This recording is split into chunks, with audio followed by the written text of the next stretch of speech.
Upon awakening, I find myself transported to the world of Naruto, yet I am merely a 6-year-old commoner with a meager supply of chakra. No need to panic. The fusion selection system has been activated. By collecting the hair of formidable individuals, I can merge their bloodlines and abilities.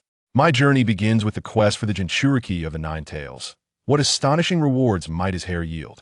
As the overwhelming chakra of the Uzumaki clan stirs within me, new players in the Hidden Leaf Village covertly set their sights on Naruto and Sasuke's hair. The history of the ninja world is on the verge of transformation.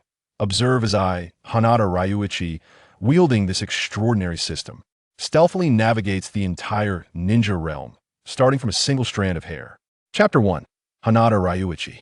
It may sound incredulous, but even the most mundane act of slumber can lead to one's reincarnation.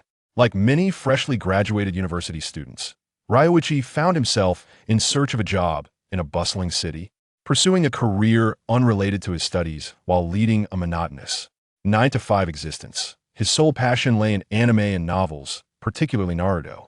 After the anime's conclusion, he turned to fan fiction for solace. Recently, he watched Boruto with eager anticipation, only to be left feeling disenchanted. In frustration, he returned to the novels. It was during a moment of repose, with his phone in hand, that he fell asleep and awoke in the body of a 6-year-old boy named Hinata Ryuichi. In a rather tidy dwelling, gazing into the mirror at the image of a young boy with black hair and eyes, Ryuichi pondered how slumber could lead to such a fantastical change. Was it merely because this child shared his name? He dismissed the thought, for he had been an orphan in his previous life, devoid of familial ties, and felt no aversion to his new existence in the Naruto world. Yet, uncertainty loomed regarding the presence of a system, for without one, survival into adulthood seemed improbable in a realm far from the peace of his former world. The ninja world was perilous. Without strength, death awaited at every turn. Is there a system? Is there a golden finger? He whispered in the solitude of his room. Ding! Fusion selection system fully loaded. A mechanical voice echoed in his mind. Ryuichi sighed in relief. Thank goodness for the system. Life in the Naruto world would be quite challenging otherwise. System, could you please elaborate on your functions? Ding! This system possesses two primary features, fusion and selection. The term fusion refers to the acquisition of hair, skin, blood, or even nails from others. Through this system, one can distill the abilities and belongings of an individual, including bloodline limits. Multiple bloodlines may be fused. The selection feature allows the system to extract 3 random items from an individual for the host to choose one or forego the selection. Items previously selected from the same person will not reappear. New developments permit repeated selection. For instance, if the host has chosen a 1-tomo Sharingan, upon the individual's advancement to a 2-tomo Sharingan and the acquisition of their hair, blood, or skin, the selection page will reappear. Each individual can only be fused once per day. Ryuichi felt fortunate. His system seemed rather favorable compared to those that ruthlessly demanded tasks, leaving their hosts exhausted, or those with alarmingly low lottery odds. His system was undeniably more charming. System, can you display my current physical data? He inquired mentally. Affirmative. Hinata Ryuichi, male, 6 years old. Ninjutsu none. Taijutsu none. Jinjutsu none. Bloodline none. Chakra attribute, Earth. Chakra amount, Ninja apprentice level. System evaluation, an ordinary 6-year-old boy. Ryuichi gazed at the displayed data, somewhat bemused. The parents of this body were commoners. Unlike many stories where the protagonist's parents had perished, they were alive and operated a clothing store in the Hidden Leaf, earning a comfortable income. The child lacked for nothing and enjoyed robust health. Notably, their clothing shop was adjacent to the flower shop owned by Yamanaka Ino's family. Ryuichi had known Ino since childhood, though they had little interaction. His chakra attribute was limited to Earth, and he had yet to refine his chakra, lacking the advantages of other ninja families. Fortunately, the system promised a path to greatness. Upon delving into the recent memories of this body, Ryuichi discovered little of value, save for the notification received 2 days prior from the 3rd Hokage regarding enrollment in the Ninja Academy, commencing the following day. Given the limitations of this body, I wonder if I can join the same class as Naruto and Sasuke. It seems rather unlikely, as this body is quite ordinary compared to the offspring of ninja clans. The class Naruto belongs to is predominantly comprised of elite ninja descendants, such as the Inuzuka, Nara, and the prestigious families of the Leaf. Even the few commoner ninja descendants far surpass this body's capabilities. I am aware of Haruno Sakura, who is theoretically exceptional and possesses superior chakra control compared to Sasuke. I cannot remain idle at home. I must venture out and seek my fortune. With that thought, Ryuichi donned his attire and stepped outside. Exiting his room and traversing the courtyard, he entered the clothing processing shop to find his father, Hanada Asahi, amidst several workers. "I'm going out to play," he announced, feeling a bit awkward. "Go ahead, Ryuichi. Be sure to greet your mother at the front shop," Asahi replied, ruffling Ryuichi's hair. "Okay," Ryuichi replied, playfully pushing his father's hand away before dashing out. "That little rascal is getting more mischievous," Asahi chuckled, shaking his head. Upon arriving at the clothing store, Ryuichi approached his young and beautiful mother, who was attending to a customer. "I'm going out to play," he stated, still unaccustomed to addressing her as mother. Hana, his mother, responded without turning, "Be careful out there, and remember to return before dinner." "Sure," Ryuichi replied, hastily exiting the shop and stepping onto the street, where businesses lined both sides of the wide thoroughfare. The ground was relatively clean, and as afternoon approached, the streets were not overly crowded. Observing the throngs of people, Ryuichi found himself at a loss for where to procure items for fusion to enhance his power. Approaching Naruto was out of the question. He was constantly shadowed by ANBU, and many commoners harbored disdain for him. Even in his new form, Ryuichi held no animosity toward Naruto, but approaching him recklessly could attract the attention of the third Hokage and Danzo.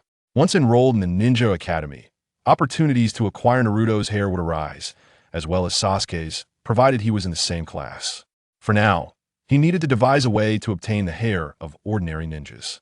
Wandering aimlessly for about half an hour, a prominent sign caught Ryuichi's eye: Ichiraka Ramen. There, he noticed a ninja clad in a green vest enjoying a bowl of ramen. A smile crept across Ryuichi's face. Ah, a chance has presented itself. He approached Ichiraka Ramen and addressed the stranger with a grin. "Excuse me, sir. I would like a bowl of tonkatsu ramen," before taking a seat beside the unfamiliar ninja. The artisan, squinting his eyes, said, "Young one, please wait a moment. The tonkatsu ramen will be ready shortly." Beside him, a ninja, seemingly indifferent to Lu-E, savored his ramen with remarkable fluidity.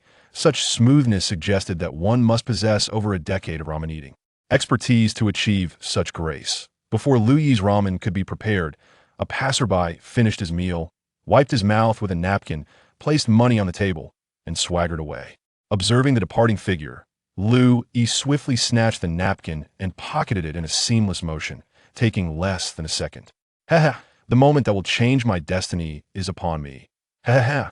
Lu-E chuckled joyfully. Just then, a voice interrupted his merriment. "Young one, what brings you such happiness? Your tonkatsu ramen is ready. Please enjoy." The artisan handed over the ramen. Just the thought of enjoying your ramen makes me exceptionally happy," Lu-E replied, feeling a bit awkward and thinking, "Fortunately, my speed was quick enough to avoid detection." Is that so? To express gratitude for your support, I present you with a complimentary ramen voucher," the artisan said with a smile, retrieving a voucher from a drawer and extending it to Lu-E. Lu-E promptly stood, holding the voucher with both hands. Upon closer inspection, he saw it depicted a bowl of ramen, with the words "Ichiraka Ramen free voucher" inscribed beside it. "Thank you, sir," Lu-E exclaimed, placing the voucher into his pocket with a smile. The artisan encouraged, "Young one, eat it while it's hot. There's no need to be polite." Lu-E joined his hands in a gesture reminiscent of Naruto's ramen-eating pose, declaring, "Itadakimasu." He then picked up his chopsticks and took a bite of the ramen. To be honest, the flavor was decent, but it did not live up to Naruto's claim that it was the best food in the world. For the people of Dahuaxia, with their rich culinary heritage spanning 5,000 years, this Ichiraka ramen was merely average. Perhaps Naruto had never tasted other delicacies, having only ever enjoyed Ichiraka ramen since childhood. Moreover, since the artisan and Ayam had never looked down upon Naruto, for him, the enjoyment derived not only from the ramen, but also from the warmth and closeness shared with the artisan and Ayam, something he yearned for deeply. "Delicious, the flavor is quite nice," Lu-E thought. Dismissing his musings, he needed to finish the ramen quickly and return home to merge the napkin used by the passerby, curious about what treasures it might yield. The green-vested ninjas were at least of Chunin rank, particularly in Konoha.tob Frank, during his previous life watching anime. Lu Yi could not discern the difference between the green vests of Jonin and Chunin. After several minutes, he finished his ramen. I'm done. The ramen was great, sir. I'll come again next time. Goodbye.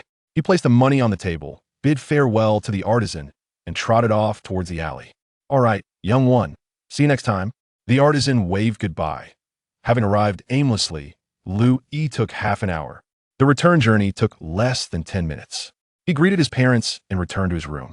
Locking the door, Lu Yi retrieved the napkin from his pocket. System. Merge, he exclaimed in his mind, feeling a surge of excitement. System received. Merging immediately came the mechanical voice. As the voice echoed, the napkin in Lu Yi's hand vanished. He counted in his mind, and less than 10 seconds later, the system's voice sounded once more. Ding. Host, please make the following choice or forfeit. Point 1. 1 kunai used by the passerby. 2. 1 explosive tag stored in the passerby's bag. 3. Chakra of Chunin level for the passerby. System. I choose 3, Lu Yi declared eagerly in his mind. Suddenly, a warm current coursed through his body, leaving him pleasantly tingling all over, a sensation of pure bliss. Within a minute, his body returned to normal. System. Display my data, Lu Yi instructed. Ding. Huat Dao Lu Yi male, 6 years old. Ninjutsu none. Taijutsu none. Jinjutsu none. Chakra attribute. Earth. Bloodline none. Chakra amount. Chunin level. System evaluation. A ninja apprentice possessing Chunin level chakra, but lacking the ability to utilize it. Lu Yi gazed at the displayed data, the only commendable aspect being the Chunin level chakra. He believed he had a chance to be in the same class as Naruto and Sasuke when school started tomorrow. It was now the 54th year of Konoha, with 6 years remaining until Naruto graduated in the 60th year. With the system's assistance, he envisioned achieving at least the strength of a Kage, if not surpassing it, with diligent effort. However, for now, survival was paramount. Hith. When my strength reaches that level, I shall punch the 3rd Hokage and kick the Tsuchikage. What a joy that will be. Lu Yi mused. Tomorrow marks the opening of the Ninja Academy. I must find an opportunity to obtain a strand of Naruto or Sasuke's hair. It shouldn't be too difficult, as there won't be any Umbu shadowing Naruto at school. Yet, the 3rd Hokage, an old lecher, often uses his crystal ball to spy. Tomorrow, he will likely come to the academy to promote his will of fire, brainwashing the new students. The walk from school to the Hokage's office takes about 10 minutes, but with ninja speed, it would take less than a minute. Generally, the 3rd Hokage walks back. Thus, those 10 minutes present an opportunity to secure Naruto's hair. Sasuke can wait. First, I must get Naruto's hair. That's settled. With those thoughts settled, Lu Yi contemplated how to engage with his previous self's parents. Though he inhabited their son's body, his soul was not theirs. Moreover, whether in his past life or this one, he had never interacted with parents, leaving him uncertain about how to connect with them. In his previous life, he grew up in an orphanage, and the director who adopted him passed away from illness during high school. Afterward, he balanced work and studies, eventually attending a mediocre university. Upon graduating, he sought a job in a big city unrelated to his field, worked for 3 years, saved 100,000 yuan, and planned to work for another year or 2. His goal was to start a business and find a partner to marry, leading a family-oriented life. Who would have thought that while lying in bed reading a novel, he would awaken in the world of Naruto, leaving him somewhat disoriented? Everything else was manageable, but the lack of experience interacting with parents troubled him. He didn't know how to approach them. Regardless, overthinking proved futile. He would step outside and call for his parents. Lu Yi opened the door and dashed out, passing through the yard and entering the garment workshop. Spotting his father, Hua Dao Zhao Jian, instructing the workers, he called out loudly, "Dad." Immediately after, his face flushed with embarrassment. Hua Dao Zhao Jian turned at the sound of his son's voice. "What is it, Lu Yi? Dad, you look really handsome." Lu Yi struggled to find words and blurted out the first excuse that came to mind. Hua Dao Zhao Jian chuckled in delight at the compliment, saying, "Of course, your father is renowned for his good looks on this street." The nearby workers also laughed, recalling how the Hua Dao patriarch had captivated the girls on their street in his youth. Lu Yi felt a twinge of awkwardness. "Father, I shall go ahead to see Mother. You can continue with your tasks. I'm leaving now." "Very well. Go ahead and convey my regards to your mother," replied Hanada Haruka. Having reached the storefront, Lu Yi did not respond. Noticing that there were no customers in the shop, he approached Hanada Mieko, but had yet to speak. Hanada Mieko embraced Lu Yi tightly, seated herself upon a chair, and gently patted his back, saying, Lu Yi, what would you like for dinner tonight? Mother will prepare it for you. Just as Louis was about to get down, he heard this, and without much thought, replied, I want fish and meat. All right, my dear son. First, go to your room for an afternoon nap. Once I close the shop, I will go buy groceries, and when dinner is ready, I will come and call you. Off you go, Hanada Mieko said with a smile, placing a kiss on Lui's forehead. Okay, mother, goodbye. Louis responded, his face bright with joy. Upon returning to his room, Louis felt a wave of relaxation wash over him. The care and affection from his parents felt truly wonderful. I end this life. I shall cherish this hard-won familial bond and love. From now on, I will live as Hanada Louis, he murmured softly. Not dwelling on it further, Louis began to take notice of the room he inhabited, approximately 30 square meters, featuring a double tatami mat, a wardrobe, a bright window, carpeting, and a writing desk with a chair. The overall ambience was tidy, clean, and quite comfortable. Removing his slippers, Louis reclined on the tatami mat and soon drifted into slumber. Later that evening, Hanada Haruka awakened Louis, and upon entering the living room, he found a bountiful spread laid out on the table. There was fish, meat, vegetables, and soup. Hanada Mieko served rice for both Hanada Haruka and Louis, while also bringing her own bowl. The family of three sat down to enjoy their meal, during which Hanada Mieko helped Louis with his food. Once they had finished dining, Hanada Haruka inquired, Son, the ninja school opens tomorrow. Are you prepared? Do you feel confident about getting into the school? Father, no problem at all. Even if it's the elite class, I can get in. Louis confidently replied, ate tea that moment. After finishing her chores, Hanada Mieko approached them, saying, My dear son, I believe in you. Tomorrow morning, let your father accompany you to the ninja school. Get to bed early tonight. We must rise early tomorrow.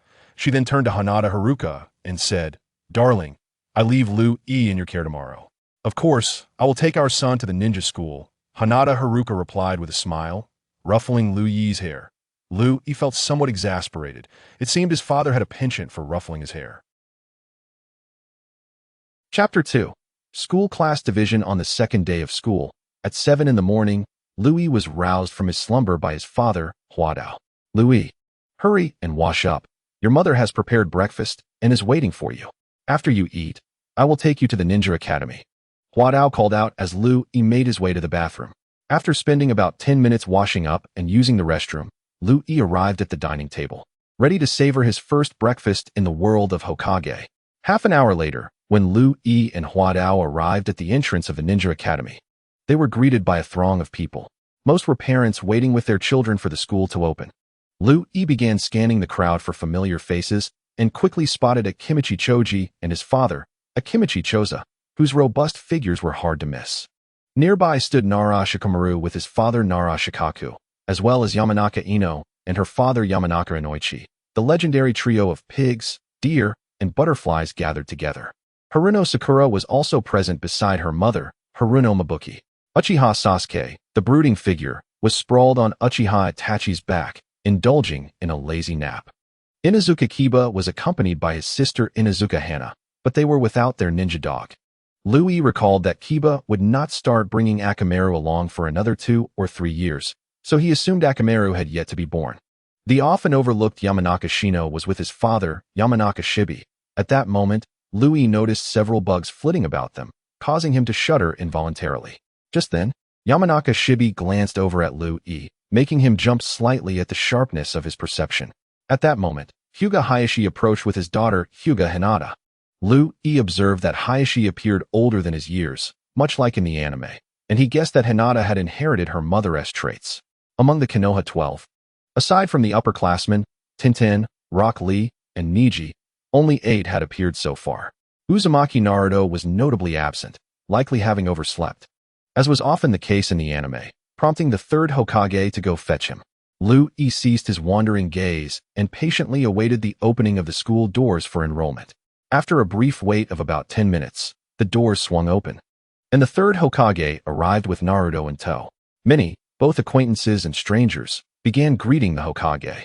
Louis noted how small Naruto appeared at the age of 6, likely due to years of subsisting on expired food and milk, leaving him undernourished and diminutive in stature. However, his pale blue eyes sparkled with an unusual brightness. Despite the third Hokage's presence, numerous villagers warned their children to steer clear of the demon fox. The curious children gazed at Naruto, while the adults regarded him with disdain and hatred. Why would the Hokage bring such a creature here? He should be dealt with, voiced one adult, while another hastily cautioned. Keep your voice down. You don't want the third Hokage to hear you.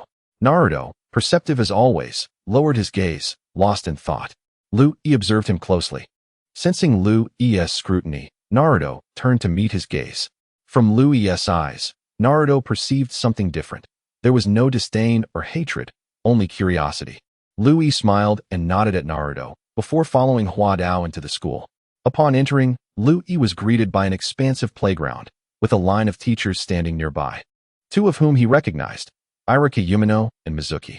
The other teachers were unfamiliar to him. At this time, Irika concluded his greeting with the third Hokage and announced loudly, "Parents, please line up here to submit your enrollment forms, then leave the school. You will receive further instructions later regarding your children's admission." Hua Dao turned to Lu Yi and said, "Son, I'll go submit the enrollment form and then head home to wait for you. Don't be nervous. Your mother and I believe you will excel in the entrance examination." With that, Hua Dao joined the queue.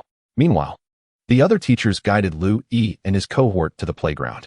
Suddenly, a middle-aged teacher with black hair approached and addressed the students. "All right, everyone, prepare yourselves. Starting from that line, you will run 10 laps. The first 30 to finish will enter Elite Class A, the next 30 will enter Class B, and so forth. Begin on my count. 3, 2, 1, go." As soon as he finished speaking, a wave of students surged forward, Lu Yi among them. With his Chunin-level chakra, he infused a slight amount into his feet, allowing him to run effortlessly. He quickly surged past many of his peers, positioning himself within the top 10, which consisted mostly of the 12 young ninjas plus Lu Yi, making a total of 10. Lu Yi maintained a steady pace, preferring not to draw unnecessary attention by pushing for a faster speed. With the system at his disposal, it was prudent to remain inconspicuous for now. In front of Lu Yi were Haruno Sakura and Yamanaka Ino. He had no intention of greeting them, but found himself running alongside them. Ino, however, initiated a conversation with him. "Lu Yi, I didn't expect you to be so impressive. You've made it to the top 10. Not bad. I didn't realize you were so capable either, Ino. This is your friend beside you, right? You two seem to be having fun," Lu Yi replied as they ran. "Of course. We are the best of friends, and our abilities are quite strong," Ino proudly declared. "Hello, I'm Haruno Sakura, the best friend of Ino," Sakura chimed in. "Greetings, I'm Hua Dao Lu Yi." Lu Yi thought to himself, best friends? Once you meet Sasuke, you'll be nothing but plastic friends, but that is not my concern. Ino asked, "Lu Yi, do you think we'll be in the same class?" Initially, Lu Yi was reluctant to answer such a silly question. But with little else to occupy his mind, he responded, hoping to pass the time. "We will, as long as we finish in the top 30. Let us strive to keep our places." "Absolutely," Ino and Sakura exclaimed in unison. After running for over 20 minutes, Lu Yi finished in 9th place, securing his spot in Elite Class A. He paid no mind to how the remaining students were allocated. Once finished, he sat on a nearby bench and noticed Naruto observing him from a distance, curiosity evident in his eyes. Naruto seemed hesitant to approach. Lu Yi, feeling slightly bemused, thought, "Why isn't he seeking out his lifelong friend Sasuke?" Lu Yi smiled and nodded at Naruto, who, encouraged by the gesture, approached and asked, "Can I sit next to you?" His eyes sparkled with anticipation. Lu Yi considered that getting to know Naruto might be beneficial for later when he would attempt to acquire a lock of Naruto's hair, particularly after the third Hokage finished his speech on the Will of Fire. Lu Yi casually remarked, "Sure, have a seat. There's a spot next to me." Naruto, seemingly encouraged, exclaimed joyfully, "Really? Haha, I'm Uzumaki Naruto, and I aspire to become Hokage one day. What is your name?" "Yukihana Ryuichi," he replied, contemplating in his heart. This guy truly embodies the same spirited personality as in the anime, yet he seems like a worthy companion. "Nice to meet you, Ryuichi. From now on, you're my friend, Uzumaki Naruto. If you ever need help, don't hesitate to ask. I'll definitely assist you," Naruto declared, pointing to his own nose and laughing boisterously. His proud demeanor appeared somewhat silly, yet Ryuichi found himself quite fond of Naruto's character, deeply emotional, loyal to friends, and dedicated to protecting them for life. "All right, if I need your assistance, I will seek you out," Ryuichi responded. At that moment, The students on the playground had finished their laps, and Irika called out, "All students, please gather over here by the platform." A few minutes later, the assembled students stood on the playground, whispering to their friends while glancing at Irika on the platform. Irika stepped forward, announcing, "Now, please welcome our third Hokage, Sarutobi Hiruzen, who will deliver a speech." The third Hokage, Sarutobi Hiruzen, donned his Hokage hat and robe, casually puffing on a pipe, exhaling clouds of smoke. "I am delighted to see so many talented individuals among you this year. Your youthful, vibrant faces bring me great comfort," he began. "In the land of fire, the flames of our legacy endure, illuminating the path for the next generation. Just as leaves sprout anew, may you all grow and flourish." As Ryuichi gazed at the third Hokage, who had been speaking for over an hour without pause, he felt a strong urge to intervene. But his own strength held him back. In truth, few of his classmates were genuinely paying attention to the Hokage's words. Many had begun to doze off. Ryuichi, however, maintained a facade of earnestness, which caught Hiruzen's attention. Without prolonging his speech, Hiruzen ceded the platform back to Irika and departed with his umbu. Outside the school, Hiruzen instructed an umbu, "Gather information on that black-haired, black-eyed boy next to Naruto. I will be waiting for you in the Hokage's office. Go." With a smile, he added, "He seems to be a promising candidate with the will of fire." Back on the platform, Irika announced, "Students, please enter your respective classes according to your rankings. You are dismissed." A few minutes later, Ryuichi and Naruto arrived in Class A. During their walk, Ryuichi playfully plucked a strand of Naruto's hair when he wasn't looking, then linked arms with him as they entered the classroom. They chose a seat by the window, and Naruto sat beside Ryuichi, engaging him in cheerful conversation. It was evident that Naruto was in high spirits that day. Just then, Irika entered the room and commanded, "Everyone, take your seats and quiet down. We will now take attendance and allow everyone to introduce themselves." Irika randomly selected a student from the front row. "Hello, my name is Tagakushi Junichi. I love eating meat and hate being woken up when I'm sleeping. My dream is to sleep in every day until I wake up naturally and eat until I can eat no more." Laughter erupted throughout the classroom. Irika, rubbing his forehead in exasperation, said, "Very well, Junichi, take a seat. Next, my name is Nara Shikamaru. I enjoy sleeping and playing shogi. I dislike trouble and hope to live a carefree life without any issues. I am Hyuga Hinata. I love pressing flowers and have no dislikes. I aspire to grow up to be a gentle woman like my mother. I am Uchiha Sasuke. My favorite thing is being with my brother. And I hate it when someone calls him away while we're playing. My wish is to become a powerful ninja like him." "Excellent. Sasuke, please take your seat." Next, Irika then turned to Naruto, his gaze revealing a complex emotion as he recalled that Naruto's parents had been killed by the Nine Tails. Irika felt a tinge of aversion towards Naruto, unsure of how to interact with him. "I'm Uzumaki Naruto. I love Ichiraku ramen and hate waiting a few minutes to eat my cup noodles. My dream is to become Hokage, believe it," Naruto exclaimed, pointing at his own nose and laughing heartily. "To become Hokage? Humph, even a demon fox aspires to be Hokage," Irika thought to himself. Next, "I'm Yukihana Ryuichi. I enjoy spending time with my parents, have no dislikes, and my wish is to protect those I care about," Ryuichi stated. "Enjoying time with your parents, huh? I also loved being with mine, but unfortunately, I no longer have that opportunity," Irika reflected sadly. Following this, Irika took up a piece of chalk and wrote the words "Will of Fire" on the blackboard. He distributed the textbooks from the platform to the students in the front row, which were then passed down the line. A few minutes later, both Naruto and Ryuichi received several books. Ryuichi's attention was drawn first to a thick volume labeled "Will of Fire." Upon seeing the title, he felt a bit exasperated and flipped through it, only to find it filled with the accomplishments of the third Hokage, references to him being a legendary ninja, a master of ninjutsu, a bearer of the Will of Fire, and the most powerful Hokage in history. The book boasted of his teaching the legendary three ninjas and that his student was the fourth Hokage. After a cursory glance, Ryuichi considered discarding the seemingly useless book. What nonsense! The third Hokage the strongest? Let the first Hokage have a go. With 1,000 hands, he would defeat the third Hokage so thoroughly that even his wife wouldn't recognize him. The strongest Hokage? Merely a charade for those naive youngsters who know nothing. Anyone of age, especially seasoned ninjas, understood that the first Hokage far surpassed the third. The second Hokage's political acumen was also superior to the third. The current situation in the Leaf Village left few formidable figures remaining, and it was now the 54th year of the Leaf. It was likely that Uchiha Shisui had perished. His eyes claimed by Danzo. Uchiha Itachi had probably awakened the Mangekyo Sharingan.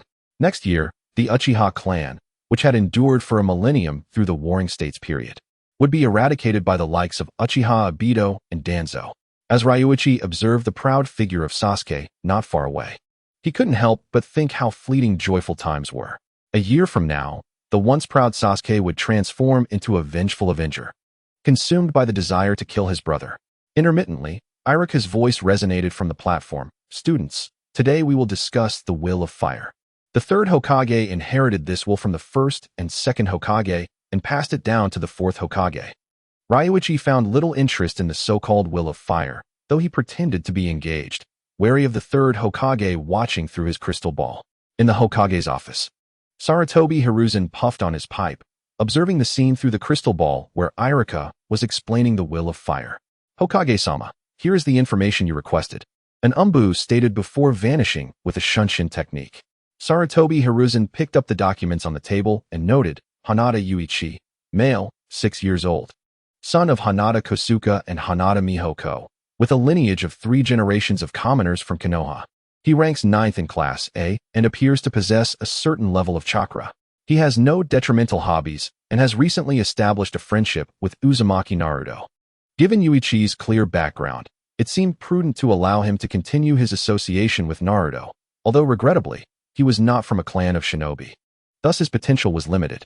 It appeared that there was no need for particular concern regarding Hanada Yuichi. As Hiruzen continued to smoke, his gaze shifted to the crystal ball, where the scene transformed into a misty bathhouse filled with whispers. A warm flow trickled from his nostrils, and upon touching it, he realized it was blood, prompting him to hastily wipe it with a tissue, revealing a lecherous grin. As time passed, Iruka finally concluded his lecture on the Will of Fire. Watching as Iruka wiped the blackboard clean and inscribed the characters for chakra extraction, Yuichi felt a surge of energy, as did the other commoner descendants. Attentively listening to Iruka's explanation. Classmates, the human body comprises 130 trillion cells. The extraction of chakra is derived from the synergy of the mind and the energy of these cells. I will now elucidate the process of chakra extraction, and I hope everyone listens diligently. Chapter 3, The Surge of Chakra. Ding ding ding. As time elapsed, the bell signaling the end of class rang, marking noon. Class, this concludes today's lesson. Please arrive at school by 8 a.m. tomorrow. Do not be late. Remember to practice chakra extraction diligently at home, as it is fundamental to your future as shinobi. Now, class is dismissed. You may all leave. With that, Iruka sneezed and retrieved a tissue from his pocket, wiping his nose before tossing it into the nearby trash can as he exited the classroom. Observing this, Yuichi's eyes brightened, and he fixated on the trash can, his gaze unwavering. Yuichi, class is over. Would you like to walk with me? Came Naruto's voice from beside him. Go ahead, Naruto. I want to reflect on Iruka-sensei's chakra extraction technique for a moment before I practice, replied Yuichi. All right, take your time. I'll see you tomorrow, Naruto said as he left the classroom. As one classmate after another departed, Yuichi found himself alone in the classroom. Glancing outside and seeing no one around, he sprinted to the trash can. Inside lay a crumpled tissue, which he eagerly picked up and placed in his pocket, grinning with delight. Hee, I've acquired another item from someone in a green vest. Hee. Rushing home, he contemplated merging the items from Iruka and Naruto. As he ran, he was overcome with excitement and instinctively executed a few flying kicks, a childhood favorite from his past life. With his newfound chakra, his kicks soared impressively far. However, onlookers regarded him as if he were a fool, prompting him to cease his antics and resume a more composed run. Upon arriving home, he greeted his parents before heading to his room. Dinner is ready and still warm. Remember to serve yourself from the kitchen. I have guests to attend to. His mother called, leaving Yuichi to his own devices. Entering the kitchen, he hastily served himself some food, devouring it quickly before discarding the dishes and retreating to his room. Locking the door behind him, he then retrieved the tissue from his pocket. System merge. Ding, received. Commencing fusion. Fusion complete. The host may now choose from the following options or forfeit. 1. A pack of tissues carried by Iruka. 2. A shuriken previously used by Iruka. 3. The shadow clone technique learned by Iruka. After glancing through the options, Yuichi scratched his head. Nothing particularly valuable here. System, I choose option 3. This time, there was no sensation, merely an influx of knowledge regarding the technique flooding his mind. He then produced the yellow hair. System merge. Ding, received. Commencing fusion. Host, please choose from the following options or forfeit. 1. The physique and bloodline of the Uzumaki clan. 2. Naruto's whisker marks. 3. A special Ichiraku ramen ticket cherished by Naruto. Gazing at the vanishing yellow hair and the 3 options in his mind, Yuichi exclaimed joyfully, System, I choose option 1. Suddenly, a warm sensation coursed from his heart throughout his body, significantly enhancing his strength compared to his previous commoner physique. The Uzumaki bloodline truly was formidable, granting him an abundant chakra reserve. The system displayed his data.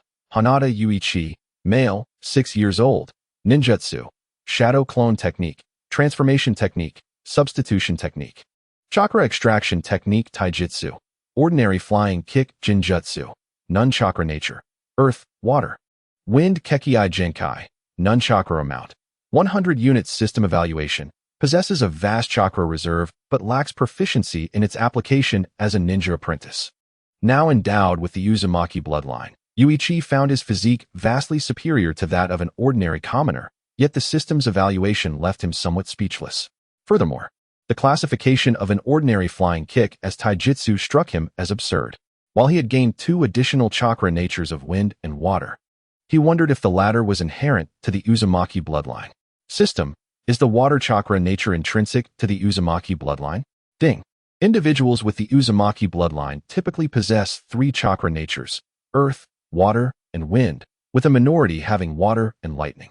The host has fused with Naruto's Uzumaki bloodline, which inherently includes earth, water, and wind chakra natures. Naruto's visible attribute is wind, while the earth attribute is already innate to the host. Ah, I see. This aligns with my suspicions. I now possess 100 units of chakra, derived from Naruto's considerable reserve. In the original anime, Kakashi noted that Naruto's chakra was 4 times his own.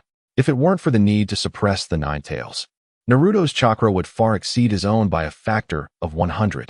How fortuitous that I have 100 units displayed. Huh. For now, I need not worry about running out of chakra, though I lack any ninjutsu. Simply having chakra without the ability to wield it is futile. Am I to rely on that ordinary flying kick? Yuichi shook his head, resolutely dismissing the idea. I refuse to ever resort to that flying kick again. I will not be seen as a fool again. Lacking ninjutsu, he decided to buy some balloons and rubber balls to practice the A-rank non-elemental technique, Rasengan, while also strengthening his body. He aimed to develop some basic taijutsu skills, such as tree climbing and water walking, which were essential for chakra control, the foundation of his training. Tomorrow, he would also visit the school library to peruse books on hand seals, variations in chakra nature, medical ninjutsu, jinjutsu, and more. With the aid of the system, he aspired to become a versatile warrior, proficient in all aspects, devoid of any glaring weaknesses. After retrieving his savings from the desk drawer, he bid farewell to his parents and set out. Louis arrived at a place selling balloons and rubber balls, casually purchasing 10 balloons and 5 balls.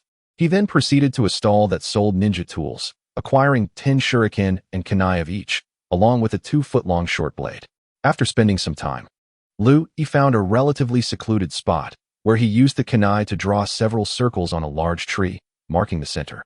Standing 20 meters away from the tree, he began practicing his throwing technique. With a thud, Louis launched the first kunai. While it struck the tree, it was still some distance from the center.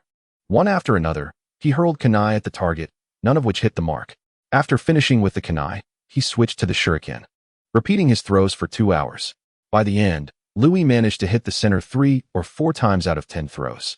After a brief rest, he commenced training to climb trees.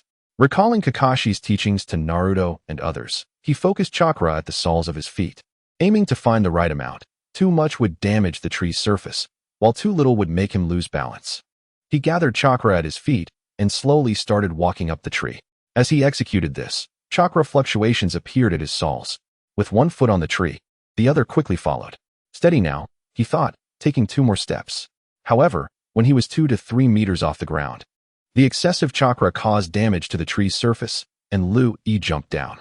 He breathed a sigh of relief, nearly having fallen. He continued to gather chakra at his feet, this time reducing the amount slightly, and lifted his foot to climb again. He ascended to 4 or 5 meters. But due to his wide movements, one foot failed to secure itself on the tree, and he lost balance. Louis abandoned this attempt and jumped down, proceeding to try repeatedly. Chapter 4, Fire Release. Great fireball technique. After an hour, Louis hung upside down like a bat from a tree branch, managing to maintain his position for a full minute without falling. After this minute, he returned to the ground. The next challenge was to stand on moving water without sinking. Arriving at a small river, he removed his shoes and clothes, leaving only his underwear. Focusing chakra at the soles of his feet, he placed one foot on the water, which barely covered his ankles. The water did not sink further, so he placed his other foot on the surface. With both feet now on the water, he remained afloat. After half an hour of practice, Louis fully mastered standing and running on water without falling in. It appeared that he had completed his tasks for the day, aside from lacking time to train the Rasengan. As evening approached, it was time to return home. Upon arriving home, after finishing dinner and washing up, Louis lay on the tatami mat, reflecting on the events of the past 2 days. He thought about possessing a system, convinced that he would become a powerful ninja, setting a small goal to become a Kage-level ninja after graduation. At that point, he would have the capability to protect his parents from Orochimaru's plans to destroy Konoha. Lost in thought, Louis soon drifted into slumber. The following day, Louis arrived at school early, sitting by the window as he began to read the books distributed the previous day. As time passed, his classmates arrived, and Naruto sat down beside him. "Good morning, Louis." Naruto greeted him with his sunny disposition. Louis replied, "Good morning, Naruto." They engaged in quiet conversation until Irika entered the classroom. "Classmates," Irika announced, "starting today, we will have theory classes in the morning and practical exercises in the afternoon. Now, please open the books on chakra extraction that were distributed yesterday. I will explain the function and techniques of chakra extraction." Louis listened attentively, taking notes as Irika spoke. When the bell rang, Irika declared the end of class. Sakura and Ino rushed to surround Sasuke, gazing at him with admiration. Shikamaru slumped at his desk, sleeping, while Choji munched on chips he had pulled from seemingly nowhere, thoroughly enjoying himself. Naruto, possibly due to his rivalry with Sasuke, couldn't stand his demeanor. "Louis, how about we give Sasuke a beating? He looks so arrogant," Naruto suggested, clenching his fists but glancing at Sakura like a lovesick puppy. "I'll pass, you go ahead. From my observation, Sasuke is definitely not your match. Go for it. I believe in you. I'm off to the library to read. You handle Sasuke, and when you win, Sakura will surely see you in a new light. Good luck." Without allowing Naruto to respond, Louis exited the classroom and headed to the library. He had no interest in the confrontation between Naruto and Sasuke at the moment. Upon reaching the library and greeting the supervising teacher, Louis began his search for books. He primarily sought literature on taijutsu, ninjutsu, jinjutsu, and chakra fundamentals, as well as texts on hand seals and traps. In a corner, he discovered the relevant books and began to read intently. 2 hours slipped by unnoticed until hunger reminded him of the time. Suddenly, it struck him that he had lost track of time and missed class. Was this considered skipping? On his first day of school, no less. He wondered if Irika would reprimand him. Oh well, never mind that.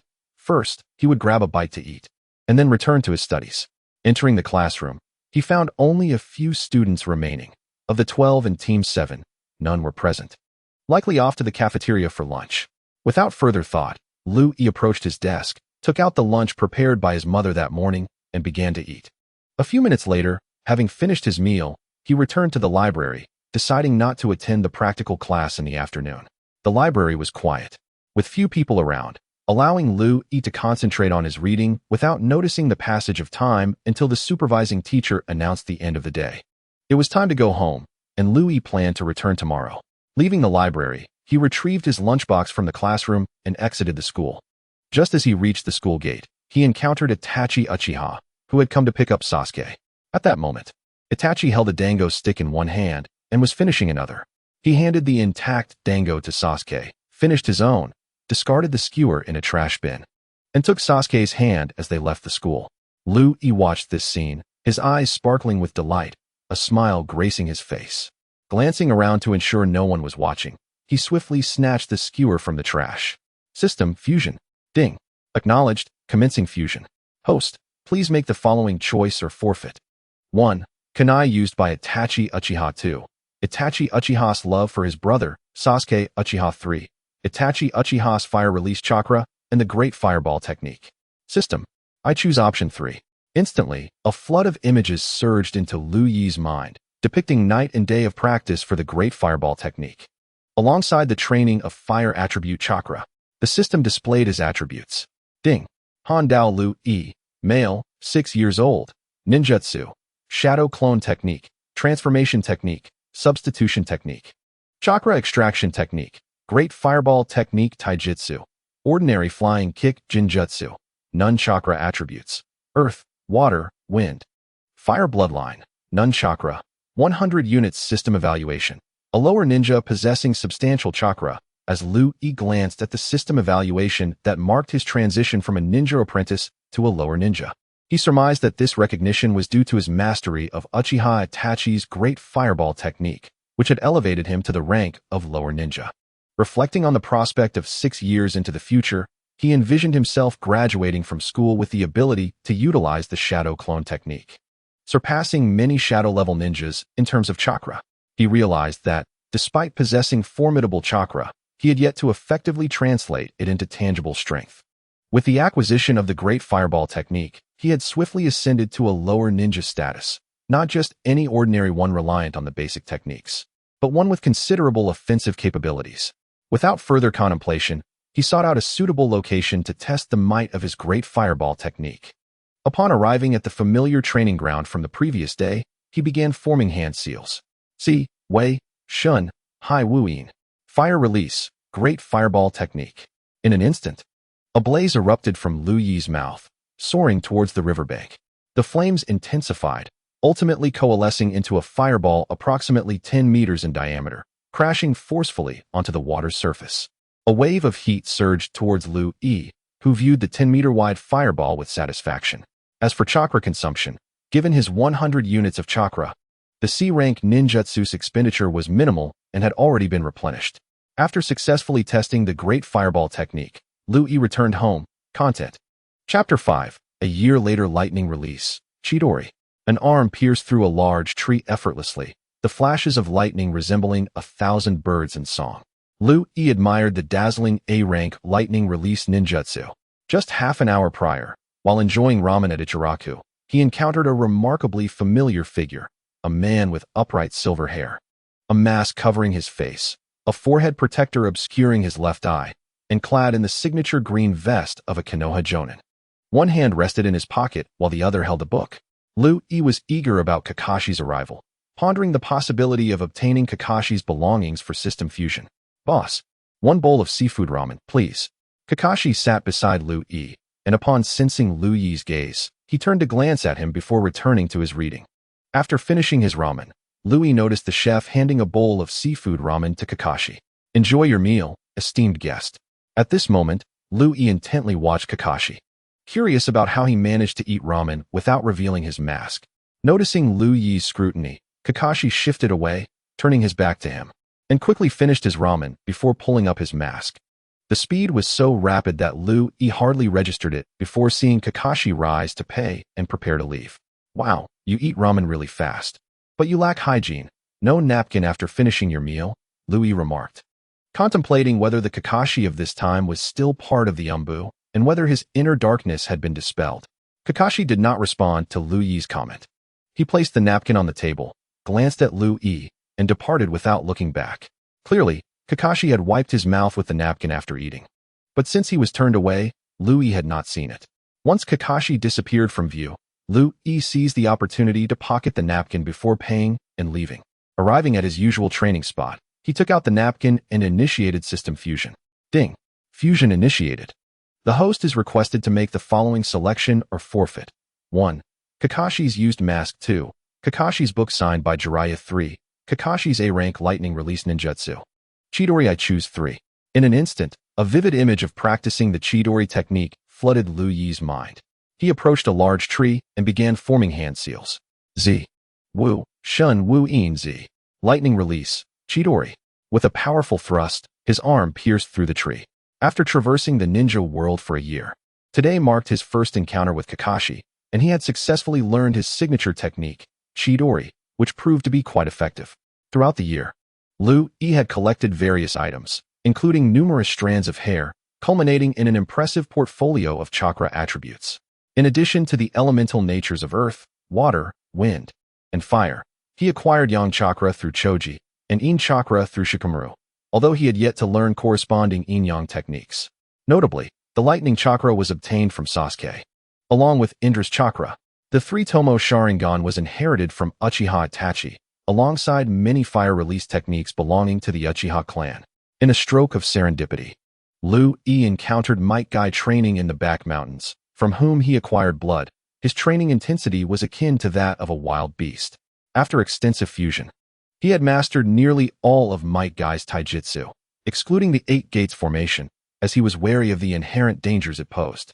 Although the 8th gate could temporarily grant power rivaling that of the Sage of Six Paths, Liu Yi had no interest in pursuing it, knowing that the first 2 gates were harmless, but the 3rd gate onward inflicted self-damage.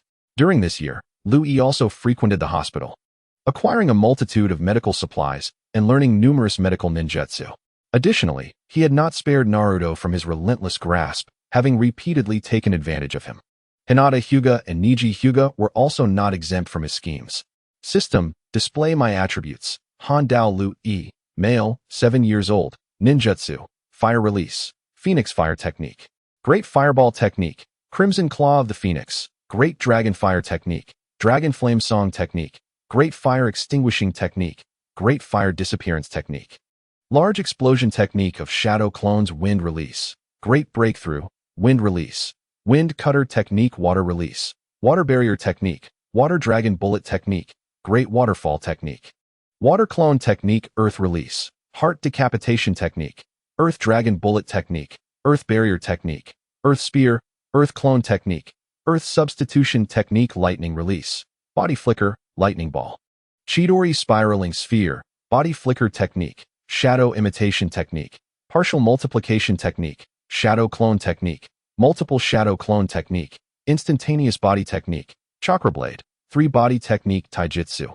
leaf whirlwind, leaf great whirlwind, leaf strong whirlwind, leaf crushing rock rising, leaf double whirlwind, power prelude, twin assault fawn, gentle fist, acupuncture, gentle fist technique, 8 trigrams 64 palms, gentle fist technique, 8 trigrams empty palm, gentle fist technique, return to heaven jinjutsu, fox's heart technique, illusionary realm technique, binding technique, bloodline, Sharingan, 3-tomo, Byakugan chakra, Nine-Tails chakra, Yang, Ashura chakra, Indra chakra system evaluation, elite lower ninja. Upon reviewing the displayed data, Liu Yi felt a wave of comfort wash over him. Who would have thought that at the tender age of 7, he had already attained the strength of an elite lower ninja? Liu Yi speculated that the system had refrained from categorizing him as a shadow-level ninja due to his lack of an S-rank ninjutsu to showcase.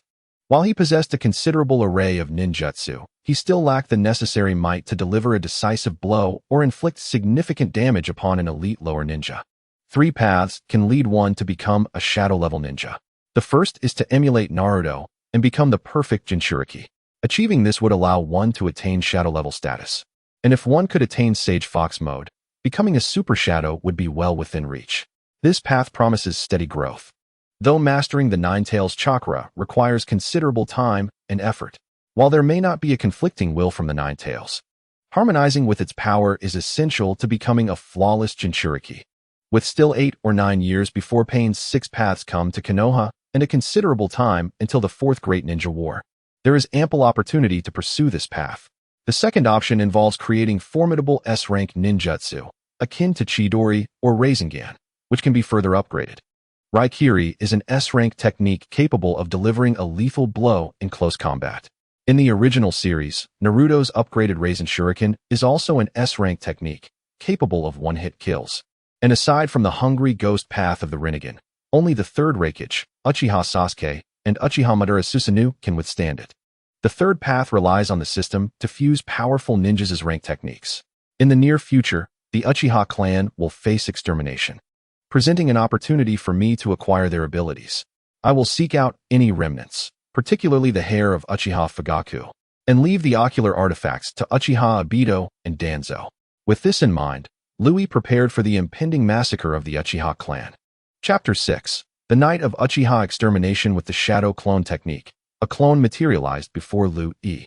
It was another day of attending school via his clone, and he entrusted the duties to it. The clone rolled its eyes in response, dismissing any need for conversation, and vanished in a puff of smoke. Paying no mind to the clone's antics, Louis sought a secluded spot to attempt communication with the Nine-Tails chakra, aiming to become the perfect Jinchuriki. He also wished to upgrade Rasengan to Wind Release, Raisin Shuriken.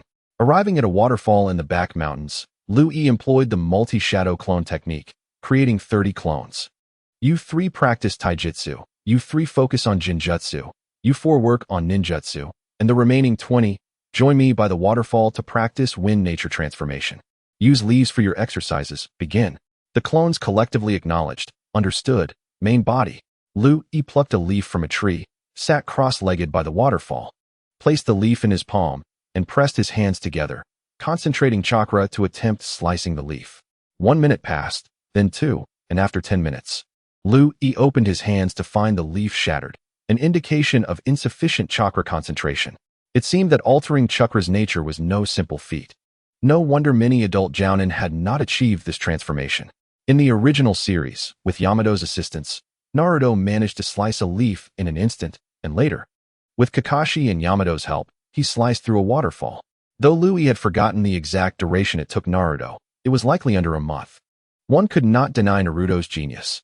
Resuming training, Louis placed another leaf in his palm, continuing his endeavor to master wind nature transformation. Meanwhile, his clone attended school discreetly, occasionally engaging in playful banter with Naruto. Notably, after a year of acquaintance, Louis had formed good relationships with 9 of the 12 young ninjas, particularly with Naruto, Shikamaru, and Choji, who was generous enough to share his last chip with Louis. As the class commenced, Irika arrived punctually. Class. Today's lesson covers how to set traps in the wild, detect enemy traps, and how to dismantle them. Pay close attention. Irika diligently explained the intricacies of traps. As time passed, the bell rang, signaling the end of the lesson. That concludes today's class. You will have the afternoon off. However, prepare some ninja tools for trap making for tomorrow's training, as it will be lengthy. You'll be dismissed later than usual today. With that, Irika announced the end of class and exited the room. The clones bid farewell to Naruto and Shikamaru before leaving the school, and in a deserted area, Louis dispelled his clone. He continued to train with wind nature chakra, receiving information relayed from his clone. He pondered the current circumstances. Sasuke, now also 7 years old, was attending school for a year, during which no additional training had been mandated. In the original narrative, only the first instance of extended training occurred. By late evening, when Sasuke returned to the Uchiha clan, he would find a gruesome scene of corpses and blood. It seemed that starting tomorrow evening, Itachi would begin his massacre of their kin, leaving only himself and his brother, Uchiha Sasuke, alive. Louis resolved to infiltrate the Uchiha clan and acquire items from the soon-to-be deceased, particularly not overlooking Uchiha Fugaku's hair.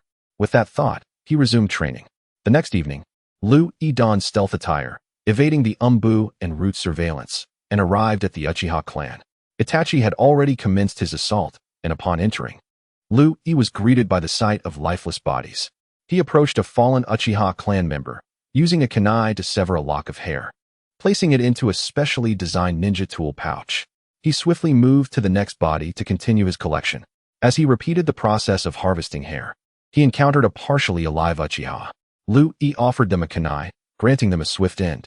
Despite his caution, he unexpectedly stumbled into a room where a living Uchiha awaited. As he entered, a kunai was launched toward him, which he parried with his own. Who are you? Are you from the 3rd Hokage or Danzo sent to eliminate my clan? The enraged Uchiha, brandishing a kunai, lunged at Louis. With a swift motion, the kunai slashed toward Louis's neck, but sensing danger, Louis vanished, leaving only a stump in his place. The Uchiha, startled, dodged the attack, and several shuriken clattered to the ground where Louis had just stood. Enraged, the Uchiha activated his 2-tomo Sharingan, glaring at Louis as he emerged from the shadows. In the face of my eyes, you cannot harm me. I will watch you perish slowly. With a swift incantation, he unleashed his fire release, great fireball technique, a 3-meter-wide inferno hurtling toward Louis. Before these eyes, you cannot succeed. I will see through all your moves. I will, before the Uchiha could finish his declaration. Lu-I pulled him into the earth, leaving only his head above ground. With a sudden burst, blood splattered as a kunai pierced the temple of the expendable Uchiha. In an instant, the Uchiha breathed his last, while Lu-I collected the severed hair with the kunai. It turned out that during the time Uchiha unleashed his great fireball technique, Lu-Yi's true self had used the shadow clone technique to divert the Uchiha's attention, allowing the original to position itself in a hidden location. There, it executed the earth release, decapitation technique, pulling the Uchiha into the ground and swiftly delivering the fatal blow with the kunai. Although Lu-I initially felt a bit out of his element, his elite Jonin prowess soon shone through as he continued to harvest the hair of the Uchiha clan members. As time passed, including hair from Uchiha Izumi, Lu-I amassed quite a collection. While in the midst of his macabre task, Lu-I suddenly paused, receiving a message from his clone. School had ended. It appeared that Uchiha Sasuke was on his way back, while Uchiha Itachi had nearly completed his massacre of the Uchiha clan, with many choosing to take their own lives. The remaining Uchiha were mostly slain by Uchiha Obito and the Root Ninjas. Lu-I had been fortunate enough not to encounter Obito, thus avoiding considerable trouble. Currently, facing Obito would pose a significant challenge, and contemplating the thought of eliminating him was futile. Without spatial abilities, it was nearly impossible. Moreover, entanglement with Obito would likely expose his true identity. As Sasuke's return approached, Lu-I aimed to seize the opportunity to acquire Uchiha Fugaka's hair, and perhaps gather some from Uchiha Makoto as well. With that thought, Lu-I made his way toward the clan leader's residence. Chapter 7. Confrontation with Uchiha Itachi. Within a matter of minutes, Lu-I arrived at a location not far from the clan leader's house, awaiting Sasuke's return. During this time, Lu-I remained exceptionally cautious in his concealment. Despite his disdain for Uchiha Itachi, the latter's capabilities were beyond question, possessing an intelligence in battle that soared to unimaginable heights. Lu-I, in his current state, held no confidence in overcoming Itachi. Remaining undetected was paramount. Upon Sasuke's return, Itachi would likely employ Tsukuyami to impart a lesson to his younger brother, exposing him to the intricacies of time and space. Following that, upon Sasuke's awakening, he would rush outside, only to be subjected once more to Tsukuyami, allowing him to experience the allure of the Mangekyo Sharingan. This interval would serve as Lu-Yi's prime opportunity to acquire the hair of Sasuke's parents. Lu-I concealed himself, waiting patiently. Meanwhile, Sasuke had returned to the Uchiha clan's entrance, which was eerily devoid of guards, a haunting silence pervading the air. Sasuke sensed something amiss and hurried into the clan. Before him lay clan members sprawled in pools of blood, the once vibrant old lady who sold breakfast, the grandfather who sold pancakes, all now lifeless. A wave of terror washed over Sasuke, and his heartbeat quickened as dread crept into his thoughts. He dashed towards his home, murmuring to himself, "It can't be true. It can't be. Father, mother, and brother must be safe. They have to be." Yet, as he ran, the path was littered with corpses, many of whom he recognized, including children he had played with. An increasing sense of unease welled within him. What once took mere minutes to traverse now felt interminable. The sight of familiar bodies left him gasping for breath. Upon reaching his home, he rushed inside, desperate to see his family. Upon entering the living room, he found it empty of bodies, and a sigh of relief escaped him. He proceeded towards his parents' room, inching closer. A familiar scent wafted through the air, and Sasuke's expression shifted drastically. It was the stench of blood. In a panic, he flung the door open, only to witness Uchiha Itachi mercilessly slaying their father. "No, this can't be true. It's a lie. Brother, how could you kill father and mother? This can't be real, can it?" Sasuke cried out in anguish. In response, Itachi hurled a kunai towards him, which grazed Sasuke's face and embedded itself in the wall. The blade tore a thin strip of skin, blood trickling down. Fear gripped Sasuke, his pupils dilating as he trembled. "Brother, this is a deception. It's all a lie." Tears began to stream down his face. Itachi approached Sasuke, his three-tomo Sharingan swirling into a pattern Sasuke had never seen before, captivating his attention and drawing his gaze toward Itachi's eyes. Suddenly, reality seemed to shift. Sasuke found himself in a monochrome world, witnessing a massacre unfold. Uchiha Itachi wielded his blade, methodically slaughtering the clan members Sasuke recognized. "Stop, please, brother." Sasuke's cries were in vain. Itachi appeared oblivious to his pleas, continuing his grim task. From dusk to nightfall, the carnage persisted until only the clan leader's home remained. Itachi slowly approached, and sensing the impending doom, Sasuke rushed forward to block his path. "Brother, please, stop. Don't repeat this mistake." Yet, Itachi showed no signs of hesitation, passing right through Sasuke as if he were a mere illusion, opening the door to enter. Realizing what had transpired, Sasuke rushed inside, only to witness Itachi once more taking the lives of their parents. In that moment, despair overwhelmed him as he slumped against the wall. Why? Why must you kill father and mother? Time shifted back to the reality of the moment, and as Sasuke uttered this phrase, he lost consciousness. "My lord, having observed for so long, is it not time for you to reveal yourself?" Itachi remarked, throwing a kunai toward a distant corner. Lu Yi emerged from his hiding place. Despite his carefulness, the moment Itachi activated his Mangekyo Sharingan, a slight fluctuation in chakra betrayed his presence, exposing him due to his lack of experience. Lu Yi approached Itachi cautiously, contemplating the reason for his discovery. "You do not appear to be a member of the Umbu or Root, nor are you of the Uchiha clan. What brings you to the Uchiha?" Itachi inquired, his three-tomo Sharingan fixed on Lu Yi, who stood at a height comparable to Sasuke. Lu Yi drew a kunai, preparing for combat. "It seems you are unwilling to answer that question, so let me test your resolve." With that, Itachi produced 4 kunai, hurling 3 toward Lu Yi, while the 4th struck one of the kunai, accelerating its speed. The collisions of the kunai altered their trajectories, making them even more unpredictable. Lu Yi managed to deflect 3, but one struck him, exploding into a splinter of wood. Just as Lu Yi reappeared, he found himself ensnared by Itachi's shuriken and wire. In less than a second, a massive fireball with a diameter of 5 to 6 meters hurtled toward him.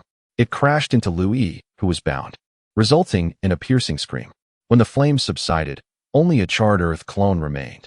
Itachi, expressionless, evaded the attack effortlessly, observing the hands emerging from the ground below. Lu Yi was not the slightest bit surprised as he materialized on the ground, swiftly forming hand seals in less than a second. A massive fireball, approximately 10 meters in diameter, hurtled toward Uchiha Itachi. Upon seeing this formidable sphere of flames, Itachi was somewhat taken aback, contemplating the immense chakra of his opponent. He threw a kunai at the approaching fireball and leapt aside, casting a Jinjutsu with his Sharingan upon Lu Yi. In an instant, Lu Yi felt as if his body were pinned down by colossal nails, rendering him immobile, forced to watch as Itachi plunged the kunai into his temple.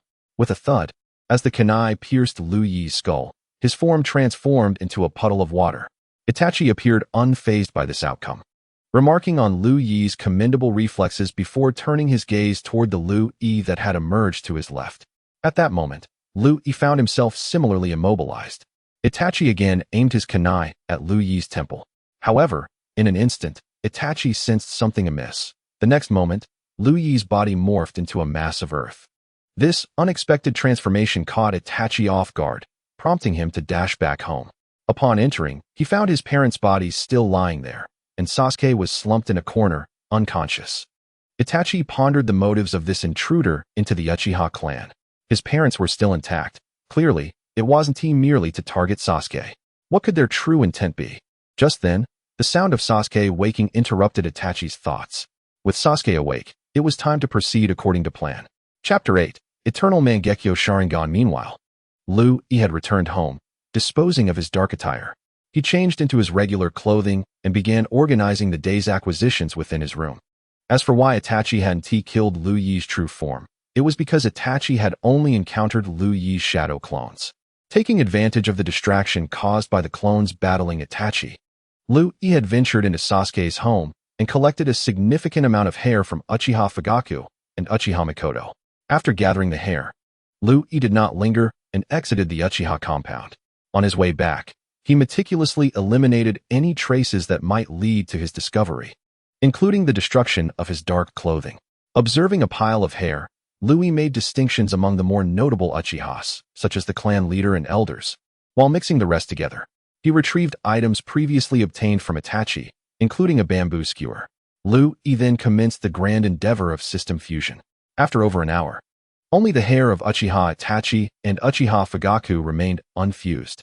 He neatly stored the additional hair for future fusion and planned to continue the next day. Each fusion with the same individual required merely a strand of hair.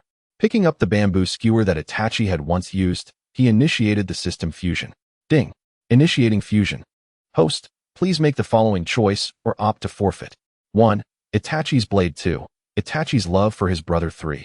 Itachi's Mangekyo Sharingan. Upon seeing these options, a smile adorned Liu Yi's face. System, I choose option 3.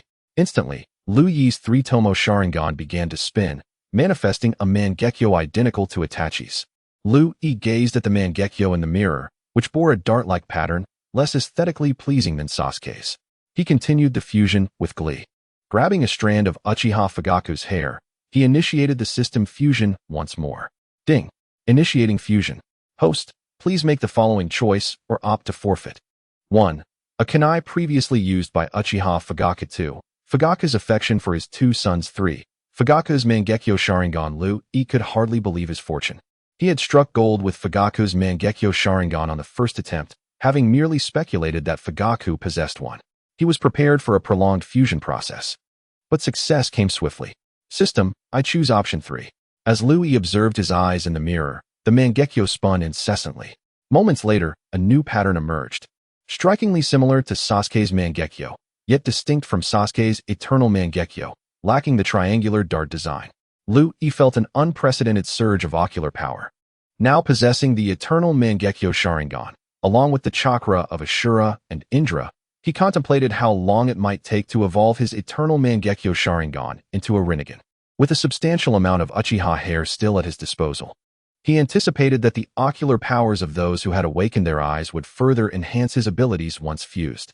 He pondered whether this would aid in his transformation into a Rinnegan. The system displayed his attributes. Ding. Acknowledged. Hua Dao Lu email. 7 years old. Ninjutsu. Fire style. Fireball technique. Fire style. Phoenix fire technique. Fire style. Crimson Phoenix fire claw. Fire style. Dragon flame technique. Fire style. Dragon flame song. Fire style. Great fire extinguish. Fire style. Great fire dispersal. Shadow clone explosion. Water style. Water dragon bullet technique. Water barrier. Water style. Great waterfall technique. Water clone technique. Wind style. Great breakthrough. Wind style. Wind cutter technique. Earth style. Heart decapitation technique. Earth spike. Earth dragon bullet technique. Earth style. Earth barrier. Earth clone technique. Earth substitution technique. Lightning style. Body flicker. Lightning ball. Chidori taijutsu. Leaf whirlwind. Leaf great whirlwind. Leaf strong whirlwind. Leaf rising rock. Leaf double whirlwind. Twin fawn. Dynamic prelude Jinjutsu. Fox heart technique. Illusion. This place is not. Binding illusion technique. Chakra attributes. Earth, water, wind, fire, lightning, Yin, Yang bloodline. Eternal Mangekyo Sharingan, evolving. Byakugan chakra volume. Ashura chakra, Indra chakra, fusing, Nine tails, Yang, system evaluation. Super Shadow. Upon seeing the evaluation of Super Shadow, Liu Yi paused, contemplating its accuracy. While Uchiha Madara, with his eternal Mangekyo Sharingan, once possessed less chakra than he currently did, despite Madara's formidable prowess in ninjutsu, taijutsu, and jinjutsu. Liu Yi's raw strength eclipsed Madara's by a considerable margin. He possessed half of the Nine Tails chakra, supplemented by Ashura's chakra, alongside the Whirlpool clan's lineage, renowned for their chakra strength. Moreover, Liu Yi's eternal Mangekyo Sharingan was still evolving into a Rinnegan. In a potential confrontation with Uchiha Madara, he might not secure victory, but he certainly would not be defeated. Of course, this comparison pertained to Madara during his battle with Hashirama at the Valley of the End. If it were the Madara of the Fourth Great Ninja War, Liu Yi would stand no chance. Reflecting on this, Liu Yi concluded that his immediate priority was to familiarize himself with his various abilities, particularly the capabilities of his eternal Mangekyo Sharingan. Whether it was Itachi's innate Amaterasu and Tsukuyomi, or Fugaku's ability to glimpse fragments of the future and manipulate Amaterasu with Kagaya's power, as well as the divine prowess of Susanoo. These would serve as his trump cards for a considerable time. However, he could not afford to expose them yet, as doing so would invite a series of complications. If it were only him, he could afford to play recklessly. Yet, his parents also resided in Konoha, and relying solely on himself for protection left room for enemies to exploit vulnerabilities. Upon acquiring a certain degree of power, one could discreetly enlist the aid of numerous ninjas or umbu to safeguard one's parents. Ideally, one would obtain the S-rank ninjutsu, flying thunder god, and bestow upon each parent a ring inscribed with its seal. In such a scenario, regardless of the circumstances, they could activate the seal and summon me in an instant, thus significantly enhancing their safety. As of now, Konoha remains relatively secure, but the true test lies 5 years hence, during the Chunin exams, when Orochimaru's plan to devastate Konoha unfolds. At that juncture, one must seize the opportunity to infiltrate the Hokage's office and acquire the Flying Thunder God technique. If fate allows, it would also be prudent to eliminate Danzo in the shadows, thus preventing his incessant meddling. I recall that during the original timeline, Jiraiya and Naruto were in search of Tsunade, and Konoha lacked formidable ninjas, save for Might Guy. It would be opportune to eliminate Danzo when Guy is away on a mission. Contemplating this, Liu Yi felt drowsy. Given the magnitude of events that transpired that night, tomorrow promised to be quite eventful. There would be no need for clones to attend school. Instead, I shall relish a day of genuine academic enjoyment. With this pleasant decision made, Liu Yi reclined on the tatami mat and soon succumbed to slumber. Chapter 9. Graduation the following day. Liu Yi rose early and made his way to the classroom, where Naruto had yet to arrive, though Shikamaru was present. Good morning, Shikamaru. Liu Yi greeted as he settled into his seat. Good morning, Liu Yi. Have you heard about the Uchiha clan? They were annihilated in a single night. Shikamaru, turning back to Liu Yi, broached a captivating topic. Liu Yi had already been apprised of the Uchiha massacre the previous night and had even played a part in it, reaping numerous benefits. However, such details were best kept secret. How could the Uchiha clan, known for their strength, be obliterated so suddenly? Who possesses such power? Liu Yi pondered aloud. My father mentioned that it was the Uchiha clan's young head, Itachi Uchiha, who single-handedly eradicated them, leaving only our classmate Sasuke Uchiha alive. It is said that Itachi is also Sasuke's older brother, and it's shocking that he would slay his own parents, Shikamaru elucidated. What has become of Sasuke now? A classmate inquired. According to my father, Sasuke is currently hospitalized in Konoha, in a state of unconsciousness. It is uncertain when he will awaken. It's truly tragic given the gravity of the situation, Shikamaru lamented. As time passed, more classmates trickled in, including the notoriously late Naruto. By now, the news of the Uchiha clan's demise had spread throughout the class. Naruto, uncharacteristically subdued, refrained from his usual antics. The school bell rang, and Irika entered the classroom. Students, due to the recent incident involving Sasuke, he will be unable to attend school for a while. Now let us begin our lesson, focusing on the body replacement technique. Irika explained, continuing his lecture until the bell signaled the end of class. As the afternoon approached, Naruto suggested a visit to see Sasuke. However, only a handful of students, primarily from the 12 young ninjas, accompanied Liu Yi. Upon arrival, Sasuke remained in a deep coma, and they did not linger long. They departed the hospital and returned home. Time flew, and before long, Liu Yi turned 12. Today marked the day of the graduation exam. The body replacement technique posed no challenge for Liu Yi, who could perform it with his eyes closed. Next, Inuzuka Kiba called the neighboring teacher. Kiba rose and proceeded to the adjacent classroom. Upon entering, he saw Irika and Mizuki seated at a table adorned with graduation headbands. Let us begin, Kiba. The examination will assess your ability to perform the body replacement technique. You must create 2 clones to pass, Irika announced. Kiba swiftly formed the hand seals, and with a puff of smoke, 3 Kiba Inuzukas appeared before Irika and Mizuki. Kiba, congratulations on passing the exam. Take your headband and go, Irika said, handing him the headband. Next, Yamanaka Ino. Next, Hanada Liu Yi. When Liu Yi heard his name called while gazing out the window, he snapped back to attention and made his way to the adjacent classroom. Liu Yi, the exam will assess your ability to create 2 clones. Are you prepared? Irika inquired as he regarded Liu Yi. With a puff of smoke, 3 Liu Yis materialized before Irika and Mizuki. Liu Yi, congratulations on passing the exam. Take your headband and go, Irika declared, presenting Liu Yi with his headband. Next, Uzumaki Naruto. Upon hearing his name, Naruto hurried to the adjacent classroom. He exchanged greetings with Liu Yi before entering. Liu Yi, having foreseen the outcome of Naruto's exam from his previous life, returned to his seat. Not long after, Naruto slumped beside Liu Yi, dejected. Naruto had anticipated some words of comfort from Liu Yi, but Liu Yi chose to ignore him. Indifferent to Naruto's pleading gaze, Liu Yi thought to himself that later that evening, under Mizuki's guidance, Naruto would pilfer the forbidden scroll and learn the multi-shadow clone technique, subsequently unleashing his wrath upon Mizuki. Iruka would also grant Naruto his graduation headband. As for whether Lu-I should seek an opportunity to sneak a peek at the Forbidden Scroll, which Naruto would bring out, in hopes of learning the Flying Thunder God technique, he deemed it unrealistic. The scroll Naruto stole would only contain the multi-shadow clone technique. This was both to ensure Naruto's graduation and to draw out Mizuki, allowing him to expose his ambitions, thus providing grounds for his capture. Students, tomorrow morning, we will begin class divisions. Ninja seniors will be here to guide you. You may now return home, Iruka announced, concluding the day's activities before departing the classroom. Lu-I left the school and returned home. After dinner, he retreated to his room. 5 years had passed since the Uchiha clan massacre, and Lu-I had significantly enhanced his strength. The system displayed my attributes. Ding, received. Hana Road Lu-I mail. 12 years old.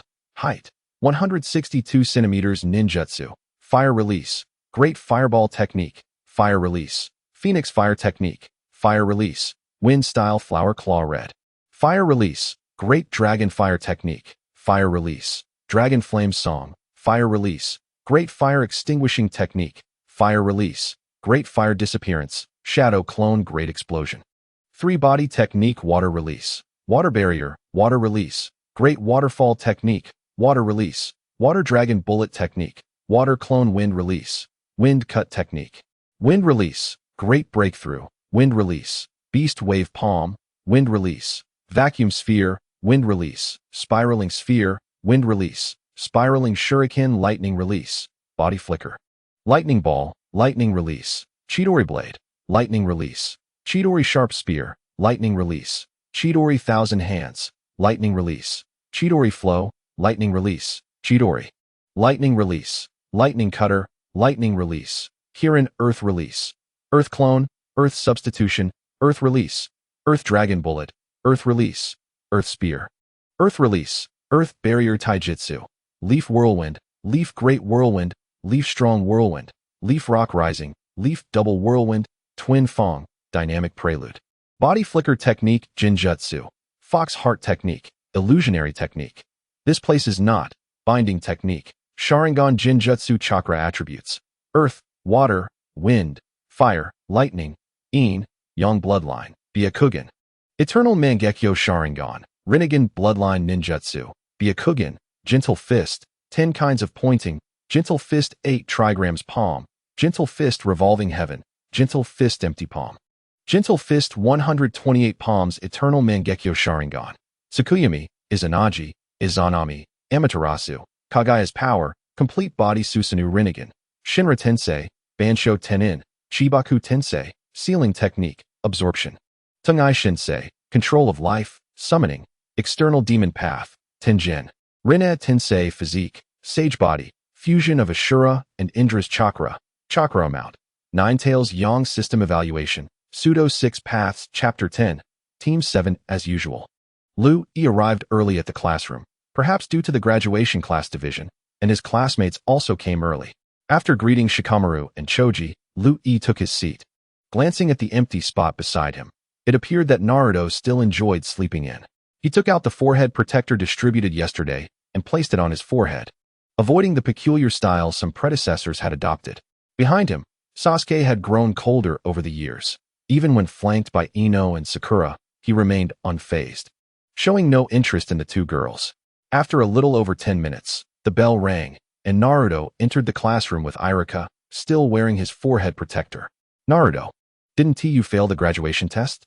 Where did you get that forehead protector? Did you steal it? Inuzuka Kiba shouted, pointing at Naruto's forehead protector. Kiba, don't look down on me. Iruka-sensei personally gave this to me. I graduated based on my strength. Naruto retorted angrily. You're lying. I don't believe you. How could you graduate without knowing the shadow clone technique? Kiba shot back. Just watch. Allow me to demonstrate my multi-shadow clone technique. As Naruto finished speaking, with a bang, nearly 20 swirling Naruto clones appeared in the classroom, astonishing everyone except Lu-I and Iruka, even drawing a surprised expression from Uchiha Sasuke. All right, Naruto. Dispel the shadow clones and return to your seat. Classmates, there is no doubt that Uzumaki Naruto graduated based on his own strength.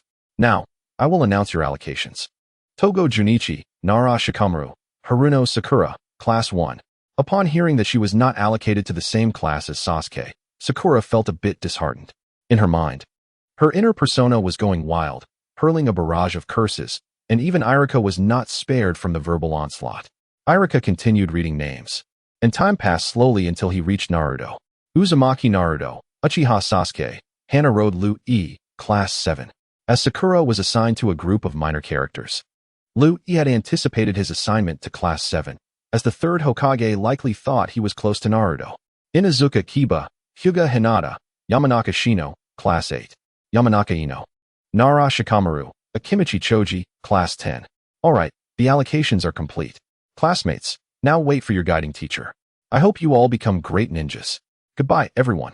With that, Irika left the classroom. After a while, various ninjas entered to take away groups of students.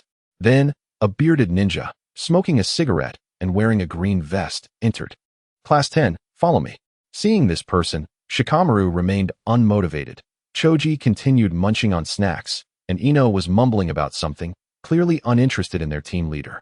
Watching Asuma lead Shikamaru and the others away, Louis knew Kakashi would likely take a long time to appear. A few minutes later, a female ninja dressed in bandages entered. Louis recognized her at a glance as Jonin Yuhi Kurenai. Class 8, gather and follow me. After saying that, she took Kiba, Hinata, and Shino away. As time passed, more and more students left, until only Lu-E, Naruto, and Sasuke remained. Lu-E glanced at the clock hanging on the wall. It was still before noon.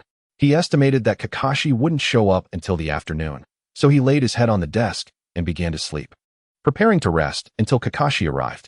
Initially impatient, Naruto saw Lu-E sleeping with his head down and, without a second thought, followed suit. Sasuke, observing the two of them sleeping, felt a twitch of annoyance, thinking they were utterly unconcerned. Whatever, I'll sleep too, he decided, also resting his head on the desk. Time passed slowly, and the classroom fell silent. Meanwhile, in the Hokage office, Kakashi was watching the scene through a crystal ball alongside the third Hokage. Kakashi, I hope you can take good care of Team 7. Naruto is your teacher Minato's child. He has suffered a lot since childhood and has a mischievous personality. So please look after him. As for Uchiha Sasuke, he is an orphan of the Uchiha clan, and you, with your Sharingan, are his best teacher. Hana Road Lu-E is a promising student with both theoretical and practical skills and has a good relationship with Naruto. Kakashi, please take good care of him, said the third Hokage, Sarutobi Hiruzen, while smoking. After hearing the third Hokage's words, Kakashi felt that these three troublesome children would be challenging to manage. Hokage-sama, then I shall take my leave, he said, using the body flicker technique to depart from the Hokage office. Minato, I'm sorry, I have let your expectations down. The child who should have become a hero, Naruto, is despised by the villagers. I hope Kakashi can bring about some change, the third Hokage murmured. Watching the scene through the crystal ball, Lu-E woke up in the afternoon, roused by hunger. Glancing at the time, it was nearly 4 o'clock. Having not eaten lunch, Lu-E felt quite famished. He looked over at Naruto, who was still asleep, while Sasuke appeared to have woken up and, noticing Lu-E watching him, glanced back. Lu-E then called out to Naruto to wake him up. As Naruto awoke, he initially believed that their instructor had arrived. Upon glancing around, he discovered that aside from himself and 2 others, their teacher was nowhere in sight. Anger surged within him. Who was this irresponsible instructor? Arriving so late in the afternoon without any sense of time? Truly infuriating. Naruto's sentiments echoed the frustration shared by his companions, who were equally displeased at the tardiness that had disrupted their training. Sasuke, too, wore an expression of annoyance. Just as Lu-E was about to speak, the classroom door swung open. Apologies for the wait. I encountered a large black cat on my way here, which led me astray on the journey of life, Kakashi said with a squint and a smile as he stepped inside. Lu-E couldn't help but roll his eyes at Kakashi's insincere apology. You are our instructor? You seem rather fragile, and why the mask? Are you hiding an especially unappealing appearance, perhaps large buck teeth? Naruto unabashedly critiqued Kakashi. Oh, let us not dwell on trivial details. I am your instructor. Now, please, introduce yourselves, Kakashi replied nonchalantly. Shouldn't you lead by example with your own introduction first? Sasuke interjected. Very well, I am Hatake Kakashi. I have many interests, but I shall not disclose what I dislike. As for hobbies, I prefer to keep those to myself. Now, who will go next? Kakashi delivered a rather lackluster self-introduction. "I'll go first," exclaimed Naruto, raising his hand. "I am Uzumaki Naruto. I love ramen. Despise waiting for instant noodles to cook, and my dream is to become Hokage," Naruto declared with enthusiasm. Kakashi then turned to Uchiha Sasuke. "Your turn." "I am Uchiha Sasuke. I have no particular likes or dislikes. Rather than hobbies, I harbor an ambition to restore the Uchiha clan and avenge my family," Sasuke stated somberly, his gaze averted. The tragedy of the Uchiha clan's massacre weighed heavily on him, particularly the loss of his beloved brother, who had eliminated their entire family in a single night. Such a burden could shatter even the strongest of individuals. One could only wonder if Itachi felt any remorse for his actions. "Now, it's your turn to introduce yourself," Kakashi said, directing his attention to Liu Yi. "I am Hanada Liu Yi. I cherish the time spent with my parents, have no current dislikes. Though I do detest those who lack a sense of time. My aspiration is to become a formidable ninja capable of protecting my family and friends." Liu Yi earnestly introduced himself. "All right, that concludes our self-introductions for today. Time is of the essence. Meet at Training Ground 7 tomorrow at 5 for the graduation exercise. Oh, and remember, don't eat breakfast. It may cause nausea." Dismissed. With that, Kakashi vanished in a puff of smoke. Relieved to finally return home, Liu Yi felt ravenous. "Naruto, Sasuke, see you tomorrow," he called out, disappearing in an instant. Naruto, momentarily taken aback, soon followed suit. "How could Liu Yi be so fast?" Sasuke muttered, astonished by Liu Yi's swiftness. Upon returning home, Liu Yi finished his meal and engaged in a brief conversation with his father, Hanada Zouchin, about the day's events at school. By nightfall, he lay down and fell asleep. The next morning, after a leisurely breakfast, Liu Yi arrived at Training Ground 7, only to find Naruto wearing a despondent expression and Sasuke leaning coolly against a tree. "Liu Yi, why are you so late? You've missed the meeting. Kakashi-sensei is utterly inconsiderate, making us wait half the day yesterday and now again today," Naruto complained upon seeing Liu Yi. "Did you and Sasuke really listen to Kakashi-sensei and arrive at 5 without breakfast?" Liu Yi asked, casting a questioning glance at Sasuke. "Indeed, we arrived at 5. Naruto replied eagerly. Sasuke nodded with a hint of pride. "Seriously? You both believe Kakashi-sensei? He probably won't arrive until noon," Liu Yi exclaimed, incredulous at their naivety. Naruto and Sasuke exchanged glances, their irritation evident. Suddenly, Naruto's stomach growled loudly, causing him to blush in embarrassment. Just then, Kakashi strolled over. "Ah, you're all here. Apologies for the delay. I was held up by a little bird that obstructed my path. I had a lengthy discussion with it, and it was touched by my words. So I arrived late," Kakashi explained with a smile. "That's a ridiculous excuse," Naruto retorted, unrelenting in his critique. Sasuke huffed, clearly sharing Naruto's sentiment, while Liu Yi merely shot Kakashi an exasperated look. "Now, at 11 o'clock, you must seize the bells from me by noon. Those who fail to do so will be tied to a tree and forced to watch us eat, and they will not graduate. Instead, they'll return to school," Kakashi explained, producing 2 bells and a timer. "Wait, Kakashi-sensei, you only have 2 bells, and there are 3 of us. Isn't one missing?" Naruto questioned. "This test only has 2 bells. The one who fails to acquire a bell will face the aforementioned consequences. Are you ready? Bring forth your determination to defeat me. The test begins now," Kakashi declared, placing the timer on a stump and attaching the bells to his waist before retrieving a book from his pouch. As Kakashi's words faded, Liu Yi and Sasuke vanished from sight, while Naruto stood before Kakashi, grinning foolishly. "Kakashi-sensei, reading in front of me is a sign of disrespect towards Uzumaki Naruto. Allow me to demonstrate my shadow clone technique." With a puff of smoke, hundreds of Narutos materialized before Kakashi. "Everyone, let us show Kakashi-sensei what we've got and seize those bells." Kakashi, taken aback by the multitude of Naruto clones, marveled at his chakra reserves. "Naruto, no amount of clones will suffice against me." Kakashi swiftly stowed his book, brandishing a kunai and effortlessly dispersing a clone with a kick, the kunai subsequently piercing another, causing it to vanish in a puff of smoke. Some attempted to strike Kakashi with shuriken, but none were successful. Time ticked away, and Naruto's shadow clones were swiftly dispersed by Kakashi, leaving only the original Naruto facing away from him. "It is not wise for Naruto to turn his back on an enemy." Kakashi's voice resonated from behind him. "What?" Naruto had yet to react. At that moment, Kakashi swiftly executed the 1,000 Years of Death technique aimed directly at Naruto's unguarded back. Naruto's expression changed drastically, an indescribable sensation coursing through his body. As he was launched into the air, Naruto fell into the water.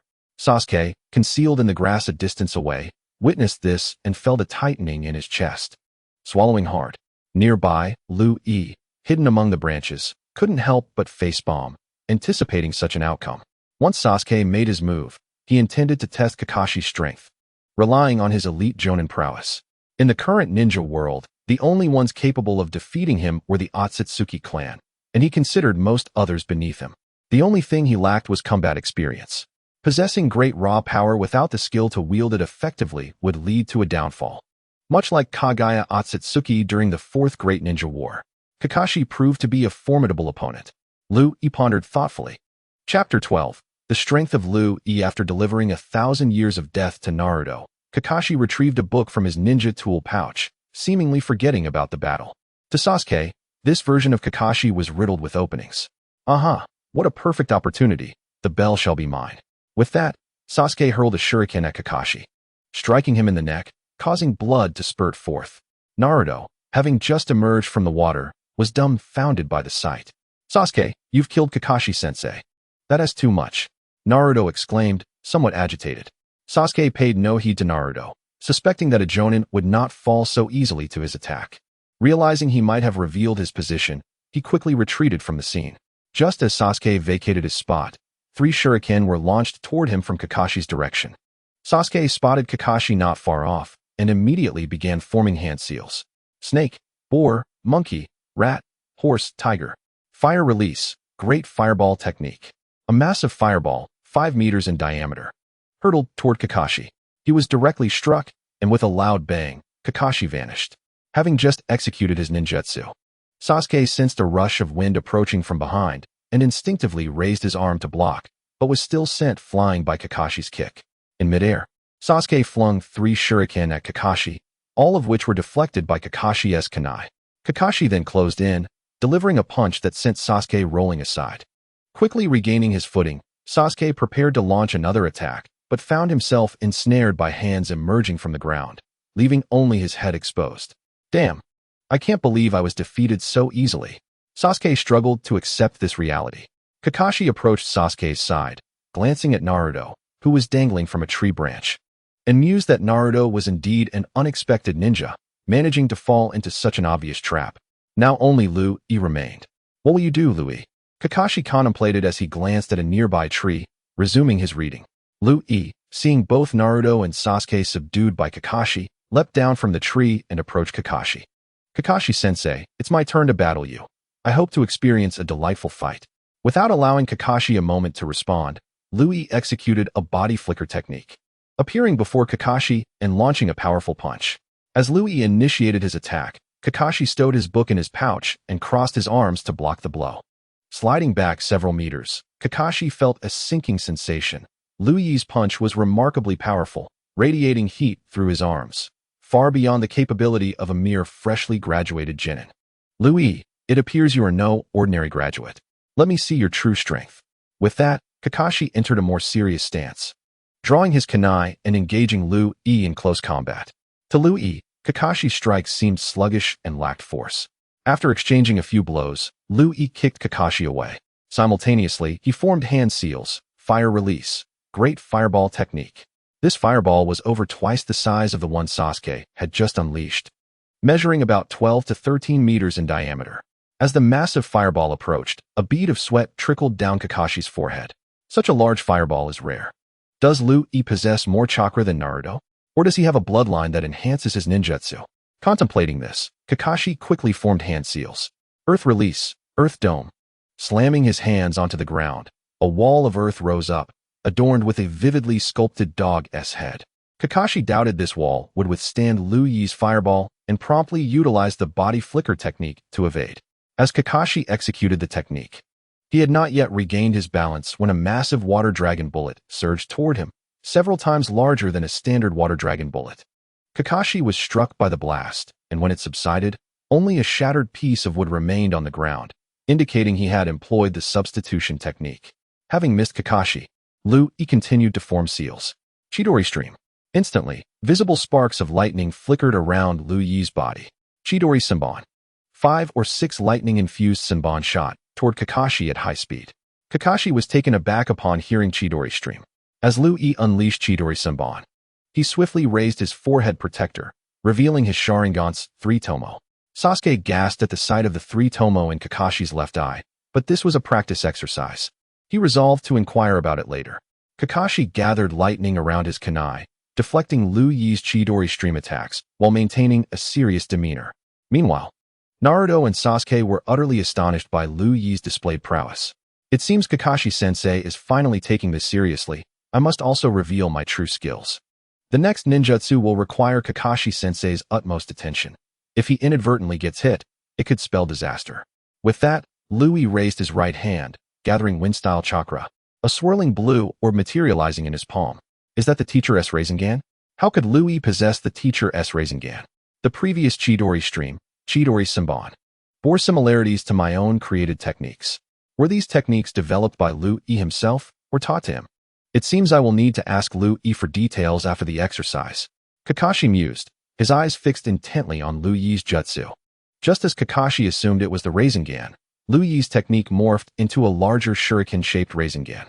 Holding it aloft, Liu Yi announced to Kakashi, Kakashi-sensei, my ninjutsu can be thrown, prepare yourself. Wind release, Rasen Shuriken. Liu Yi hurled the massive Rasen Shuriken toward Kakashi. As Kakashi confronted the incoming Rasengan, he did not hesitate to evade it with the body flicker technique.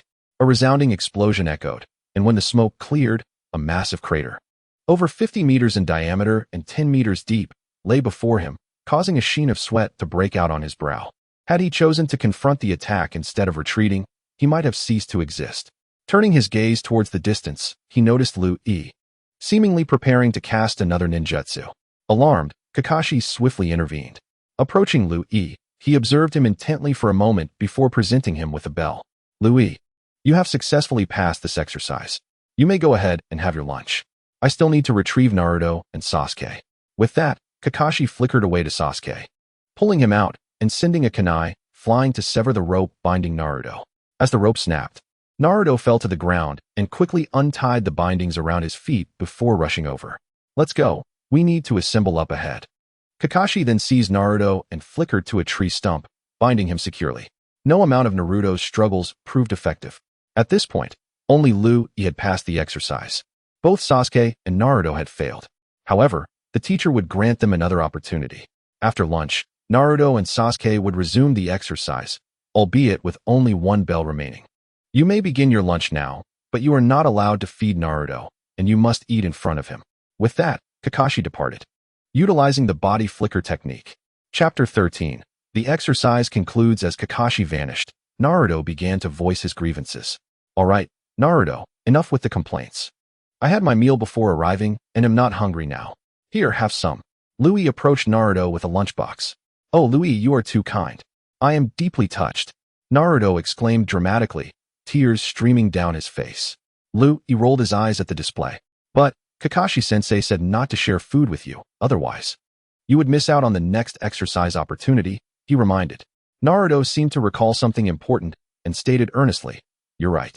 Ignoring Naruto's protests, Liu Yi began to feed him with chopsticks, stuffing his mouth full. Sasuke approached with his own lunchbox. I don't have much of an appetite. Naruto, you can have it, he said, his cheeks tinged with a hint of embarrassment, as if he made a significant decision. He too began to feed Naruto, who was genuinely moved, tears flowing as he devoured the food, casting fervent glances at Liu Yi and Sasuke. This made Liu Yi shiver with discomfort, while Sasuke's expression changed. Just as he was about to speak, the sky darkened ominously, accompanied by thunder and lightning, as Kakashi approached with a menacing aura. His expression was grim, causing Naruto to forget his meal, swallowing hastily and choking, his face turning an alarming shade of purple. Liu Yi quickly delivered a punch to Naruto's abdomen, prompting him to heave. Kakashi halted, resting his hand on his forehead. You have all qualified, he announced, revealing the results of the exercise. Wait, didn't you say only Liu Yi passed? How did Sasuke and I also qualify? Naruto questioned, puzzled. This exercise was primarily designed to test your sense of teamwork, not merely your individual strength. A ninja lacking strength is worthless, but a ninja devoid of teamwork and disregardful of their comrades' lives is the lowest of the low. That concludes today's exercise. We will gather in the mission hall at 8 tomorrow morning. You are dismissed. Lu Yi, come with me. With that, Kakashi led Lu Yi away. Sasuke contemplated asking Kakashi about the Sharingan, but opted to leave as it appeared Kakashi had matters to discuss with Lu Yi. Naruto, however, was left bewildered. Hey Kakashi-sensei, you haven't untied me yet. Lu Yi, please help me out here. Don't leave me. Suddenly, a kunai flew towards Naruto, startling him. It struck the ropes binding him, severing them. Meanwhile, Kakashi guided Lu Yi to a secluded area. During their walk, Lu Yi anticipated that Kakashi would inquire about the origins of his ninjutsu and his abilities. Lu Yi, can you tell me who you learned your ninjutsu from? Kakashi asked earnestly, awaiting Lu Yi's response. Kakashi-sensei, I taught myself all my ninjutsu, Lu Yi replied, no longer concerned about revealing a portion of his capabilities. His focus now was on skillfully employing all his abilities while accompanying Kakashi on missions. He sought opportunities to engage with other ninjas to hone his skills. However, he could not reveal techniques like the Byakugan, Eternal Mangekyo Sharingan, or Rinnegan as they could bring him trouble, especially with Danzo still alive. He feared that while he was away from Konoha, Danzo might target his family, causing him regret. So, how would you assess your strength? Kakashi probed after hearing Lu Yi's response. Well, I would say I am not weaker than you, Kakashi-sensei, Lu Yi replied thoughtfully. I will report your strength and abilities to the third Hokage. Are you prepared for that? And do you have any thoughts on it? Kakashi continued. Rest assured. As long as you do not harm Konoha, I will stand before you to protect you. Now, go.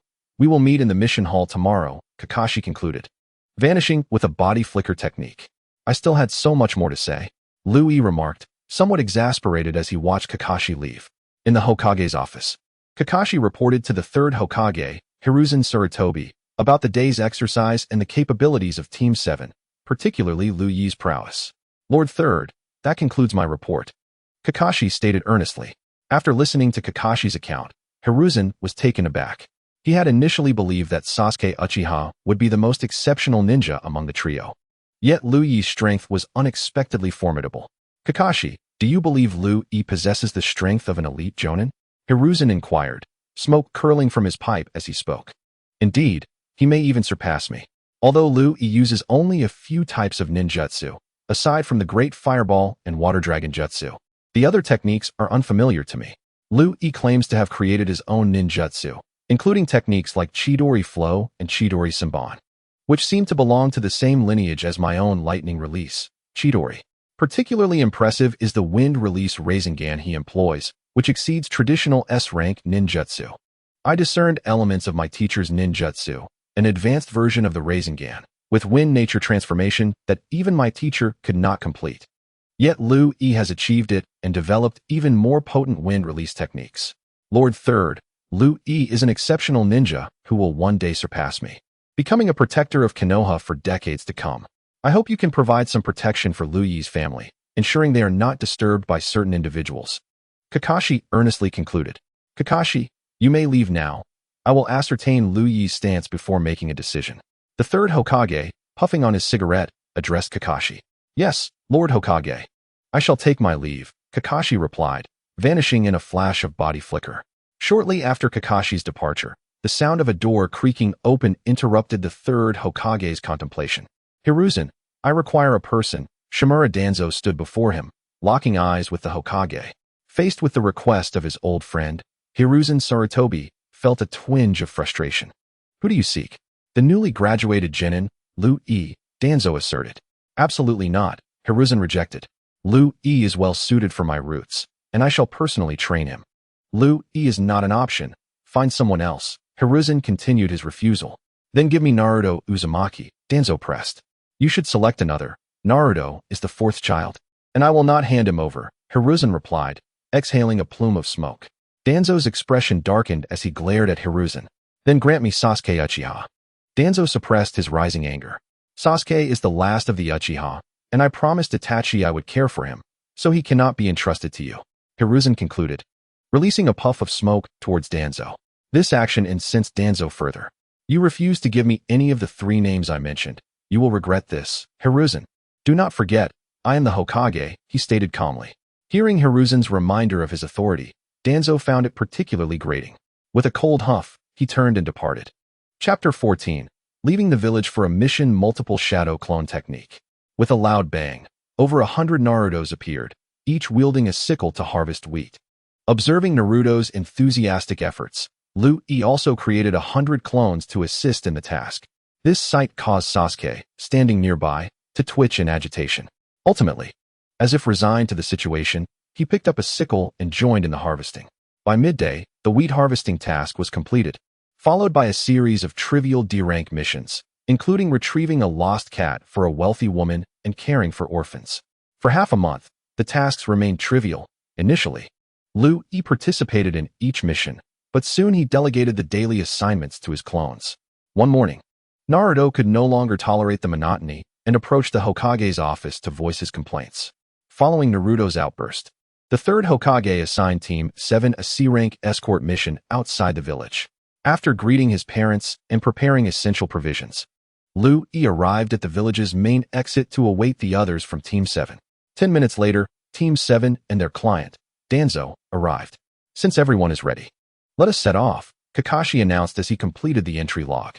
Outside the village, Naruto displayed an unusual excitement, laughing boisterously. This is my first time leaving the village. I wonder what the outside world is like. That blonde kid seems quite unreliable. Is he up to the task? Danzo complained to Kakashi. I will kill you, Naruto retorted furiously. Kakashi quickly restrained Naruto, exasperated. Naruto, if you kill the client, our mission will end right here. Do not worry, Mr. Danzo. I, as the leading jonin, will ensure your safety, Liu Yi thought to himself, aware that the escort mission was fraught with peril. Had it not been for Kakashi's Team 7, any ordinary jonin would have met with disastrous consequences. Thus, Liu Yi chose to ignore Danzo's complaints. With a civilian among them, their pace was sluggish, and after much time, they had yet to leave the land of fire. Eventually, they encountered a small puddle on the road, and Liu Yi recognized the impending appearance of the demon brothers.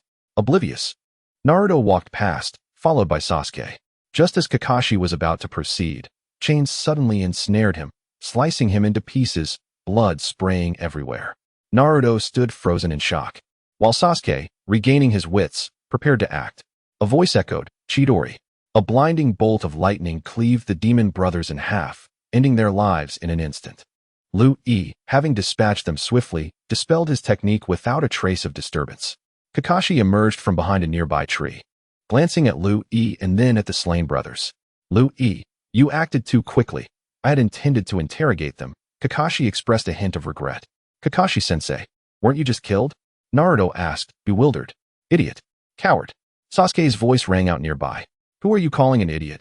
You jerk. Naruto retorted, struggling to tolerate Sasuke's taunts. Enough. Naruto, be quiet. I have more questions for you, Mr. Danzo. Could you explain why your escort mission involved Chunin? They seem to be here for you. Can you clarify? Kakashi stepped forward to interrogate Danzo. How could they possibly come for an old man like me?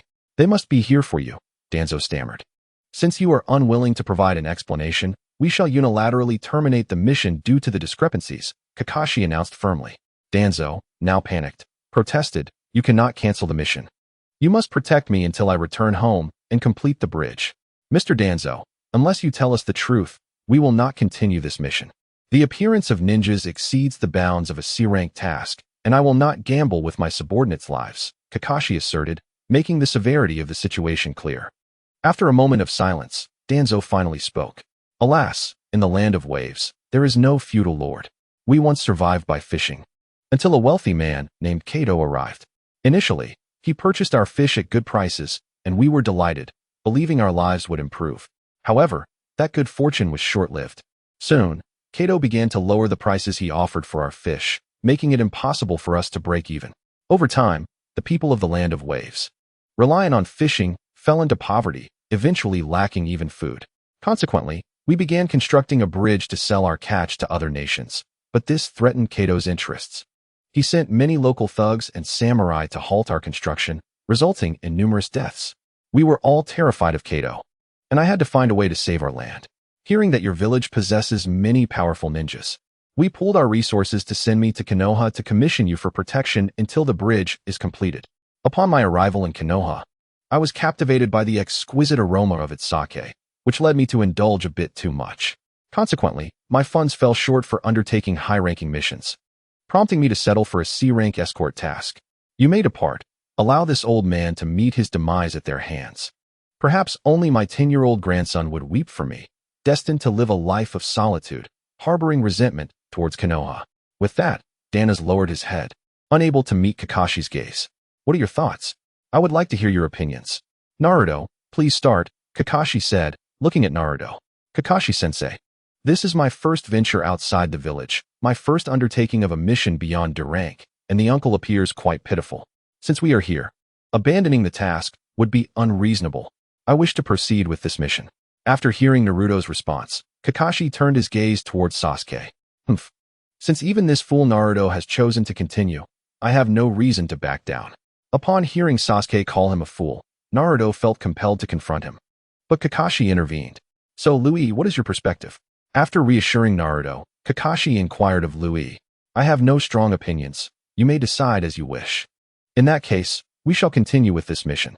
However, as there are ninjas involved, you must heed my arrangements and remain vigilant to avoid giving the enemy any opportunity. Very well, Louis, you will lead the way, followed by Naruto, with Mr. Danas behind him, then Sasuke, and finally myself. Maintain formation, let us proceed. Kakashi concluded, falling into line while retrieving a book from his ninja tool pouch. Chapter 15. Zabuza Momochi. 2 days later, Kakashi, Louis, and Naruto arrived at the coastal region closest to the land of fire and the land of waves. Upon reaching the shoreline, a middle-aged man approached in a boat to escort Danas back to the land of waves. Half an hour later, the man deposited Kakashi and the others at the edge of a secluded forest in the land of waves before departing. Maintaining their previous formation, they commenced their advance. Perhaps due to earlier events, Naruto felt dissatisfied with his performance and adopted a vigilant expression. As they passed through a patch of grass, Naruto suddenly hurled a kunai towards the side, causing Sasuke to scoff at Naruto's foolish behavior. Ignoring Sasuke, Naruto dashed into the grass, soon emerging with a snow-white rabbit. With a look of disappointment, he was about to discard the rabbit when he recalled from his studies that rabbits exposed to ample sunlight should not possess such a pristine white fur. Thus, the only conclusion was that this was a man-made ninja rabbit. Just as Louis finished speaking, he sensed a chakra fluctuation from a distance, and a large sword soared towards their group. Get down, Kakashi shouted. Naruto dropped the rabbit and quickly crouched, while Sasuke swiftly reacted, pulling Danas down with him. Only Louis extended his right hand and caught the incoming decapitating blade. What gives a mere sword the right to compel me to bow? Zabuza Momochi. What do you think? After speaking, he glanced at Zabuza, who was preparing to strike a dramatic pose nearby. At that moment, Zabuza felt somewhat embarrassed.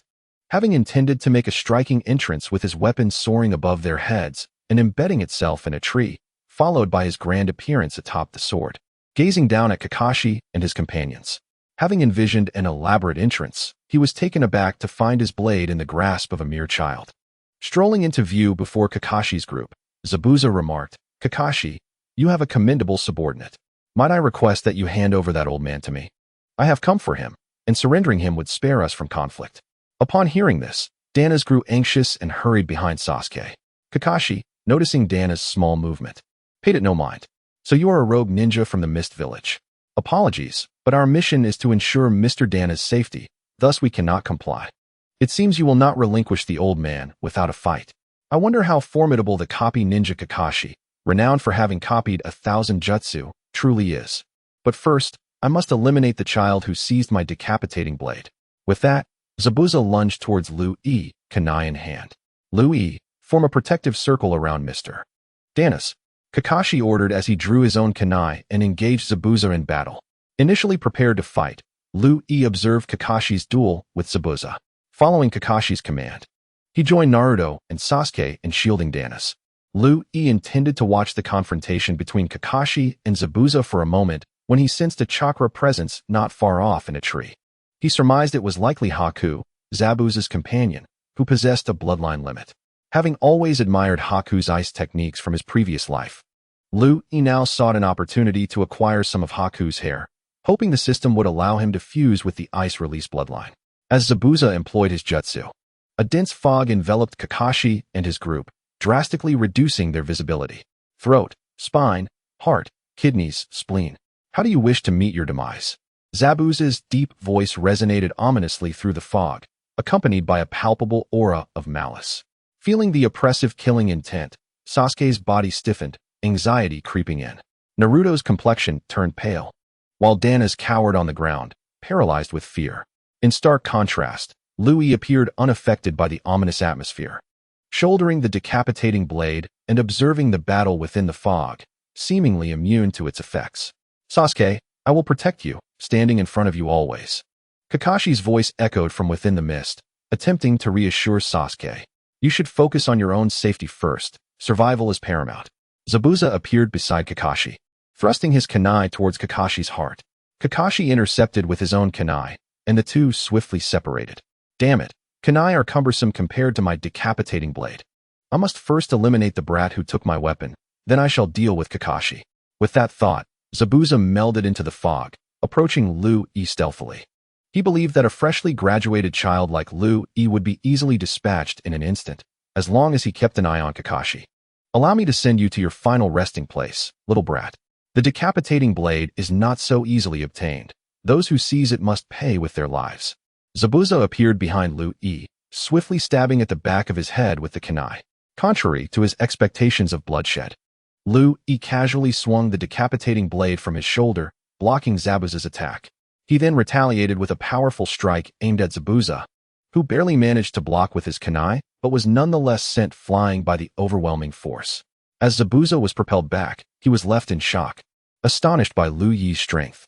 Liu Yi, having sent Zabuza flying, planted the decapitating blade into the ground and began forming hand signs. Wind release, great breakthrough. In less than a second, Liu Yi's ninjutsu was complete. With a gust of wind, the dense fog that had just lingered was swiftly dispersed. Not far away, the half-kneeling Zabuza wore an expression of astonishment that had yet to fade. Liu Yi began to weave hand signs once more. Fire release, great fire destruction. A colossal wall of flames, nearly 100 meters in length and 50 to 60 meters high, surged towards Zabuza. Its scale was comparable to the great fire destruction wielded by Uchiha Madara during the Fourth Great Ninja War in Liu Yi's previous life. Witnessing such an astounding fire release jutsu, the most exhilarated among them was Sasuke. He recognized this technique, an esteemed B-rank jutsu of the Uchiha clan. Sasuke had never imagined that a B-rank jutsu could possess such formidable power. He pondered whether he could vanquish that man if he were to master it. With this thought, Sasuke gazed at Liu Yi with fervent eyes. Naruto found Liu Yi's fire release to be incredibly impressive, evoking both envy and an eagerness to learn. If he could wield such potent techniques, Sakura would surely regard him with newfound admiration. With this notion, Naruto's eyes shone with a passionate intensity directed at Liu Yi. Kakashi was somewhat taken aback by Liu Yi's powerful fire release, but soon came to terms with it. After all, if he could utilize wind release, spiraling shuriken, mastering a powerful fire release jutsu was hardly surprising. At that moment, Zabuza's complexion turned pale. There was no opportunity left to evade Liu Yi's great fire destruction. Chapter 16. Completing the mission and returning to the village, Zabuza realized he could not escape and promptly employed the water release, water barrier technique, hoping to shield himself from Liu Yi's flames. Ice release, ice wall. A figure appeared before Zabuza, using the bloodline technique of ice release to assist in deflecting Liu Yi's fire release. However, this was all in vain. The external ice wall and Zabuza's water barrier were evaporated in an instant by the flames. A minute later, the fire subsided, leaving Zabuza and Haku gravely injured and unconscious on the ground, unlikely to survive for long. Liu Yi approached to assess their condition and swiftly executed them with his decapitating sword. He also collected some of Haku's hair that had not yet been consumed by flames. Kakashi came over and used earth release to bury their bodies. All right, let us depart. We should complete this mission swiftly and return to the village. On the journey, the group fell into a contemplative silence, which persisted until they arrived at Dazna's home. Kakashi then inquired about Liu Yi's plans for the decapitating sword, as it was a unique weapon of the Hidden Mist village. The ninjas of the Hidden Mist would undoubtedly come to reclaim it. Kakashi-sensei, as long as the ninjas from the Hidden Mist dare to come for it, I shall slay them. One down, another to follow. This sword was earned through my own merit, Liu Yi remarked nonchalantly in response to Kakashi's caution. Very well then, We shall protect Dasna during the construction of the bridge. Once it is completed, we can return to the village. Before that, I will conduct training with you all. Today, rest well, training begins tomorrow. With that, Kakashi left to discuss lodging and meals with Dasna. During dinner that night, a large table was filled with food, where Naruto and Sasuke engaged in a contest to see who could eat the most. Ultimately, both overindulged and were reprimanded by Kakashi for their lack of manners. After finishing his meal, Louis retreated to his designated room to practice the Nine-Tails chakra mode. Compared to 5 years prior, the once inert Nine-Tails chakra now felt more controllable. He realized that if he could fully suppress the Nine-Tails' negative emotions, he could become the perfect Jinchuriki. The following morning, after breakfast, Kakashi assigned Louis to protect Dasna during the bridge's construction, while Naruto and Sasuke remained for ninjutsu training. Louis, bearing the decapitating sword, accompanied Dasna and his crew to the nearly completed bridge. Observing the bustling activity, Louis felt the passage of time. And as midday approached without any disturbances from Kato's subordinates, he began to practice the chakra mode once more. By evening, Louis escorted Dasna and his crew back home. Upon arrival, Dasna's daughter had prepared a lavish spread, eagerly awaiting Kakashi, Naruto, and Sasuke. Just as Louis was about to summon Kakashi and the others, he heard their voices approaching, marked by the usual bickering between Naruto and Sasuke, truly a duo of rivals. This rivalry was reminiscent of the ancient conflict between Ashura and Indra's chakra. However, Louis found himself perplexed. Despite possessing both Ashura and Indra's chakra, he did not share the same animosity as Naruto and Sasuke. Setting aside his thoughts, Louis began to eat. During the meal, he reported to Kakashi about the day's mission. Learning that Kato and his men had not caused any trouble, Kakashi speculated that they would likely appear on the day the bridge was completed. He then instructed Louis to protect Dasna for another week, during which he planned to provide intensive training for Naruto and Sasuke. Louis accepted Kakashi's directive, engaging in daily routines of early departures and late returns. A week later, the bridge approached its final stages of completion. Today, aside from Louis resting at Dasna's home, the other members of Team 7 were stationed on the bridge to safeguard Dasna, awaiting Kato and his subordinates. Although Kakashi had intended for Louis to join them, Louis had been enjoying Dasna's daughter's meals. Knowing that Kato would send warriors to capture Dasna's daughter as leverage, Louis suggested to Kakashi that he stay behind to protect her and Dasna's grandson, Inari. As Louis had anticipated, several warriors arrived, intent on seizing Dasna's daughter and grandson. Before they could accomplish their goal, Louis executed a swift body flicker technique, dispatching the warriors with his decapitating sword. After disposing of the bodies, he felt no inclination to console the frightened Inari and made his way to join Kakashi and the others. Upon reaching the bridge, Louis observed Naruto and Kakashi's numerous shadow clones battling Kato and his men, while Sasuke stood guard over Dasna. As Louis approached, Kato was swiftly handled by Kakashi. Days later, Kakashi returned with proof of mission completion, bringing Louis, Naruto, and Sasuke back to the Hidden Leaf Village. The journey to the Land of Waves had taken 3 days due to Dasna's presence, but the return trip was accomplished in just half a day. Upon arriving at the village gates, they were greeted by the perennial gatekeepers, Kimizuki Izumo and Kotetsu. Kakashi presented their entry documents, and they proceeded inside. Now that we are back in the village, you three can enjoy a well-deserved rest. I will notify you when new missions arise. For now, I must submit the mission report and update the third Hokage. Dismissed. As Kakashi departed, Naruto suggested inviting Sasuke and Louis to dine at Ichiraku Ramen. However, both declined his offer. Naruto reluctantly abandoned the idea and then proposed a gathering with their classmates, expressing a desire to reunite since their graduation. Initially, Louis intended to refuse, eager to return home and see his parents. Though it has only been half a month since leaving the village, Louis finds himself missing his parents. Naruto gazes at Louis with a yearning expression, hoping to gain his support. Unable to withstand Naruto's pleading look, Louis agrees, suggesting they gather in the evening for a barbecue. The task of inviting others falls to Naruto, who also extends an invitation to Sasuke. To Louis' surprise, Sasuke accepts, stating he will attend in the evening before departing. Upon returning home, Louis encounters his mother, Michiko Hanamichi, welcoming guests at their store. He greets her, and she, momentarily leaving her duties, rushes to embrace him. It is noteworthy that after several years of operation, The Hanamichi clothing store has flourished, necessitating the hiring of additional staff.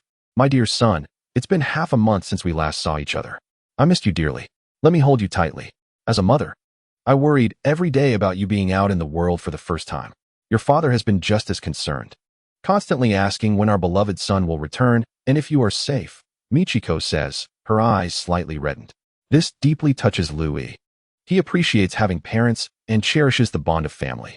He vows to protect this hard-won affection from any who might threaten it. Should anyone attempt to disrupt his family, Louis would ensure they suffer.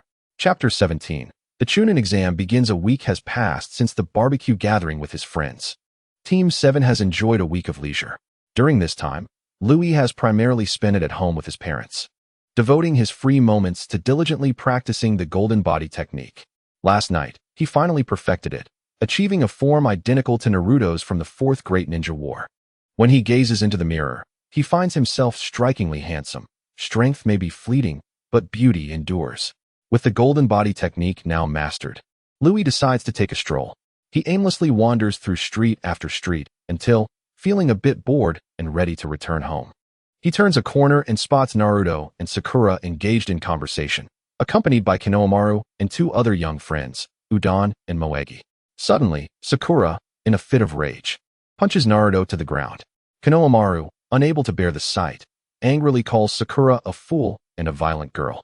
Sakura clenches her fists, ready to retaliate against Konohamaru, who hastily retreats only to collide with Kankuro. Ouch, that hurt, Kankuro exclaims as he grips Konohamaru by the neck, lifting him off the ground. Sensing Konohamaru is in danger, Naruto rushes to his aid.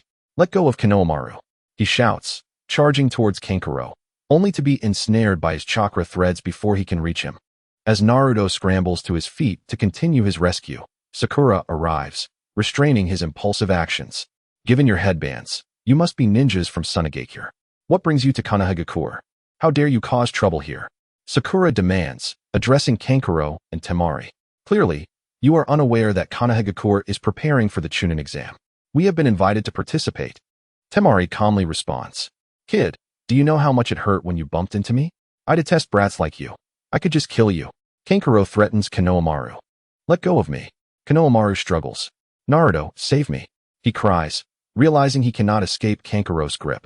As Naruto prepares to intervene, a stone flies from a distance, striking Kankuro's hand. Yelping in pain, Kankuro releases Konohamaru, who seizes the opportunity to dash to Naruto's side. Naruto, you're so weak, Konohamaru remarks, disappointed that it wasn't Naruto who saved him. You fool, I was trying to save you, and I even fell down, Naruto retorts indignantly. In another village, you should keep a low profile.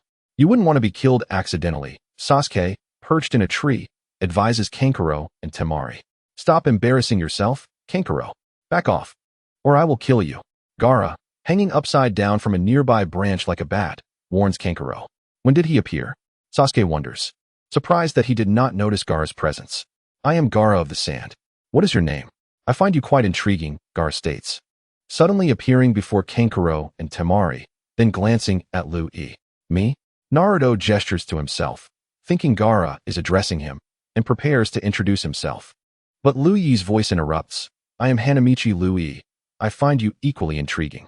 Louis steps forward, declaring his name. You are strong, but you also make for a fine quarry. I look forward to our battle. Come, Kankuro, Temari, Gaara concludes, preparing to leave. I also want to introduce myself. My name is Uzumaki Naruto, and I find you intriguing too, Naruto exclaims as Gaara turns to depart. I have no interest in your name, Gaara replies flatly. How dare you look down on me? I challenge you to a duel, Naruto exclaims angrily. Idiot, you are no match for him. Sasuke interjects, bluntly criticizing Naruto. Seeing they are no longer of concern, Gaara departs. Thud. Sakura delivers a punch to Naruto, knocking him back to the ground. Konohamaru, startled, quickly leads his friends away. After being chastised by Sakura, Naruto finally settles down. Louis watches him with a bemused expression, puzzled by what Sakura sees in him. He seems like a lapdog, enduring insults without retaliation. Truly remarkable. Following her reprimand of Naruto, Sakura rushes over to Sasuke, displaying a starry-eyed infatuation. Naruto watches, flames of jealousy igniting in his eyes. Sasuke, wishing to evade Sakura's attention, prepares to leave when Kakashi suddenly appears before Lu Yi and the others with a body flicker technique. Ah, perfect timing. All three of you are here. This is the registration form for the Chunin exam. If you wish to participate, simply sign your names. If not, there is no need to sign. What are your thoughts? Kakashi inquires, handing the documents to Lu Yi and his companions. Lu Yi perused the documents for a while, signed his name, and handed them to Kakashi. At that moment, Naruto and Sasuke had also finished signing and passed their papers to Kakashi. Sasuke, is it not too perilous for you to participate in the Chunin exams right after graduating? Perhaps you should consider joining the next one. Sakura expressed her concern for Sasuke as she approached him. Sakura, our Team 7 is quite formidable, especially me. I am far more powerful than that aloof Sasuke. Participating in this Chunin exam is a trivial matter. There is no danger involved. Naruto boasted to Sakura, drawing closer to her. Get lost, Naruto. I don't wish to converse with you. I care not for your safety. What concerns me is whether Sasuke is in danger. Sakura retorted angrily at Naruto. Young lady, you are not a member of our Team 7. You cannot dictate Sasuke's decisions. This is a matter for our team, so kindly step aside. Kakashi interjected, unable to overlook Sakura's attitude towards Naruto. Sakura, you should leave. After all, you are not a member of Team 7, and you cannot sway my decisions. Sasuke turned to her and stated. Lu Yi held no interest in Sakura and chose to disregard her. Ultimately, she departed. Since you three have decided to partake in this Chunin exam, you shall attend it 3 days hence. I will submit your signed documents for registration. That is all for now. You are dismissed. With that, Kakashi vanished in a puff of smoke. Lu Yi exchanged farewells with Naruto and Sasuke before returning home. Chapter 18. Kabuto Yakushi. On the morning of the third day, the trio arrived at the venue for the Chunin exams, where they soon encountered the other members of the Konoha 12, Tintin, Rock Lee, and Niji. Lu Yi realized that Rock Lee was attempting to showcase his strength to allow the two Chunin to enter the exam. You lack the strength to proceed. It would be wise to return and train for a few more years before attempting the Chunin exams. Kazamizuki Izumi coldly rebuffed Lee and Tintin, denying them entry. This is not the third floor, it's the second floor. Step aside. Sasuke addressed Kazamizuki, then glanced at Lu Yi. Indeed, it is an illusion. And this is not the third floor. Lu Yi did not dispute Sasuke's claim. Since you have seen through my illusion, your strength will determine your entrance, Kazamizuki declared, preparing for combat. Just as Sasuke was about to engage, Rock Lee stepped between them and intercepted Kazamizuki's kick. Allow me to handle this. With that, Rock Lee clashed with Kazamizuki. Sasuke withdrew from the fray, leading Naruto and Lu Yi toward the actual third floor. However, as they took a few steps, Rock Lee blocked Sasuke's path. I have heard that you are the top genius of this class, Uchiha Sasuke. Lee challenged. Sasuke ignored him and attempted to leave. Dare you to compete with me? Let me witness if you are indeed a true genius. Rock Lee continued to provoke Sasuke. Very well, I shall oblige. Sasuke accepted the challenge, feeling the weight of Lee's provocation. Upon receiving Sasuke's consent, Rock Lee swiftly closed the distance. Konoha Whirlwind. He executed a kick that sent Sasuke flying. But he refrained from further attacking, adopting an offensive stance as he observed Sasuke. As Sasuke rose, angered, he activated his Sharingan, focusing intently. Seeing Sasuke's Sharingan, Rock Lee grew serious as well. In an instant, he appeared beside Sasuke again, launching a Konoha Great Whirlwind. Despite activating his Sharingan, Sasuke could not discern Rock Lee's movements and was kicked into the air once more. This time, infuriated, Sasuke escalated his Sharingan to the Two-Tomo level. Feeling a surge of power, this time, I will surely see his moves, Sasuke thought resolutely. Shadow Leaf Dance. Upon seeing Sasuke activate his Two-Tomo Sharingan, Rock Lee increased his speed. Though Sasuke could now perceive Rock Lee's techniques, he still failed to evade and was struck again, sent soaring. Rock Lee crouched, preparing to use his Lotus technique when Lu Yi appeared beside him, placing a hand firmly on his shoulder. That will be enough. Let us not escalate this any further. Lu Yi interjected. Rock Lee attempted to resist, but Lu Yi's grip rendered him immobile. After several futile attempts, he relented. Fine, I yield. Why is it that even with my Two-Tomo Sharingan, I can see your moves, yet still be struck? Sasuke asked, a hint of disappointment in his voice. While your Sharingan allows you to perceive my techniques, your body cannot keep pace with my speed, hence your inability to evade, Rock Lee replied, standing tall. Your strength is impressive. I truly wish to engage in a serious battle with you. Rock Lee exclaimed enthusiastically to Liu Yi. Come, Sasuke. We must proceed to the exam venue. Being late will result in disqualification, Liu Yi remarked, disregarding Rock Lee as he led Naruto and Sasuke away. Upon entering the classroom, they found it bustling with people. Wow, there are so many, Naruto exclaimed, drawing everyone's attention. Feeling the weight of their gaze, he swallowed hard.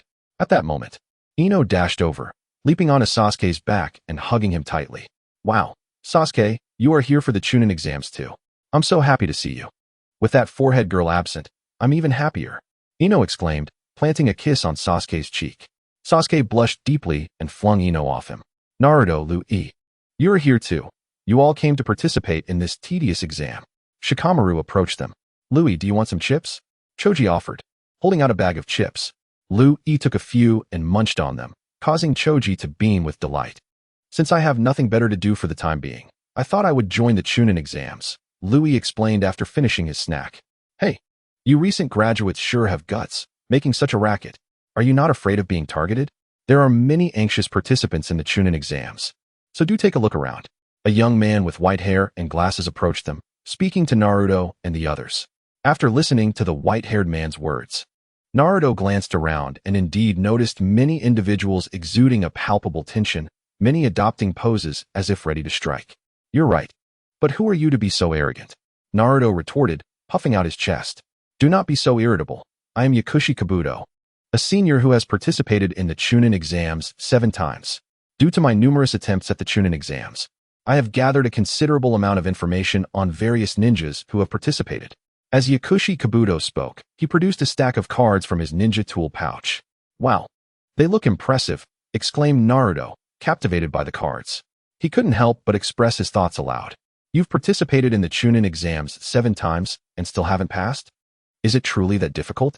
Shikamaru, after a moment of contemplation, replied lethargically. This Yakushi Kabuto, having failed so many times, could it be due to his lack of strength? Ino offered her opinion. Since you claim to have collected a wealth of information on the ninjas participating in this Chunin exam, let us take a look. Sasuke approached Yakushi Kabuto. All right, whose information would you like to see? Yakushi Kabuto inquired. Let us examine the data on Rock Lee. Sasuke, having just been defeated by Rock Lee, was eager to ascertain the true extent of his power. Rock Lee, male, 13 years old, ninja registration number, 012561. Mission experience. D rank 25 times, C rank 21 times, B rank 6 times, A rank 2 times. Strength evaluation, approaching Jonin. Yakushi Kabuto displayed the information on the card. Liu Yi noted that this was merely a reference. This information did not accurately reflect Rock Lee's true strength. When he activated the 5th gate of the 8 gates, he undoubtedly reached the level of a Jonin, exhibiting formidable offensive capabilities. Chapter 19, the first exam. Upon seeing the card indicating that Rock Lee was nearly at Jonin level, Sasuke felt reassured that the data was not erroneous. Now let us take a look at Gaara's information. Sasuke directed his attention back to Yakushi Kabuto. Gaara male, 12 years old, Sand Village Ninja, mission experience. D rank 0 times, C rank 9 times, B rank 8 times, A rank 14 times, S rank 3 times. Every mission completed without a scratch. Strength evaluation, unknown. After reading Gaara's information, Sasuke found it hard to believe. At just 12 years old, the same age as himself, he had completed 14 A-rank missions and 3 S-rank missions, and astonishingly, without a single injury. Perhaps due to Liu Yi's influence, the Sound Ninjas did not emerge to confront Yakushi Kabuto this time. Just then, Marino Ibiki entered the classroom with other Chunin from Konoha. We shall now commence the first Chunin exam. Everyone, please return to your designated seats with your assigned numbers. The exam will begin shortly. Before we start, I will explain the rules of this examination. Each of you has 5 opportunities to cheat. If you are caught 5 times, you will lose your chance to continue. Since you are in groups of 3, if one member of your group is disqualified, the other 2 will be as well. Marino Ibiki explained the rules from the podium. Why should I be disqualified just because someone else in my group is? That is utterly unfair, protested one of the extras. The reason is that I am the chief examiner. I have the authority to disqualify anyone. If you find this unfair, you are free to leave. I am in charge of this examination, so the rules are at my discretion. Anyone who disagrees may leave. I will not hold you back. After stating this, Ibiki cast a sharp gaze over the audience, intimidating many. Since there are no objections, I will continue explaining the rules of the exam. Once you receive the exam papers, you will first complete the initial 9 questions. After 45 minutes, I will explain how to tackle the 10th question. Now, let the exam begin. With that, Marino Ibiki handed the exam papers to several proctors beside him to distribute to each candidate. As Louis received the paper, he glanced at its contents, wrote his name, and then proceeded to rest his head on the desk and fall asleep. Naruto, on the other hand, took the paper, wrote his name, glanced at the questions, and immediately felt a headache coming on. He found every question bewildering. What should I do? I don't know the answers. If I fail, it will affect Louis and Sasuke as well. Naruto grew anxious, unsure of what to do. Naruto-kun, I can share my answers with you. Hinata noticed that Naruto was struggling and revealed her completed answers, ready to let him copy. After doing so, Hinata's face turned crimson, and she began to feel faint. However, Naruto, unable to hear her softly spoken words, merely brushed it off and continued to ponder how to answer the questions. Unbeknownst to Naruto, Hinata did not faint after all. After staring at the questions for a while, Naruto, still clueless, began to glance around. Suddenly, he spotted Louis sleeping and had an epiphany.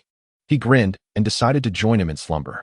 Observing this, Sasuke, faced with 2 teammates abandoning the task, tossed his pen aside and also laid his head down to sleep. Such were Kakashi's 3 disciples, all choosing to forego answering the questions. Had they discerned something? Realizing that one could indeed pass the exam without completing the 10th question? Truly, they were Kakashi's prodigies, distinct in their exceptional talent. Watching this unfold, Marino Ibiki mused to himself, could it be that I have caught a cold? Surely, it must be due to staying up late reading last night. Meanwhile, outside the classroom, Kakashi suddenly sneezed.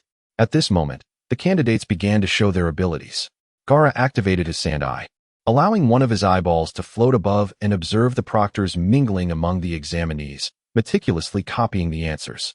Tintin manipulated her ninja tools, using their reflections to glean the answers while simultaneously employing chakra threads to assist Rock Lee in answering questions. Of course, for every successful act of cheating, there were also those who failed. With a swift motion, a kunai pinned itself to a candidate's desk, startling him. The candidate at desk number 3 was caught cheating 5 times and disqualified, along with his 2 teammates. Marino Ibiki addressed the group at desk number 3. The candidates left the classroom with grim expressions, their teammates trailing behind, disheartened. Witnessing the disqualifications, the remaining candidates grew increasingly anxious. When one is tense, mistakes are easily made. Soon, 3 more candidates were eliminated. As time passed, one by one, candidates continued to be disqualified, and before long, the 45-minute mark approached. At this moment, I implore the candidates still seated in the examination hall to pause their writing instruments and lend me your ears. We are about to embark on the 10th question of this examination, which presents you with a formidable trial, or perhaps a choice, to either answer the forthcoming question or abstain. Should you opt to respond and falter in your answer, you shall forfeit the opportunity to partake in the Chunin exams for eternity. Conversely, should you choose to abstain, you may exit the classroom and prepare for the next Chunin examination. I shall grant you 1 minute to deliberate upon this decision, after which, you must declare your choice. As the words of Marino Ibiki hung in the air, the candidates were given a moment to ponder. A minute later, gripped by the fear of irrevocable failure, many chose to relinquish their aspirations, opting instead to await the next opportunity. These individuals, upon making their decision, exhaled in relief and vacated the classroom. However, a considerable number remained, resolute in their choice to continue. Is there anyone else who wishes to withdraw? Now is the time to stand forth, otherwise, you shall be compelled to answer, and should you err, you will be condemned to a life as a mere genin. Ibiki surveyed the remaining candidates and posed his query. The students, undeterred by his words, had made their choice. They were prepared to face the consequences, even if it meant a lifetime of servitude as genin, for they would not abandon this Chunin examination. Since no one has chosen to depart, I hereby declare that the 10th question is not to be answered. All remaining candidates shall pass this stage of the examination. Ibiki proclaimed, removing the headband that concealed his scarred scalp, revealing his baldness. A wave of astonishment rippled through the candidates. Had their previous efforts been in vain? Indeed, it was your courage that secured your passage through this examination. Should one shy away from adversity, even if they attained the rank of Chunin, they would remain ineffectual. With that, Ibiki re-wrapped his headband. An anxious candidate inquired, "If the 10th question is unnecessary for passing, then were our previous 9 questions not in vain?" "Not entirely in vain. For the preceding questions serve as an assessment of your potential to succeed in this Chunin examination, holding considerable evaluative merit. That concludes this segment of the examination." With that, Ibiki prepared to collect the answer sheets. Suddenly, the classroom window shattered. Chapter 20. The Forest of Death. A figure emerged into the classroom, accompanied by a banner. "I am your second proctor, Ibiki. Why are there still so many candidates present? Did you ease the difficulty?" asked Mitarashi Anko, glancing at Ibiki. "Perhaps the quality of this batch of candidates is commendable, which is why so many have succeeded," Ibiki offered as an explanation. "In that case, for the second examination, I shall eliminate half of you," Anko declared. "Now, follow me to Training Ground 44. With that, she led the group of candidates away. At this time, Ibiki was reviewing the answer sheets of Naruto, Sasuke, and others, finding them devoid of content apart from their names. Truly, they were Kakashi's disciples. The group followed Anko to the infamous Training Ground 44, known as the Forest of Death. Now, each group of candidates must come forth to sign the death agreement and receive their scrolls, Anko instructed, halting by a makeshift tent. "Why must we sign a death agreement?" one candidate questioned. "You must sign this agreement because participating in the Chunin exams can be lethal. Signing it indicates your acceptance of fate, should you perish. It is not Konoha's concern. If you wish to avoid signing, you forfeit your chance at this Chunin exam. You are free to decide whether to accept the agreement and continue or to withdraw. You have 15 minutes to contemplate your decision. Those who sign within the time limit may proceed, while those who do not will be eliminated," Anko declared, setting an hourglass on the table. Upon hearing the proctor's rules, the candidates began to enter the tent one by one, signing the death agreement and collecting their scrolls. After signing the agreement, Naruto, Sasuke, and their companion received the earth scroll, which they tucked into their ninja tool pouch without objection. They then exited the tent, awaiting the commencement of the exam. As time passed, apart from a few who departed, the majority chose to remain and continue in the Chunin exam. Well done. Many of you have chosen to stay for the Chunin exam. Before we begin, allow me to elucidate the rules of the second stage of the examination. It will take place in the Forest of Death, also known as Training Ground 44. Half of you will possess the Earth Scroll, while the other half will hold the Heaven Scroll. Your task over the next 5 days is to survive and bring both scrolls to the central tower, located approximately 10 kilometers from the edge. Failure to do so, or if any member of your team dies or attempts to steal a scroll, will result in disqualification. Now, follow the assisting proctors, who will guide each of your teams to the respective examination entrances. As Anko's words concluded, numerous proctors clad in Konoha's distinctive green vests emerged from the tent. One young male proctor approached Naruto, Sasuke, and their companion, bearing their records. "Follow me," he instructed. Subsequently, Naruto, Sasuke, and their companion were led to one of the entrances, where they awaited the examination's commencement.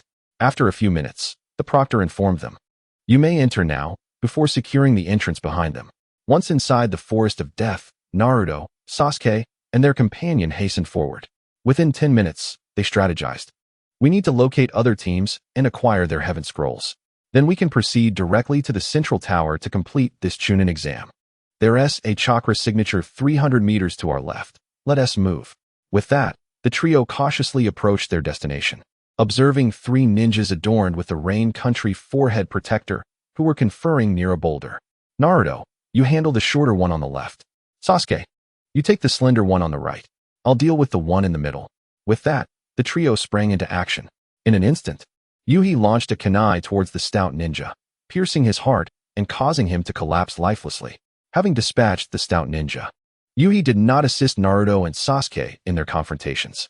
Due to Yuhi's presence, Naruto and Sasuke, who were once embroiled in battles with Zabuza and Haku in the Wave Country, found themselves lacking experience in this scenario, as Yui's intervention had deprived them of the opportunity to hone their skills against formidable opponents.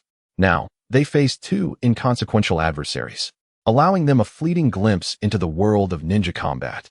Opening the pouch of the fat ninja, Louis retrieved the targeted scroll, and upon its emergence, he felt fortunate to have secured the scroll of the Heavenly Book. Stowing the scroll back into his pouch, Louis observed the battles of Naruto and Sasuke. In less than a minute, Sasuke dispatched the slender foe with a colossal fireball and approached Lu Yi to inquire if he had indeed acquired the heavenly book. Seeing Lu Yi nod, a smile spread across Sasuke's face, and together they turned their attention to Naruto's skirmish. At that moment, Naruto, bolstered by dozens of shadow clones, was in fierce combat with the squad adversary. Naruto appeared invigorated, while his opponent was clearly becoming anxious, witnessing the demise of two comrades instilling a sense of dread. As the foe faltered, Naruto seized the opportunity to deliver a series of powerful blows. A cloud of smoke enveloped the scene, and the diminutive adversary fell into unconsciousness. Ultimately, Naruto's compassion prevailed, and he refrained from delivering a fatal blow. Lu Yi merely glanced at the scene without comment. We have gathered our scrolls.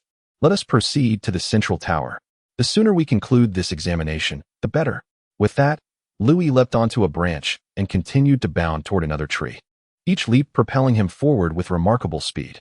Naruto and Sasuke swiftly followed suit. 2 minutes later, Lu Yi abruptly halted. What's wrong, Lu Yi? Naruto queried, stopping beside him, while Sasuke also paused to observe. A formidable surge of chakra emanated from ahead, indicating a powerful adversary. When the battle commences, you too must prioritize your safety. This enemy's presence is even more potent than that of Kakashi-sensei. We shall descend. He will arrive shortly. With a swift motion, Lu Yi positioned himself in an open area, awaiting the enemy's arrival. As a time traveler, Lu Yi was acutely aware of who approached. The chakra signature he sensed was unmistakably that of Orochimaru, the legendary Sannin. He had come for Uchiha Sasuke. However, Orochimaru had miscalculated. Lu Yi would not allow him the opportunity to plant his seeds of temptation in Sasuke. The heavenly mark was of little worth, useful for the early stages of Sasuke's development, but ultimately inconsequential for Lu Yi. Moreover, Orochimaru's contribution to Sasuke's growth was minimal. Many techniques were self-discovered by Sasuke. Lu Yi possessed the capability to ensure that Sasuke would surpass the strength he exhibited during his time with Orochimaru in just 3 years. Let me test your strength, Orochimaru. Lu Yi thought to himself. Chapter 21. The arrival of Orochimaru. Naruto, Sasuke, retreat for now. I shall gauge this man's strength.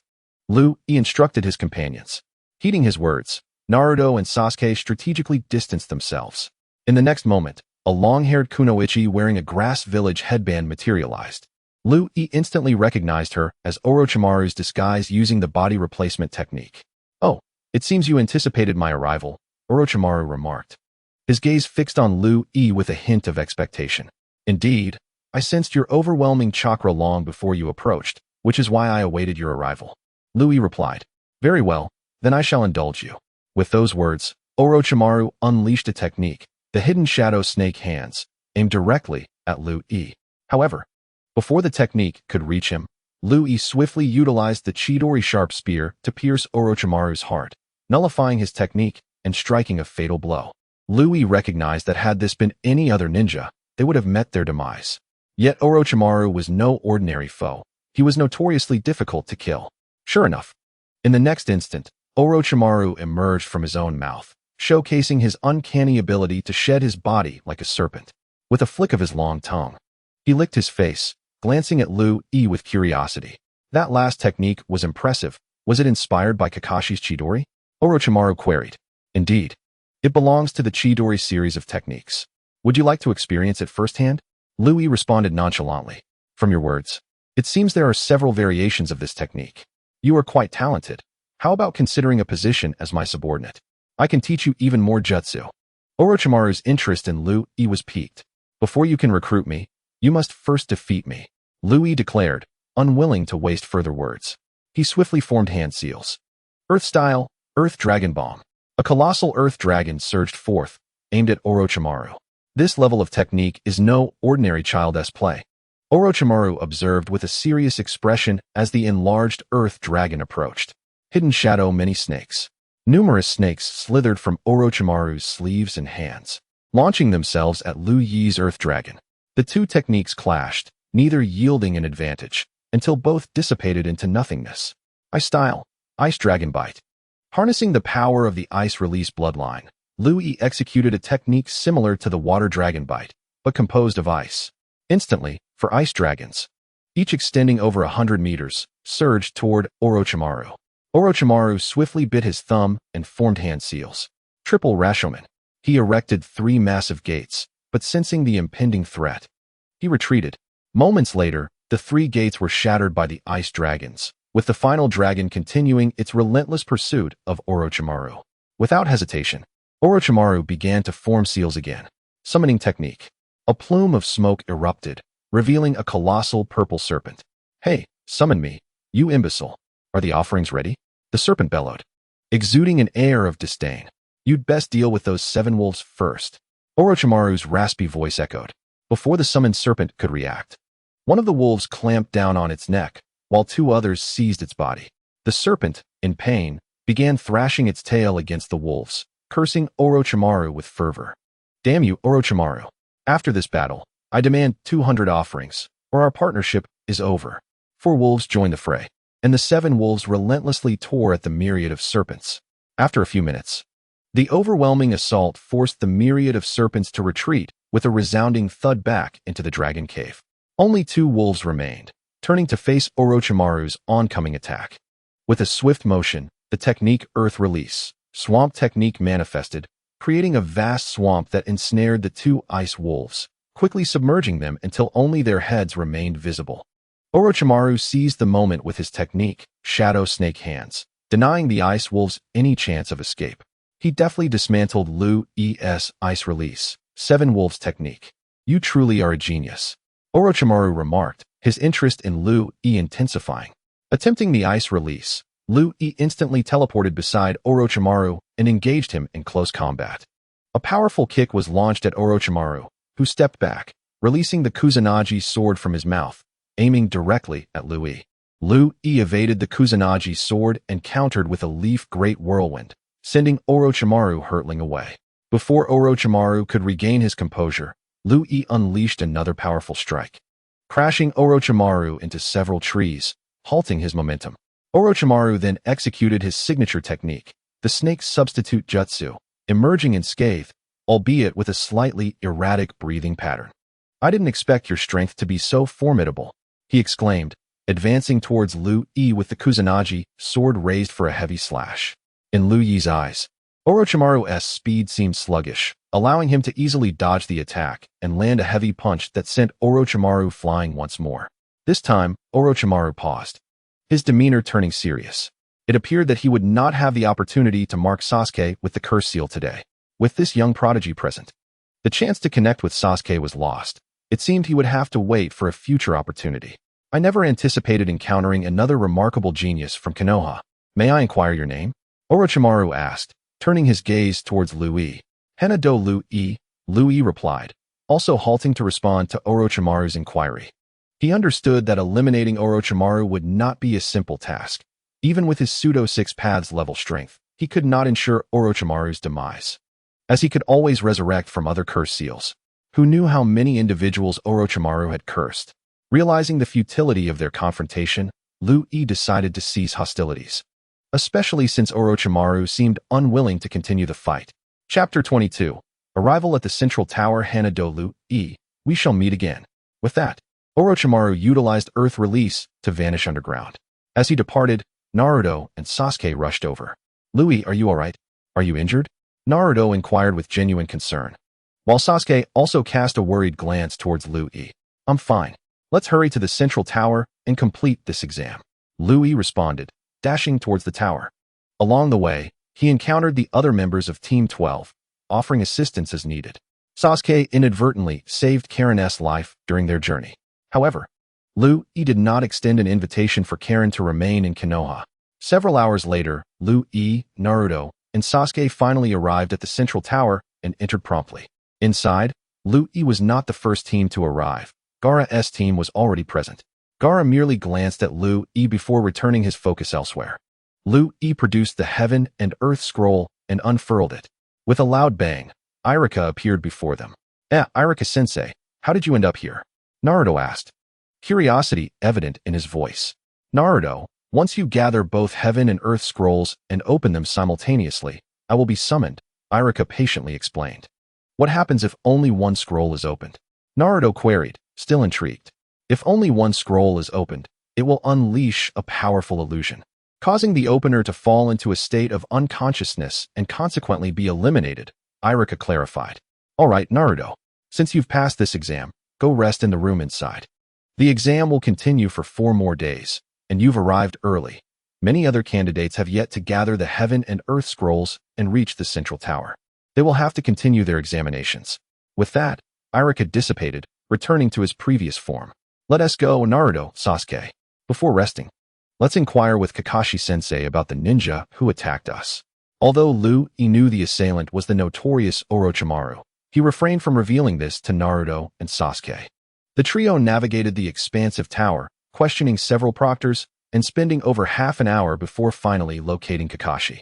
Kakashi-sensei, before we completed our mission, we encountered a powerful ninja whose chakra surpasses even yours. Liu informed Kakashi. Additionally, this ninja was quite peculiar, with an unusually long tongue and a menacing demeanor. Reminiscent of a serpent, Naruto chimed in. What kind of jutsu did he employ? Was there anything particularly unique about him? Why did he attack you? Kakashi inquired, sensing the gravity of the situation. I'll explain. He utilized numerous snake-related jutsu, summoning many serpents with a mere gesture. Liu even pierced his heart with the chidori. Yet he crawled out from his mouth unharmed, capable of opening his mouth to an extraordinary extent. Later, he summoned a large purple snake. What was its name again? Oh right, it was called Manda. Naruto excitedly recounted. Upon hearing Naruto's description, Kakashi deduced that the assailant was likely Orochimaru. However, he was puzzled as to why Orochimaru had suddenly appeared at the Chunin exam venue. He glanced at Sasuke, speculating whether Orochimaru had come for him or perhaps for Naruto's Nine Tails. This situation is becoming quite troublesome. I must report to Lord Third Hokage, Kakashi concluded. Liu, Naruto, Sasuke, you 3 should go rest. I'll report to Lord Third Hokage, Kakashi stated before departing. Guided by the proctors, Liu, Naruto, and Sasuke returned to their assigned room to rest. Lord Third Hokage, this is the intelligence gathered by my subordinates Liu, Naruto, and Sasuke. Kakashi reported to the Third Hokage, Hiruzen Sarutobi. After listening to Kakashi's briefing, Hiruzen, puffing on his pipe, fell into deep thought until Tsunade stormed through the door. Lord Hokage, I have discovered Orochimaru's whereabouts. How unexpected. You also found Orochimaru? Kakashi was just reporting his discovery. Hiruzen replied, taking a drag from his pipe. Kakashi also discovered Orochimaru? Tsunade turned to inquire. Indeed, in the Forest of Death, my subordinates encountered Orochimaru and engaged him in battle, Kakashi replied lazily. Your subordinates engaged in a confrontation with Orochimaru. But thankfully, there were no casualties. Do you know why Orochimaru has appeared in the Forest of Death? Hondo inquired further. My subordinates were unscathed. However, I am unaware of Orochimaru's intentions for being in the Forest of Death. I propose that we postpone the Chunin exams until we capture Orochimaru. Kakashi suggested to the Third Hokage. The Chunin exams cannot be halted. However, the 3rd round will take place a month later, during which we will conduct operations to apprehend Orochimaru. In a month, dignitaries from other nations will arrive to observe this exam, and many nobles are particularly interested in the Uchiha clan's orphan, Sasuke Uchiha. Kakashi, in the meantime, you and Hondo should monitor the exams closely and simultaneously investigate Orochimaru's whereabouts. A mission has been assigned to capture him, classified as an S-rank task. You 2 should make the necessary arrangements. The 3rd Hokage, Sarutobi Hiruzen, instructed Kakashi and Hondo. Yes, Lord Hokage, we take our leave. With that, Kakashi and Hondo departed together, leaving Sarutobi alone, puffing on his cigarette. As the days passed, candidates gradually completed their tasks and arrived at the central tower, turning it into a bustling hub. In the days that followed, Kakashi and Hondo, along with the Umbu, searched the Forest of Death but failed to locate Orochimaru. After reporting the intelligence to the 3rd Hokage, he advised Kakashi to ensure Naruto's safety. On the 6th day's morning, the proctor summoned Naruto and Sasuke to the training field, instructing them to participate in the upcoming examination. Upon their arrival at the training ground, they found many others already present, including Kakashi, Might Guy, Kurenai Yuhi, and Asuma, engaged in conversation. The rest of the Konoha 12 were also there, except for Sakura Haruno, who had been assigned to a minor team due to Naruto's placement in Team 7. Thus, she could not participate in the Chunin exams. This marked the first appearance of the Konoha 12 together, excluding Sakura. In a previous life, Naruto only saw them on screen and in comics, but now he could encounter them in person, alive and vibrant. Chapter 23. Hinata Hyuga vs. Neji Hyuga with a flourish. The third Hokage arrived at the training ground amidst the gazes of the crowd. Following the customary speech from the third Hokage, he was finally interrupted by the swift arrival of the Moonlight Gale, who concluded the address. Very well, I shall leave the proceedings in your capable hands, Gale. With that, the third Hokage returned to his seat. As the proctor of this examination, ahem, I request that all participants make their way upstairs and vacate the training ground. Ahem. Await the names displayed on the large screen. Upon seeing your names, you may ascend to the arena for battle. With that, Moonlight Gale prepared to unveil the match list on the large screen. Wait, Proctor, I wish to withdraw from this exam. Kabuto Yakushi raised his hand, addressing Moonlight Gale. Are you certain you wish to withdraw? If memory serves, you have participated in several Chunin exams, only to abandon them at this stage? Moonlight Gale inquired, coughing slightly. Indeed. I have decided to forfeit this examination. I am injured and in no condition to proceed further. Kabuto adjusted his glasses as he spoke to Moonlight Gale. Very well. You may withdraw. Is there anyone else wishing to exit the exam? After a brief pause with no further withdrawals, Moonlight Gale began to operate the large screen. As the names flickered across the screen, they eventually settled, displaying Sasuke Uchiha vs. Choji Akimichi. Please, the two contestants, take the stage. Just as Moonlight Gale announced, Sasuke swiftly moved to the arena, followed by Choji Akimichi. Upon taking their positions, the match commenced.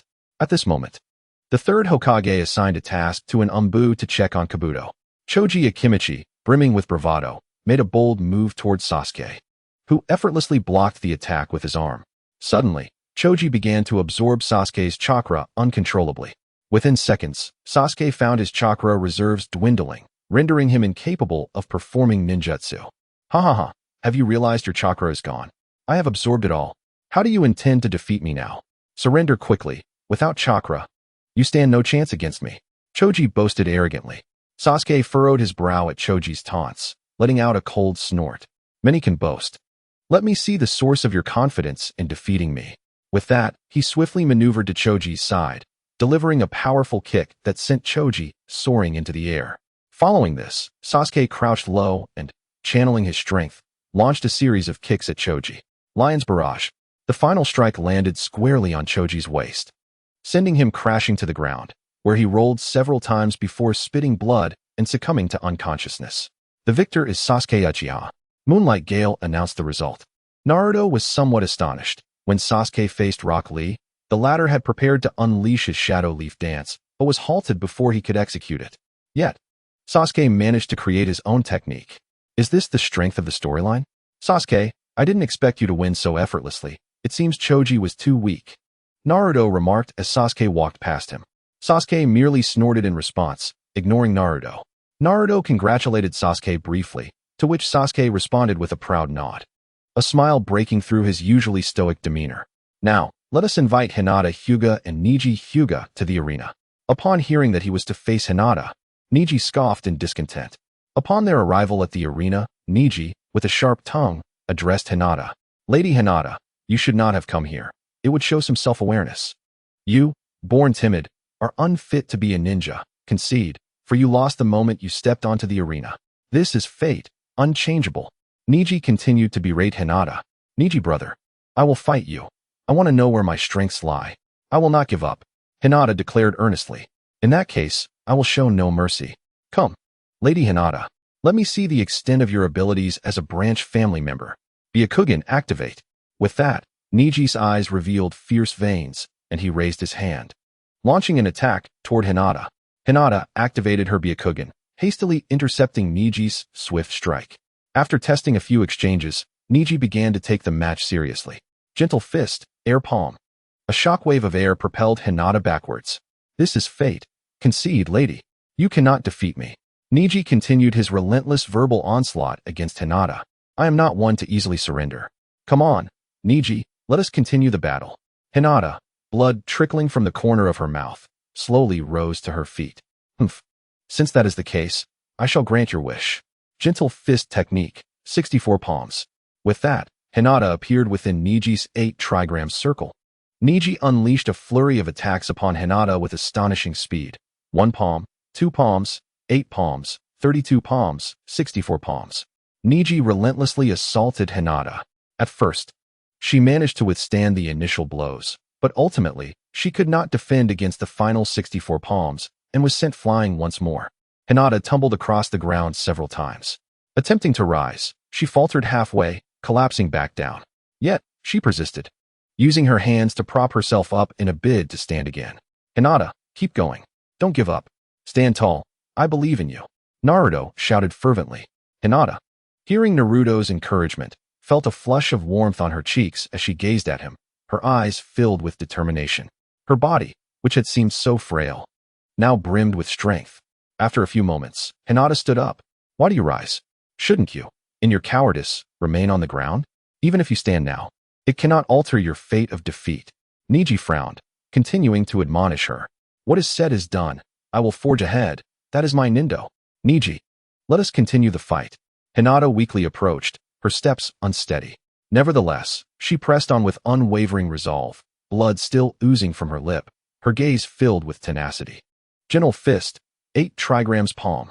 A wave of air struck Hinata fiercely, sending her flying once again. This time, she skidded a considerable distance upon hitting the ground, spitting blood and slipping into unconsciousness. Hinata, witnessing this, Naruto leapt from the stands and rushed to her side to assess her condition. How could you inflict such severe harm on Hinata? I will not forgive you. Naruto shouted vehemently at Niji. Hearing Naruto's words, Niji frowned but chose to ignore him. Turning to the referee, Moonlight Gale, to inquire if the match results could be announced. The referee, regaining his composure, declared Niji Hyuga the victor. Medical staff soon arrived with a stretcher to examine Hinata's condition. They placed her upon it and carried her away. Doctor, how is Hinata? Naruto inquired anxiously. The patient's condition is quite serious, but we will do our utmost to heal her, replied the doctor before departing. Naruto followed them off the arena.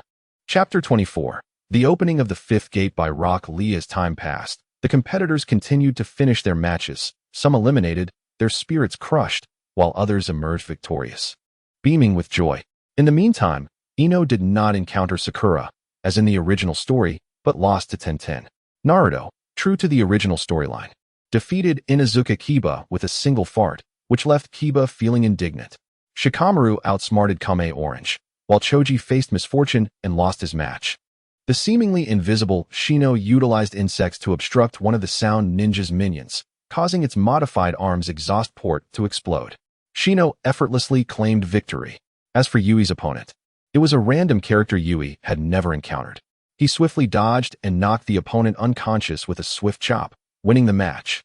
At that moment, the names of the competitors appeared on the large screen. Gaara versus Rock Lee. Please take your positions. The match begins. With that, Moonlight Gale stepped aside. Here it comes. The exhilarating moment. In a previous life, Yui had been in a small supermarket buying water when he chanced upon this very battle between Gaara and Rock Lee on television. He was instantly captivated, and it was only after the anime concluded that he left the store. From that day forward, Yui was entrapped in the world of Naruto, and now, he found himself transported into this realm. In the arena, Gaara stood calmly, his gourd on his back, while Rock Lee began a rapid onslaught against him. Yet, regardless of whether he attacked from the front, side, or behind, Gaara's sand effortlessly shielded him. Undeterred, Lee continued his assault, while keenly observing for any openings. After several probing attacks, it seemed he had discerned that his strikes could not breach Gaara's defenses. Consequently, Gaara began to command his sand to counterattack against the approaching Lee. A wall of sand surged toward Lee. He quickly retreated, performing multiple flips in midair, landing on the decorative hand beside the arena. Your speed is commendable, but you cannot breach my sand armor. Thus, you are not my match. At this moment, Lee ignored Gaara and turned his gaze to Mike Guy on the second-floor walkway. Lee, unleash your youthful spirit. Recognizing the inquiry in his beloved disciple's eyes, Guy understood immediately. He gave Lee a thumbs up, his prominent front teeth glinting in the light. Responding to this, Lee stood upon the decorative hand, slowly unwrapping the bandages from his arms, revealing weighted plates within, which he discarded to the ground. This is mere child's play. Even without weight, I am still not Gaara's opponent, thought Kankuro, watching from a distance. A resounding crash echoed. nearly dropping Kankaro's jaw to the floor in disbelief. Is this a joke? That guy's weights are that heavy? Kankaro struggled to comprehend. Meanwhile, Lee proceeded to remove the weights from his calves. Another loud bang erupted, revealing that the weights on his legs were even heavier than those on his arms. Once all weights were discarded, Lee jumped a few times and instantly felt a surge of lightness. Guy, are you being too reckless? After all, this child is still so young. Do you not fear for his health with such heavy weights? Kakashi, standing beside Guy, said with a serious tone. Kakashi, Lee is a hard-working genius. Such weights are no issue for him. Guy replied casually. Now that I feel much lighter, let us continue the fight. Youth cannot be squandered. With that, Lee vanished from his position, reappearing before Gaara in an instant. He delivered a kick to Gaara's chin, sending him flying into the air. Gaara's sand attempted to defend, but it could not keep pace with Lee's speed. Consequently, Gaara was kicked around like a ball in midair. Due to Lee's incredible velocity, Gaara's sand seemed to react a beat too late, only arriving at the location where Lee had just struck after the fact. With a resounding thud, Gaara crashed to the ground, creating a massive crater. In the next moment, Lee stood at the edge of the crater, gazing down at Gaara, who lay within. In the next moment, numerous cracks appeared on Gaara's face as he lay in the pit. Subsequently, Gaara's visage transformed into sand, revealing an intact face beneath. Your attack is commendable, but it cannot penetrate my sand armor. You've enraged me. I shall end your life. Perish, sand-binding coffin, Gaara proclaimed. As a massive hand formed from sand lunged towards Rock Lee, Gaara extended his arm, grasping at the air. Rock Lee swiftly evaded, dodging several times. Unable to find an opportunity to counterattack, forced to evade Gaara's relentless strikes. After a while, Rock Lee's breath became erratic. Lee, unleash your youth once more. I permit you to open the 8 gates. Mike Guy's voice boomed, sensing Rock Lee's hesitation. But, Sensei Guy, didn't you say it's only to be used when protecting those dear to you? Rock Lee replied, astonished. Now is your moment to prove yourself. Let the lotus of Konoha bloom. Free your youth. Guy declared, giving Rock Lee a thumbs up, his teeth glinting. Yes, Sensei Guy. Open the first gate. Open the second gate. Open the third gate. Open the fourth gate. In a single breath, Rock Lee opened the first 4 gates, the veins on his forehead bulging. Visible chakra swirling around him. Then, Rock Lee vanished, and the previous scene repeated as he relentlessly kicked Gaara like a ball. Sand continuously fell from Gaara, who hung in midair, defenseless against Rock Lee's onslaught, unable to mount an effective defense. At that moment, the sand seemed to have lost control, flailing aimlessly. Failing to protect Gaara, Rock Lee's speed was so astonishing that the sand scattered like headless flies. Once more, he kicked Gaara higher into the sky. Rock Lee, crouched on the ground, felt the first 4 gates of the 8 gates rapidly diminishing. 5th gate, the gate of limit. As the words left his lips, Rock Lee's face flushed crimson, his chakra surging violently. The next instant, he appeared behind Gaara in midair, binding him with the bandages on his arm. Receive this. Lotus of Inner Gates. With that, Rock Lee embraced Gaara, head down, spinning rapidly towards the ground. Perhaps due to his lack of complete control over the 5th gate, pain caused Rock Lee to momentarily pause in the air. Just before hitting the ground, he released Gaara, vanishing to the side and crouching down. A thunderous crash resounded, creating a pit larger and deeper than before, with Gaara lying motionless within. Rock Lee deactivated the 8 gates and approached the pit where Gaara lay. Believing himself victorious, he relaxed his guard. Just as the moonlight and wind prepared to declare Rock Lee the victor, Gaara turned his head towards him, extending his arm. Sand-binding coffin. Instantly, a colossal hand made of sand surged towards Rock Lee. Having just deactivated the 8 gates, Rock Lee, battered and fatigued, reacted a beat too late. His arm and a leg ensnared by the sandy appendage. "Oa!" Rock Lee cried out in pain. As the sand dissipated, he fell from the sky, struggling to rise and assume a fighting stance. Gaara once again commanded the sand to attack Rock Lee. As the grains approached, a cruel smile crept across Gaara's face. However, in the next instant, that smile vanished, for a figure had positioned itself before the sand, dispersing it with a single palm strike. This figure was none other than Mike Guy. Chapter 25. The lustful sage. A day had passed since the last match, and Team 7's Liu Yiming and Sasuke had both passed the examination. On this day, Kakashi took Sasuke away for a month-long special training session, while Liu Yiming, feeling unoccupied at home, decided to accompany Naruto, knowing from the anime that Ebisu would instruct Naruto on chakra control at the hot spring. During this time, Jiraiya would knock Ebisu unconscious and take Naruto to the back mountain for training. Lu Yiming was eager to witness this character he had admired in his previous life. As events unfolded predictably, when Jiraiya knocked Ebisu out and led Naruto to the clearing in the back mountain, Lu Yiming followed suit. Moments later, Jiraiya arrived at the clearing with a furious Naruto in tow, tossing him to the ground. "Come out, you've been following me all this time," Jiraiya called out to the nearby woods. Naruto, still berating Jiraiya for his lecherous behavior, turned to look. "If I'm not mistaken, you are the legendary Sannin, Jiraiya. What purpose do you have in bringing my companion here?" Lu Yiming stepped forward, feigning ignorance. "Oh, it's you, Lu Yiming. But what do you mean by Sannin? This old man is just a pervert." Naruto chimed in beside Lu Yiming. "You little brat, I told you, I am the Sage of Toads. I was merely gathering materials." "Humph, what do you know, you little rascal?" Jiraiya replied dramatically to Naruto. "So, you are the genius ninja Lu Yiming that the old man spoke of?" Jiraiya circled Lu Yiming, scrutinizing him. Despite Jiraiya's antics, Lu Yiming couldn't help but roll his eyes. "I am Lu Yiming. You still haven't answered my question. What is your intention in bringing my companion Naruto here?" "Well, this little brat resembles a dear friend of mine, so I intend to teach him some ninjutsu and have him sign a summoning contract." Jiraiya replied candidly. "Who would want to learn ninjutsu from you? I don't even know you, and you're just a big pervert," Naruto retorted angrily. Hearing this, Jiraiya's expression turned comically aghast. "Naruto, Jiraiya-sama is a powerful ninja and one of the legendary Sannin. Learning from him can make you stronger. Moreover, he is a disciple of the third Hokage." Lu Yiming explained to Naruto. "So he is a disciple of the Hokage, but what exactly are the Sannin?" Naruto had previously inquired, but Lu Yiming had not answered. "The Sannin are the three legendary ninjas, Jiraiya-sama before you, Orochimaru, whom I fought in the Forest of Death, and finally, Tsunade, the granddaughter of the first Hokage." Lu Yiming clarified.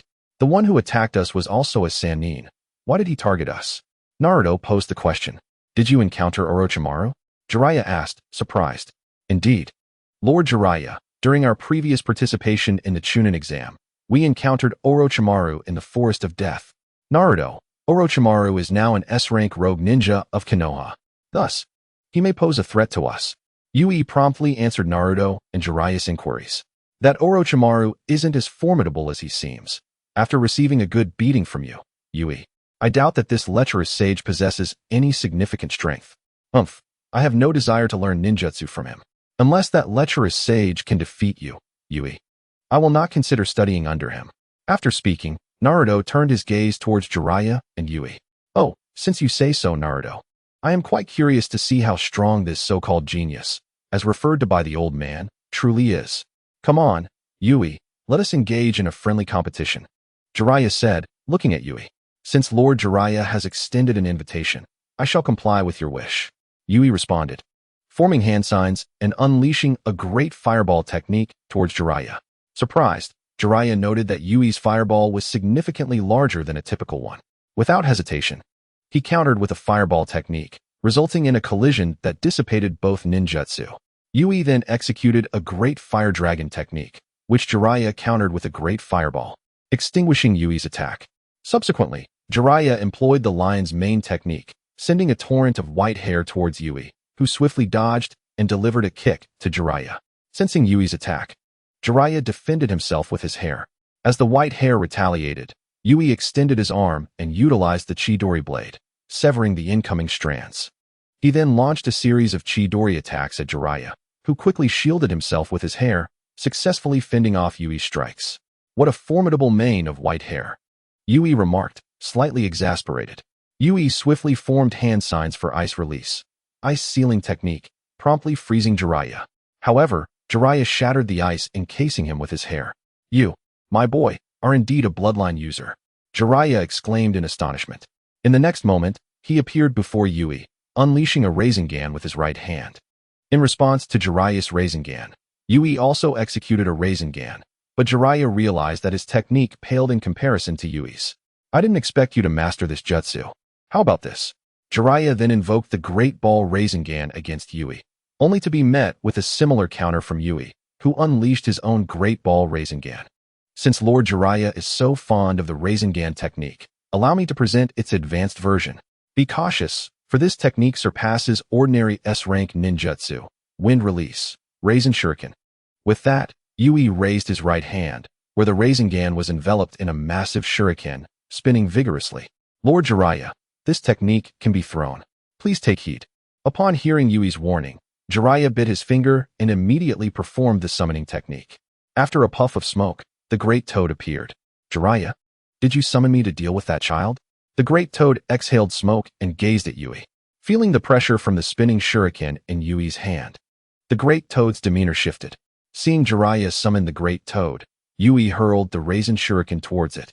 The shuriken whirled and emitted a whirring sound as it approached the Great Toad, which swung its sword at the incoming attack. With a resounding crash, a massive crater formed, and the Great Toad's sword shattered, leaving it severely wounded, lying on its back with blood pooling around it. Great Toad, are you all right? Jiraiya asked, incredulous at the immense power of Yui's wind release. Raisen shuriken, having never witnessed the Great Toad in such a state of injury before. I'll be fine, but I may not be able to assist you from here on out. I shall take my leave. With that, the Great Toad vanished with a puff, leaving Jiraiya astonished. Chapter 26. Summoning Contract. Lord Jiraiya, shall we continue? Yui inquired, looking at Jiraiya. No need. I have gained sufficient insight into your abilities. I did not expect you to possess such strength at such a young age. Konoha can rest easy with you around. Jiraiya expressed, pleased with this realization. Naruto, what do you think of my abilities? Would you like to learn some ninjutsu from me? Jiraiya turned to Naruto. Lord Jiraiya is incredibly powerful. Just now, he didn't even use a fraction of his strength.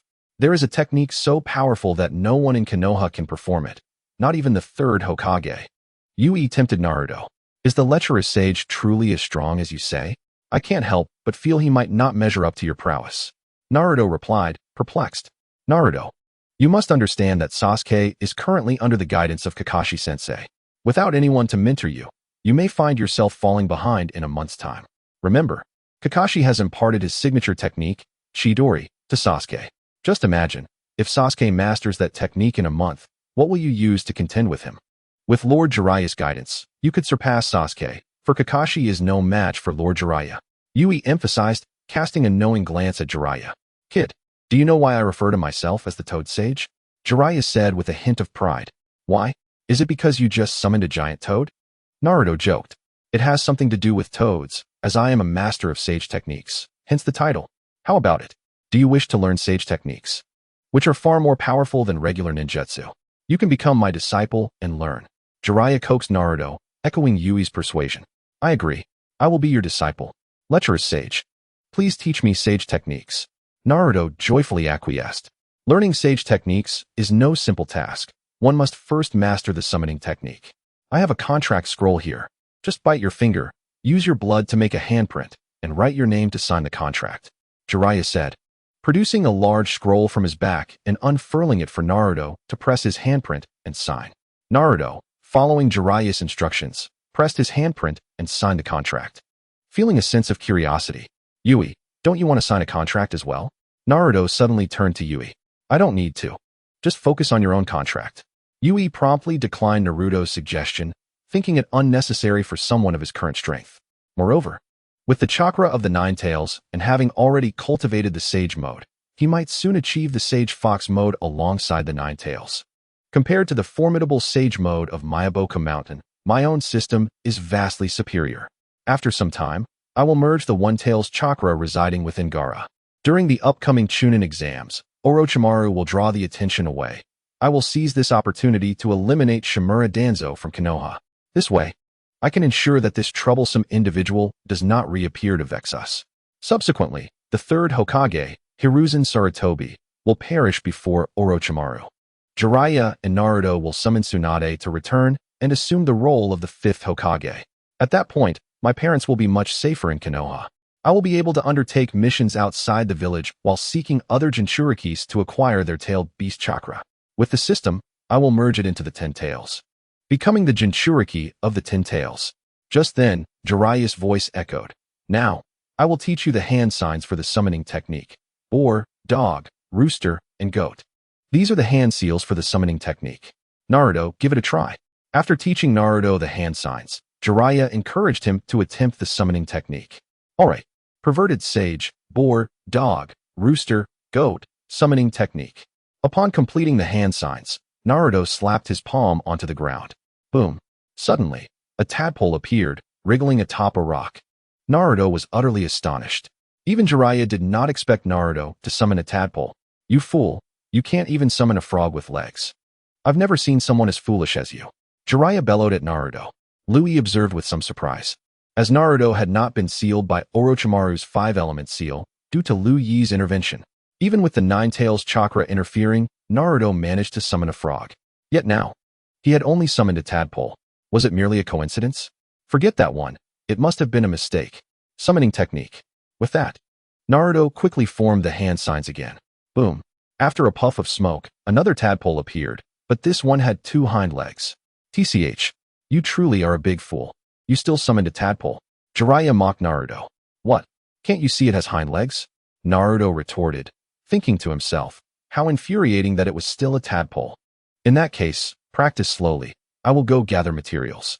With that, Jiraiya vanished to a high place, taking out a telescope and began observing, occasionally emitting a lewd chuckle.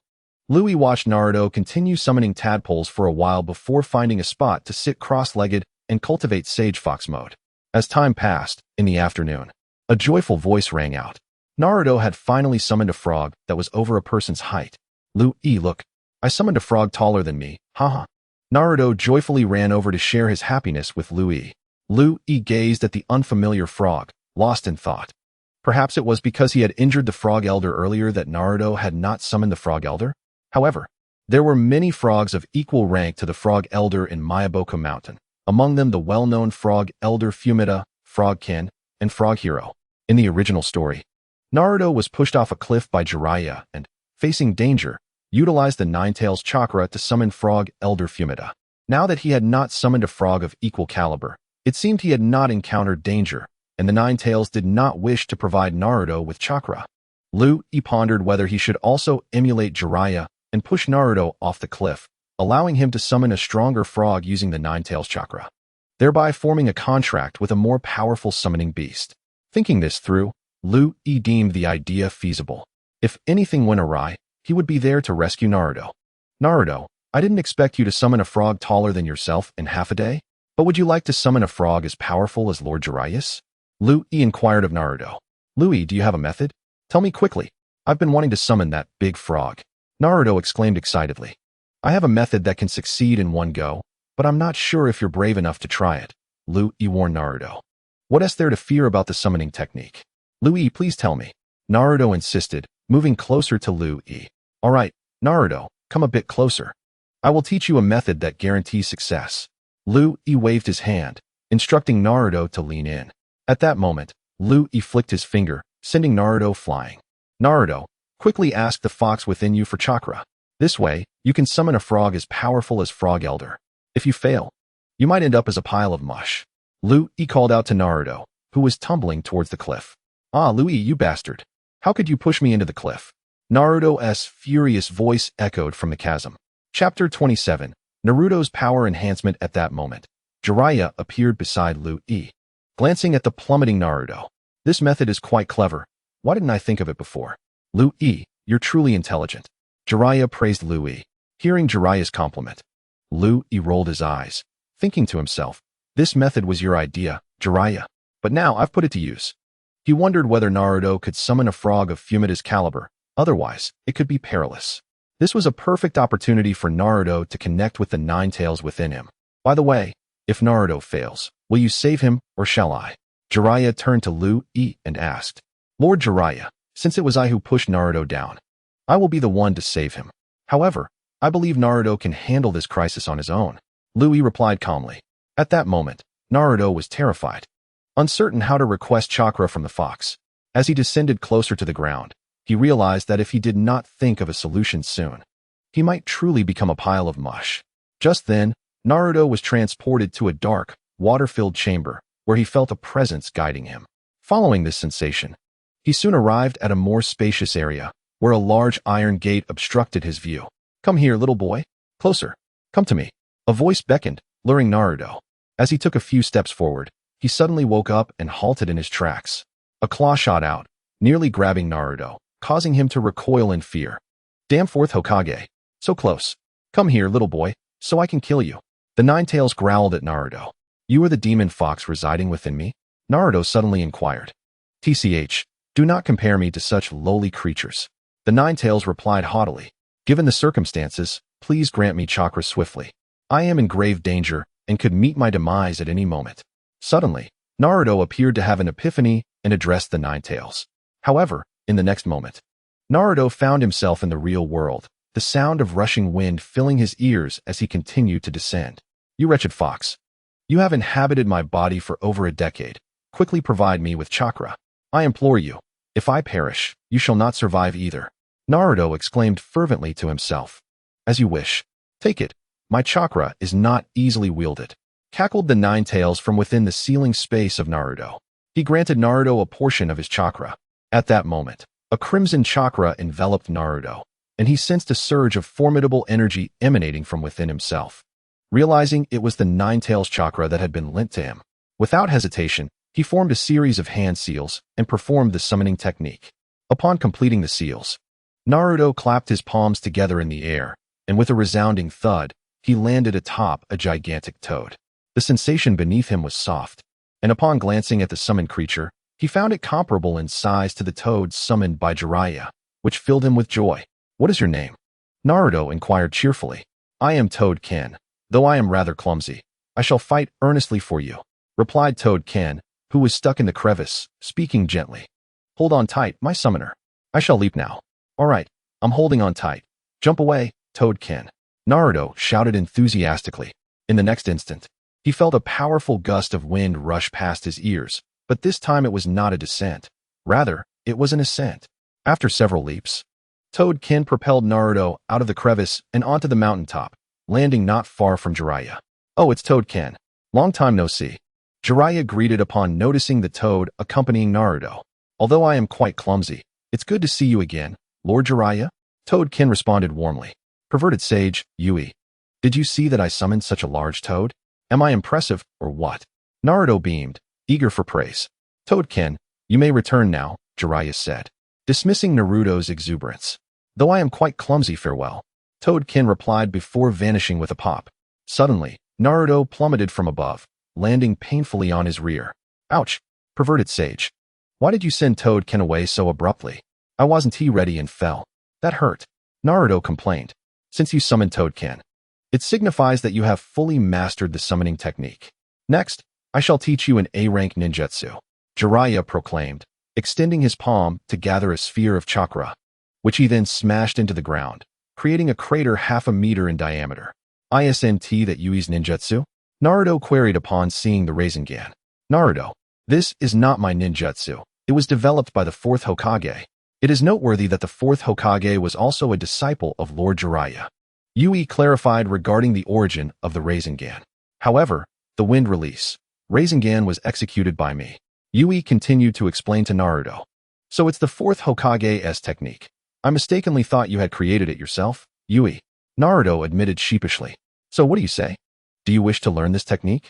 Jiraiya inquired. Yes, I feel a special affinity for this ninjutsu, and I rather like it. Naruto replied, looking at Jiraiya. Jiraiya formed hand seals and summoned 2 water balloons from the seal on his wrist, handing one to Naruto while demonstrating how to practice the Rasengan with the other. In the next moment, the balloon exploded. Naruto, you must explode the water balloon in your hand before we proceed to the next step of training. That's all for today. Practice at home, and once you burst the water balloon, use a rubber ball to make it explode as well.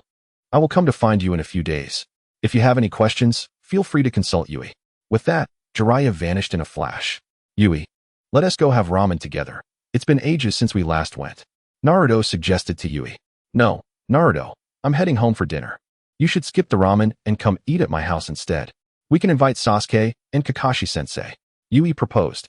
Naruto found this suggestion quite agreeable and happily concurred. Thus, Yui and Naruto spent half an hour searching another mountaintop, where they found Sasuke still training. Kakashi was leaning against a nearby tree, engrossed in his favorite book. Upon seeing Yui and Naruto approach, Sasuke paused, and Kakashi swiftly joined them. What is going on, Yui? You and Naruto came together. Kakashi inquired.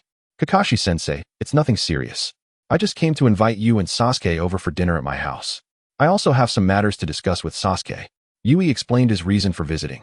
Kakashi agreed to join Yui for dinner, and Sasuke also consented, stating he would return home to shower and change before heading to Yui's house. The seventh squad temporarily parted ways, agreeing to meet later at Yui's residence. Upon returning home, Yui informed his parents that guests would be joining them for dinner. Upon hearing the news, Mihoko hurriedly set aside her work and went to the market to procure ingredients for the evening meal. After approximately 2 hours, Yui's parents completed the preparation of the dinner. When Kakashi, Naruto, and Sasuke arrived with fruits, Yui guided them to the dining table. All of them greeted Yui's parents, expressing their apologies for the intrusion. After dinner, Yui brought up the recent events with Sasuke. Since Kakashi and Naruto were present, Yui refrained from discussing his deeper thoughts. Since Kakashi-sensei has already taught Sasuke the Chidori technique, I am prepared to impart a series of Chidori techniques that I have created to Sasuke. What do you think, sensei? Yui addressed Kakashi regarding the matter. If you agree, that suffices. There is no need to consult the teacher specifically. Kakashi responded, not opposing the idea.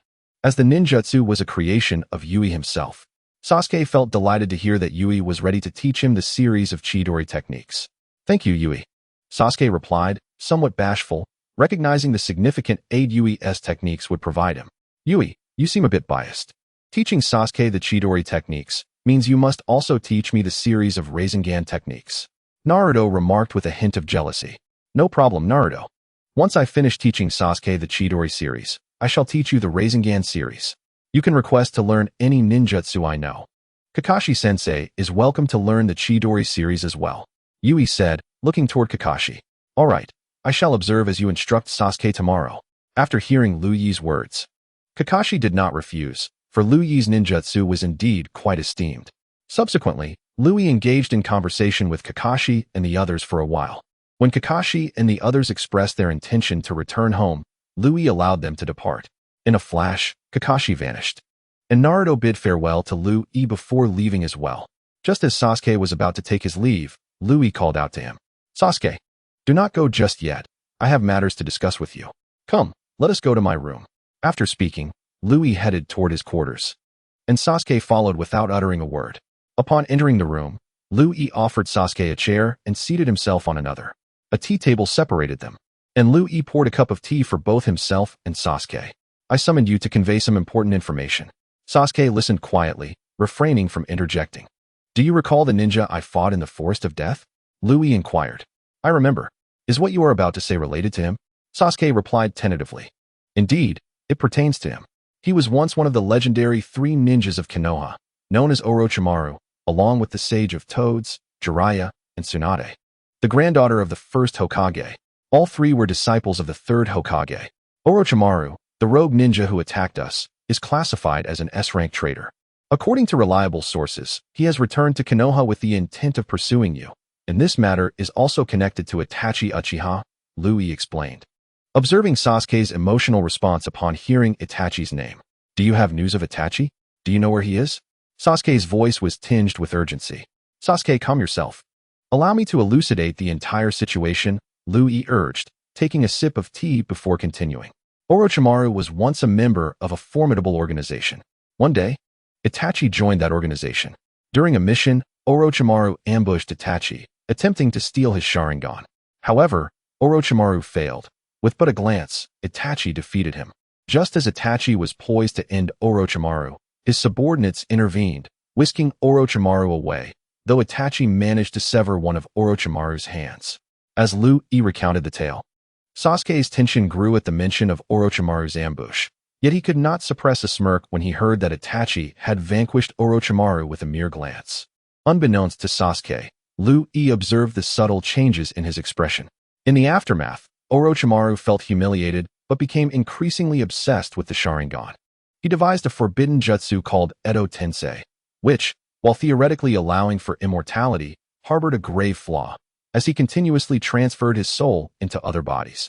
His spirit would weaken until it ultimately dissipated, leading to eternal death without even a chance for rebirth. Orochimaru sought your Sharingan, desiring to inhabit your body. When he appeared in the Forest of Death, he intended to plant a cursed seal upon you. granting you a temporary surge in power.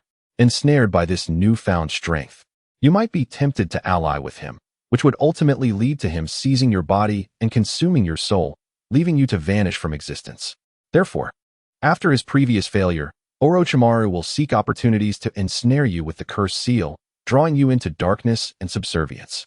Listening to Liu Yi's account of Orochimaru's intentions, Sasuke remained unfazed, convinced that any path leading to greater strength was worth pursuing, even if it meant embracing darkness and sacrificing his soul, all for the chance to eliminate Itachi. Observing Sasuke's contemplative silence and shifting demeanor, Liu Yi surmised that Sasuke was perhaps indifferent to the prospect of Orochimaru seizing his body, driven solely by the desire for power to defeat Itachi. Sasuke, I have shared all this with you to emphasize that Orochimaru is not a match for Itachi. He was bested with a single glance, while Orochimaru's weakened soul contributes to his susceptibility to Jinjutsu. I wish to convey that you need not tread the path that Orochimaru offers. If you trust me, I can elevate your strength beyond that of Orochimaru in 3 years. Liu Yi asserted earnestly. Are you truly willing to enhance my abilities to surpass Orochimaru in 3 years? Sasuke asked, astonished. Sasuke, how long have we known each other? Liu Yi countered. We've been classmates for 6 years and spent over half a year together in Team 7. That's 6.5 years. Sasuke replied swiftly. Indeed. We have known each other for 6.5 years. I have no siblings, and through these years, I have come to regard you and Naruto as my closest brothers. Thus, guiding you to enhance your strength is a minor endeavor, Liu Yi expressed, evoking warmth in Sasuke's heart, a feeling he had not experienced in a long time, as he had thought he would live solely for revenge. During this time, you must remain vigilant and not allow Orochimaru the opportunity to approach you. Should you encounter him, hurry back to me with all haste. I will teach him a lesson. Liu Yi advised with a serious demeanor. I understand. If the situation arises as you described, I will come here immediately. Sasuke affirmed. Very well. Take care of yourself. We shall conclude our discussion here. Go home and rest well. When the time is right, I will inform you of Itachi's whereabouts. With that, Liu Yi signaled the end of their meeting. Chapter 29. The first day of instruction. The following day, Liu Yi awoke early, finished his breakfast, donned his training attire, and set off towards the location where Kakashi and Sasuke had trained the previous day. Knowing the way, he arrived at the back mountain where Kakashi was training in just over 10 minutes. To his surprise, Kakashi was already there. What's this? Did you think I would arrive late as usual? Kakashi chuckled. Indeed, I did not expect you to be here so early, Kakashi-sensei. Since I am here, I shall also instruct you on the application of the Chidori series of ninjutsu. My Chidori series consists of 5 techniques, one of which you already know, Chidori itself. The first is Chidori Blade, a C-rank ninjutsu that primarily involves mastering the transformation of lightning chakra, allowing it to be infused into a weapon or one's arm, thus rendering it sharper and more penetrating. The second technique is the Chidori Flow, classified as an A-rank ninjutsu, which integrates both offensive and defensive capabilities. It is an evolution of the Chidori technique, allowing the user to gather Chidori around their entire body, unleashing lightning to strike adversaries. This technique activates the body's vital cells, enhancing both defense and speed, with an attack power comparable to that of the Chidori. Additionally, it can transmit electric currents through the ground to incapacitate foes. The third technique is the Chidori Senbon, also an A-rank ninjutsu, derived from the Chidori. Utilizing the lightning release nature transformation, this technique condenses lightning chakra into numerous Senbon, targeting an opponent's chakra points to paralyze and seal their chakra. The fourth technique is the Chidori Sharp Spear, another A-rank technique based on the Chidori. It is formed through the shape transformation of lightning release chakra, capable of cutting and piercing. Flesh and bone are hardly a match for it. The effective range theoretically extends to 5 meters, but with a powerful chakra, the distance can be increased. The fifth technique is the lightning release, Kirin, an S-rank lightning ninjutsu, whose power rivals that of the wind release, Raisin Shuriken. It consumes little chakra, has a wide attack range, and can instantaneously obliterate a small mountain. It can be released in 2 ways. One during a thunderstorm, harnessing the lightning, which requires the Sharingan to perceive due to the rapid flashes.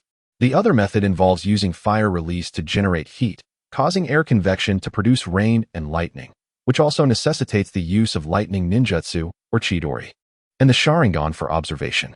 Louis expounded upon the Chidori series of ninjutsu and the S-rank lightning release, Kirin, emphasizing its suitability for Sasuke and Kakashi, both of whom possessed the Sharingan.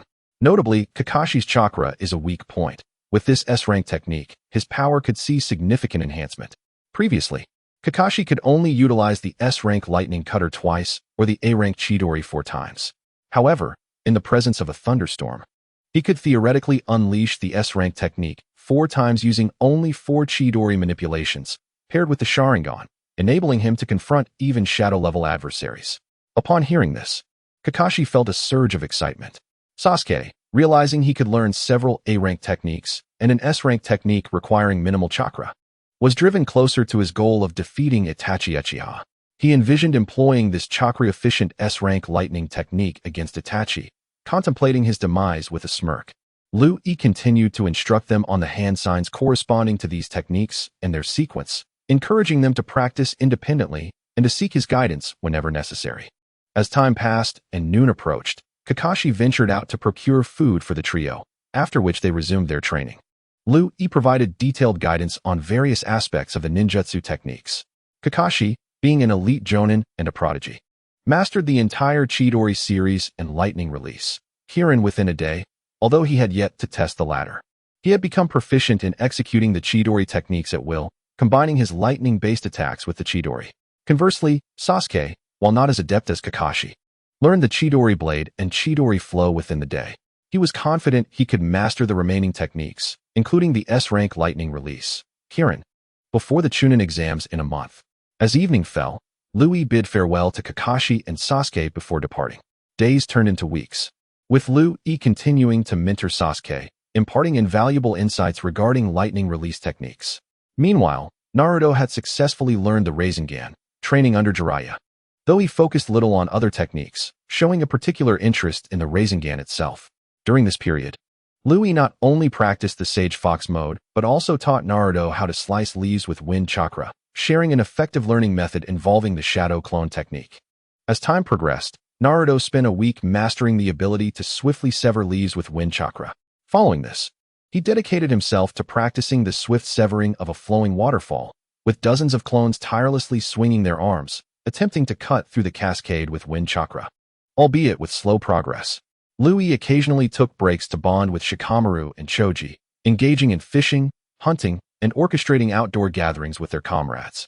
During this time, Orochimaru attacked Sasuke 4 times, each attempt thwarted by Louis, who nearly ended Orochimaru's life during one encounter, forcing the Sannin to summon the 8-headed serpent.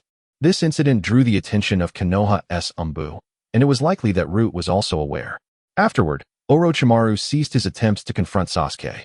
Louis advised his parents to avoid unfamiliar individuals for their safety. Since the Orochimaru incident, Louis seldom ventured out, preferring to stay home to protect his family covertly. He dealt with unfamiliar ninjas encroaching upon his family, including those from Root, who sought to abduct him but met with fatal consequences. Louis eliminated multiple waves of attackers, including 5 Chunin and 1 Jonin initially, progressing to 3 Jonin and 5 Chunin, and culminating in a final confrontation with 5 elite Jonin, all of whom he dispatched without mercy. Chapter 30. Naruto vs. Hyuga Neji. A month later, the final stage of the Chunin exams commenced, attracting numerous nobles and dignitaries to Konoha. Their presence also brought along many merchants, contributing to the village's economic growth. After a hearty breakfast, Louis arrived at the examination venue. Unbeknownst to him, his guidance had significantly influenced Sasuke, who, in the original narrative, would likely still be training in the back mountains with Kakashi at this moment. In the present day, the gathering has commenced early, with Kakashi and Naruto engaged in conversation not far away. As Louis approaches, Asuma and Kurenai, accompanied by their team members, also make their way over. Upon seeing Sasuke, Ino rushes towards him, initiating a playful rivalry, only for Sakura to join in, creating a scene of jealousy between the two. Time passes steadily, and soon, Might Guy arrives with Tenten and Neji Hyuga at the arena. At this moment, the 3rd Hokage, accompanied by the 4th Kazekage, takes the stage to deliver a speech.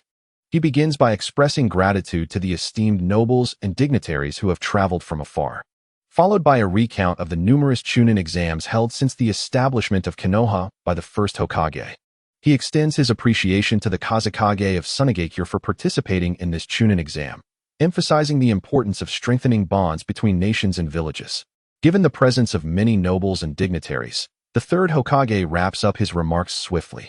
Then, Nara Shikamaru, with 1,000 books in his mouth, steps onto the arena to announce the matchups. The first match, Niji Hyuga vs Naruto Uzumaki. The second match, Kankuro vs Shino Aburame. The third match, Ten vs Sakura. The fourth match, Temari vs Shikamaru Nara. The fifth match, Gaara vs Sasuke Uchiha. As Liu E has no opponent, he receives a bye and advances directly to the next round. The first match participants are called to the arena. Hearing this, Naruto leaps down, and Niji appears as his opponent. Upon seeing Niji, Naruto's anger flares, and he boldly declares that he will deliver a beating to Niji in defense of Hinata. Niji remains unfazed by Naruto's words. With a hand seal, the match begins, and the voice of Nara Shikamaru echoes in the background. In an instant, Naruto unleashes the Shadow Clone Jutsu, creating nearly 100 clones that fill the arena. That little brat must be the fabled fox spirit of the village. I never expected him to have grown so formidable. He does not appear as terrifying as the legend suggested. His chakra is immense, allowing him to create 100 clones at once. Truly remarkable. The arena buzzes with astonished whispers about Naruto. Niji, facing Naruto's clones, shows no sign of concern, adopting the initial stance of the gentle fist's 8 trigrams palm. Naruto commands his clones to attack Niji, and dozens of them surge forward. However, each clone is effortlessly dispelled by Niji's precise strikes. Minutes pass, and Naruto's clones dwindle to a mere few. Undeterred, Naruto employs the Shadow Clone Jutsu once more, conjuring another 100 clones to launch a renewed assault on Niji. This time, Niji activates his Byakugan, searching for Naruto's true form. When he locates it, he closes the distance with a body flicker technique. Niji swiftly executes the gentle fist's 64 palms, his speed so rapid that it is nearly imperceptible. Naruto is struck, and all his clones dissipate in a puff of smoke. He is sent flying, skidding across the ground. As he stands on the battlefield, his fate has already been sealed. You are no match for me. The victor of this match is predetermined, akin to Hinata, who has been destined for greatness since her birth as a member of the main branch. Such is the nature of destiny, unchangeable. Your chakra is now sealed by my gentle fist. Surrender, for you cannot hope to match me. Niji declares, standing at a distance from Naruto. Naruto, filled with fury at Niji's words, refuses to accept defeat. I shall not succumb to fate, nor will I believe in such nonsense. I vowed to deliver a beating to you in defense of Hinata, and I will see that through. With a mighty roar, Naruto charges at Niji, aiming a punch at his face, but Niji deftly evades, countering with a gentle fist strike that sends Naruto flying once more. Still unwilling to concede, Niji taunts. Is this what you call changing fate? Once again, you find yourself on the ground. Enraged, Naruto declares that he will defeat Niji even without chakra, determined to land a blow. He charges forward again, employing fists, hands, and even his teeth in a reckless attempt to bite Niji. Yet again, he is sent sprawling by Niji's counter. You might as well surrender, otherwise I will knock you out and claim victory, Niji remarks, observing Naruto's desperate struggle. Lying motionless on the ground, Naruto disregards Niji's words. Seeing this, Niji approaches, preparing to deliver a strike to incapacitate Naruto. Having closed his Byakugan after his initial blow, Niji moves in, but as he nears, he is unexpectedly struck by a punch from below, sending him flying. To think that the little fox would manage to send the esteemed Niji Hyuga flying. Indeed, I initially believed the boy had lost, but now I sense a thrilling reversal. The audience erupts in cheers, speculating about how the match will unfold. Naruto, having emerged from a dark hole in the ground, has taken Niji by surprise. At that moment, the Naruto lying on the ground vanishes in a puff of smoke. It was merely a clone. Impossible. I sealed his chakra with the gentle fist's 64 palms. How could he still possess chakra? This chakra feels even more potent than before, yet it is tainted with negative energy, as if it were a gathering of malevolence. Niji, now standing, activates his Byakugan to scrutinize Naruto. I must admit, you are quite resilient. I do not know how you regain chakra, but it matters not. I will seal it once more. Destiny cannot be altered. With that, Niji assumes the stance for the gentle fist's 128 palms. He swiftly closes the distance to Naruto, unleashing a flurry of strikes with such speed that phantom images are left in their wake. The head of the Hyuga clan, Hayashi Hyuga, watches in astonishment as Niji executes the 128 palms, while beside him, his young daughter, Hanabi, mirrors his surprise. Once again, Naruto is sent flying. His chakra sealed. Yet, in a fit of rage, a crimson chakra envelopes Naruto, breaking through the sealed points. Niji, with his Byakugan active, is taken aback, struggling to comprehend how the sealed chakra has been unleashed. Is Naruto truly a monster? Chapter 31, Shikamaru concedes. Naruto, now bolstered in speed, leaps toward Niji to attack. The two engage in a fierce exchange, trading blows back and forth. After several rounds, they momentarily retreat. This time, Naruto employs the Shadow Clone Jutsu again, creating 4 or 5 clones, yet they do not immediately charge at Niji. Instead of advancing, he stood his ground, simultaneously extending his arms to reveal a visibly swirling chakra sphere in his palm. Witnessing both Naruto and his shadow clone executing the Rasengan, a wave of fervent cheers erupted from the audience. Could it be? This young lad has mastered the 4th Hokage's Rasengan. It's simply astounding that he has acquired such a legendary technique at such a tender age. Perhaps this boy will grow to be even more formidable in the future. Hey, Shizen, did you notice? This Kitsune boy's way of using the Rasengan bears an uncanny resemblance to the 4th Hokage, and he sports a dazzling mane of golden hair, remarked a certain background ninja to his companion.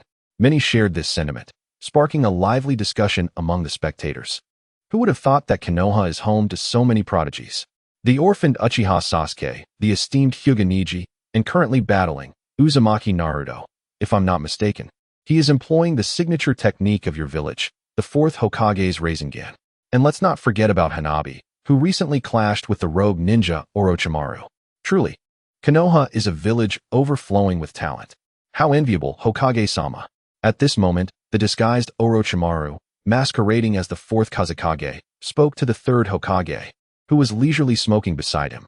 Haha, Kazekage-sama, your village's Gaara is impressively powerful, accomplishing S-rank missions unscathed at such a young age. This is no small feat, responded the 3rd Hokage, Sarutobi Hiruzen, as he took a deep drag from his cigarette. Speaking of which, have you yet selected a successor, Hokage-sama? As you age, it would be prudent to appoint an heir to prevent potential turmoil. The disguised Orochimaru continued. There's no need for your concern, Kazekage-sama. I believe I can still contribute to Konoha for a few more years. My health remains robust. Sarutobi Hiruzen replied, exhaling a plume of smoke. In the arena, as Naruto and his clone launched their Rasengan in unison, Niji swiftly activated the Hyuga clan's ultimate defense, the Kaiten. It was astonishing that Niji, despite being from the branch family and without any tutelage, had independently deduced the 128 palms and perfected the Kaiten. He truly is a genius. Hanabi, be sure to practice your ninjutsu with your brother Niji more often, the head of the Hyuga clan advised his young daughter. In an instant, Niji began to rotate on the spot, creating a visible chakra sphere around him. As Naruto and his clone's Rasengan collided with Niji's Kaiten, a cloud of smoke erupted, revealing Naruto standing, slightly out of breath, while Niji lay unconscious on the ground. Nara Shikamaru approached to check on Niji and announced Naruto's victory. The audience erupted into enthusiastic cheers, igniting a rush of excitement within Naruto, who waved his arms and ran joyfully around the arena, laughing heartily. All right, Naruto, you need to vacate the arena. The next match's participants are arriving, called out Nara Shikamaru, teleporting beside Naruto and gripping his shoulder. Realizing the situation, Naruto sheepishly exited the arena. Now, may I present the participants of the second match? Kankuro versus Yaninja Shino. After sending Naruto off, Nara Shikamaru announced the next bout. I concede. Kankuro raised his hand, conceding the match, which caused the previously unnoticed Shino to fixate on him with surprise. Startled by Shino's intense gaze, Kankuro quickly left the arena. Since that is the case, we shall proceed to the third match. Tenten versus Saku. As Nara Shikamaru concluded, an Umbu member swiftly appeared beside him, whispering something. Nara Shikamaru nodded in acknowledgement. Due to Saku's withdrawal from the Chunin exams, Tenten advanced without contest. Now, we commence the fourth match. Please welcome the contenders. Temari versus Nara Shikamaru. Nara Shikamaru declared. In an instant, Temari flashed onto the stage, while Shikamaru feeling burdened by the prospect of fighting a woman, displayed a lackadaisical attitude. Unable to endure his lethargy any longer, Naruto kicked Shikamaru from the stands. Lying on the ground, Shikamaru chose to remain still, indifferent to his surroundings. A minute passed, then 3. Observing Shikamaru's reluctance to rise, Temari's expression soured. "Hey, are you planning to stay down there forever?" she shouted in frustration. Feeling exasperated, Shikamaru finally got up and approached the center of the arena. Upon forming the hand seals, the match commenced without any delay from Nara Shikamaru, who promptly stepped aside. 1-star Kamaitachi. Once the match began, Temari utilized her large fan to unleash a gust of wind towards Shikamaru. The fierce wind, laden with dust, made it difficult for Shikamaru to see, forcing him to shield his eyes with his hand and squint at his opponent. "This is quite troublesome," he mused, his head throbbing. Once the wind subsided, Shikamaru threw a kunai at Temari. Noticing its errant trajectory, Temari dismissed it, knowing it wouldn't hit her. As expected, the kunai landed harmlessly nearby. "Your aim is rather poor. You should practice more," Temari remarked, preparing to unleash the second star of her fan. At that moment, Shikamaru activated his shadow imitation technique, sending a dark line racing toward Temari. Seeing the line, Temari retreated towards the hole Naruto had created earlier. Shikamaru calculated the distance. Realizing that his shadow imitation technique could reach the kunai he had previously thrown, extending its range through the shadow cast by Naruto's hole to ensnare Temari's feet. Unaware of the trap laid before her, Temari prepared to execute her ninjutsu, only to find herself unable to move. Catching a glimpse of the black line connecting to her feet, she recalled her encounter with Shikamaru's technique during the last tournament, realizing she had miscalculated its effective range. Shadow imitation technique successful. Shikamaru smirked. "I have always maintained a distance from you, calculating the range of your jutsu. As I stand now, I am beyond your technique's effective reach. How did you allow me to ensnare you in my jutsu?" Temari, puzzled, inquired, "How did you manage to catch me?" Shikamaru, holding her in place, turned her head to reveal the black hole and the kunai he had previously discarded. Shamui quickly realized that she had been outmaneuvered by Shikamaru from the very beginning. How ironic it was that she had previously mocked his ineptitude with shuriken. Shikamaru's shadow imitation technique linked to the reflection of the shuriken, effectively extending the distance and allowing him to reach the shadowy area of the black hole. As sunlight illuminated the surroundings, the area near the black hole was engulfed in shadows, and she found herself ensnared within that very darkness. The thought made Shami's cheeks flush with embarrassment. She had been played throughout the entire match. Shikamaru had calculated even her next jump and its distance. Such an opponent was truly formidable. Just as Shamui contemplated her impending defeat, Shikamaru raised his hand and declared, "I concede." Chapter 32. The Four Purple Flames Formation. Shamui was taken aback by Shikamaru's concession. This seemingly lethargic young man possessed a brilliance that commanded respect and an unconventional charm that captivated her. Her cheeks flushed anew as she scolded herself for indulging in such infatuation at this moment. "Are you certain you wish to concede?" asked Kakashi, approaching Shikamaru. "I am certain," Shikamaru replied earnestly, deactivating his shadow imitation technique. He cast a glance at Shamui before departing from the arena. As Shamui watched him leave, her heart raced at his fleeting glance. She hastily exited the competition area, returning to Gaara and Kankaro's side. The victor of the fourth match is Shamui. Now, let us welcome the contestants for the fifth match, Gaara versus Sasuke. As Kakashi's words echoed, Gaara appeared on the battlefield in a flash of sand, while Sasuke leapt down from the stands, running down the wall. Without further ado, the match was announced as Kakashi stepped aside.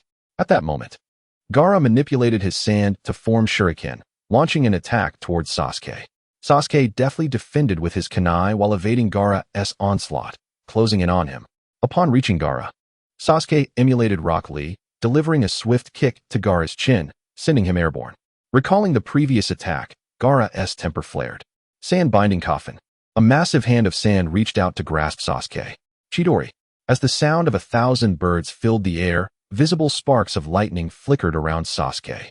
Simultaneously, the lightning chakra surged forth from his body, striking Gaara's sand-binding coffin. Although the sand possessed some resistance to earth techniques, Sasuke's Chidori shattered it, and the lightning continued its assault towards Gaara. Gaara encased himself in sand as he observed the unfolding scene, reminiscent of the original storyline.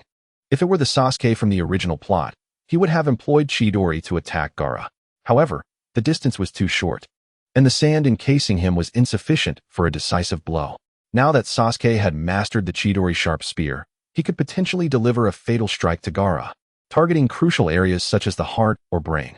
Even with the protection of the One-Tail's chakra, Gaara could meet his demise. As Sasuke executed the Chidori sharp spear, he aimed for Gaara, who utilized the Eye of Sand to observe his opponent.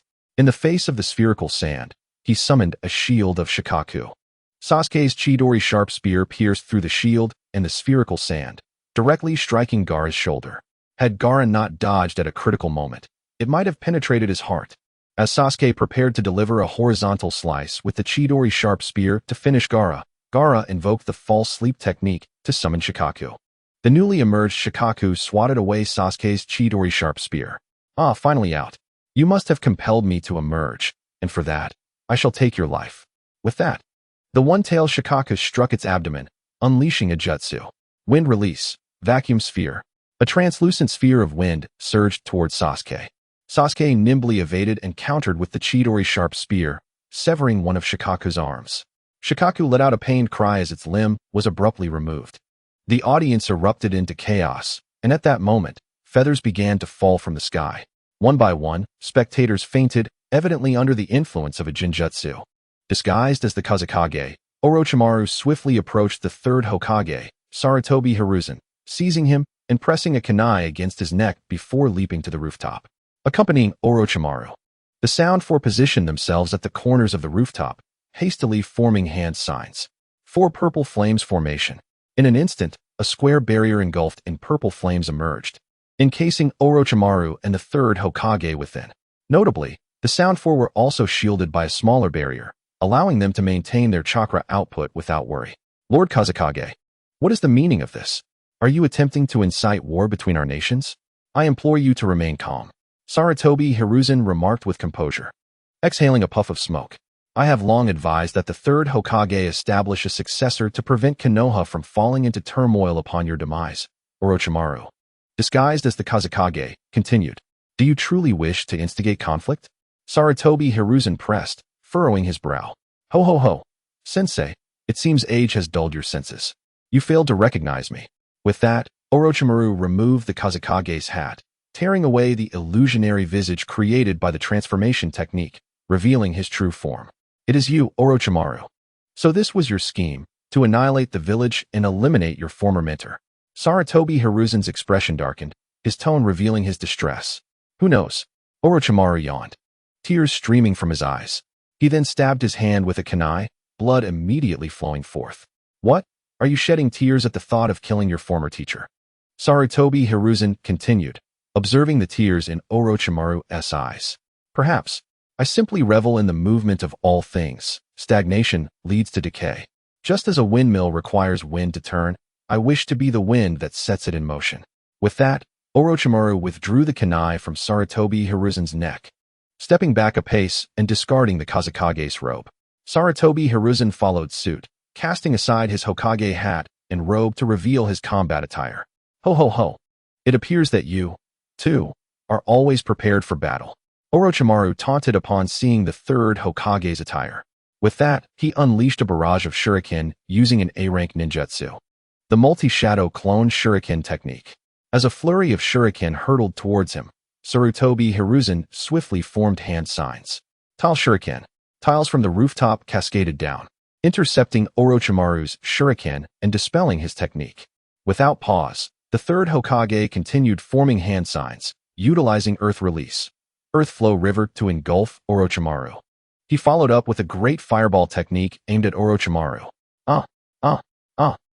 The anguished cries of Orochimaru echoed through the flames. Orochimaru, cease your charade. Such trivial tactics may deceive others, but you shall find it a challenge to ensnare one as seasoned as I. Sarutobi Hiruzen halted his ninjutsu and addressed Orochimaru, who stood not far away. Hee, just a jest with my esteemed teacher. I trust you won't take offense. Allow me to showcase the fruits of my labor over the years. Orochimaru spread his arms before the third Hokage. In response, Hiruzen hurled a shuriken at him. Utilizing the summoning technique, Orochimaru swiftly formed hand seals, conjuring two coffins that emerged before him, effectively blocking the shuriken thrown by the third Hokage. Do not be hasty, teacher.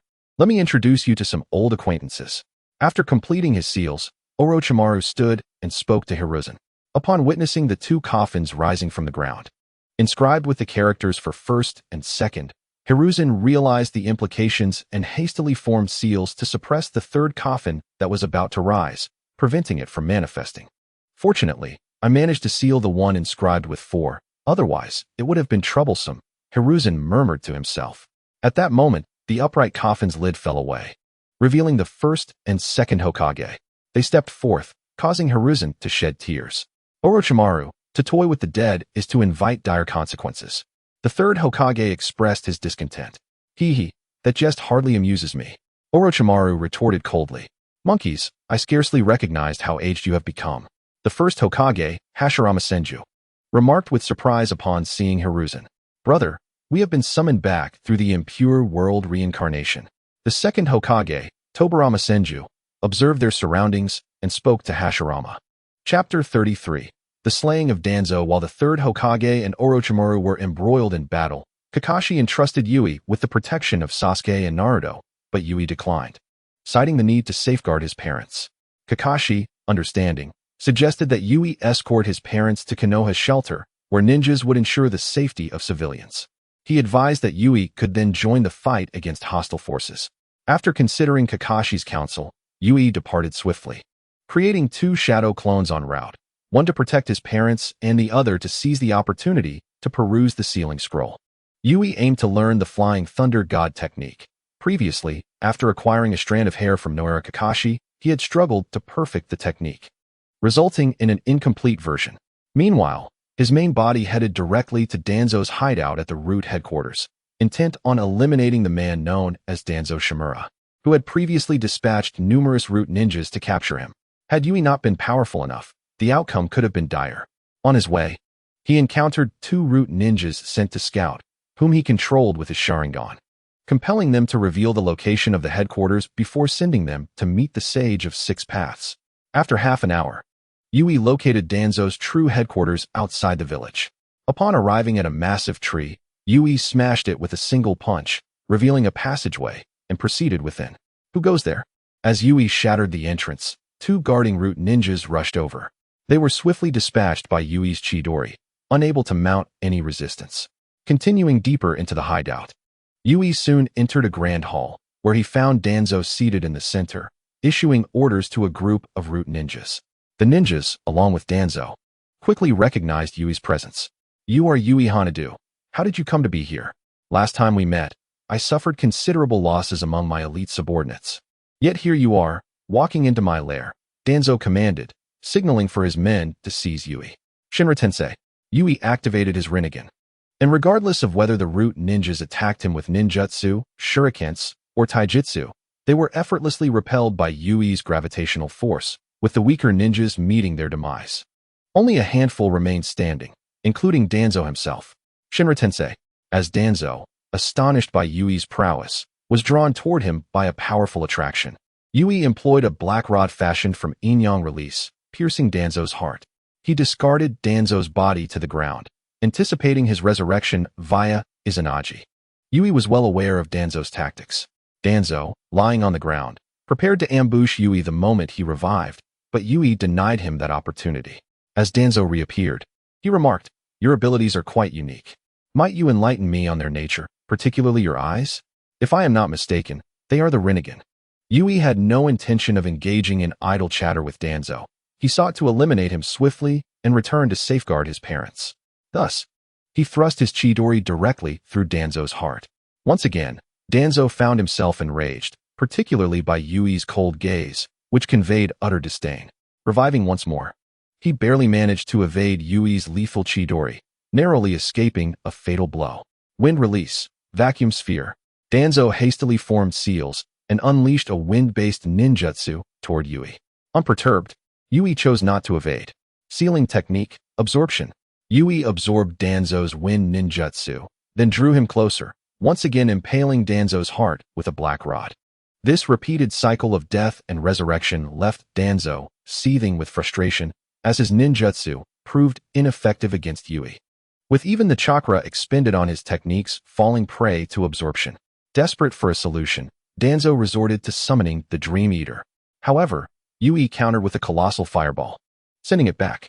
At that moment, a few hundred root ninjas arrived, hastily surrounding Danzo, while over 100 launched ninjutsu attacks at Yui. Shinra Tensei. The same fate befell the assailants, as they fell to the ground, leaving few survivors. Danzo was once again pierced through the heart by Yui's black rod. With no means to retaliate, Danzo's first instinct upon reviving was to flee. However, Yui's Chidori found its mark yet again, leading to Danzo's heart being pierced once more. Faced with repeated deaths, Danzo's remaining hope dwindled. Yui Hanadu, I am an elder of Konoha. You cannot slay me. I have contributed to the village. Danzo attempted to leverage his status for mercy. The response he received was another black rod piercing his heart. After enduring numerous deaths, Danzo was left with only his last Mangekyo Sharingan, the Eye of Uchiha Shursui. He realized that only by employing Kotoame Tsukumi could he turn the tide. However, he remained uncertain whether Shursui's Mangekyo would be effective against Yui's legendary Rinnegan. Upon this realization, Danzo immediately employed the technique of Kotoame Tsukumi against Yuichi. However, in the next moment, Yuichi pierced Danzo's heart with his Chidori sharp spear. In response, Danzo invoked Izanagi using Shursui's eye. The next instant, he resurrected from afar, his right eye resembling that of a Byakugan. Yuichi understood that Shursui's eye was now rendered useless. Once again, the technique of universal pull was unleashed. Danzo executed the four-symbol seal. His body began to expel black blood while the seals of the technique manifested around him. Yuichi swiftly approached and utilized the sealing technique to absorb Danzo's chakra, interrupting the four-symbol seal. In the next moment, Yuichi struck Danzo's heart with a black rod, ending his life. This time, Danzo could not resurrect. Yuichi extracted Shursui's eye from Danzo's lifeless form and carefully placed it into a prepared vial. Afterwards, he took several minutes to eliminate the remaining root ninjas who were still incapacitated on the ground. Before departing, Yuichi collected all the useful scrolls, documents, the active cells of the first Hokage, and the Uchiha clan's Sharingan from the root base. Upon exiting, he utilized ninjutsu to obliterate the location. Upon returning home, he encountered his shadow clone returning from the Hokage building. After dispelling the clone, Yuichi learned that the sealing book was not in the Hokage building, but rather at the home of Hiruzen Sarutobi. The clone, disguised, stealthily searched the Hokage building for a while, but found no trace of the book. It then employed Jinjutsu to control an Umbu member stationed at the Hokage office. Upon learning that the sealing book was at Hiruzen's residence, it promptly infiltrated the Sarutobi household, using the eternal Mangekyo Sharingan to replicate all the ninjutsu within. In truth, the only technique that Yuichi was particularly interested in was the Flying Thunder God technique, as it would greatly facilitate his travel in the future. Furthermore, after mastering it, he could craft rings inscribed with the technique as seals, gifting one to each of his parents. In times of urgency or danger, they could activate the seals, allowing Yuichi to arrive in an instant. This would significantly enhance his parents' safety. He brought his parents to the unique emergency shelter in Konoha, where numerous civilians and children sought refuge from danger. After ensuring their safety, he left a shadow clone with them while his main body rushed toward the arena. Chapter 34. The death of Orochimaru. By the time Yuichi arrived, the battle was nearing its conclusion. Kakashi Might Guy and an Umbu leader known as Xiangxiang stood beside the four purple flames formation, seemingly awaiting the outcome of the fight within. Upon seeing Yuichi approach, Kakashi greeted him and recounted the events that transpired during his absence. According to Kakashi's description, what had occurred was quite similar to the original storyline. At that moment, the four purple flames formation dissipated, revealing the third Hokage lying on the ground, while Orochimaru stood beside him, hands drooping, cursing Hiruzen Sarutobi. The four sound ninjas surrounded him protectively. In an instant, Yuichi flashed past and pierced Orochimaru's heart with his Chidori sharp spear. Simultaneously, he bisected the nearby Dosu and Zaku, causing their immediate demise. Orochimaru, having been pierced through the heart, utilized the snake substitution technique, spitting out his own self and rising to flee into the distance. However, he didn't get far before Yuichi caught up, severing Orochimaru in half at the waist with his Chidori sharp spear. As Orochimaru fell to the ground, He opened his mouth and expelled his own self once more, preparing to confront Yuichi. Yuichi, we have no direct conflict between us, and you have no reason to obstruct me. Why not allow me to leave? Orochimaru said, eyeing Yuichi warily. With his hands sealed by the third Hokage, he was no longer Yuichi's match, and knew escaping would be difficult. You have slain the third Hokage and brought chaos to Konoha. Do you truly believe I would let you leave? Yuichi retorted, forming hand seals before unleashing the ice release technique. Ice Dragon King. With Yuichi's seals completed, a crystalline ice dragon, exceeding 600 meters in length, manifested. This spectacle left Orochimaru wide-eyed. Such an immense ninjutsu was unprecedented in his experience. With his hands incapacitated and unable to form seals, he realized he had no choice but to resort to that last measure. Kakashi, Might Guy, and the Umbu leader halted in shock, gazing at the crystalline ice dragon conjured by Yuichi. Other ninjas from Konoha gathered, their faces reflecting varying degrees of astonishment. Orochimaru transformed into the eight-headed serpent. Though formidable, he appeared diminutive compared to the colossal ice dragon. The ice dragon executed a mighty tail sweep, slamming the eight-headed serpent into the ground, creating a massive crater. 5 of its 8 heads were reduced to mere pulp, leaving only 2 to guard Orochimaru. At this moment, Orochimaru found himself in a dire predicament, realizing that his chances of escaping alive were slim. Struggling to crawl out of the pit to attack Yuichi, he was thwarted as the ice dragon approached, striking down the remaining 2 snake heads, leaving only Orochimaru's human head intact. At that moment, Orochimaru relinquished his fight for survival and suddenly began to laugh. Ah, Yuichi-kun, you truly are remarkable. Since I became a ninja, you are the first to render me utterly defenseless. Before you, my proud ninjutsu seems utterly insignificant. However, to perish at the hands of such a formidable opponent is a choice I can accept. Strike me down, Yuichi-kun. Orochimaru faced death head-on, abandoning any hope of escape. Yet, Yuichi understood that even if he killed the Orochimaru before him, he would not be permanently defeated. He could very well resurrect within a host marked with his cursed seal. Nevertheless, this realization did not deter Yuichi from ending Orochimaru's life. Standing atop the dragon's head, Yuichi directed the ice dragon to exhale a chilling breath upon the 8-headed serpent. Moments later, both Orochimaru and the 8-headed serpent were encased in ice. Commanding the ice dragon to perform a tail sweep, he shattered the ice sculpture of the 8-headed serpent into powder, which dispersed into the air, creating a stunning rainbow under the sunlight. Yuichi dispelled the ice release technique, causing the ice dragon to vanish. The next moment, cheers erupted from the crowd. Incredible! That young man is amazing.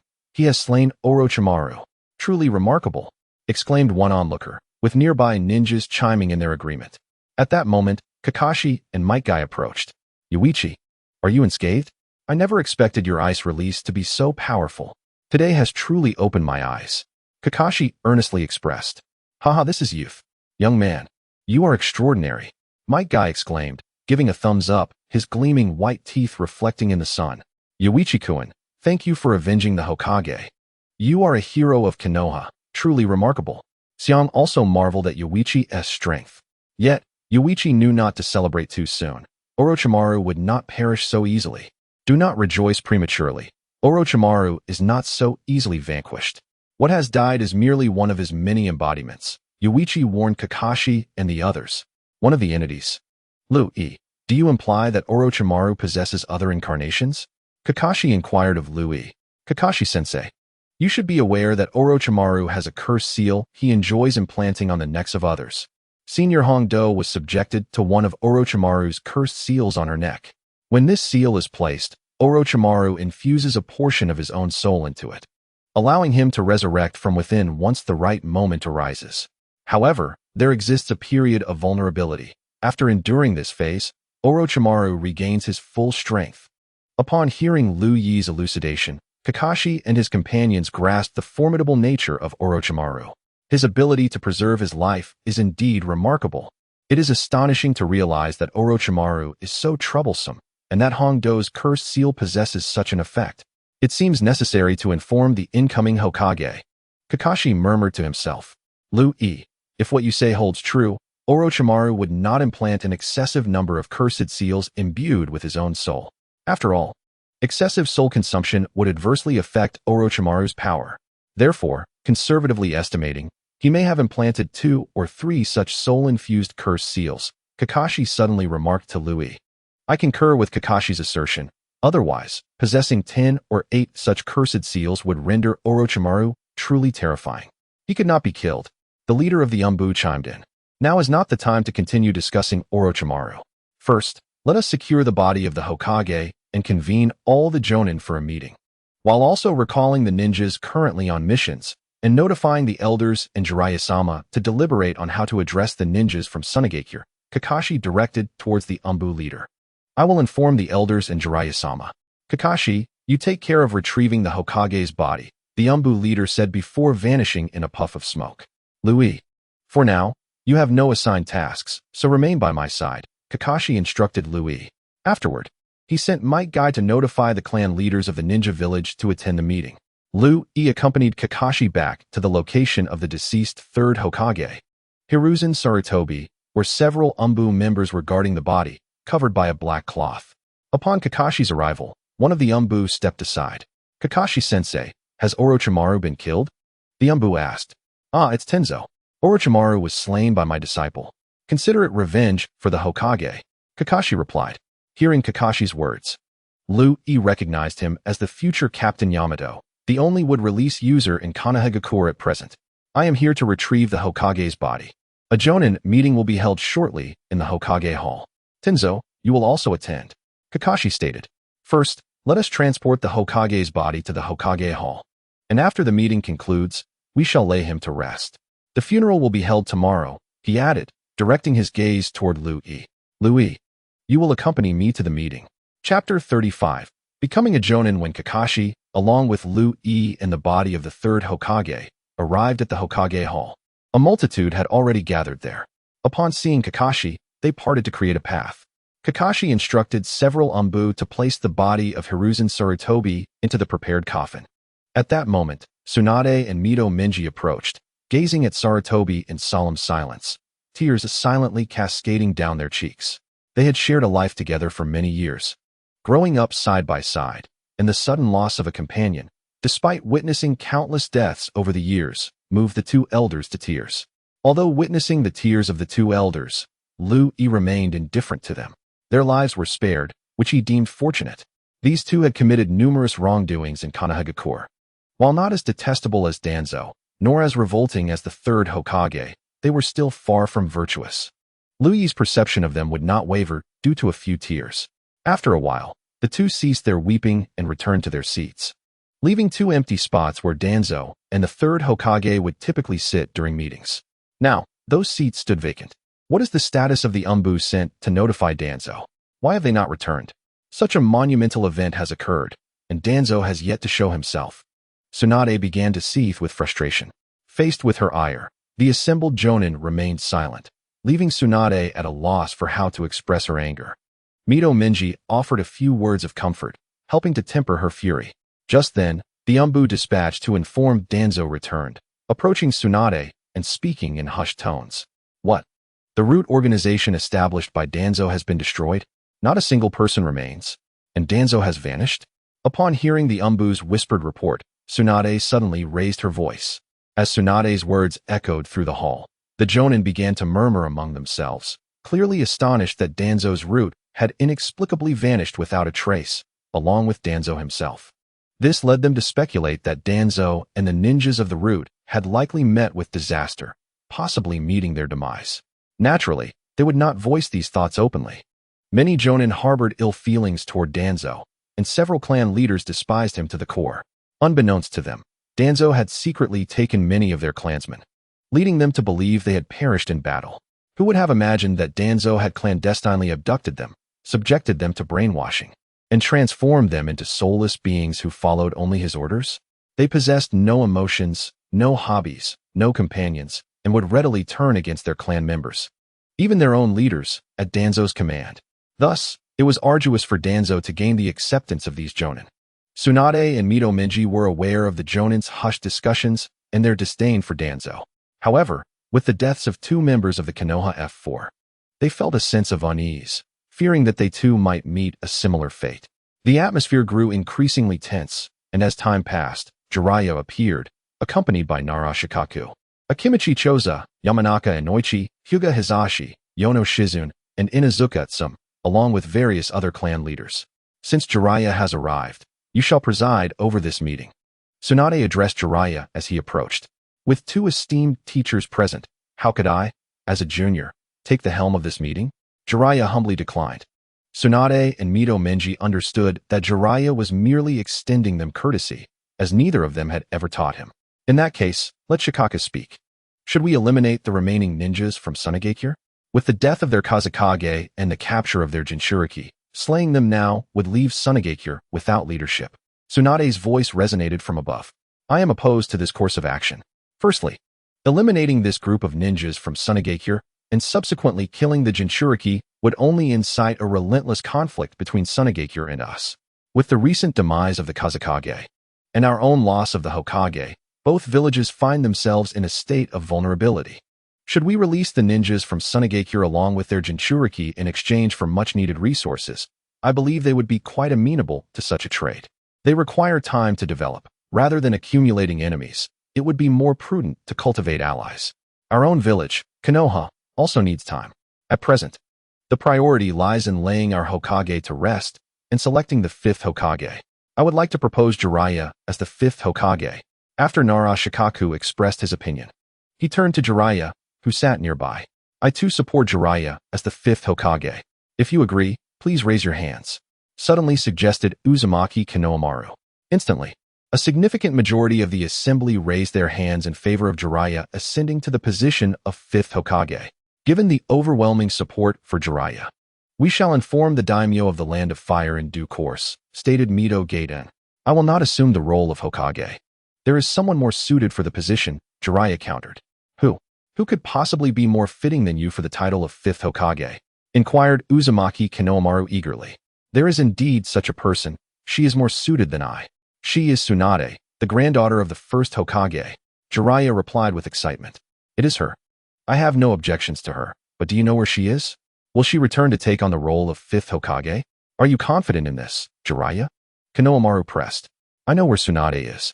After attending the old man's funeral tomorrow, I will take Naruto to find her and bring her back to assume the mantle of fifth Hokage, Jiraiya asserted, his demeanor somewhat mischievous. The Nine-Tails Jinchuriki? No, he cannot leave the village. Uzumaki Naruto has not yet matured. We cannot risk taking him out of the village. Jiraiya, you must understand that if any misfortune were to befall the Nine-Tails, the village could not bear the loss. Konohamaru firmly rejected Jiraiya's plan to take Naruto away. If my two esteemed teachers are concerned, I will bring him along. That way, it will be entirely safe. Jiraiya proposed, pointing at Yui. Upon hearing Jiraiya's words, everyone turned their attention to Yui. Faced with the scrutiny of numerous jonin, Yui remained composed, which garnered admiration from the assembled jonin. Who is he? Mito Gaiden suddenly inquired of Jiraiya. His name is Hanada Yui. The old man often spoke of him when he was alive. He is a rare talent, and his strength is formidable. Just moments ago, Orochimaru was single-handedly defeated by him. Jiraiya introduced Yui. Jiraiya-sensei speaks the truth. I, along with Guy and several other ninjas, witnessed Yui's defeat of Orochimaru. Kakashi chimed in. Upon hearing Jiraiya and Kakashi's remarks, the jonin erupted into fervent discussions. Since Yui possesses such strength, let him accompany you to oversee the Nine-Tails. Jiraiya, you can make the arrangements, but prior to that, elevate Yui's ninja rank, given the current circumstances. Let him become a jonin. What do you think, Mito Gaiden? Konohamaru concluded, glancing at Mito Gaiden. I have no objections. After this meeting concludes, we will arrange for his jonin attire and registration. Mito Gaiden acquiesced. Very well, then. Shikaku, please coordinate with the Umbu leader to tally the casualties from this incident and prepare for emergency aid. This meeting is adjourned. Those of you serving as clan heads should return and assess the casualties within your clans, compiling a unified report. We are dismissed. With that, Konohamaru and Mito Gaiden departed from the Hokage Hall. Having remained a mere bystander, Yui was taken aback to find himself elevated from a genin to a jonin. As for the notion circulating in forums that genin and Konoha were the most formidable, Yui regarded it with indifference, as long as one possesses sufficient strength. The distinction between Jonin and Jinin is merely a title. Chapter 36. Uchiha Itachi. The following morning marked the funeral of the third Hokage, Sarutobi Hiruzen. A gentle rain fell as the names of Konoha's fallen ninjas adorned the grand memorial stone, including that of the third Hokage. Before the grave of Sarutobi Hiruzen, Asuma knelt, while Konohamaru stood nearby, trembling and weeping. The higher-ups of Konoha took the lead in presenting flowers to the third Hokage, and one by one, each person came forward to bid farewell to this esteemed leader.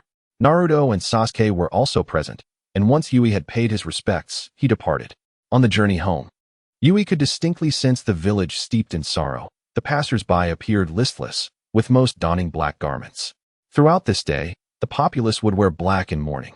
Upon returning home, Yui refrained from his usual training routine in his room. Instead, he decided to take a day off to relax and contemplate future developments. In the original narrative, following the death of the third Hokage, Uchiha Itachi and Kisame Hoshigaki would arrive in Konoha the next day, leading to Kakashi being incapacitated for half a month. Yui pondered whether he should confront Itachi when he arrived. However, upon reflection, he realized that aside from Kakashi being sidelined temporarily, there were no significant losses incurred by others. Moreover, this experience enabled Kakashi to become aware of the Mangekyo Sharingan's existence, and he would soon master the Mangekyo ability, Kimui. This incident ultimately proved beneficial for Kakashi, greatly enhancing his capacity to confront the Mangekyo Sharingan. Thus, Yui resolved not to interfere with Kakashi and Itachi's upcoming encounter, as he considered the impending days spent with Jiraiya and Naruto in search of Tsunade. Yui felt admiration for this formidable female ninja. In his previous life, he had been moved by Tsunade's profound sense of responsibility. During Pain's assault on Konoha, Tsunade had selflessly employed her medical ninjutsu and summoned her slug to save every villager, whether ninja or civilian. Ultimately, her chakra depleted, leaving her vulnerable and disregarding her own appearance, which nearly cost her life and resulted in her prolonged absence. Many in his previous life admired Tsunade, primarily for her youthful visage at over 50 and her remarkable physical attributes. Yui, however, found himself drawn to her strength and sense of duty. Once Tsunade returned, he, as a Jonin, would be able to depart from Team 7 and undertake solo missions to locate other Jinchuriki, acquiring their hair or belongings to merge all tailed beasts and become the 10 Tails Jinchuriki. Konoha's next crisis would arise 3 years later with Pain's attack. But due to Yui's presence, he was uncertain whether Nagato or Obito would strike Konoha prematurely. Presently, Yui understood from the previous plot that the Akatsuki organization was still engaged in various missions primarily for financial gain, with no immediate intentions to capture tailed beasts, although they would not hesitate to seize a living Jinchuriki should the opportunity arise. On this occasion, Uchiha Itachi arrived in the Hidden Leaf Village under the pretense of capturing the Nine Tails and gathering intelligence. However, his true intention was to inform Danzo of his continued existence, urging him to refrain from taking action against Sasuke. Despite the demise of the third Hokage, Hiruzen Sarutobi, Itachi was unperturbed by the possibility of Danzo not adhering to their agreement. He was willing to leverage the information from Konoha to threaten Danzo. Unbeknownst to Itachi at this moment, Danzo had also met his end. Otherwise, he would not have risked exposing his identity by venturing into Konoha. Itachi's primary concern lay with Sasuke's safety. With this realization, Lui suddenly changed his mind, deciding to seek a conversation with Uchiha Itachi. Without further ado, Lui retrieved the spoils he had acquired from the root headquarters. He had already examined the ninjutsu scrolls the previous evening, and the items like the Sharingan with Tomo were of no immediate use to him. He intended to give them to Sasuke. The only assets of value to Lui were the cells of Hashirama and Shursue's blind Mangekyo Sharingan. With the aid of the system, Lui could gradually integrate Hashirama's abilities. Although Shursue's eyes had lost their efficacy, the cells within could still be utilized, allowing him to slowly merge and manifest the Kodoame Tsukumi through the system's power. Eventually, he would be able to dispose of the blind Sharingan. As the night passed, the following day dawned, and Lui rose early, finishing his breakfast before heading out to stake out Kakashi and Uchiha Itachi. He decided to check the dango shop to see if Itachi had arrived. Upon reaching the shop, Lui discovered he had arrived too early. Itachi, Kisame Hoshigaki, and Kakashi were not present. Lui found a concealed spot outside to begin his watch. After a few hours, The sound of wind chimes reached Lu Yi's ears. He turned to see Uchiha Itachi and Kisame Hoshigaki approaching, their distinctive red cloud-patterned cloaks and flamboyant hats marking them as members of the Akatsuki. Lu Yi quickly averted his gaze. It was easy to be detected when observing powerful ninjas like Itachi and Kisame for too long. He anticipated that they would soon rendezvous with Kakashi by the lakeside. Following them would serve as a precaution against unforeseen events, allowing Lu Yi to intervene should Kakashi's life be in jeopardy. If events unfolded as they had in the original storyline, Lu Yi planned to converse with Itachi once he departed. At that moment, Itachi and Kisame were enjoying dango at the shop. "Mr. Itachi, the dango here is quite delightful. I never knew you had a taste for sweets," Kisame remarked, relishing the treat.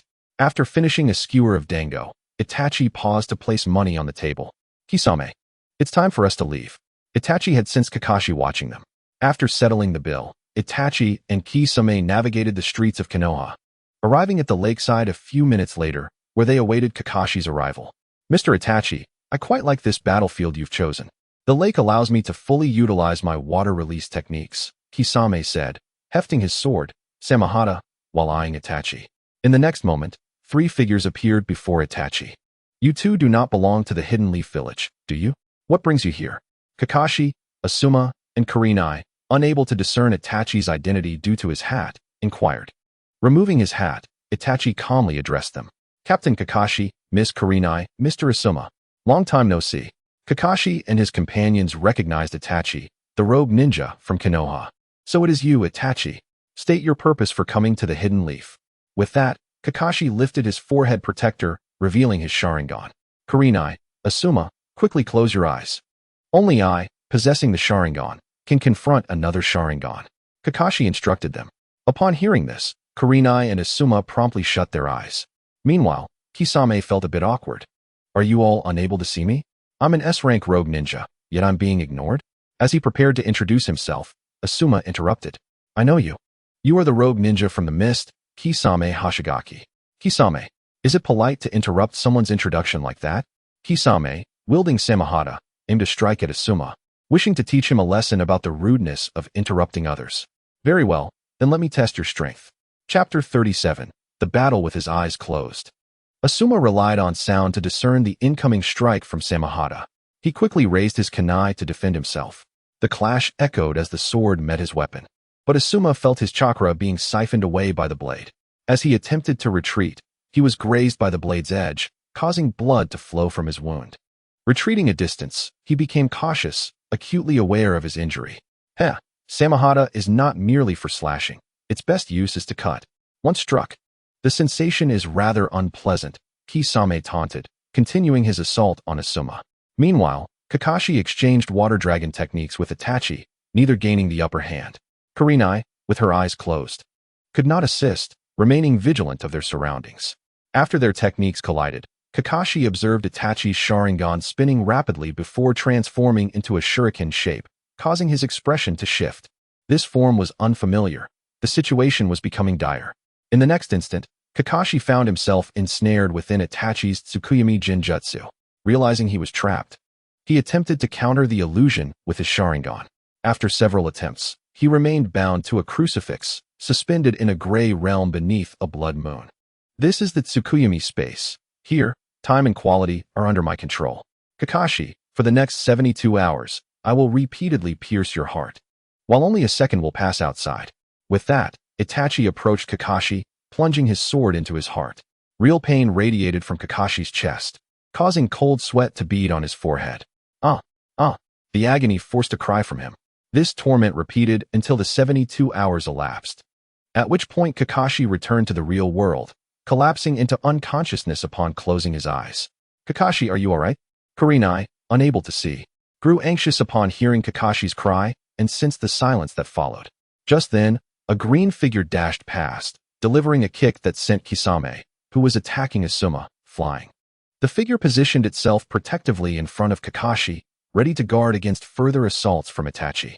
"Kurenai, Asuma, you may open your eyes now." Might Guy addressed the two individuals.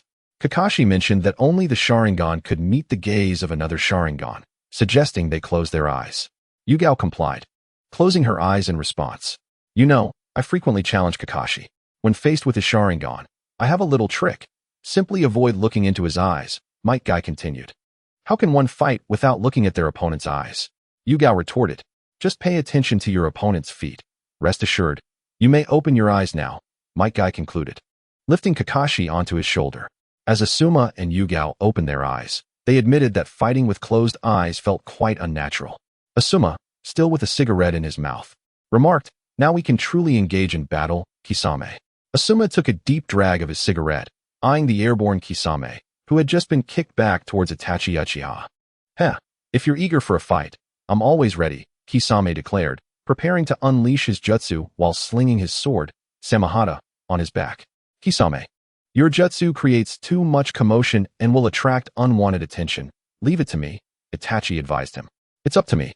Would release, tree binding death. Yugao suddenly exclaimed while forming hand seals. Instantly, her entire body began to distort and disappeared from view from the bottom up.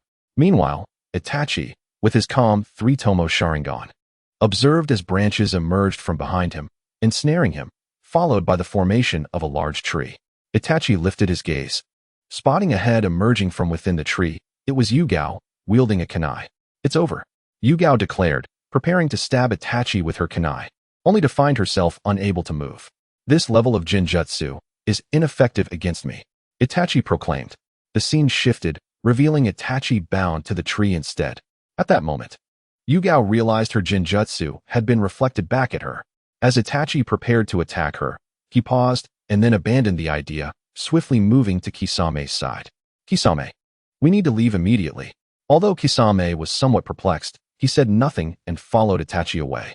Yugao was momentarily stunned by Itachi's sudden departure. Hey, are you all okay? Kakashi's out cold. It seems you've encountered a formidable enemy. Jiraiya appeared before them with a swish. Itachi, what just transpired? Outside of Konoha, Kisame questioned Itachi as they moved. The legendary Sannin, Jiraiya, has arrived. I was preoccupied with Kakashi and overused my eyes. Now is not the time for conflict to avoid exposing our organization, Itachi casually explained to Kisame. Suddenly, Kisame halted, sitting on the ground with a vacant expression, beginning to mutter to himself. Itachi sensed that Kisame might have fallen under a Jinjutsu, realizing that such a powerful illusion could ensnare his teammates without his awareness, raising Itachi's caution. Long time no see. Itachi, a figure named Yui Hanabi appeared suddenly, greeting Itachi.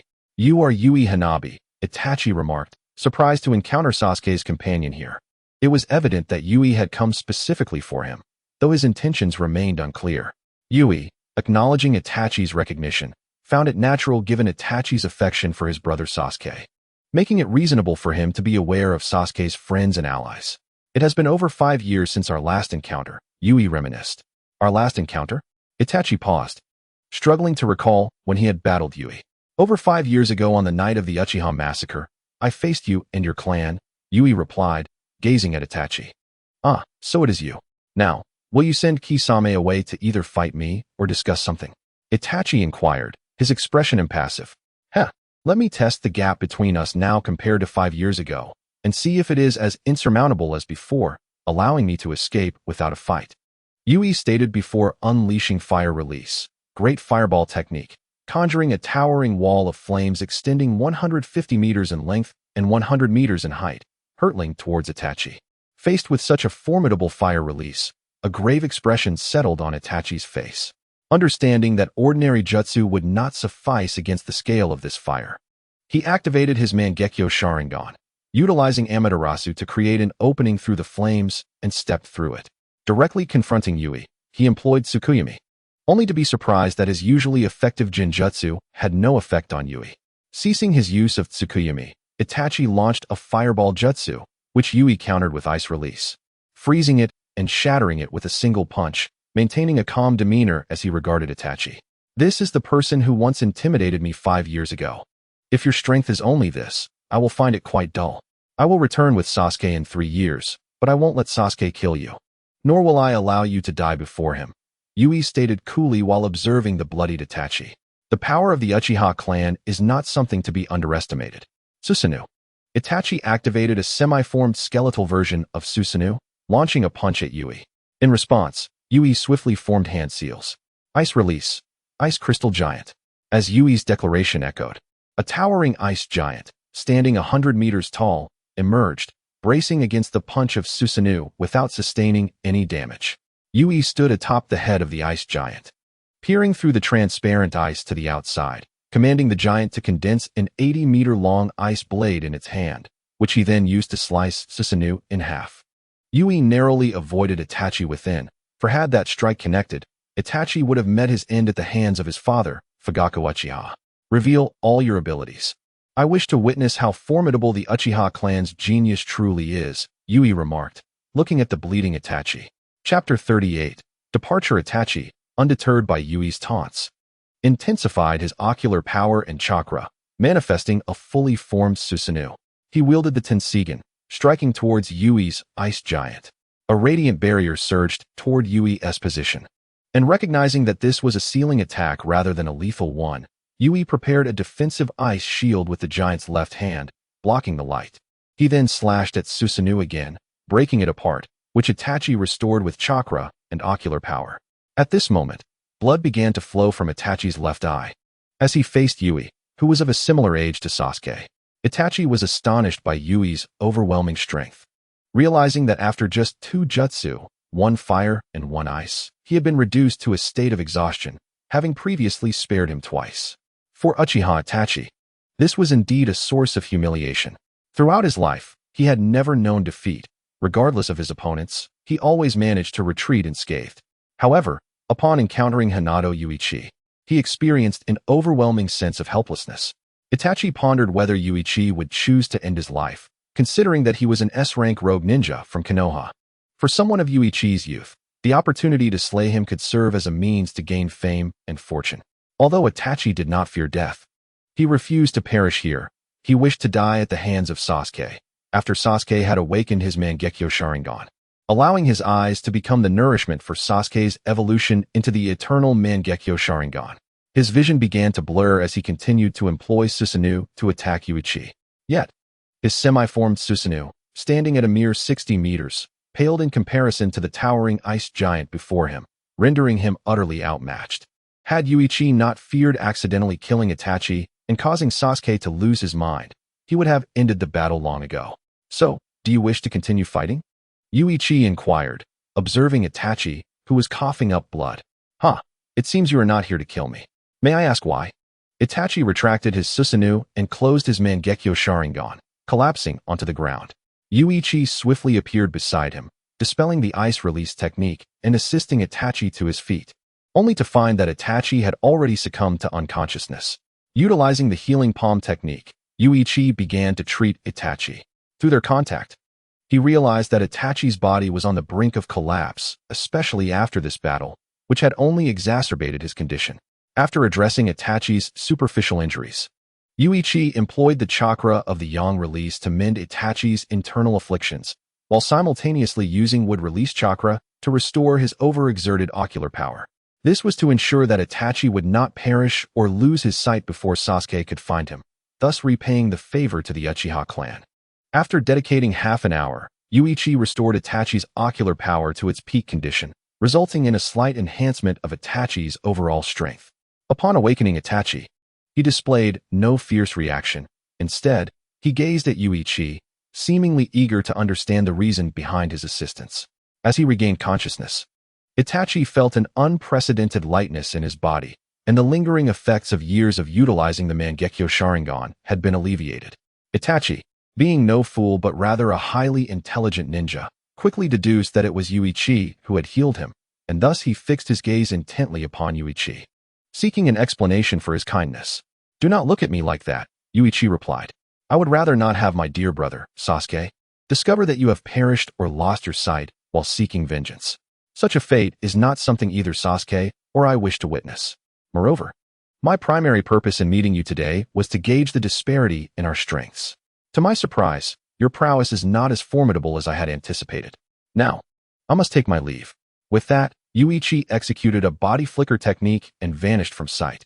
Left standing in contemplation, Itachi departed with the Akatsuki member, Kisame Hashigaki. After their encounter, Yuichi returned to Konoha, bringing Naruto and Sasuke to the training grounds, prepared to instruct them in ninjutsu. "Naruto, Sasuke, Today you shall both attempt to strike me. If you manage to land a hit, I will teach you a powerful ninjutsu, Yuichi declared, regarding them with a serious expression. Really? Yuichi, what kind of powerful ninjutsu are you referring to? Naruto exclaimed with enthusiasm, eager to learn more.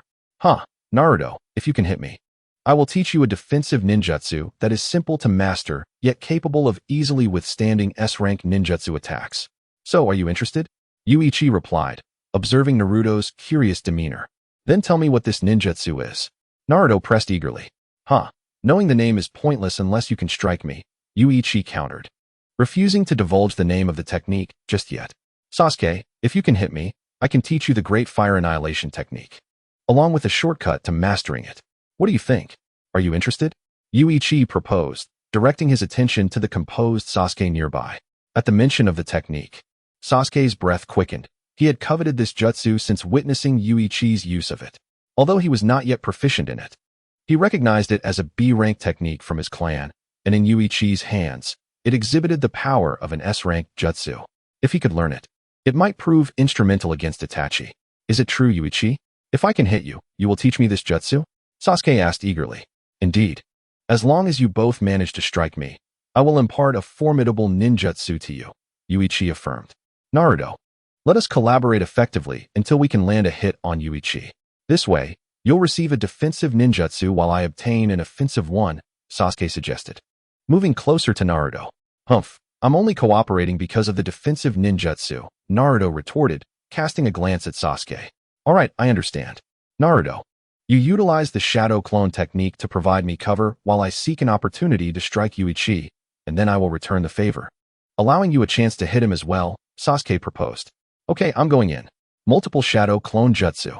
With a series of hand signs, Naruto created over 100 clones, charging towards Yuichi.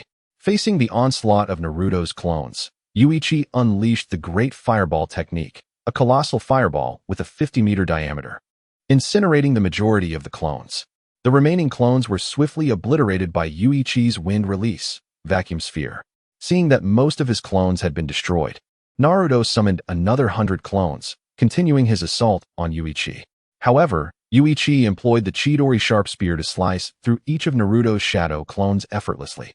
At that moment, Sasuke swiftly closed the distance to Yuichi, launching a kick that was deflected by Yuichi's ice shield, followed by a powerful gust of wind that sent Sasuke flying.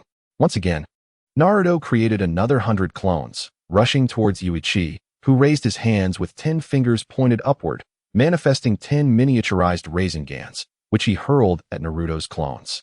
This display left Naruto's eyes filled with envy, fixated on Yuichi. Damn it, Yuichi. How can you wield so many variations of the Rasengan? I must learn this technique. You have to teach it to me, or I'll follow you everywhere, even to the bathroom, Naruto exclaimed, unable to contain his desire to learn. If you can hit me, I will gladly teach you the miniature multiple Rasengan, Yuichi responded with a smirk. As Louis swiftly charged towards Naruto, he sent Sasuke flying with a single kick before reaching Naruto's side. With a swift motion, he landed a kick on Naruto's backside, prompting a pained yelp from him, leaving him momentarily incapacitated. Curse be you, Louis. This must be intentional. I shall make you pay for this, Naruto exclaimed, gathering his resolve. Shadow Clone Jutsu. Everyone, unleash your Rasengan and send that despicable Louis flying.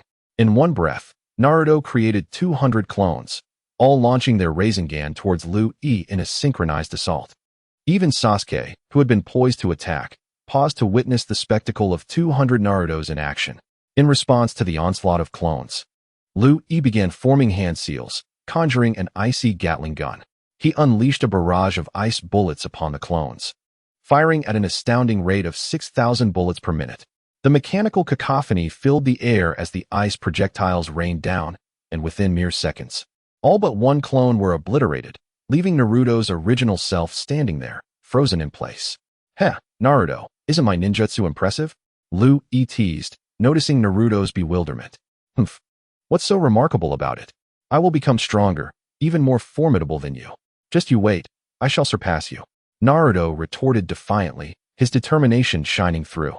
With that, he charged at Louis, throwing a punch, only to be swatted away by Louis wielding the Gatling gun. Sasuke, attempting a sneak attack, met a similar fate as Louis repelled him effortlessly. As Naruto struggled to regain his footing, he was inadvertently knocked down by Sasuke, leading to a comical entanglement on the ground. Liu Yi watched in disbelief as the two, after a brief moment of shock, sprang apart and scrambled to opposite sides, gagging in unison. "Damn you, Sasuke. Why did you come crashing into me? And you had the audacity to kiss me. How perverse." Naruto retched, directing his anger at Sasuke. Ignoring him, Sasuke simply glanced at Liu Yi before vanishing using the body flicker technique. Seeing Sasuke leave, Liu Yi hastily followed suit, leaving Naruto alone in the wind. Lost in thought, upon returning to Konoha, Liu Yi visited the hospital to check on Kakashi, who remained in a coma, with only Guy keeping vigil. After a brief chat with Guy, Liu Yi departed the hospital. The next day, Naruto arrived at Liu Yi's home, eager to set off in search of Tsunade. It was evident that Naruto was thrilled about the journey beyond the village. After sharing a hearty breakfast, Liu Yi gathered his necessary ninja tools and, alongside Naruto, made their way to the village gates. A few minutes later, they arrived, where Jiraiya awaited them. "I say, you two slowpokes are taking your sweet time," Jiraiya grumbled. Slightly annoyed, Naruto began to explain, but Liu Yi chose to ignore him. "All right, I've completed the entry paperwork. Let us go," Jiraiya declared, leading the way out of Konoha, with Liu Yi and Naruto following closely. The journey was monotonous, and after some time, they reached a small town. Upon arrival, Jiraiya dropped Liu Yi and Naruto at an inn before heading off to entertain himself. Feeling somewhat bored, Liu Yi decided to utilize the system to experiment with the hair he had obtained from Gaara. He had acquired Gaara's hair during the Chunin exams in the Forest of Death, yet had not succeeded in merging to harness the chakra of Shikaku until now. Liu Yi resolved to try his luck once more. After a while, disappointment washed over him as he failed again to fuse with Shikaku's chakra. Reflecting on the time it took to merge with Kurama's chakra, Liu Yi remembered how he had exploited Naruto for months to achieve that. With nothing else to do, Liu Yi and Naruto began training. It wasn't until evening that Jiraiya returned, bringing along delicious food. After a quick shower, the trio enjoyed a feast, with Liu Yi feeling pleasantly full and lazy, lying on the tatami mat. Naruto, even more exaggerated, lay sprawled out, his belly round and full. Just then, Jiraiya emerged from the shower, his eyebrows twitching in dismay as he realized his share of the feast had been devoured by the two boys. The following day, Jiraiya quickened their pace, departing in the morning and arriving at Short Book Street by evening. After settling into an inn and dining, they ventured out in search of Tsunade. They scoured various gambling establishments, but as night fell, their efforts proved fruitless. Reluctantly, Liu Yi, Naruto, and Jiraiya returned to the inn. On their way back, Liu Yi and Naruto lightened the mood, enjoying the sights and purchasing numerous treats, all funded by Liu Yi. As Naruto was short on funds and had lost his only wallet to Jiraiya's spending, this left Naruto rather displeased for the entire day, which was a rare occurrence for his typically carefree demeanor.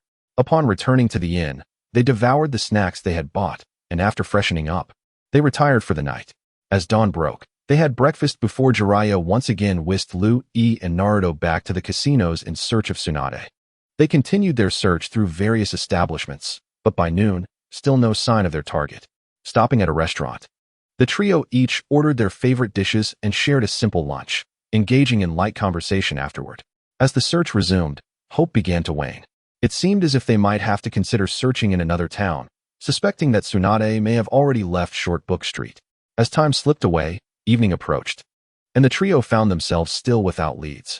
They randomly chose a restaurant to dine in, and as fate would have it, just when they had nearly given up, Tsunade appeared before them, reveling in her meal and drink. With her golden twin tails and a green robe emblazoned with the character for gambling, she appeared youthful despite being in her 50s.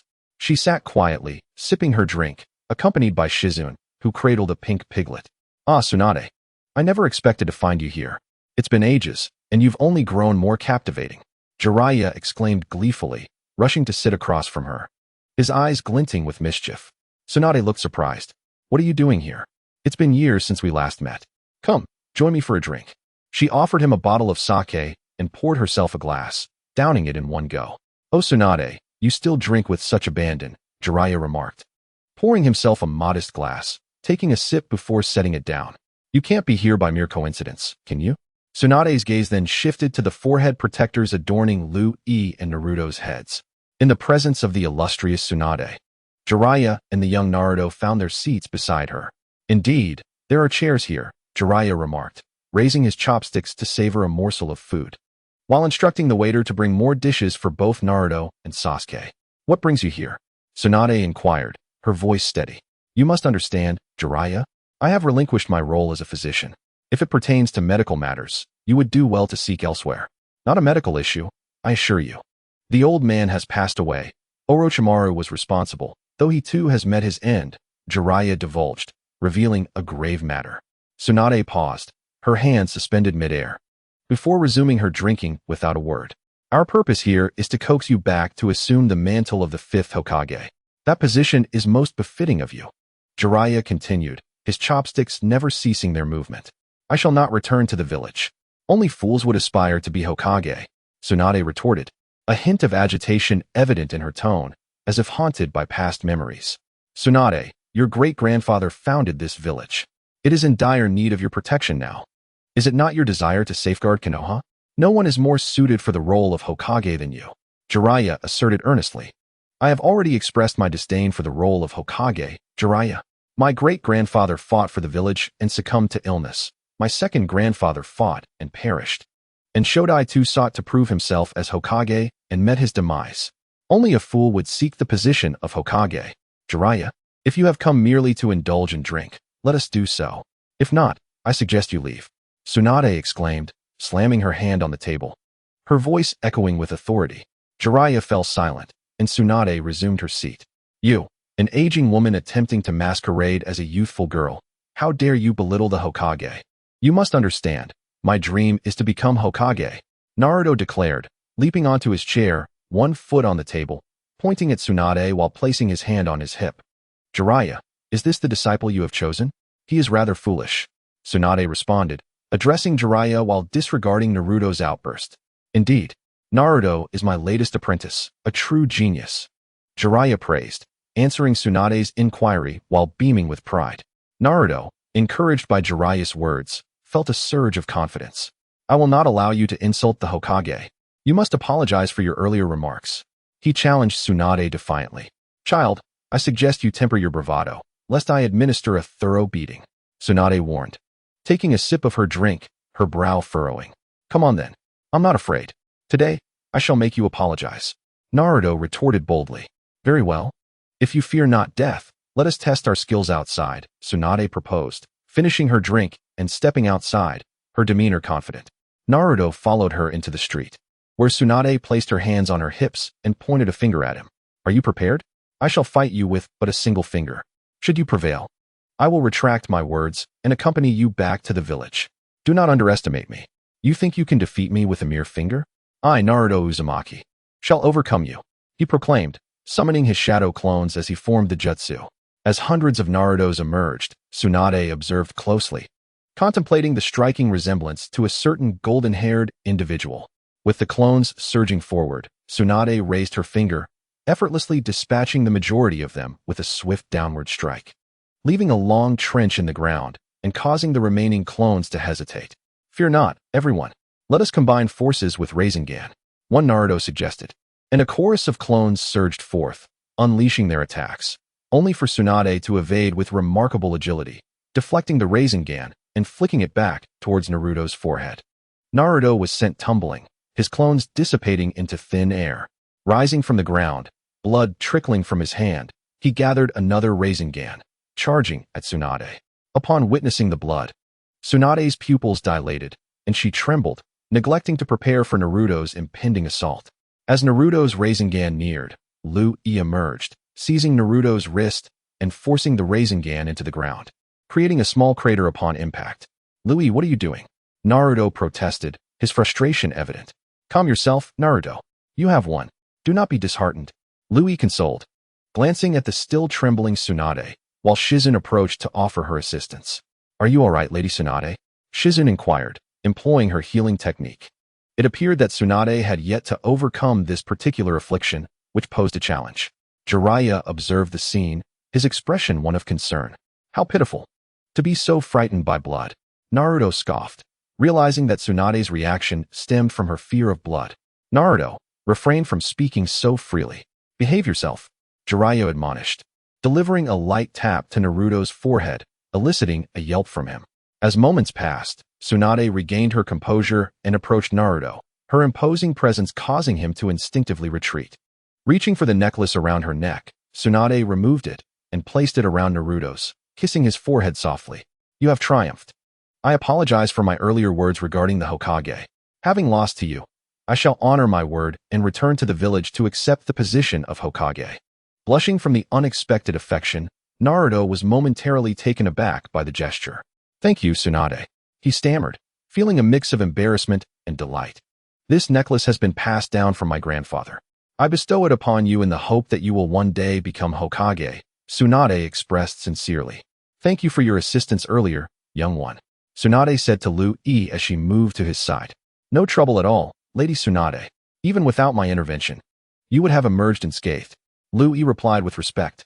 While reflecting on the time when Uchiha Madara pierced her body with his Susanu's great sword during the Fourth Great Ninja War, Tsunade remained unfazed, effortlessly swatting away the chakra-formed blade and healing within a mere breath, albeit while activating the Byakuga seal. However, Naruto's current Rasengan lacked the potency to inflict any harm upon Tsunade. Otherwise, Jiraiya would have been the first to rush in for protection.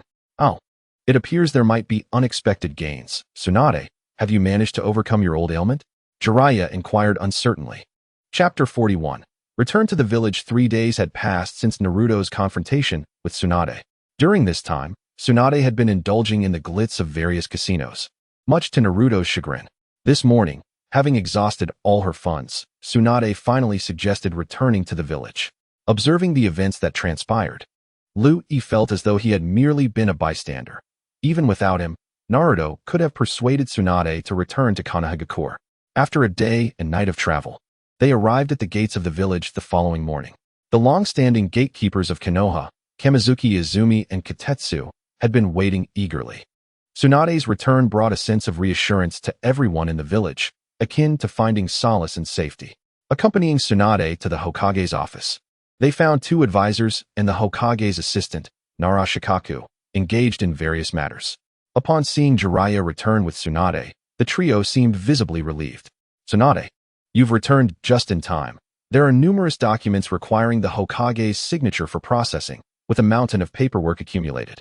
Since you're back, tomorrow, Minma and I will go to the Land of Fire to discuss your appointment as the 5th Hokage with the daimyo. It should take about 7 days to finalize everything. Tsunade was informed by Shikaku. Quickly, Nara Shikamaru emerged to converse with Tsunade. After their discussion, Tsunade glanced at the mountain of documents and promptly declined the notion of working in the Hokage's office, stating that she was not yet the Hokage. This response left Shikaku rather exasperated. When Jiraiya announced the dissolution of their gathering, Lu Yi took the opportunity to inform Tsunade about Kakashi's condition, urging her to visit the hospital. Subsequently, Tsunade, Lu Yi, Naruto, and Shizune, accompanied by the adorable pink pig, ventured to Kakashi's hospital room. Inside, Kakashi shared the space with Might Guy, who had remained there to care for the injured Rock Lee.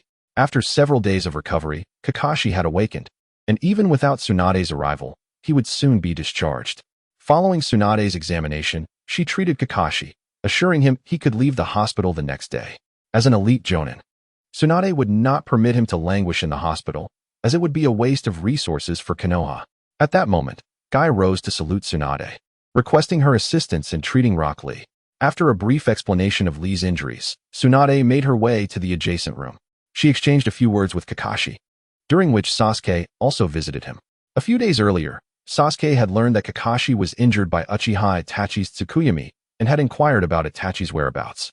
Due to Liu Yi's communication with Itachi, he had left the Land of Fire with Kisame, and Sasuke could not locate him in nearby towns, ultimately surrendering his search.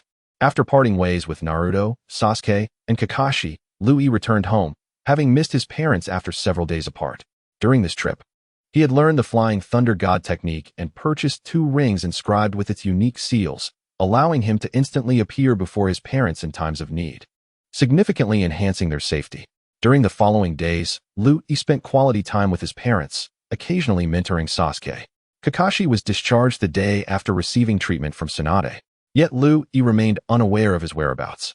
Meanwhile, Naruto was occupied with learning ninjutsu under Jiraiya's guidance, while Shikamaru and his peers undertook missions, leaving Liu Yi with ample free time.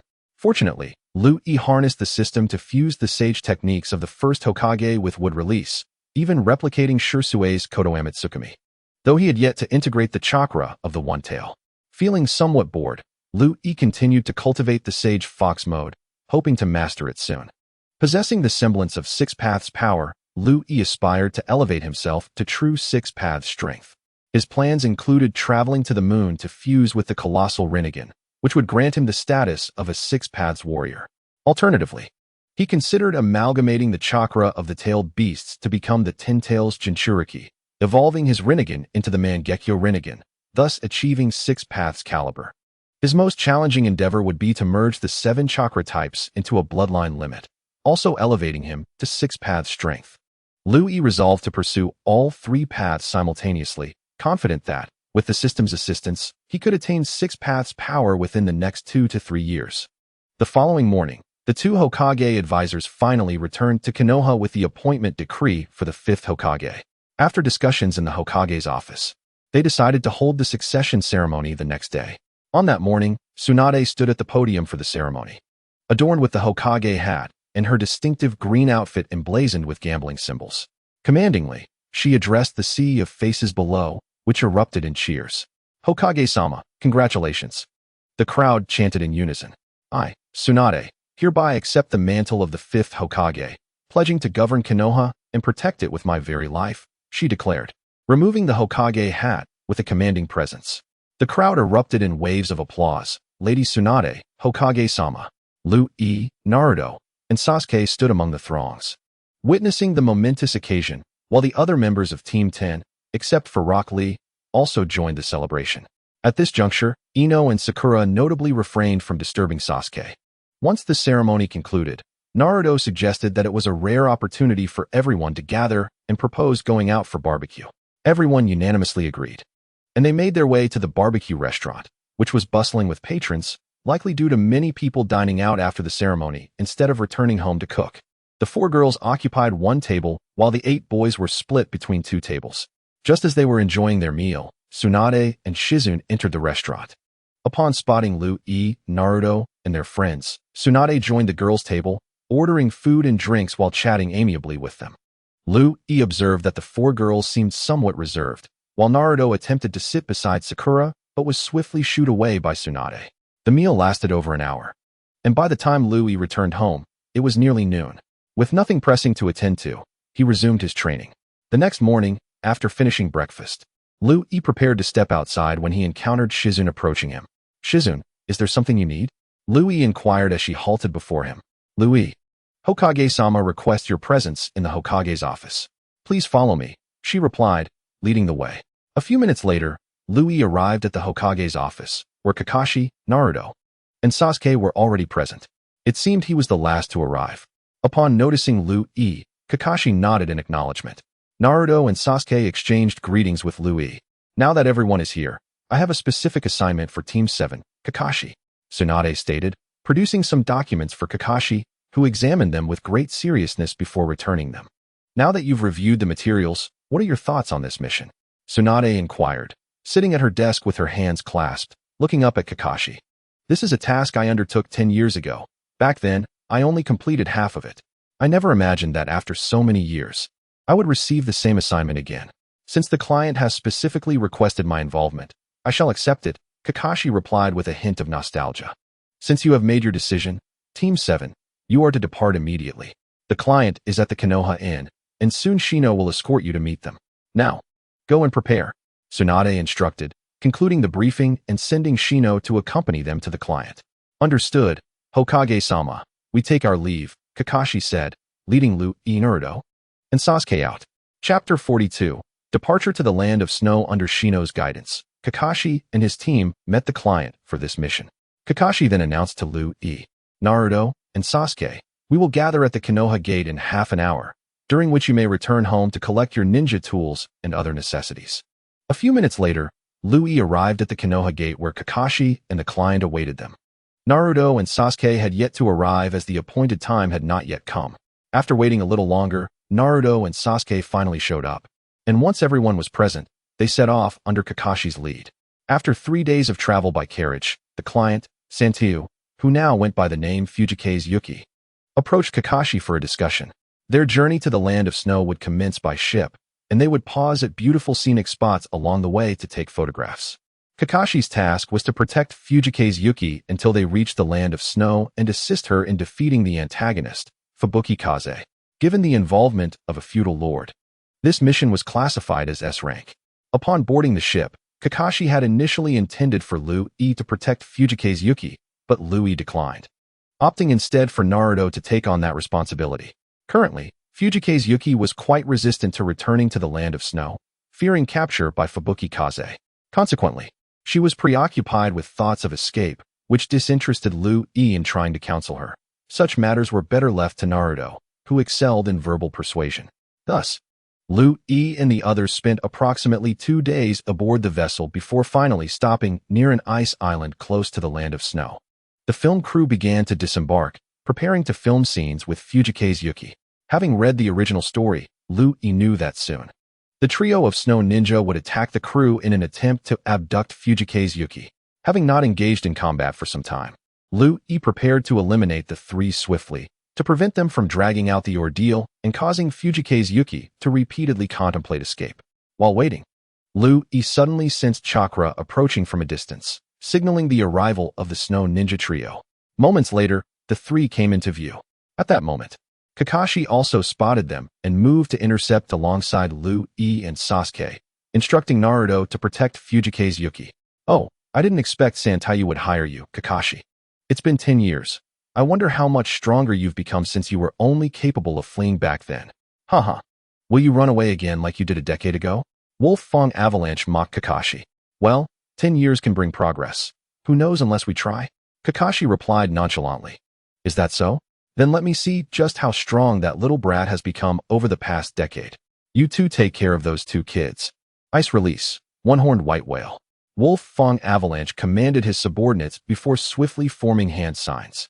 Instantly, a colossal whale formed from ice leaped from the sea, adorned with a long horn atop its head. Kakashi, having activated his Sharingan prior to the enemy's hand signs, copied the technique and released his own ice release, one-horned white whale. The 2 massive whales collided, neither able to gain the upper hand. As Kakashi and Wolf Fong Avalanche prepared to engage further, Lu-I swiftly struck, using Chidori Sharp Spear to pierce through Wolf Fong Avalanche's heart. Even with armor capable of absorbing chakra, it proved ineffective. Wolf Fong Avalanche died instantly. Lu-I then quickly maneuvered past and decapitated the 2 remaining snow ninja, who had yet to react. With the battle concluded, Lu-I showed no interest in prolonging the conflict. If he could finish it in one blow, why bother with a drawn-out exchange?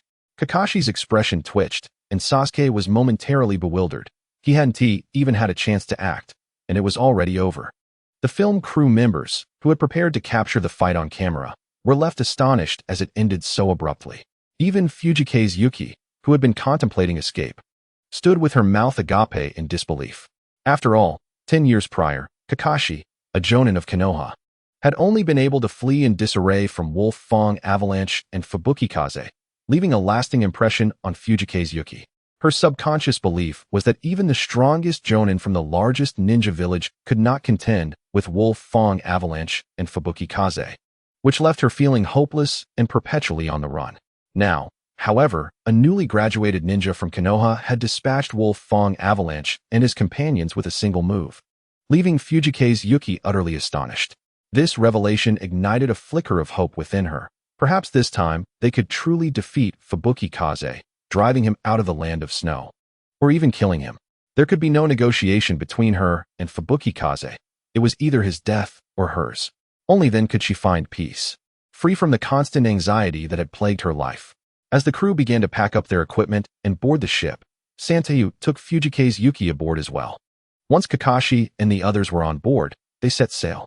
Half a day later, the ship docked at the port of the land of snow. The crew disembarked with their equipment, and Fujikaze Yuki cooperated with them for the filming. She no longer entertained thoughts of fleeing. As the crew filmed halfway through their scenes, the distant sound of a train echoed, and moments later, a train halted not far from Lu-I and his group. A burly man with long hair, clad in armor, emerged. "Yuki, You returned to the country without notifying your uncle? That's your fault for being so distant. Did you bring the hexagram star? The man was none other than Fubuki Kaze, addressing Fujikaze Yuki. I will never hand over the hexagram star that my father entrusted to me. You are not my uncle. From the moment you killed my father, I vowed to hate you for eternity and will never acknowledge you as family. Upon seeing Fubuki Kaze, Fujikaze Yuki instinctively felt fear. But the presence of Lu-I beside her alleviated that fear. Well, it seems Yuki is quite disobedient. Don't blame your uncle for being unkind, Fubuki Kaze remarked. Then turned his gaze to Kakashi. You look familiar. Are you that Konoha brat who fled in disgrace 10 years ago? It is I, but 10 years have passed. And I no longer run in disgrace, Kakashi replied with an expressionless demeanor. It appears you have grown stronger since then. Your companions have not yet appeared. Why you have come to me first? Is it safe to assume they perished at your hands? Fubuki Kaze continued to question Kakashi, as Lu-I grew increasingly impatient. Preparing to eliminate Fenghua Nuteo, Sasuke, observing Lu-Yi's intentions, interjected, Lu-I, hold on. Allow me to test him first. With that, he swiftly activated his Chidori and charged toward Fenghua Nuteo. Upon reaching him, Sasuke launched a kick, which was effortlessly blocked by Fenghua Nuteo's arm. Undeterred, Sasuke activated his two-tomo Sharingan and performed the Chidori Sharp Spear, only for Fenghua Nuteo to evade with a swift maneuver. Sasuke then unleashed Chidori Senbon in an assault against Fenghua Nuteo. Calmly facing the incoming attack, Fenghua Nuteo did not flinch, and the Chidori Senbon merely clattered harmlessly against his armor. In retaliation, Fenghua Nuteo formed seals and unleashed his ice release, Black Dragon Storm Kill. Instantly, a dark dragon manifested, hurtling toward Sasuke. Responding to this threat, Sasuke executed seals to employ his own Chidori techniques to counter the attack. Following the clash, a cloud of smoke enveloped the area. Although Sasuke's breathing became erratic, he emerged unscathed. It seemed his chakra levels were depleted, having been absorbed by Fenghua Nuteo's armor during their earlier encounters. Despite using his A-rank techniques and activating his Sharingan, Sasuke's only consequence was a slight breathlessness, which he considered a reasonable outcome. Sasuke, retreat. Allow me to handle this. Kakashi approached Sasuke, assessing him for injuries. Finding only the signs of chakra exhaustion, he reassured Sasuke. Sasuke complied, stepping back to Lu-Yi's side. Haha, Kakashi. Do you truly believe your arrival will secure your victory over me? Ice release, Black Dragon Storm Kill. Fenghua Nuteo once again summoned his earlier technique, directing the Dark Dragon toward Kakashi. In response, Kakashi utilized Earth Release, Earth Barrier, cheekily adorned with a doghead motif for taunting. Realizing that ninjutsu would be futile against Fenghua Nuteo's chakra armor, Kakashi refrained from further jutsu and swiftly closed the distance, delivering a kick aimed at Fenghua Nuteo's head. The latter blocked with his arm, engaging Kakashi in a fierce exchange of taijutsu. Observing from a distance, Lu-I found the spectacle rather dull. Contemplating whether to intervene and eliminate Fenghua Nuteo himself, but ultimately decided to wait for Kakashi to conclude his battle. As the taijutsu confrontation continued without resolution, Kakashi lifted the forehead protector covering his left eye, revealing his three-tomo Sharingan, and cast an illusion on Fenghua Nuteo. However, Fenghua Nuteo broke free from the Jinjutsu in mere seconds, leaving Kakashi, who had charged in with kunai poised for a lethal strike, feeling a twinge of regret as his attack was thwarted by Nuteo's wrist armor. That was perilously close, Kakashi. If your Jinjutsu had been slightly more potent, I might have been lying on the ground, allowing you to avenge your grievances from a decade ago. But I shall not grant you another opportunity. Ice release, Twin Dragon Storm Kill. Enraged by the near-death experience, Fenghua Nuteo unleashed his strongest S-rank technique. In response, Kakashi executed Lightning Release, Twin Lightning Cutter, countering the dual onslaught with his own lightning-infused strikes. The exchange came at a cost. Kakashi's chakra reserves were dwindling, while Fenghua Nuteo still retained some chakra, albeit limited. Kakashi pressed the attack, transforming his Twin Lightning Cutter into a direct stab aimed at Fenghua Nuteo's heart. Nuteo, however, seized Kakashi's arm, siphoning away his chakra, and retaliated with a punch, sending Kakashi reeling. Kakashi slid back a considerable distance, his breathing becoming labored, without allowing him a moment's respite. Fenghua Nuteo launched another ice release, Twin Dragon Storm Kill toward him. As this powerful technique bore down, Kakashi prepared to resort to his imperfect Mangekyo Sharingan. In that critical moment, Lu-I intervened, conjuring an ice release, ice wall to block Nuteo's assault. Realizing Lu Yi's prowess in ice ninjutsu, Fenghua Nuteo grew increasingly wary. Since you have such an affinity for ice release, allow me to join you in this game. Ice release, 7 wolves. Lu Yi swiftly formed seals, summoning 7 massive ice wolves that charged toward Fenghua Nuteo. Nuteo retaliated with his Black Dragon Storm kill, managing to destroy 1 wolf, yet struggled against the remaining beasts, resorting to both ninjutsu and physical strikes to dismantle the pack. Before he could fully recover, Lu Yi unleashed another technique, ice release, ice dragon bite explosion. With the seals completed, 4 colossal ice dragons surged toward Fenghua Nuteo. In a desperate response, he unleashed his ultimate technique once more, resulting in a titanic clash of ninjutsu. 1 final ice dragon pursued Nuteo, and had it not been for his chakra armor, he would have sustained severe injuries. After a grueling exchange, Nuteo finally vanquished the last ice dragon, but he was far from the formidable figure he had once been. Collapsing to one knee as he glared at Lu Yi with fury. Ice release, Sun Wukong. Lu Yi executed his seals rapidly, summoning a towering monkey clad in ice armor, brandishing an enormous ice stick. The colossal weapon descended upon Fenghua Nuteo, who erected an ice wall in a futile attempt to defend himself. The wall shattered like parchment under the weight of the ice stick, which then struck Nuteo squarely, sending him flying and rolling across the ground before he came to a halt, spitting blood. As he struggled to regain his footing, disoriented, another massive ice stick fell upon him. Just as it was about to make contact, Nuteo regained his senses and attempted to flee using his armor's flight capability. However, he had scarcely gained altitude before another ice stick struck him, this time landing a fatal blow to his head, resulting in his immediate demise. With Fenghua Nuteo defeated, Lu Yi dispelled his technique, leaving the onlookers in utter astonishment. Even Kakashi, who had previously witnessed Lu Yi's 6-meter ice crystal dragon against Orochimaru, was left in awe of Lu Yi's ice ninjutsu. Sasuke gazed enviously at Lu Yi, noting the vast disparity in their abilities despite being the same age. What a remarkable spectacle. I captured it all on film. This will undoubtedly be a blockbuster, exclaimed the director of the crew, exuberantly gesturing about, clearly overjoyed. The other members of the production team were equally stunned by Lu Yi's display of ice ninjutsu, taking a moment to process the extraordinary event. How remarkable! I never imagined that the young lad would possess such formidable skills. Indeed, the ability to conjure such a colossal wolf using ninjutsu, along with the 4 magnificent ice dragons, is truly impressive. However, I believe the most astounding of all was the final ice monkey.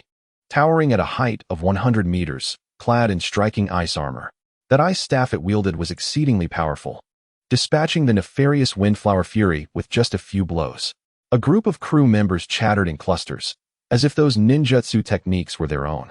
Lu Yi, your ninjutsu was utterly breathtaking and exuded an air of dominance. Could you possibly teach me? At that moment, Naruto rushed over, speaking excitedly to Lu Yi. You fool, you lack the ice release bloodline. How could you learn such techniques? Before Lu Yi could respond, Sasuke mocked Naruto from the side. Damn you, Sasuke. Are you looking for a fight? Naruto rolled up his sleeves, ready to brawl with Sasuke. Now, Naruto, Sasuke has a point. Without the ice release bloodline, even if Lu Yi were to teach you, you wouldn't be able to master it. Kakashi intervened, stepping in to separate Naruto from Sasuke. Naruto, have you mastered the wind release, spiral shuriken yet? Lu Yi suddenly inquired. Not yet, why? Naruto replied, somewhat puzzled. Since you have yet to learn it, focus your thoughts on that. You must understand that one cannot bite off more than they can chew, even if it weren't the ice release. I won't teach you any other formidable techniques until you have mastered the wind release, spiral shuriken. Lu Yi stated earnestly. All right, Naruto, don't be disheartened. Let us head back first and ensure the safe return of Windflower and her companions to the daimyo's residence. The sooner we complete this mission, the sooner we can return to the village. Kakashi reassured, patting Naruto on the shoulder. After escorting Windflower and her party to the daimyo's residence and dealing with the loyal snow ninja and their subordinates, Windflower led Kakashi, Lu Yi, Naruto, and Sasuke to a hidden location. Before an altar, Windflower placed a hexagonal star pendant into a socket, summoning an apparition in the air. It was Windflower's father, who spoke of the Snow Country's greatest treasure being Windflower herself and its people. He revealed that beneath the altar lay a geothermal device that, once activated, would cause most of the snow in the region to vanish and herald the arrival of spring, allowing for the sowing of crops in the snow country. Days later, after Windflower's inauguration ceremony as daimyo concluded, Kakashi, Lu-E, Naruto, and Sasuke received their mission completion certificates and departed from the snow country. Chapter 44. The contest. After several days of travel, they returned to Konoha and arrived at the Hokage's office, where Kakashi reported the details of their mission to Tsunade. Hokage-sama. This is the report on Team 7's recent mission, Kakashi said, stepping aside once he finished. Kakashi, it just occurred to me. Lu-E has officially become a Jonin. Hasn't he? Tsunade suddenly inquired. Indeed, during the last Chunin exams, Lu-E eliminated Orochimaru, receiving unanimous approval from the Hokage's advisor, Jiraiya-sama, and numerous Jonin to be promoted to Jonin. Kakashi replied. Since Lu-E has been promoted to a formal Jonin, to avoid wasting village resources, he needs to be reassigned from Team 7. Kakashi, do you have any recommendations? Tsunade asked, glancing at Lu-E. Lu-E can leave Team 7, but who will take his place? Is there anyone you have in mind, Hokage-sama? Kakashi furrowed his brow in response. I have a candidate in mind. She is my new student currently learning medical ninjutsu, and you all know her, Tsunade said with a smile. Upon hearing Tsunade's words, Lu-E speculated that it must be Sakura Haruno. To his surprise, she had been taken in as a student by Tsunade without Kakashi's recommendation. This meant that they were returning to the original members of Team 7. We know her. Naruto, who was impatient, quickly asked, Who are you recommending, Granny Tsunade? Her name is Sakura Haruno, and she is in the same class as you. You all know her. Come in, Sakura, Tsunade called out, beckoning for Sakura to enter. Upon hearing Tsunade's call, Sakura pushed the door open and entered. You called for me, sensei? Sakura greeted Tsunade respectfully. Ah, it's you, Sakura. How wonderful. Naruto was quite pleased to learn that Sakura was joining Team 7.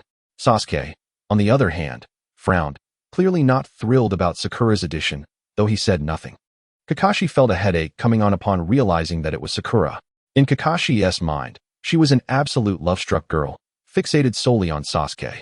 While Naruto had a particular fondness for her, and Sasuke showed no interest.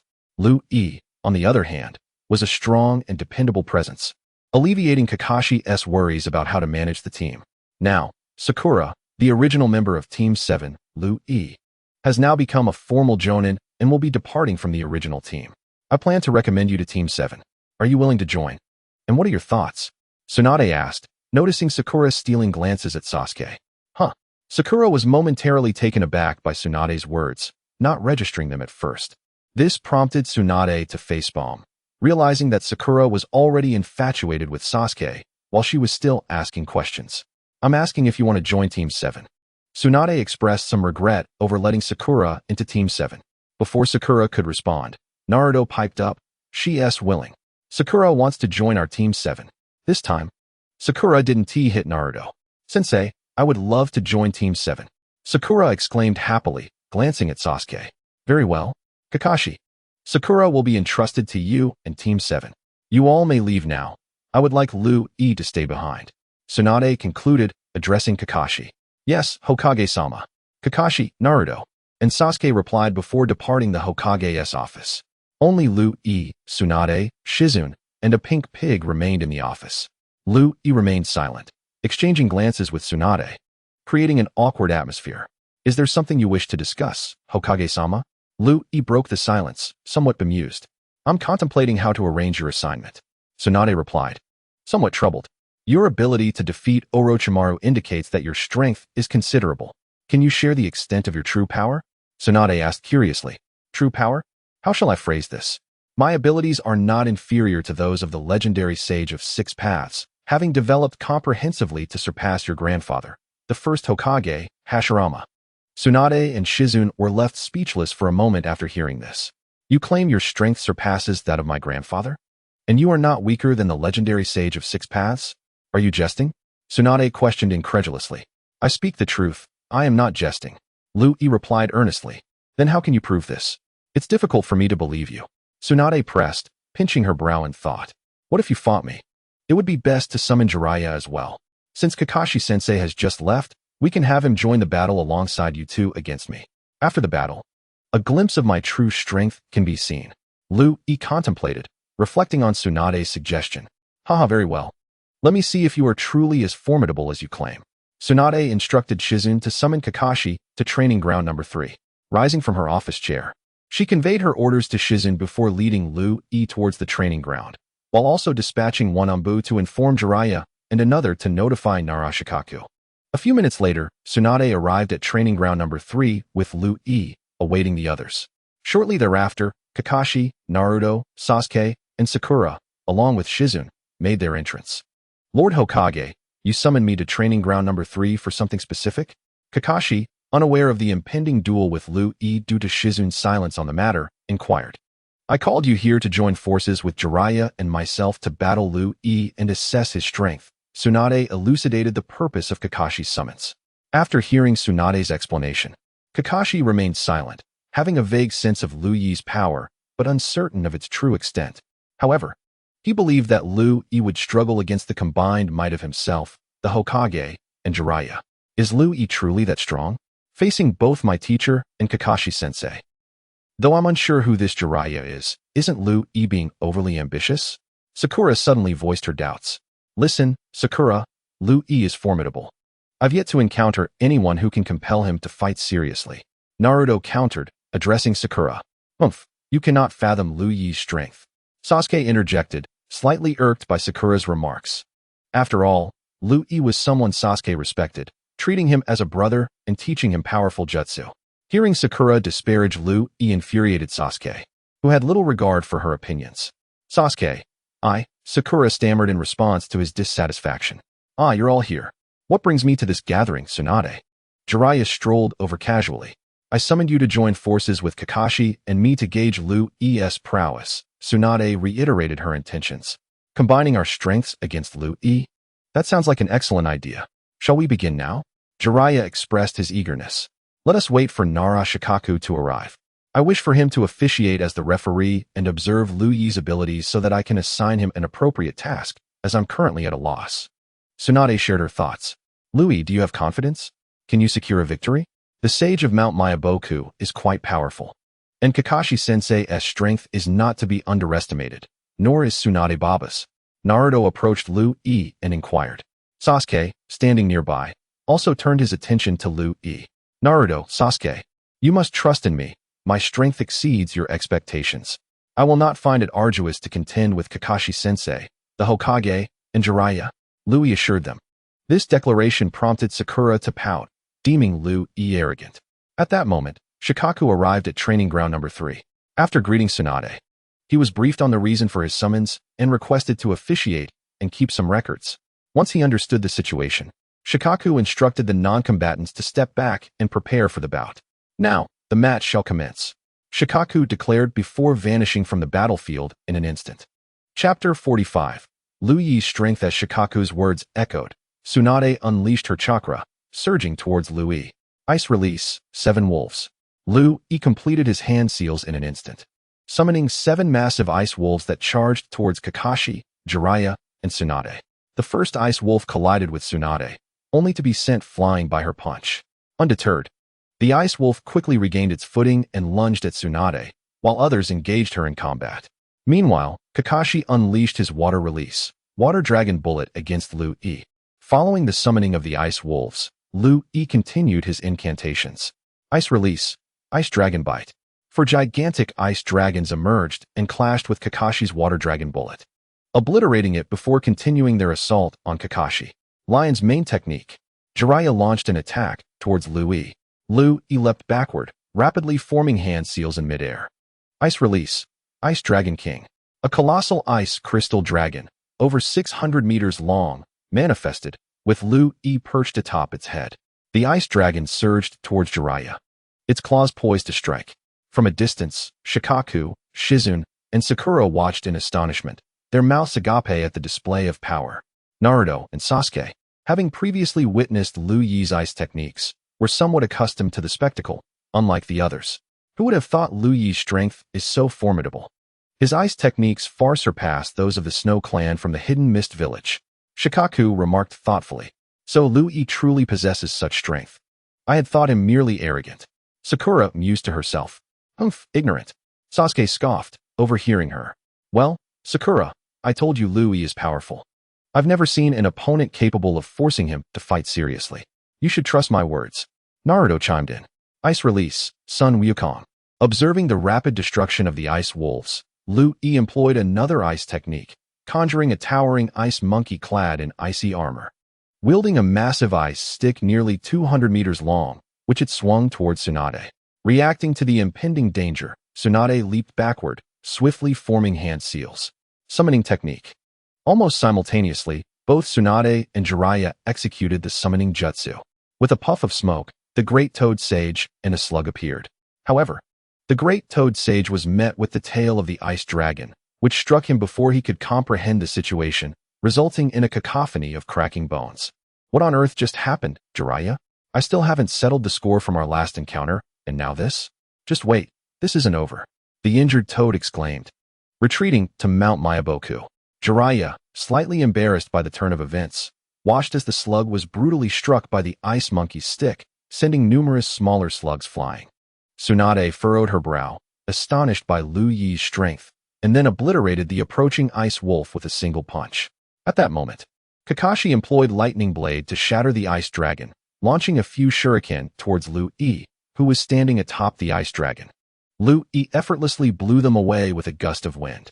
Observing Kakashi's predicament, he began forming seals once more.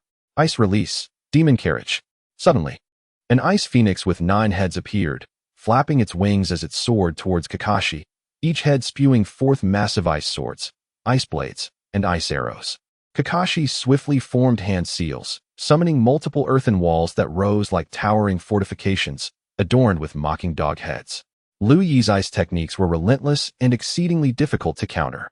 Casting a glance, Kakashi noticed that Lord Hokage and Jiraiya were also at a disadvantage, being overwhelmed in battle. The situation appeared dire, and he struggled to devise a strategy against Liu Yi. As Kakashi evaded the assault of the 9-headed ice phoenix, he began forming seals, piercing one of the bird's heads with his Chidori sharp spear, severing it. Yet before he could catch his breath, the severed head regenerated, launching a massive ice blade at him, seemingly holding a grudge for the earlier attack.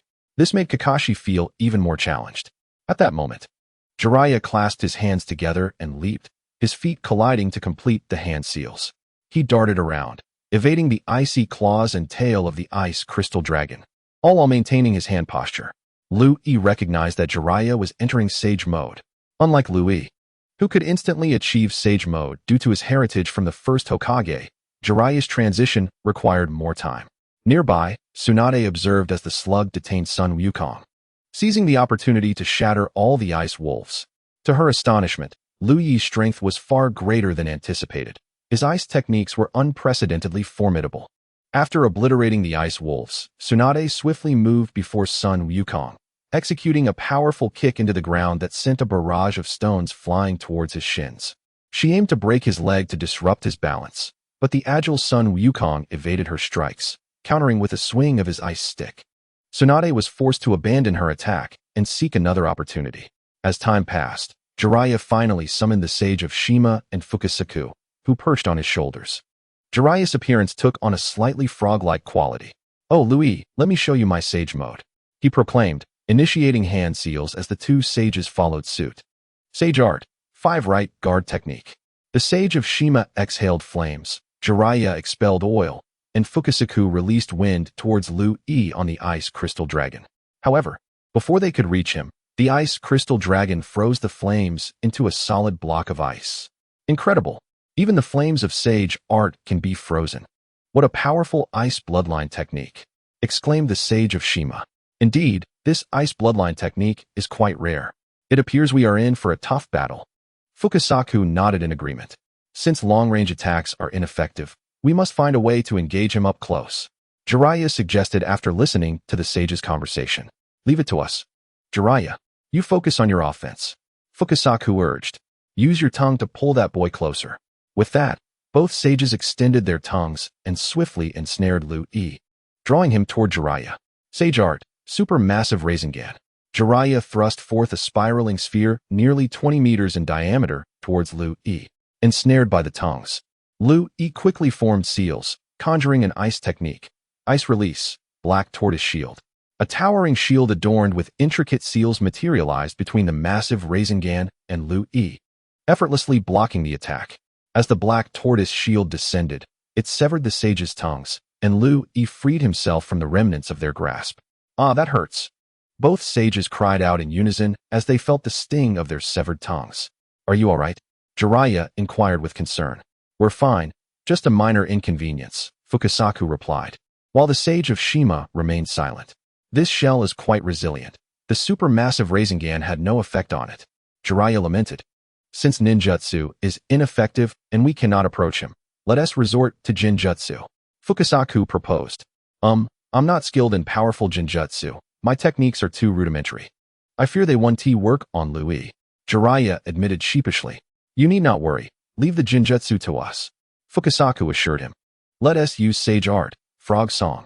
Oh, I really don't want to at my age, protested the sage of Shima, feeling somewhat embarrassed. Enough of that. We must help young Jiraiya through this ordeal first. Fukasaku urged the sage of Shima, joining hands to prepare the Jinjutsu. Sage art, frog song. The two sages directed their call towards Lu Yi, sending sound waves cascading toward him. In response, Lu Yi rapidly formed seals. Ice release. Ice bell. A towering ice bell, reaching a height of 100 meters, emerged. Lu Yi commanded the ice crystal dragon to grasp it, positioning the bell's opening towards Jiraiya and the two sages. With a swift motion, he sliced off the top of the bell. Yield, Lord Jiraiya. Lu Yi concentrated his chakra and amplified his voice through the ice bell, sending a visible wave of sound toward Jiraiya and the sages. The sound overwhelmed the frog song, obliterating its resonance and surging towards them. The shockwave carved deep scars into the ground, and the immense noise forced Tsunade, Kakashi, and others to cover their ears. Sakura fainted from the intensity of the sound, while Naruto and Sasuke struggled against the assault. Tsunade, in disarray, directed her attention to healing Sakura, while Kakashi watched the battle with a grave demeanor. As the sound waves struck Jiraiya and the sages, they were severely impacted, with the sages knocked unconscious and blood streaming from their ears. With a cough, Jiraiya spat blood, his attire in tatters, appearing quite pitiful. Enough, Lu Yi. Stop. This battle ends here. I concede. Are you attempting to kill me? Jiraiya gasped, feeling weakened. Meanwhile, Tsunade, pursued by Sun Wukong, called out her surrender, her earlier bravado now diminished. Lu Yi, even my master concedes. Quickly, release your jutsu. Kakashi implored, his situation equally dire.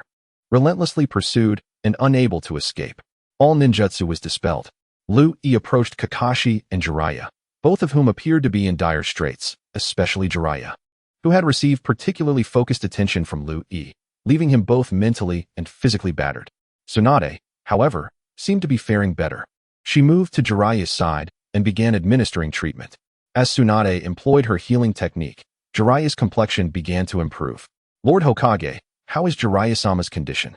Lu Yi inquired somewhat apprehensively, realizing he might have been a bit too harsh on Jiraiya, who had unwittingly become an ideal sparring partner. After a few minutes, Tsunade ceased her treatment. He has sustained internal injuries, nearly lost his hearing, and has numerous wounds all over his body. Conservatively speaking, he will require at least 2 weeks in the hospital, Tsunade replied, casting a disapproving glance at Lu Yi. At that moment, Kakashi, Shizune, Naruto, and others arrived. Sakura, having recovered thanks to Shizune's treatment, was now awake. It's truly astonishing to see such formidable power at such a young age. I can't help but feel a twinge of envy.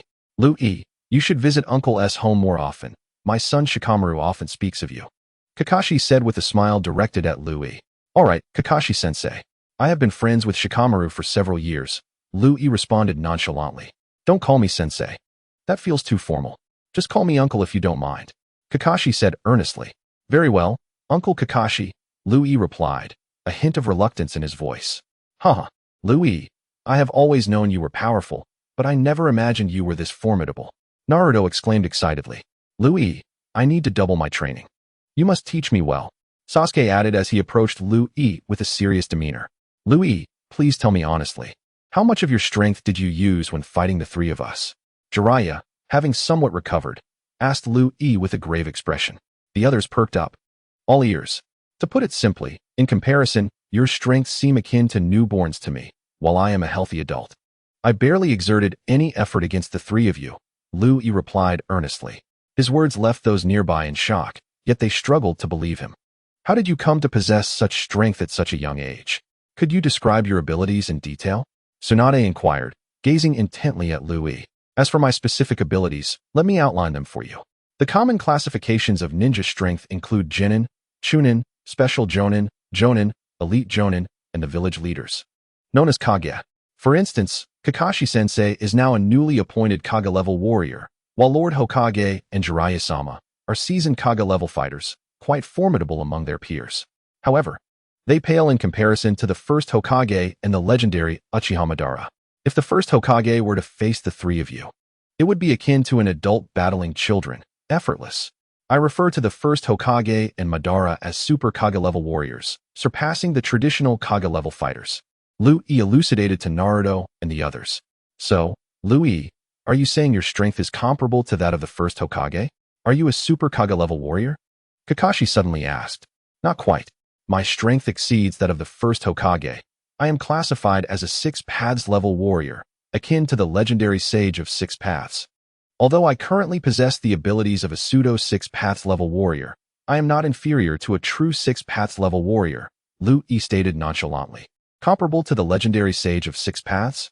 I never expected you to be so formidable. How did you achieve this? Tsunade queried after hearing Lu Yi's explanation.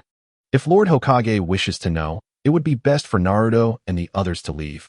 This is not a conversation for them at this time. My apologies, Naruto. Sasuke, Sakura, and Shizune, Lu Yi said, expressing regret towards them. Shizune, please escort Naruto and the others out, Tsunade instructed. Of course, Lady Tsunade. Shizune replied, promptly leading Naruto, Sasuke, and Sakura away. Naruto, still reluctant to leave, was intimidated by Tsunade's commanding presence. Now that they have departed, Lu Yi, I am curious to hear how you came to possess such tremendous power, Tsunade said with intrigue. I awakened a unique bloodline ability that allows me to assimilate the hair, cells, and blood of others, granting me the abilities of the original owner after fusion, such as the Sharingan. Lu Yi declared, transforming his black eyes into a 3-tomo Sharingan, which then morphed into an eternal Mangekyo Sharingan. The Sharingan, and a high-level one at that. Are you certain you are not of the Uchiha clan? Tsunade asked hastily. Kakashi, Jiraiya, and Kakashi all regarded Lu Yi with seriousness. I am not of the Uchiha clan. As I mentioned, I possess a special bloodline. The Sharingan I have is a result of my fusion with the hair of a member of the Uchiha clan. If Lord Hokage does not believe me, please observe the next transformation of my eyes, Lu Yi said, switching his eternal Mangekyo Sharingan to a Byakugan. The ability to possess both Sharingan and Byakugan, and notably, Lu Yi can freely activate and deactivate them, proves they are not mere transplanted eyes. As everyone knows, my transplanted Sharingan from Obito has never been deactivated, as a non-deactivatable Sharingan would drain my chakra significantly, which is why I have kept my forehead protector lowered to obscure my left eye Sharingan, Kakashi explained, lifting the protector to reveal his 3-tomo Sharingan. Chapter 47. The origin of the Rinnegan. Jiraiya nodded in agreement, having observed Kakashi's Sharingan. As everyone in Konoha is aware that Kakashi's Sharingan cannot be turned off. Sharingan and Byakugan, Lord Hokage, you are aware that there exists a third eye in the ninja world. This eye, which Jiraiya-sama has seen long ago, Lu Yi said, glancing at Jiraiya. Upon hearing Lu Yi's words, Jiraiya paused momentarily, then suddenly recalled a disciple he had taken in the Land of Rain towards the end of the Second Great Ninja War, Nagato. He possessed the legendary eyes of the Sage of 6 Paths, the Rinnegan. Jiraiya wondered what had become of him, as reports had indicated that they had encountered misfortune. It seemed he would need to personally investigate the Land of Rain when time permitted. Lu Yi transformed his Byakugan into the Rinnegan, characterized by its purple circles. The sight of Lu Yi's Rinnegan left everyone unsettled, particularly Jiraiya, who began to question whether this eye belonged to Nagato. Lu Yi, how did you come to possess the Rinnegan? Jiraiya asked, his gaze fixated on Lu Yi, eager for answers. Jiraiya-sama, I know you have seen the Rinnegan. One of your disciples possesses it. However, my Rinnegan is not derived from your disciple's eyes. I will explain this shortly. It is well known that the Rinnegan originally belonged to the Sage of 6 Paths, hence why it is also referred to as the Sage's Eye. However, few understand that the Rinnegan is an evolution of the Sharingan. Lu Yi, Jiraiya, Kakashi, Tsunade, and Shikamaru were engaged in a discussion. What is the evolution of the Sharingan? How could it possibly be the Sharingan? Tsunade inquired, a hint of astonishment in her voice. Isn't it quite extraordinary? Even more astonishing is that it is indeed a reality. The Sharingan progresses from 1 tomo to 3 tomo, which is quite commonplace. Before the Uchiha clan faced annihilation, I believe many of you have witnessed this. However, what many do not know is that the 3 tomo Sharingan can continue to evolve. Upon its evolution, it transforms into the Mangekyo Sharingan, simultaneously awakening 2 unique jutsu along with the innate ability of the Mangekyo, Susanoo, which is revered as the power of the gods by the Uchiha clan. I believe Kakashi-sensei is the most qualified to speak on this matter. The last time he confronted Itachi Uchiha's Mangekyo Jutsu, Tsukuyomi, I am certain it left a profound impression on him. In an instant, Kakashi-sensei was ensnared within an illusionary space for what felt like 72 hours, while merely a moment passed outside. This is the Mangekyo of Itachi Uchiha. He awakened 2 jutsu, one that Kakashi-sensei is aware of, Tsukuyomi, and another, the unquenchable black flames of Amaterasu. Following Kakashi-sensei's battle with Itachi, I wonder if he has also evolved his 3 tomo Sharingan into a Mangekyo Sharingan, awakening a unique jutsu in the process. However, since Kakashi-sensei possesses only 1 Sharingan, he cannot activate the divine power of Susanoo. Liu Yi remarked, turning to Kakashi. To think you know all of this, Liu Yi. Indeed, not long ago, after my battle with Itachi Uchiha, I discovered that beyond the 3 tomo Sharingan lies an even more advanced eye known as the Mangekyo Sharingan. The ability I awakened is called Kemui, which allows me to distort the space I see, effectively ensnaring my enemies. Though the range is limited, the further away, the weaker the effect. Kakashi responded. Upon learning that Kakashi possessed this formidable Mangekyo Sharingan and had awakened a spatial jutsu, Tsunade, Jiraiya, and Shikamaru felt a sense of joy. The advancement of each ninja is a treasure for the village. However, the Mangekyo Sharingan bears a critical flaw, and Kakashi-sensei must take heed. Prolonged use leads to gradual blindness. The only remedy for this condition is to acquire the Mangekyo Sharingan of a close blood relative and implant it into one's own eye. This would allow the synergy of both Mangekyo Sharingan's powers to evolve into the eternal Mangekyo Sharingan, which ensures eternal sight and the ability to utilize a complete form of Susanoo. While the Mangekyo Sharingan can summon Susanoo, it cannot achieve the complete form. In the past, Uchiha Madara nearly faced blindness due to overuse of his eyes. During a moment of helplessness, as his brother Izuna lay dying, he gifted his Mangekyo Sharingan to Madara. After much deliberation, Madara ultimately decided to implant his brother's eyes, resulting in the evolution of his Sharingan from the Mangekyo to the eternal Mangekyo Sharingan, significantly amplifying his strength to rival that of the first Hokage. Now it makes sense. No wonder Uchiha Madara's power far surpassed that of other Uchiha clan members. But what does this have to do with the Rinnegan? Jiraiya asked Liu Yi hastily, who said there is no connection. The eternal Mangekyo Sharingan evolves into the Rinnegan.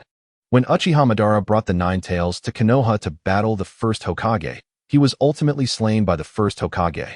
However, before his demise, he bit off a piece of flesh from the first Hokage's left arm. Many believe that Uchiha Madara was killed by the first Hokage. However, he did not perish. Instead, he preemptively employed the Uchiha clan's forbidden technique, Izanagi, a powerful jinjutsu that can rewrite any unfavorable fate, including death. It was precisely because Madara used Izanagi that he deceived everyone. When the second Hokage secretly opened Madara's coffin after his supposed burial, he discovered it was empty. This left the second Hokage perplexed, but he assumed that the first Hokage had anticipated his actions and thus refrained from further inquiry. Liu Yi explained. Hearing this, Tsunade felt a bit embarrassed. Her grandfather had engaged in such grave matters as grave robbing. She recalled asking about the scar on her grandfather's left arm during her childhood, to which he had replied it was inflicted by an old acquaintance. Now, reflecting on Liu Yi's words, she realized it must have been from Madara's bite. What became of Uchiha Madara afterward? Tsunade inquired anxiously.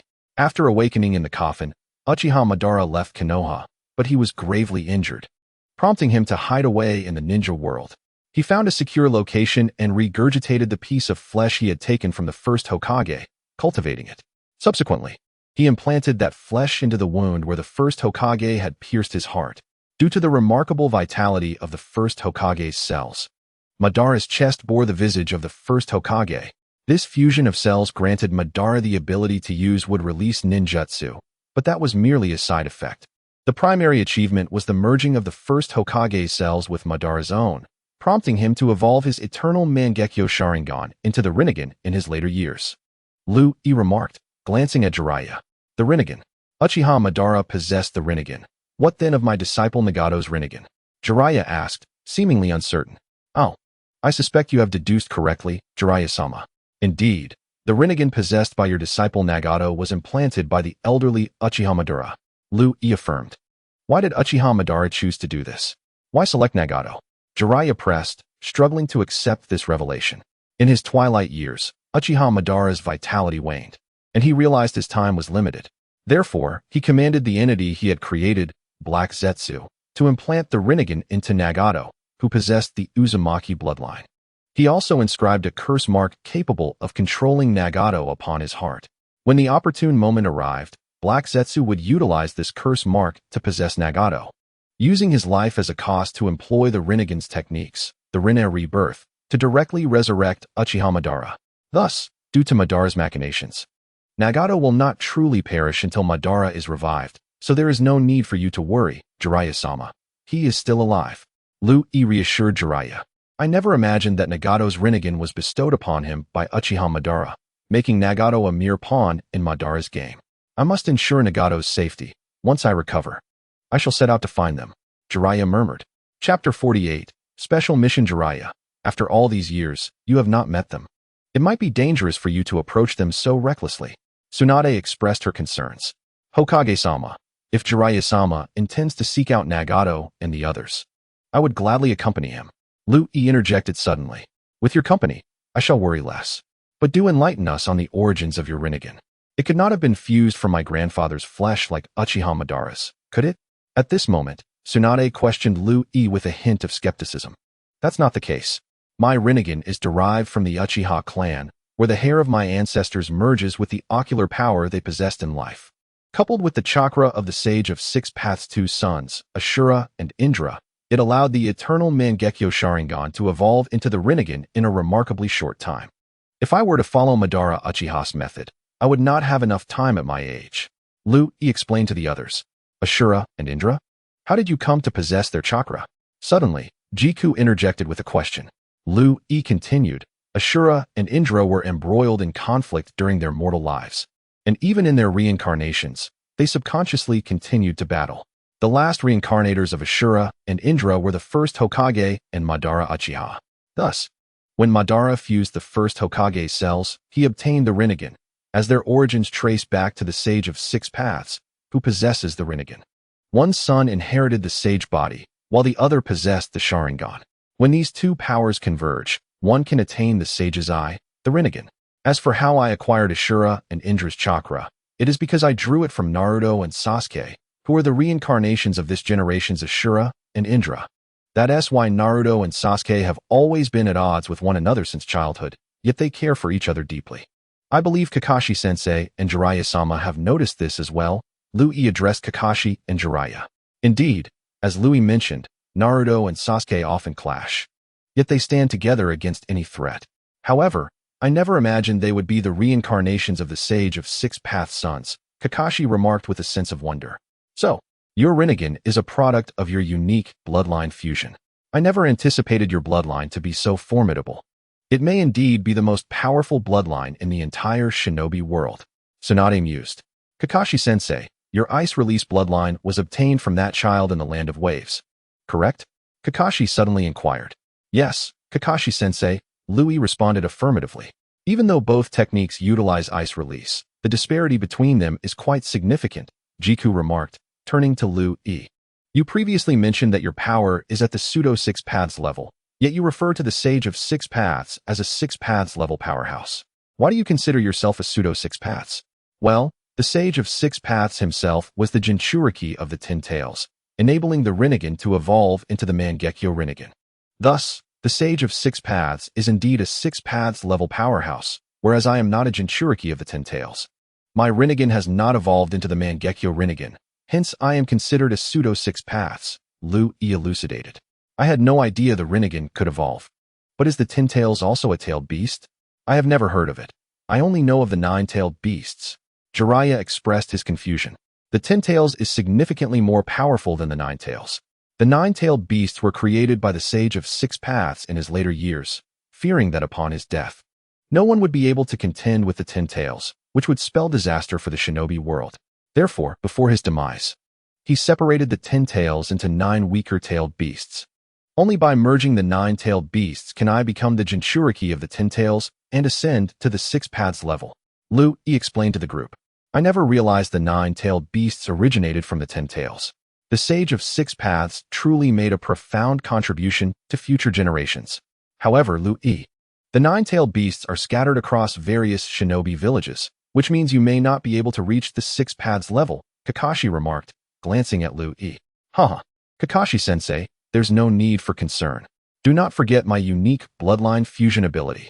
I can merge the chakra of tailed beasts, akin to possessing a true tailed beast. Observe, Lu Yi declared as he entered his transformation mode. His striking appearance elicited a sense of envy from Jiraiya. This is the chakra of the Nine Tails. In this state, you must have completely mastered the Nine Tails chakra, becoming the perfect Jinchuriki. Naruto hasn't even begun to learn how to control the Nine Tails chakra. Yet you have achieved perfection, Jiraiya exclaimed, somewhat numbly. At that moment, Lu Yi approached Tsunade and stated, I have something to discuss with the Hokage. Yes, Lu Yi, please speak. Any request you make. As long as it is feasible, I shall grant, Tsunade replied with boldness. The stronger Lu Yi becomes, the safer Konoha will be. As long as Lu Yi remains in Konoha, it will be the safest place in the shinobi world. Provided Lu Yi's request is not unreasonable, I would even consider offering him Jinchuriki. With this thought, Tsunade couldn't help but chuckle heartily. Lu Yi, slightly bewildered by her sudden laughter, brushed it off without further thought. Hokage-sama, after accompanying Jiraiya-sama in search of Nagato, I intend to locate other Jinchuriki in the shinobi world and acquire items such as their hair cells. This way, I can fuse their chakra and, once I gather all nine-tailed beasts, use my unique bloodline to merge them into the Ten-Tails, allowing me to become the Jinchuriki of the Ten-Tails and ascend to the Six Paths level. Lu Yi articulated his thoughts and requests. I see. Jiku, do you have any arrangements for Lu Yi? Tsunade asked, pausing before agreeing, considering if Jiku might have suggestions. Currently, there are no specific assignments for Lu Yi. Given his formidable strength, assigning him ordinary tasks would be a waste of resources. Let him focus on his objectives. If any challenging tasks arise, we can summon Lu Yi back, Jiku replied. Your arrangement seems reasonable. Let us proceed as you suggest. Lu Yi, after assisting Jiraiya in finding Nagato, you may pursue your tasks. Whenever you wish to return, you are free to do so. I will discreetly ensure your parents' safety. You need not worry about their well-being. Once you complete your mission, I will assign you new tasks. How does that sound? Do you have any other requests? For instance, if there is a young lady you fancy, I can help facilitate a match. A powerful bloodline like yours should bear many children. It would be splendid if they could inherit such a unique bloodline. If you can establish a bloodline clan, that would be even better. Speak. Whom do you have your eyes on? Do not hesitate. Even if you desire 10 or 8, I will ensure they come to you, Tsunade boldly declared. Lu Yi couldn't help but break into a sweat at Tsunade's forthrightness. Hokage-sama, I am only 12 years old. Is this conversation premature? I am not even of age. Lu Yi responded awkwardly. Haha. Jiraiya burst into laughter at Lu Yi's flustered demeanor. I almost forgot that you're just 12 years old, still a child. This is due to your overwhelming strength, which makes it easy to overlook your age. Besides, you are quite tall, taller than Naruto and Sasuke, which further distracts from your youth. Tsunade teased Lu Yi with a smile. Since Lu Yi's abilities have been acknowledged and matters have been arranged, Kakashi, please escort Jiraiya to the hospital. Rukyu, record today's competition and file it as S-rank. Lu Yi, during this period, take the opportunity to rest at home and spend quality time with your parents. In half a month, once Jiraiya's health improves, you shall accompany him to the land of rain in search of Nagato. After parting ways with Jiraiya, you may pursue your own endeavors. As for your parents, you need not worry. That is all. The meeting is now adjourned. With that, Tsunade departed. Chapter 49. Encountering the Nine Tails. Ever since the battle with Tsunade, Kakashi, and Jiraiya, Lu Yi had intended to spend the next half-month cherishing moments with his parents. However, he was soon interrupted by Naruto and Sasuke. who seemed to have conspired to invade Lu Yi's home each morning, not only to partake in breakfast, but also to demand his guidance in ninjutsu. With no other recourse, Lu Yi reluctantly led them to the training grounds on the back mountain. Lu Yi instructed Naruto to practice the wind release, Rasengan, while he attended to Sasuke's training regimen. He brought Sasuke to a tranquil spot beneath a large tree, where he asked him to sit against the trunk. Although Sasuke found it odd, he complied without question. "Look into my eyes," Lu Yi commanded. Confused as to why Lu Yi demanded this, Sasuke assumed he was about to witness a formidable jutsu. Instead, Lu Yi retrieved a pendant from his pocket. "Now, fix your gaze upon this pendant. Follow its movement with your eyes. Do you understand?" Lu Yi began to sway the pendant from side to side. Sasuke focused on the pendant, shifting his gaze left and right as the seconds turned into minutes, causing his eyes to strain and his head to grow heavy. Lu Yi carefully observed Sasuke's expressions, the pendant never ceasing its motion. After half an hour, Sasuke succumbed to sleep. At last, he had managed to put the boy to rest, allowing him to upgrade his Sharingan from 2 tomo to 3 within the confines of his subconscious realm. It was a challenge. Were it not for the desire to conceal his Sharingan, he could have easily accomplished this in a month. Meanwhile, Naruto had gathered a dozen companions to train alongside him. "Naruto, how far have you progressed? What difficulties have you encountered?" Lu Yi inquired as he approached. "I have no other issues, and I have completed the wind release, Rasengan, but I cannot throw it. I feel that if I do, my arm will not withstand it." Naruto expressed his concern. Upon hearing this, Lu Yi discerned the root of the problem. In the original narrative, Naruto could only throw the Rasengan without injury while in Sage mode. As he had yet to master Sage techniques, he faced challenges. Later, Naruto would effortlessly wield the Rasengan in various forms, but for now, Lu Yi considered 3 potential solutions. First, have Jiraiya take Naruto to Mount Myaboku to learn Sage techniques, thus resolving the issue. Second, enable Naruto to attain absolute control over his chakra, ensuring that it would not leak during the use of the Rasengan, preventing injury to his arm. Third, begin instructing Naruto on how to tap into the Nine Tails power and learn Sage mode, providing a sense of security with Lu Yi present at all times to keep the beast in check. After presenting these 3 options, Naruto recalled Jiraiya's Sage mode, which he deemed unattractive. The notion of mastering absolute chakra control seemed unattainable to him.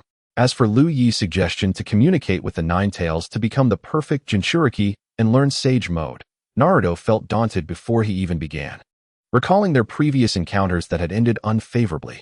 Thus, he held no confidence in his ability to forge a connection with the Nine Tails. "Lu Yi, what exactly is Sage mode?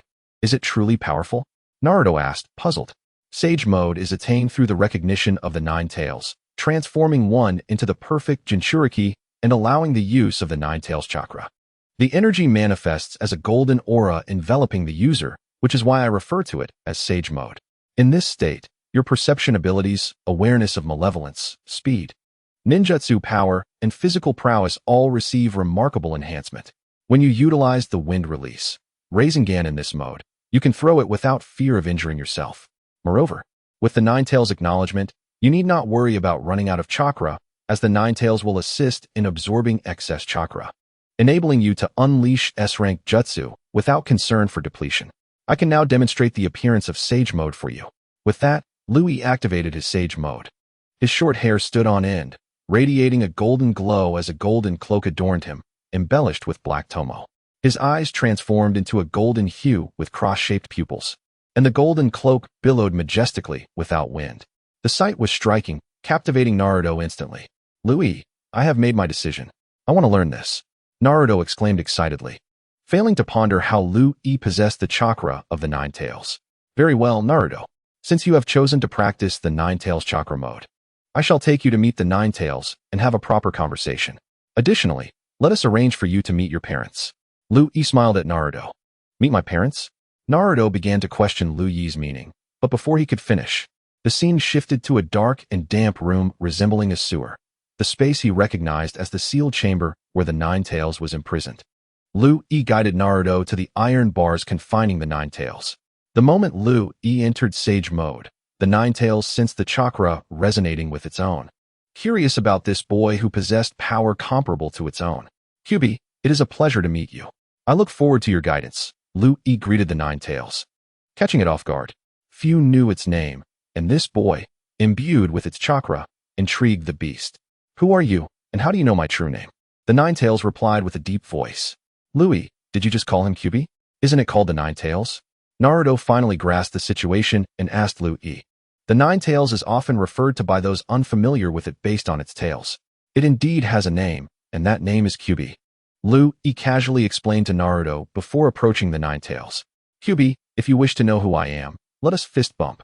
Louis extended his fist, awaiting the Ninetales' response, still in sage mode.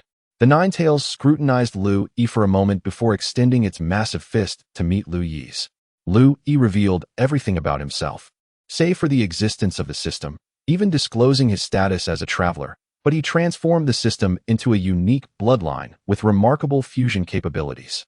The Ninetales gazed intently into Louis's mind, traversing the memories that spanned from Naruto's origins to his time at the Shinobi Academy. The Ninetales skipped over certain events, only to witness the Chunin exams and Niji's battle, where Naruto overcame his opponent using its chakra.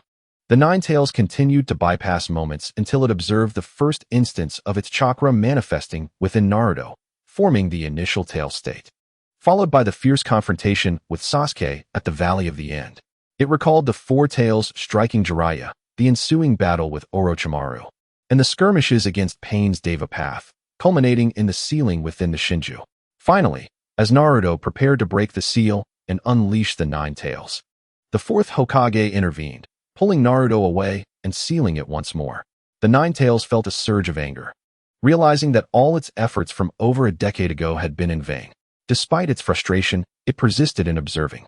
Its chakra was frequently utilized by Naruto, and upon witnessing Gaara's extraction and subsequent death, the Ninetales saw the outer path golem, which unsettled it further. As time progressed, the 2 tails, 3 tails, 4 tails, 5 tails, 6 tails, and 7 tails were sealed within the golem. The Ninetales understood that these events were orchestrated by someone intent on reviving the 10 tails. If the 10 tails were resurrected, its existence would be rendered insignificant, stirring a desire to learn the outcome of the unfolding events.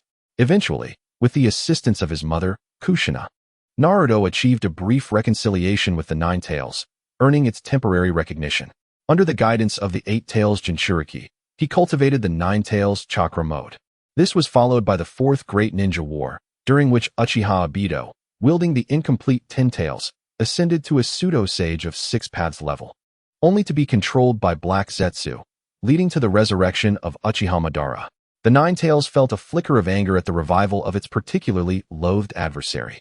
Subsequently, it was absorbed by Madara, merging into the 10 tails body, which nearly cost Naruto his life. Ultimately, it was the other half of the Ninetales that revived Naruto. The 4th Hokage, realizing the dire situation, managed to pass the yang power of the Sage of 6 Paths to Naruto, while the yin power was bestowed upon Sasuke. The two engaged in a fierce battle against Madara, but soon found themselves ambushed by Black Zetsu, who summoned the sage's mother. After a grueling struggle, they succeeded in sealing her once again, believing peace had returned. However, Sasuke's insatiable ambition to become the 10 tails Jinchuriki led to a confrontation, where both Naruto and the Ninetales united to subdue him, resulting in injuries for both Naruto and Sasuke.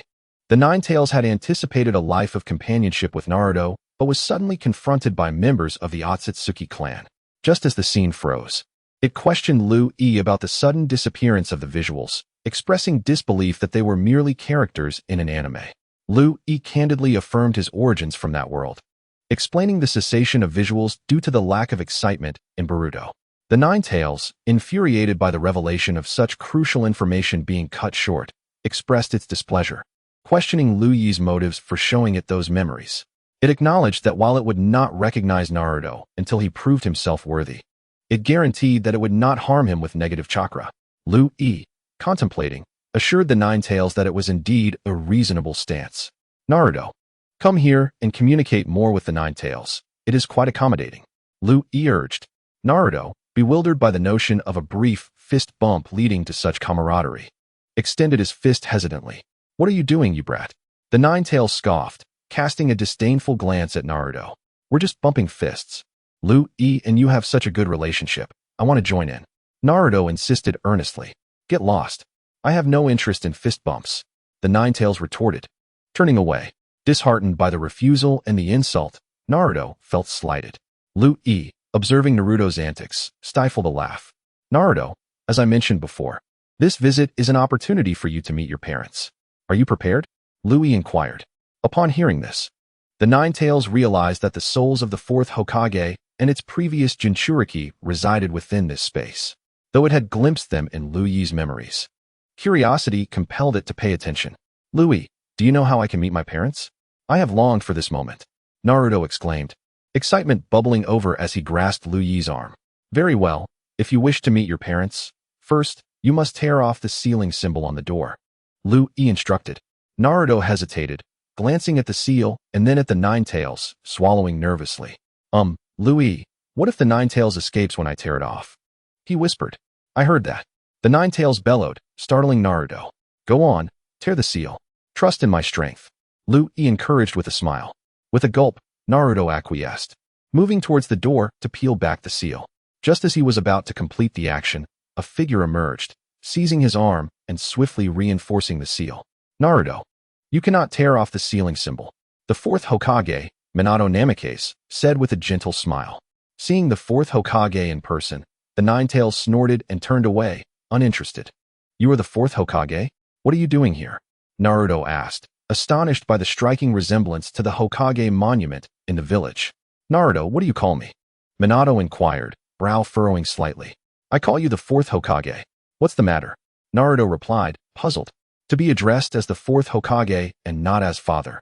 It seems the third Hokage did not care for you as I had hoped, even neglecting to inform you of your lineage. Minato thought, feeling a tinge of anger but choosing to remain silent. At that moment, Lu Yi approached, greeting Minato respectfully. It is an honor to meet you, fourth Hokage. Hello. And you are? Minato asked, unsure of Lu Yi's identity as he awaited an introduction. My name is Lu Yi, a companion of Naruto and a member of Team 7. By the way, the leader of Team 7, Kakashi Hitaki, is your disciple, Lord 4th Hokage. I came here primarily to let Naruto meet you. Lu Yi spoke to Minato Namikaze. Let Naruto meet me? So Kakashi is leading you all. It is indeed Team 7. Is there something you wish for Naruto to see me about? Minato pondered before inquiring. It is mainly for Naruto to meet his parents. He has never seen them, nor knows who they are. Due to the ongoing conflict between the 3rd Hokage and Danzo Shimura, Naruto was regarded as a demon fox by the village at a very young age. Because you sacrificed yourself for Konoha, sealing half of Kurama's body within Naruto, many villagers lost their loved ones, having died at the hands of Kurama. The commoners, with nowhere to vent their anger, directed all their resentment towards young Naruto upon learning he was the Jinchuriki of the Nine-Tails, the embodiment of the demon fox. When Naruto was just 1 year old, the 3rd Hokage entrusted someone to watch over him. But the woman assigned to guard him bore a deep hatred for Naruto since her husband had perished at the hands of Kurama. She almost suffocated him. If Kurama hadn't released a bit of his chakra, alerting the Umbu outside, that woman would have succeeded. Following this, the 3rd Hokage had the Umbu look after Naruto, but they merely ensured he wouldn't starve, providing no additional care. Thus, by the time Naruto was 3.5, he began living on his own. The result was that Naruto lived on expired cup noodles and spoiled milk. Initially, eating such food would make him ill, but eventually, his stomach grew accustomed to these expired junk foods. Despite this, Naruto never felt full. Starving and desperate, he would fish by the river, grilling what he caught. On days when luck eluded him, he would catch nothing, while on fortunate days, he might reel in 1 or 2 fish. Yet, just as he would finally manage to grill a fish, the 3rd Hokage would come over and take one for himself, often indoctrinating Naruto with the will of fire of Konoha. As Lu Yi finished, he glanced at the 4th Hokage, Minato Namikaze, who was now shedding tears after hearing Lu Yi's words. Naruto, I'm so sorry, my son, for making you endure so much pain at such a young age. Minato spoke to Naruto. Dad, are you really my father? Naruto replied uncertainly. Having heard Lu Yi recount tales of his childhood, there were many things Naruto was unaware of. He was too young to remember much of that time. However, he distinctly recalled often going hungry. Indeed, Lord 4th Hokage is your father. Did I not say I would bring you to meet your parents? Do you not remember? Lu Yi smiled. Haha, I remember now. It's just that this happiness has come so suddenly. I'm a bit overwhelmed. I never imagined my father would be the 4th Hokage. This is incredible. Naruto exclaimed joyfully. Chapter 51. Kushina Uzumaki. Naruto, how old are you now? Minato asked the exuberant Naruto, as he was unaware of the passage of time due to being sealed. Observing Lu Yi, who stood nearly 7 meters tall, while Naruto was still under 4 meters, left Minato uncertain of Naruto's exact age. I am 12.5 years old, Dad. I've missed you so much, Naruto said, throwing himself into Minato's embrace. Minato held Naruto, smiling warmly. Naruto, would you like to meet your mother? This requires the assistance of Lord 4th Hokage. Lu Yi suddenly said to Naruto. To see Mom? Please, Dad, let us go see her right now. Naruto replied excitedly. Naruto, you have yet to gain control over the Nine Tails power. Previously, you nearly tore apart the sealing symbol. While my presence here is a blessing, your mother possesses a protective charm that could aid you. Are you certain you wish to meet her? Once you do, that charm will be rendered useless. Minato explained to Naruto. Unsure of what to do, Naruto was torn. He truly longed to see his mother, as a united family was something he had never dared to dream of before. But upon hearing his father's words, he was at a loss. He looked towards Lu Yi for guidance. Understanding Naruto's dilemma, Lu Yi addressed both him and Minato. Lord 4th Hokage, I have made a pact with Kurama. He will not emerge nor influence Naruto with negative chakra. I am aware that you exist now as a spirit, and once your chakra is depleted, you will vanish. Much like Kushina. However, I have a method that can allow both of you to remain in this space. Naruto would be able to visit occasionally, allowing the three of you to reunite. Would you like to try this method? Lu Yi explained to Minato. Even in a spirit state, one can replenish chakra? What method do you speak of? Minato queried. Kurama, would you kindly lend some chakra to Lord 4th Hokage? Lu Yi approached the Nine Tails. Bring him over here, Kurama grumbled. Lord Minato, please step forward, Lu Yi called to Minato. Minato, hearing Lu Yi and Kurama's exchange, approached without hesitation. Curious to see if Kurama would truly heed the boy's request and provide him with chakra to sustain his presence in this realm. Who would have thought we would meet again? Haha, extend your fist, Kurama said, looking at Minato solemnly. The two beings touched fists, and after a few seconds, Minato felt a surge of chakra, greater than what he had in his prime. He realized that this newfound chakra would sustain him in this space for 3 months without exertion. Unbelievable, it truly works. Thank you, Lu Yi, and thank you, Kurama. In that case, let us summon your mother now, Naruto. Minato smiled at Kurama and Lu Yi, then turned to Naruto, preparing to perform the necessary seals. As he completed the seals, the scene began to shift, revealing a grassy field where a young woman in casual attire with vibrant red hair appeared. Minato, is that really you? I'm so glad to see you, my little sunshine. Kushina Uzumaki exclaimed, rushing into Minato's embrace and unwilling to let go. Ahem, Kushina. Naruto is watching us, Minato said, slightly embarrassed, glancing at Naruto. Naruto? Is he here too? Kushina exclaimed, turning her attention to the two beside her. The black-haired Lu Yi was easily distinguishable, while the small, blonde-haired boy was undoubtedly Naruto. Are you Naruto? Kushina asked, her voice tinged with uncertainty. Yes, Mom, I'm Naruto. I've missed you so much. He cried, tears streaming down his cheeks. Naruto, Mother misses you dearly. Come into her embrace. Kushina could not help but cry out. And upon hearing this, Naruto dashed into her arms, sobbing, Mom, I miss you so much. Ever since I was little, I've thought of you. Yet I've never seen you, or even known your name. Whenever I saw other children with their parents, I felt such envy. I always imagined that your embrace would be incredibly warm, and to my astonishment, it truly is. I am overwhelmed with joy. So much so that I cannot find the words to express it. I am simply ecstatic.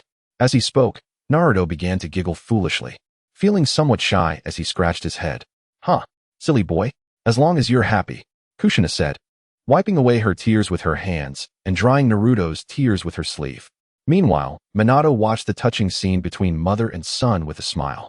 Yui, thank you for allowing us to see Naruto, and for letting me see Kushina once more. Minato expressed with heartfelt gratitude. 4th Hokage, you are too kind. Naruto is my dear brother. We have played together since childhood. Now, we are brothers bound by life and death. Helping a brother is no trouble at all. Yui replied earnestly, sidestepping Minato's bow of respect. Naruto is truly fortunate to have a brother like you. Minato remarked with a hint of nostalgia. Yui, could you ask the Nine Tails to lend Kushina some chakra? Of course, Hokage. Yui responded. Kurama, I must trouble you again. Very well, let Kushina come over and fist bump me. Kurama replied casually. At that moment, Minato explained the situation to Kushina, encouraging her to go to the Nine Tails for chakra replenishment. As Kushina approached Kurama, she looked intently at him, seemingly trying to discern something. Hey, Kushina, are you going to fist bump or not? Kurama said, slightly annoyed by her scrutiny. Of course. Why not? Come on. It's just a fist bump. Who's afraid? Kushina boldly declared, extending her fist. Annoyed by Kushina's audacity, Kurama huffed. If it weren't for Yui's request, I wouldn't even bother with you. Of course, Kurama dared not say this out loud, lest he find himself ensnared by Kushina's chains and taught a lesson. As their fists met, they separated after a minute or two. Kushina pouted. This amount of chakra is barely enough for a year. Kurama, you're so stingy. She suspected Kurama feared her and was reluctant to give more chakra, worried she might punish him. Hearing her words, Kurama was nearly driven to despair. Go away. I don't wish to converse with you. He grumbled, turning his head away. TCH, if you don't want to talk to me, fine. Kushina retorted, walking over to Yui, scrutinizing him with satisfaction. Your name is Yui, right? Thank you for taking care of our Naruto. I never expected someone so young to possess such an abundance of chakra, even more than Mito's chakra. More than I had as the Nine Tails Jinchuriki. How did you accomplish that? Alright, Kushina, it's impolite to pry into others' training methods. Minato interjected, curbing her curiosity. Naruto, we must depart now. You can come by any time. Sasuke is still outside. Yui informed the grinning Naruto. Oh, alright, Mom and Dad, I'll head out now. I'll come back to see you tonight. Goodbye, Naruto said, bidding farewell to his parents as he left with Yui. Minato, that Yui has an incredible amount of chakra. I've never seen anyone with more. At such a young age, I wonder how he trains. We should have him teach Naruto. Kushina suddenly remarked to Minato. This reunion of our family is thanks to him. I'm astonished that even the Nine Tails listens to him. Even when you were the Nine Tails Jinchuriki, it wouldn't heed your words. Minato replied, his voice resonating with wonder. Chapter 52. The Land of Rain. Back in the real world, Naruto remained in a state of excitement. Yui approached Sasuke, who wore a furrowed brow. As if on the verge of awakening, Yui sat on the ground, waiting for Sasuke to awaken. Finally, as afternoon approached, Sasuke opened his eyes, revealing his newly evolved Sharingan with 3 Tomo. I never imagined the characters in the illusion would feel so real. Through my relentless battles, I have finally evolved my 2 Tomo Sharingan into 3. Thank you, Yui. Sasuke exclaimed joyfully upon seeing Yui seated beside him. Already at 3 Tomo? Starting tomorrow, you all can train on your own. When the time is right, I will teach you even more powerful jutsu. For now, establishing a solid foundation is paramount. That's enough for today, let us go. With that, Yui departed, leaving Naruto and Sasuke behind. Yui planned to rest until Jiraiya's injuries healed, having no desire to train during this time. Days passed, and one morning, Jiraiya appeared at the entrance of Yui's shop. After Yui finished his breakfast, he joined Jiraiya. Jiraiya-sama, are we set to depart for the Land of Rain? Yui inquired casually. Yes, have you prepared everything?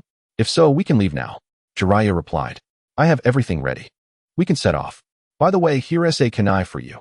It contains my Flying Thunder God technique. In case of emergency, activating the technique will summon me instantly.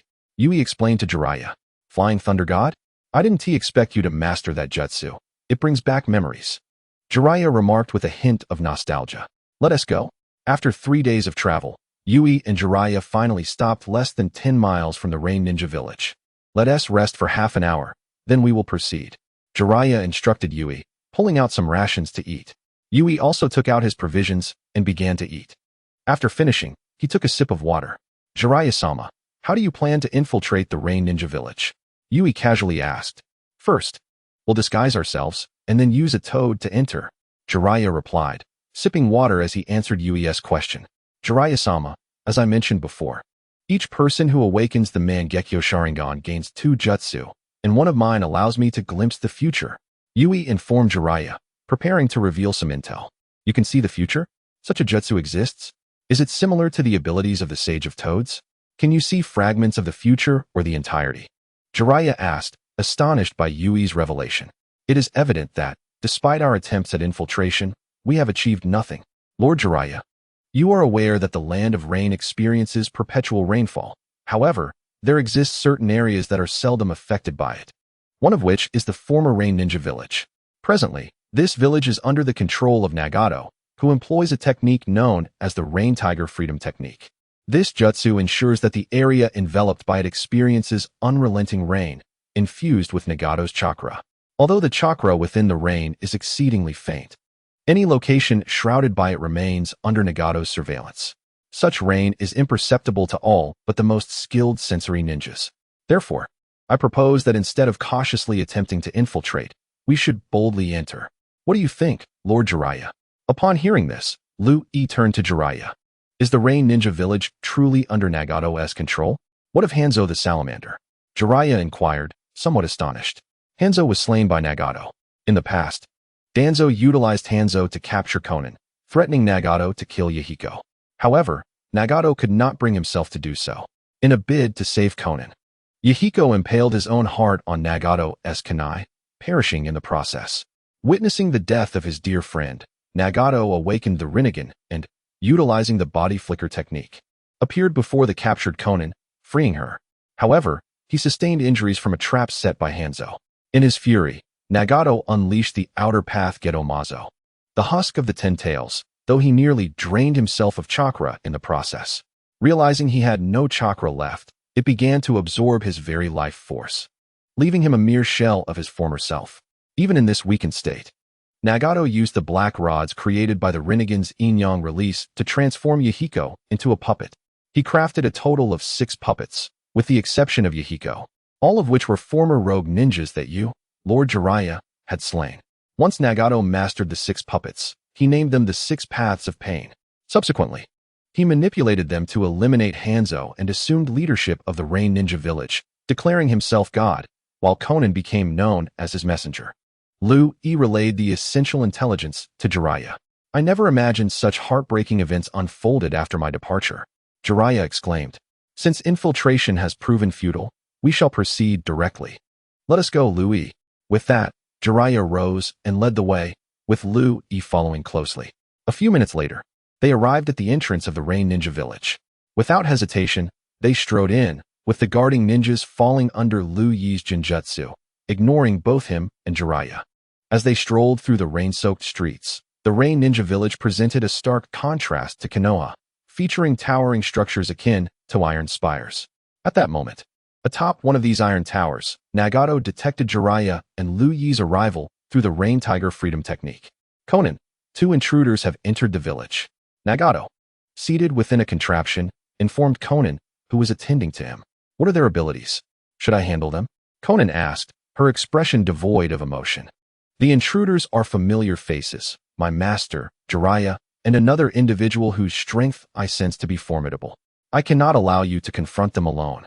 Summon the 6 Paths of Pain to accompany you, Nagato replied calmly. Is it truly Master Jiraiya? Should we recruit him into our organization? Konan suggested to Nagato. No. My master and I hold fundamentally different ideals. He is our adversary. If we encountered him outside, I might spare him, but since he has ventured into our stronghold, we must eliminate him without hesitation, Nagato asserted, his tone unwavering. Does Nagato truly intend to kill Master Jiraiya? Konan murmured, a hint of reluctance in her voice. Konan, my master and I are not alike. Should he remain alive, he will obstruct our plans, Nagato emphasized, gazing intently at her. Understood, Nagato, she replied, before departing with the 6 puppets that had materialized behind her. Master Jiraiya, I am sorry.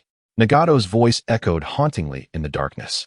At this moment, Jiraiya and Lu Yi had settled in a relatively open area, seemingly awaiting someone. Minutes later, Konan and the 6 Paths of Pain arrived. Master Jiraiya, you should not have come here. Conan's cold voice resonated. Ah, it's you, Konan. You've grown into a beautiful young woman. Have you missed your teacher? Jiraiya responded, genuinely pleased to see Conan's growth. Since you are here, there is no need for you to leave. Paper shuriken. With that, wings formed from paper materialized behind her as she ascended into the air, launching paper shuriken at Jiraiya and Lu Yi. Jiraiya attempted to incinerate the shuriken with a fire release technique, but the results were less than satisfactory. The shuriken pierced through the flames and continued their assault.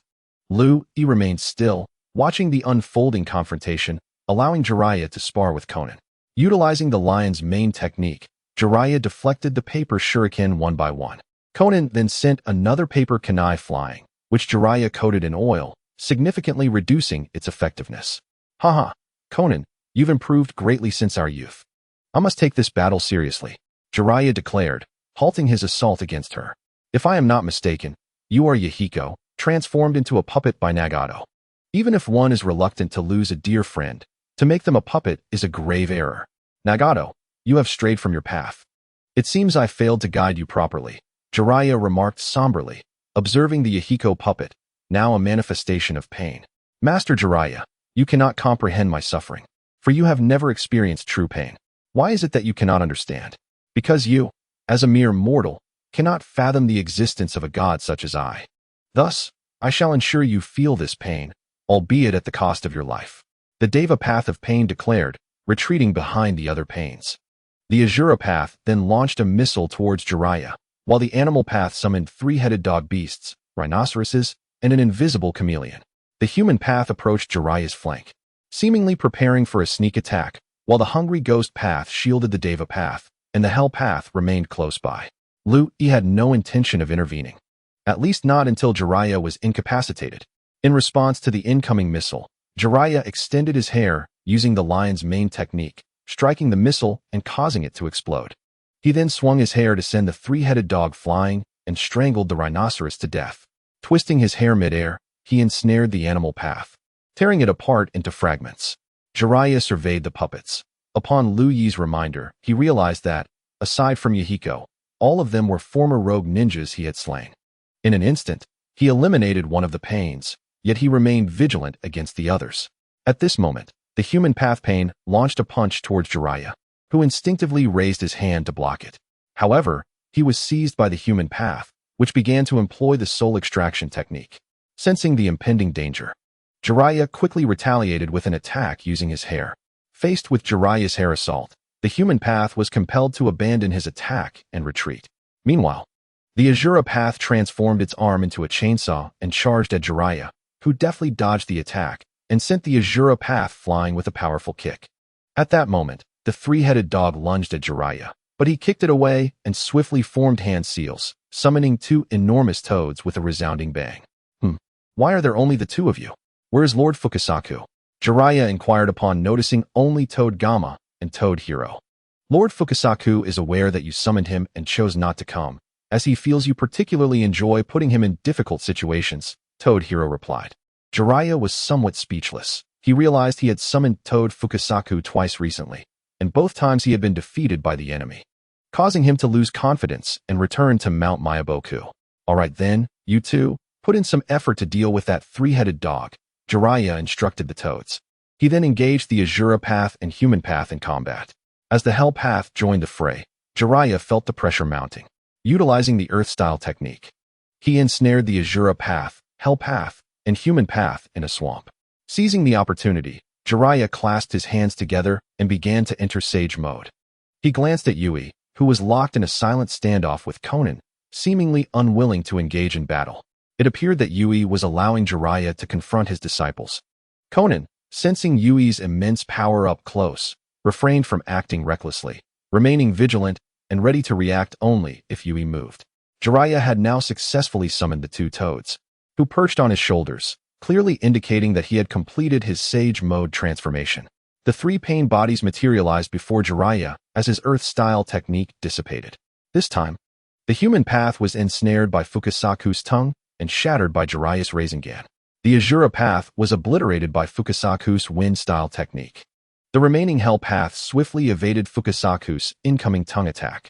Jiraiya did not pursue but instead coordinated with the two toads to unleash the Sage Art, 5-right gate technique.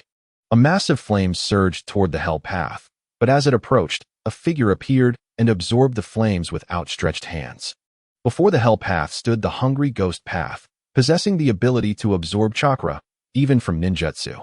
The flames have been absorbed. This is proving to be quite troublesome, Jiraiya noted, realizing that ninjutsu might no longer be effective. As he prepared to ensnare the hungry ghost path with his hair and strangle it, the Deva path intervened with a mighty pull. Shinra Tensei.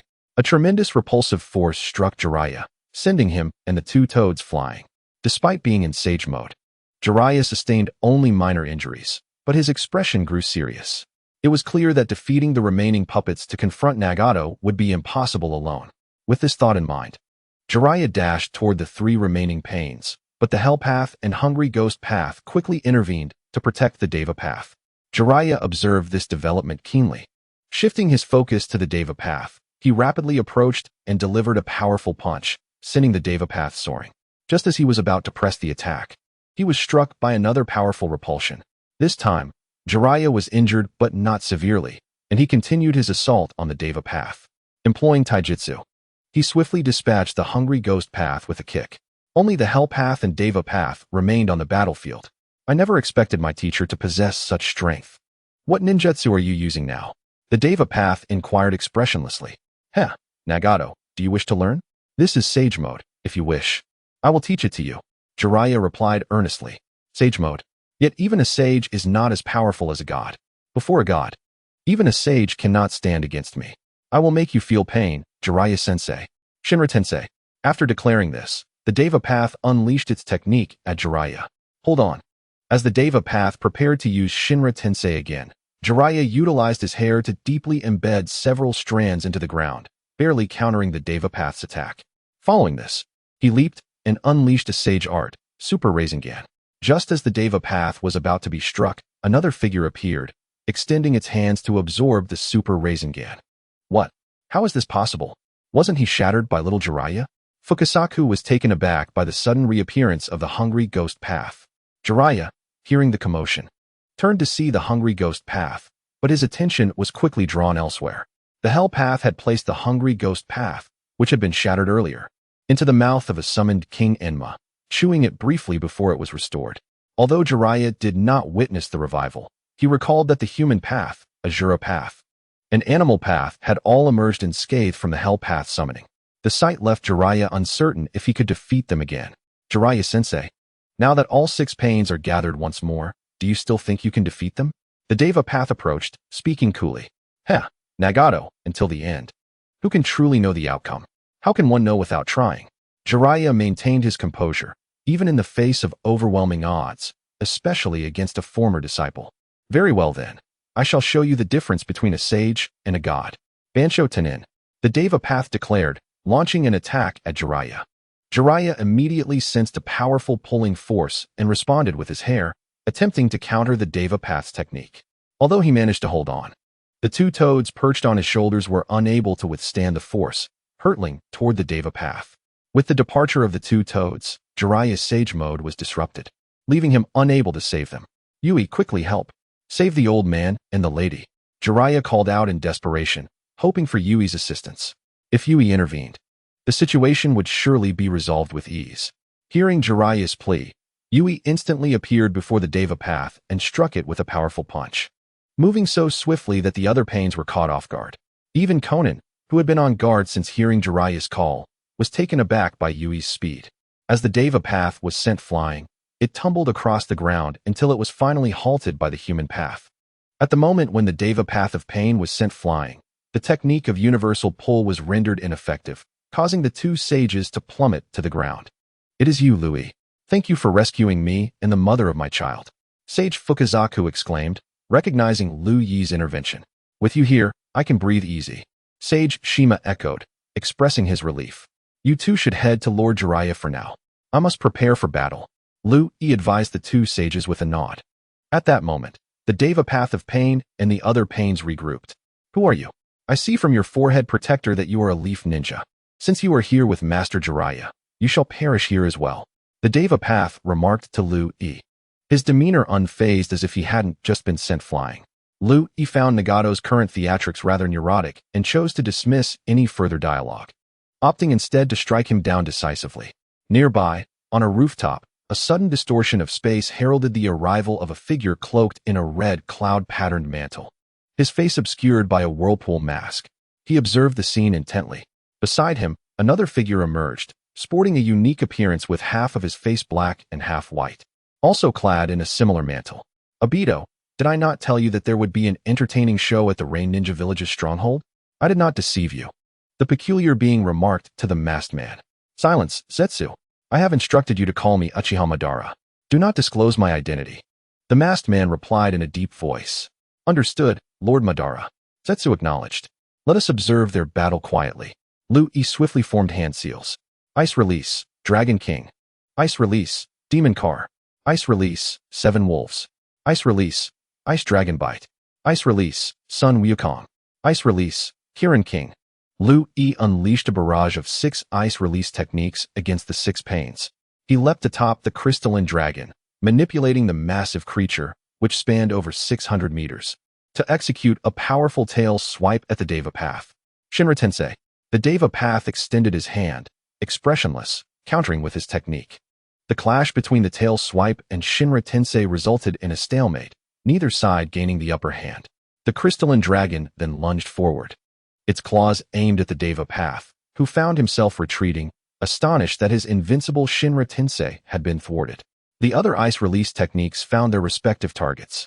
The Hungry Ghost Path, whose specialty lay in chakra absorption, was immediately overwhelmed by Sun Wukong's ice spear, obliterated in an instant.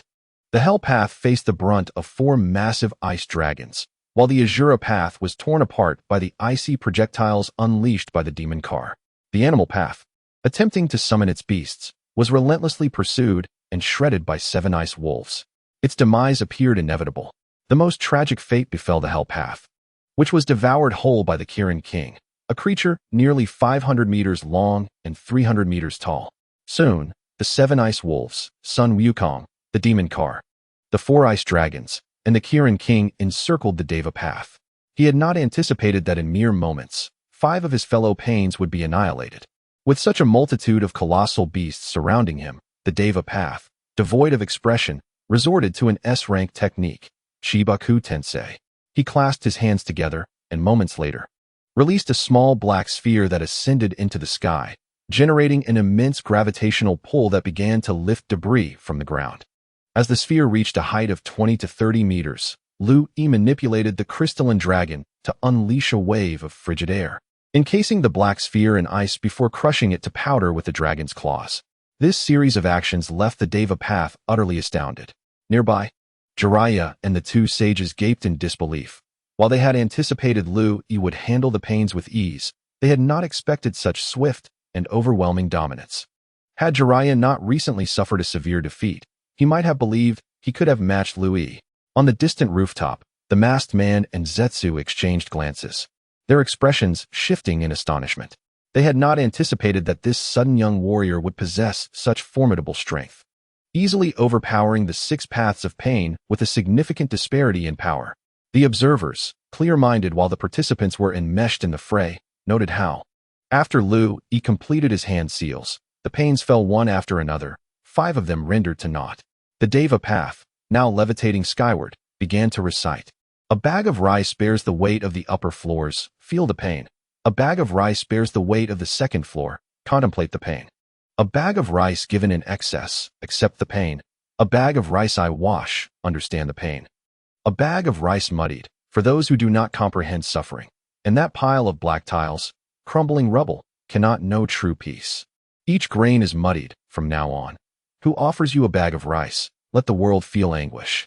Lu Yi, somewhat exasperated by the Deva Path's leisurely ascent and his cryptic mutterings, thought it necessary to intervene. He directed the crystalline dragon to unleash a breath of icy air, freezing the Deva Path mid-utterance. As the frozen figure plummeted, the dragon caught him with its claws. Had Lu Yi not recognized that the Deva Path was, in fact, Yahiko's corpse, he would have crushed it to dust. Master Jiraiya, please make him stop. That is Yahiko's body. Conan shouted urgently upon witnessing the Deva Path encased in ice and captured by the crystalline dragon, fearing for its destruction. Fortunately, she soon realized that the frozen Yahiko had not been obliterated, allowing her to breathe a sigh of relief. Lu Yi, first hand me Yahiko's body, Jiraiya said. Swiftly moving to Lu Yi's side, he produced a sealing scroll, unfurling it on the ground to receive Yahiko from the dragon's grasp, sealing him within the scroll for safekeeping. He then handed it to Conan, who expressed her gratitude with a relieved smile. Thank you, Master Jiraiya. Ah, your smile is much more charming, Conan. As a beautiful young lady, you should smile more. Frowning all day will only age you. Jiraiya laughed heartily. Lu Yi, having dispelled the ice release technique, glanced at the 2 figures on the distant rooftop, but chose to remain silent, moving to stand beside Jiraiya. As Lu Yi approached, Conan instinctively took a few steps back. Do not fear, Conan, With your teacher here, Lu-E is quite gentle and kind. Jiraiya reassured her, noticing her apprehension. Lu-E rolled his eyes at Jiraiya's description of him. Lord Jiraiya has come here upon receiving news of your peril, unable to rest until he found you. Now, can you lead me and Lord Jiraiya to meet Nagato? Lu-E addressed Konan, explaining their purpose for being there. Indeed, Konan, please guide us to Nagato. I have many questions for him, Jiraiya added. Rest assured, we will not harm Nagato. After all, you and he, along with Yahiko, are my disciples. It is hard to believe that when we last parted, Yahiko was still with us, and now he lies sealed away. A once lively and mischievous boy reduced to this state. At this moment, Jiraiya spoke to Konan, his expression tinged with melancholy. I understand, Master Jiraiya. Please, follow me. Konan responded, seemingly affected by Jiraiya's mention of the past, her demeanor shifting to one of sadness as she led Jiraiya and Yui to a specific location. As they departed, Yui glanced back at the two figures on the distant rooftop before turning to follow Konan. Madara, that dreadful boy has discovered our presence. They seem intent on meeting Nagato. Should we not take some action? If they acquire or destroy Nagato's Rinnegan, how will you explain this to the true Madara? Black Zetsu addressed the masked man. Indeed. Black Zetsu, my affairs do not require your counsel. With me here, neither Nagato nor the Rinnegan will come to harm. I am eager to discern Jiraiya's true intentions. The masked man replied before the space around him distorted, absorbing him and rendering him invisible. Chapter 55. Departing from the Rain Village under Conan's guidance. Moments later, the trio arrived at the pinnacle of the Iron Tower, entering a room where they beheld Nagato, frail and emaciated, seated within a container. Surprisingly, Nagato displayed no astonishment, as though he had anticipated Jiraiya's visit. I never imagined you would end up like this. I know some details of your situation, but I am troubled by your well-being. Which is why I came to see you, Jiraiya stated, standing solemnly beside Nagato. Master Jiraiya, you cannot comprehend. Even if you are aware of certain aspects, you cannot truly grasp the entirety of the situation. You speak of mutual understanding among people, yet Yahiko believed in the inherent goodness of humanity, embodying your ideals. And yet he perished. The wars between nations and villages have not ceased. Your philosophy is flawed, and so too is Yahiko's. Thus, I shall employ war to make others understand suffering, to instill fear of conflict, and subsequently, deter it through power. Only when they comprehend pain will they cherish the absence of war, Nagato remarked, his gaze towards Jiraiya cold and indifferent. Have you ever considered that even if you succeed in instilling fear and preventing war, once you are gone, the terror you instilled will vanish and conflicts will arise anew? Jiraiya replied somberly. At that moment, Nagato fell silent, reflecting on Jiraiya's words, and the atmosphere grew heavy with tension. Suddenly, the space beside Nagato warped. An masked figure emerged. Who are you? Jiraiya demanded, instinctively shielding Nagato and Konan, his vigilance heightened. I am Uchiha Obito, the masked man responded, meeting Jiraiya's wary gaze with a low, measured tone. Uchiha Obito? Huh. Jiraiya scoffed, clearly skeptical of the masked man's claims. It matters not whether you believe me. Reveal your purpose for being here, Obito insisted. Our purpose here seems irrelevant to you, Jiraiya asserted, expressing his thoughts candidly. It appears that unless I demonstrate some power, you will not divulge your intentions. Fire style, grand fireball technique. Obito declared as he formed hand seals and unleashed a jutsu toward Jiraiya. In response to the incoming fireball, Jiraiya countered with a fire bullet, dispelling the attack, and simultaneously launched the lion's main technique towards Obito. However, as his hair approached, it merely passed through Obito as if he were not present, leaving Jiraiya astonished. After testing various jutsu, Jiraiya concluded that Obito possessed space-time ninjutsu. Recognizing the futility of his assaults, he ceased his attacks.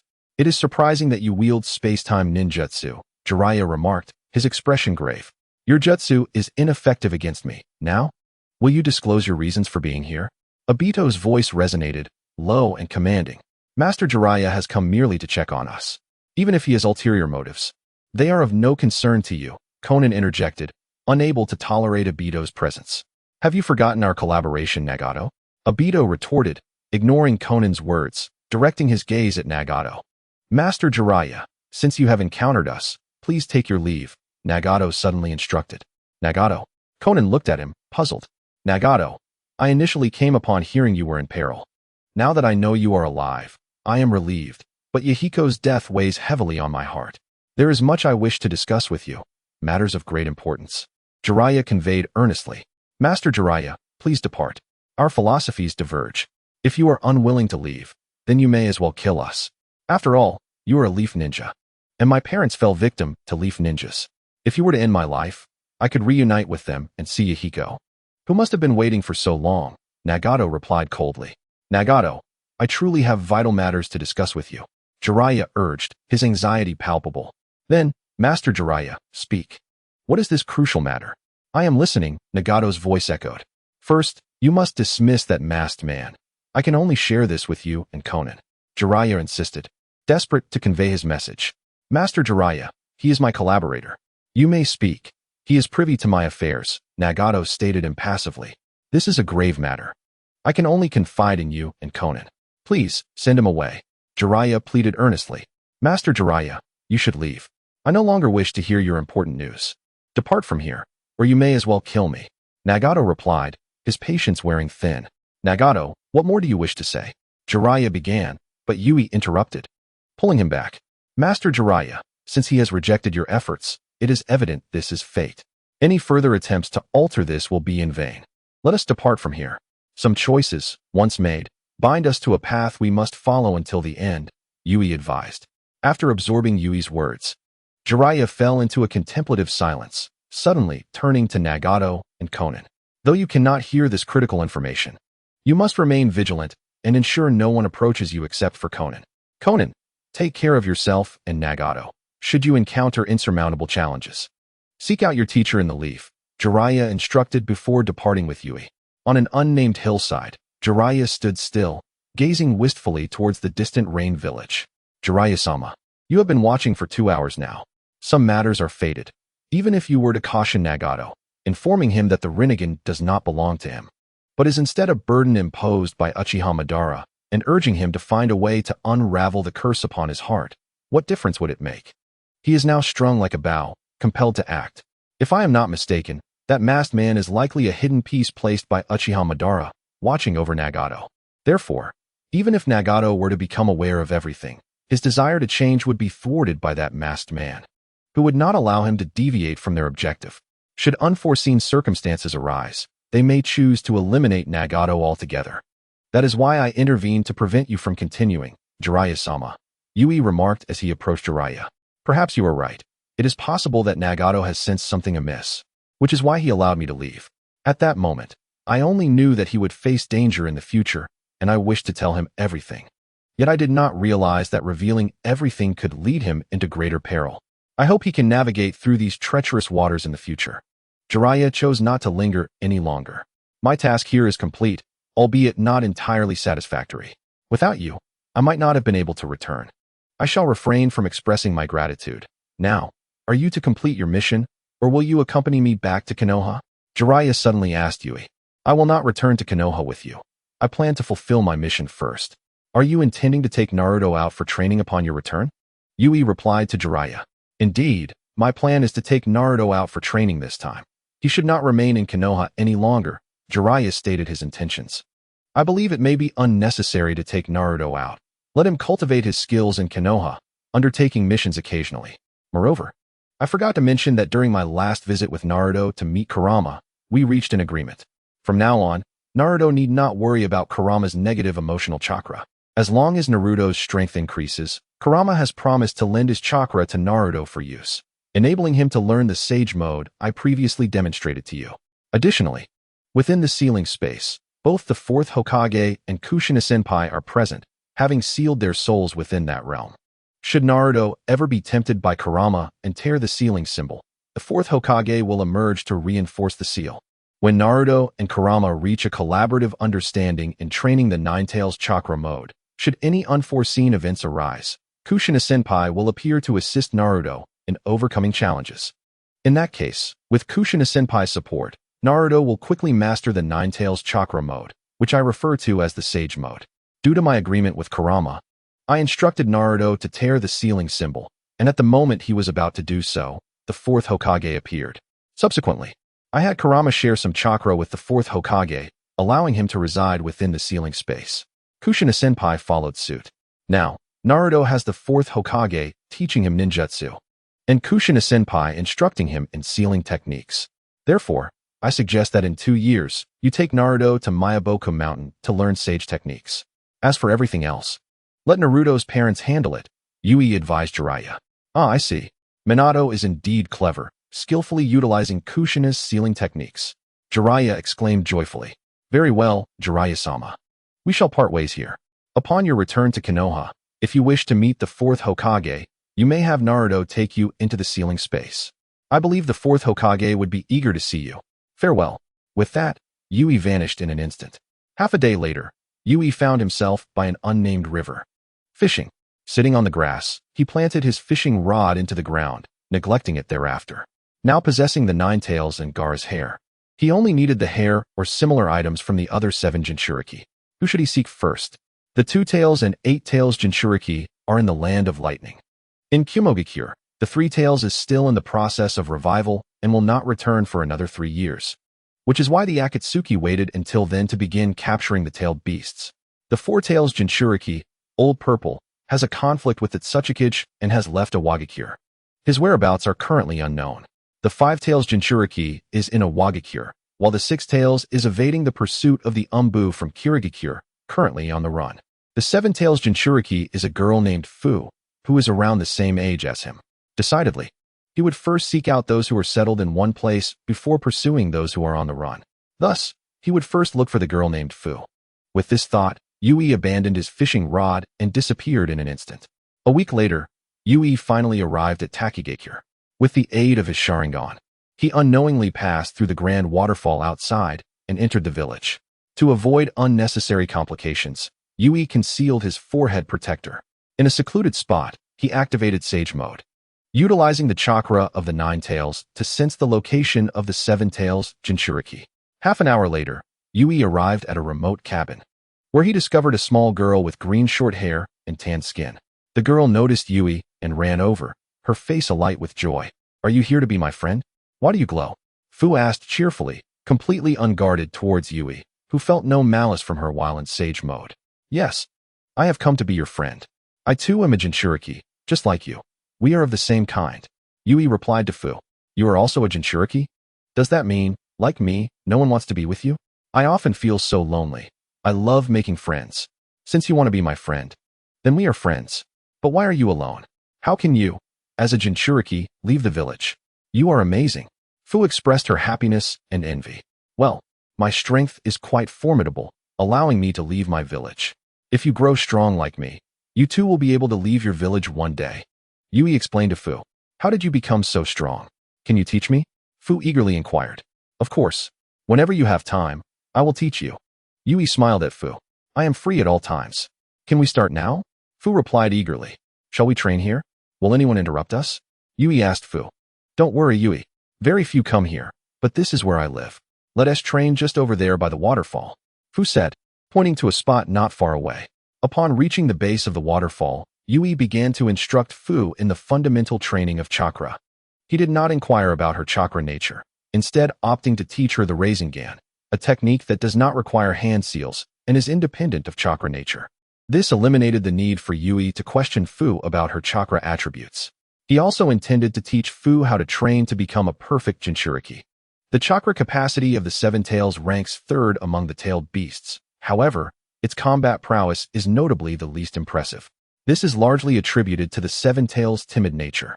Its abilities, aside from the standard tailed beast orb, primarily involve releasing phosphorescent powder to confound enemies or facilitate escape. In fact, without the standard tailed beast orb, the 7 tails possesses no offensive jutsu whatsoever. Fu, how is your chakra control?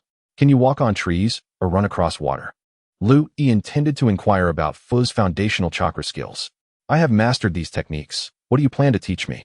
Fu asked with curiosity. I am preparing to impart to you a non-hand seal rank jutsu. Lu Yi responded, demonstrating the Reincarnated, a swirling sphere of chakra appearing in his palm. He then pressed it against the ground, creating a small crater over a meter in diameter. Fu was astonished and genuinely delighted. Wow, Lu Yi, you are incredible. This jutsu is amazing. Are you truly going to teach it to me? She asked, a hint of uncertainty in her voice. Rest assured, I will teach you this jutsu. From now on, you shall learn it with me. Once you have mastered it, I will instruct you on how to train to become a perfect Jinchuriki. I will remain here for 3 months. How much you learn depends on your own efforts. Tomorrow, you should acquire some balloons and rubber balls. As they will aid you in mastering this jutsu, known as the Rasengan, more swiftly, Lu Yi advised the excited Fu. I need not wait until tomorrow. I shall go buy them now. Just wait for me, Lu Yi. Fu exclaimed, summoning insect-like wings and swiftly flying off into the distance. Lu Yi smiled at the girl's spirited demeanor, then settled down to merge Gaara's hair with his chakra. A minute later, a powerful surge of chakra emanated from Lu Yi. He smiled, recognizing the effort he had put in since entering the Death Forest. He had been merging Gaara's hair daily. He had trimmed it down to millimeters, fearing he would run out before successfully merging the chakra of the One Tail. After nearly 3 months, he finally succeeded. Had he not, he would have had to venture to Sunagakure to procure more hair from Gaara. Upon sensing the two-tailed beast chakras within him, Lu Yi noticed they were both resting in separate corners, ignoring one another. However, when Lu Yi entered, they seemed to awaken simultaneously, joyfully rushing over and nuzzling against his legs like affectionate kittens. Lu Yi was taken aback. This was his first encounter in this realm. He had always considered these tailed beasts mere constructs of the system, devoid of consciousness, simply vessels containing tailed beast chakra. He had never realized they were living beings. This revelation left Lu Yi contemplative. If he were to merge into the 10 tails, would it mean the consciousness of these lives would dissipate? As he cradled the 2 adorable creatures, he intended to play with them when the 9 tails spoke. Master, ever since I appeared, you haven't visited me in years. Do you not like me? The One Tail came, and you entered. Do you prefer the One Tail? That has made me hesitant to communicate with you. Lu Yi was bewildered, as he had been unaware of this space's existence.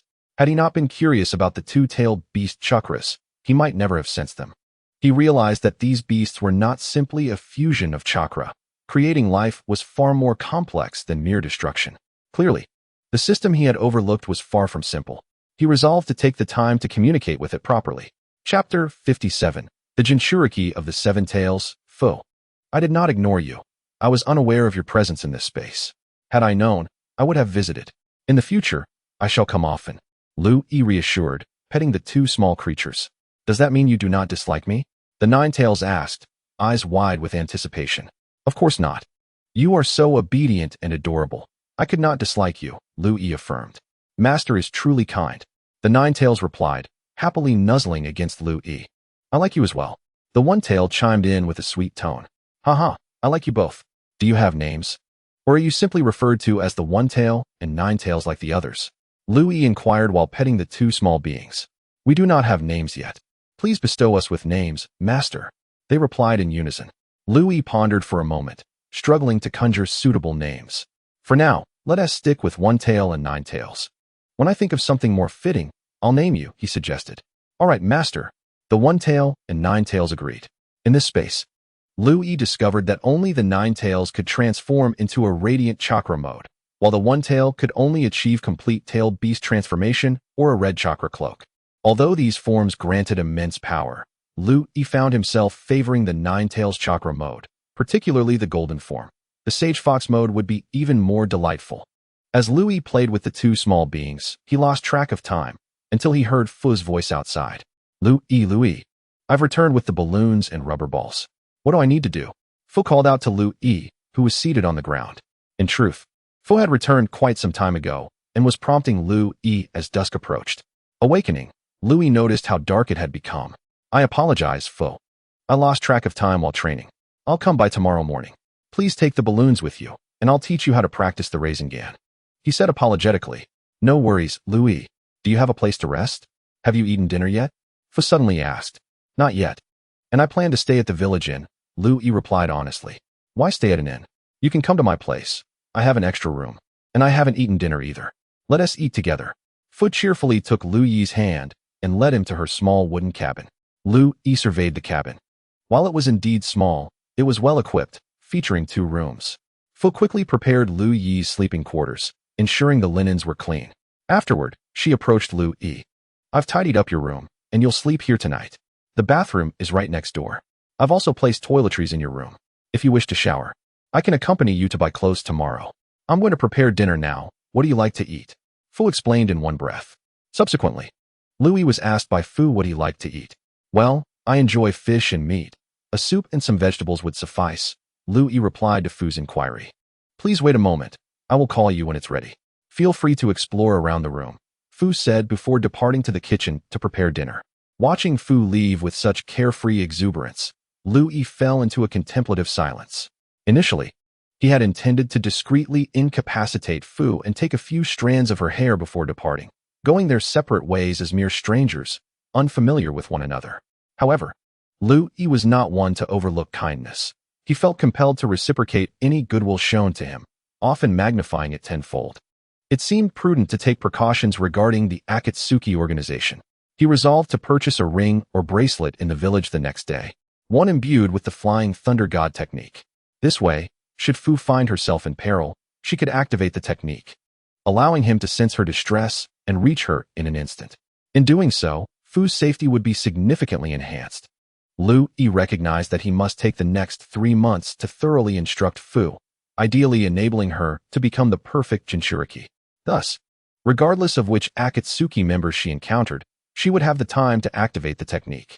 His timely intervention could alter Fu's fate, preventing her from being captured by the Akatsuki after returning from the Chunin exams in Sunagakure, as depicted in the original narrative. With these thoughts swirling in his mind, Louis entered the room Fu had prepared for him. It was immaculate, with a large plush pillow resembling a cute white rabbit adorning the bed. Retrieving a small scroll from his ninja tool pouch, he performed the necessary hand seals and opened it, producing a change of clothes before returning the scroll to its place. He then proceeded to the adjacent bathroom to take a shower. After approximately 10 minutes, Louis emerged, returning to his room to lie on the bed, closing his eyes to contemplate future matters.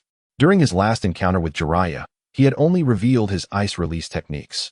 Although his displayed abilities were formidable, they remained within the grasp of Nagato, Uchiha Obito, and Kagaya's influence. His revealed prowess was akin to that of a strong shadow-level ninja, yet it paled in comparison to the world-shattering might of the first Hokage and Uchiha Madara. It was worth noting that Kagaya had witnessed the epic confrontation between the first Hokage, Hashirama Senju, and Uchiha Madara at the Valley of the End. She had also observed the legendary battles between Ashura and Indra, although she had not witnessed Kagaya's own sons in combat. She had seen the moment Kagaya was sealed and the Sage of Six Paths unleashed the Earth Explosion Star, which became the moon. Thus, despite Kagaya's seemingly disheveled appearance, she was well-versed in the world of powerful entities. Even Naruto and Sasuke struggled to eliminate her, ultimately resorting to sealing her away alongside her mother, Kagaya. Just as Louis was lost in his musings, Fu knocked on the door, announcing that dinner was ready. Louis rose and accompanied Fu to the dining room, where a sumptuous spread awaited: fish, meat, shrimp, soup, and vegetables, all beautifully presented. Fu served Louis a bowl of rice and handed him chopsticks, urging him to taste her culinary creations. With eager anticipation, Louis sampled the soup, a delightful egg and mushroom concoction that was both savory and smooth. The rich flavor was complemented by the perfect balance of seasoning, making it a commendable dish.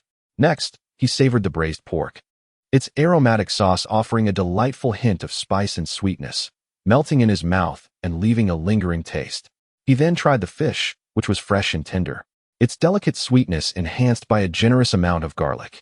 Finally, he picked up a river shrimp, its slender body and tender meat bursting with flavor, perfectly seasoned. The vegetables were equally delightful, crisp and juicy, with just the right amount of seasoning. Louis was thoroughly impressed, never expecting Fu to possess such culinary talent. Your cooking is on par with that of a fine restaurant chef. It's exquisite. I think I will have another bowl of rice, he exclaimed with a smile. Really? Louis, thank you for your kind words. I'm so happy. It's my first time cooking for someone. Fu replied, her face beaming with joy. Let us dig in. Your cooking is truly delicious, Louis said, diving into the meal with gusto, consuming 2 generous bowls of rice. Fu watched with delight, for she had never had a friend since her earliest memories. Though the villagers were not afraid of her, they never played with her, especially peers her age. Whenever someone showed interest, the adults would intervene, preventing them from approaching her, leaving Fu to retreat to her room in solitude. She longed for a friend, someone who would accept her. This was a dream she had never dared to entertain until now. After spending just half a day with Louis, Fu felt certain they could become good friends. She cherished this connection, presenting her best self to him. Chapter 58. Mastering the Rasengan in 3 days, a night passed. The following morning, Fu knocked on Lu Yi's door. A minute later, dressed and ready, Lu Yi opened the door and stepped out. "Good morning, Fu," he greeted her, stifling a yawn. "Good morning, Lu Yi. Hurry and wash up. I've made breakfast," Fu cheerfully replied, brimming with energy as she shared the news about breakfast. Lu Yi attended to his personal hygiene in the bathroom, and upon returning to his room, he found it tidied up, with the window open and even his laundry washed. This made him feel somewhat embarrassed, yet the cleanliness of the room was refreshing.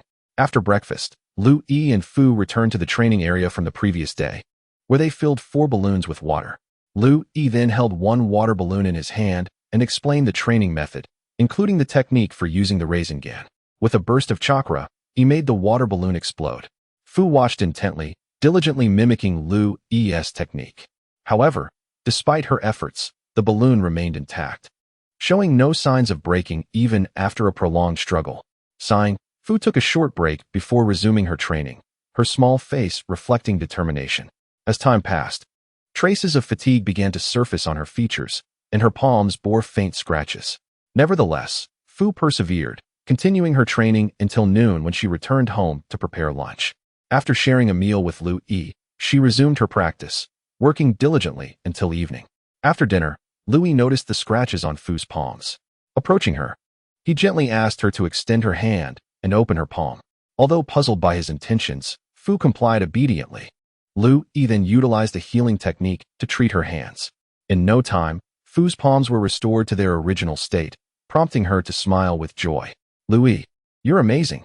You can even perform medical ninjutsu," Fu exclaimed, her happiness evident as she spoke to Lu Yi.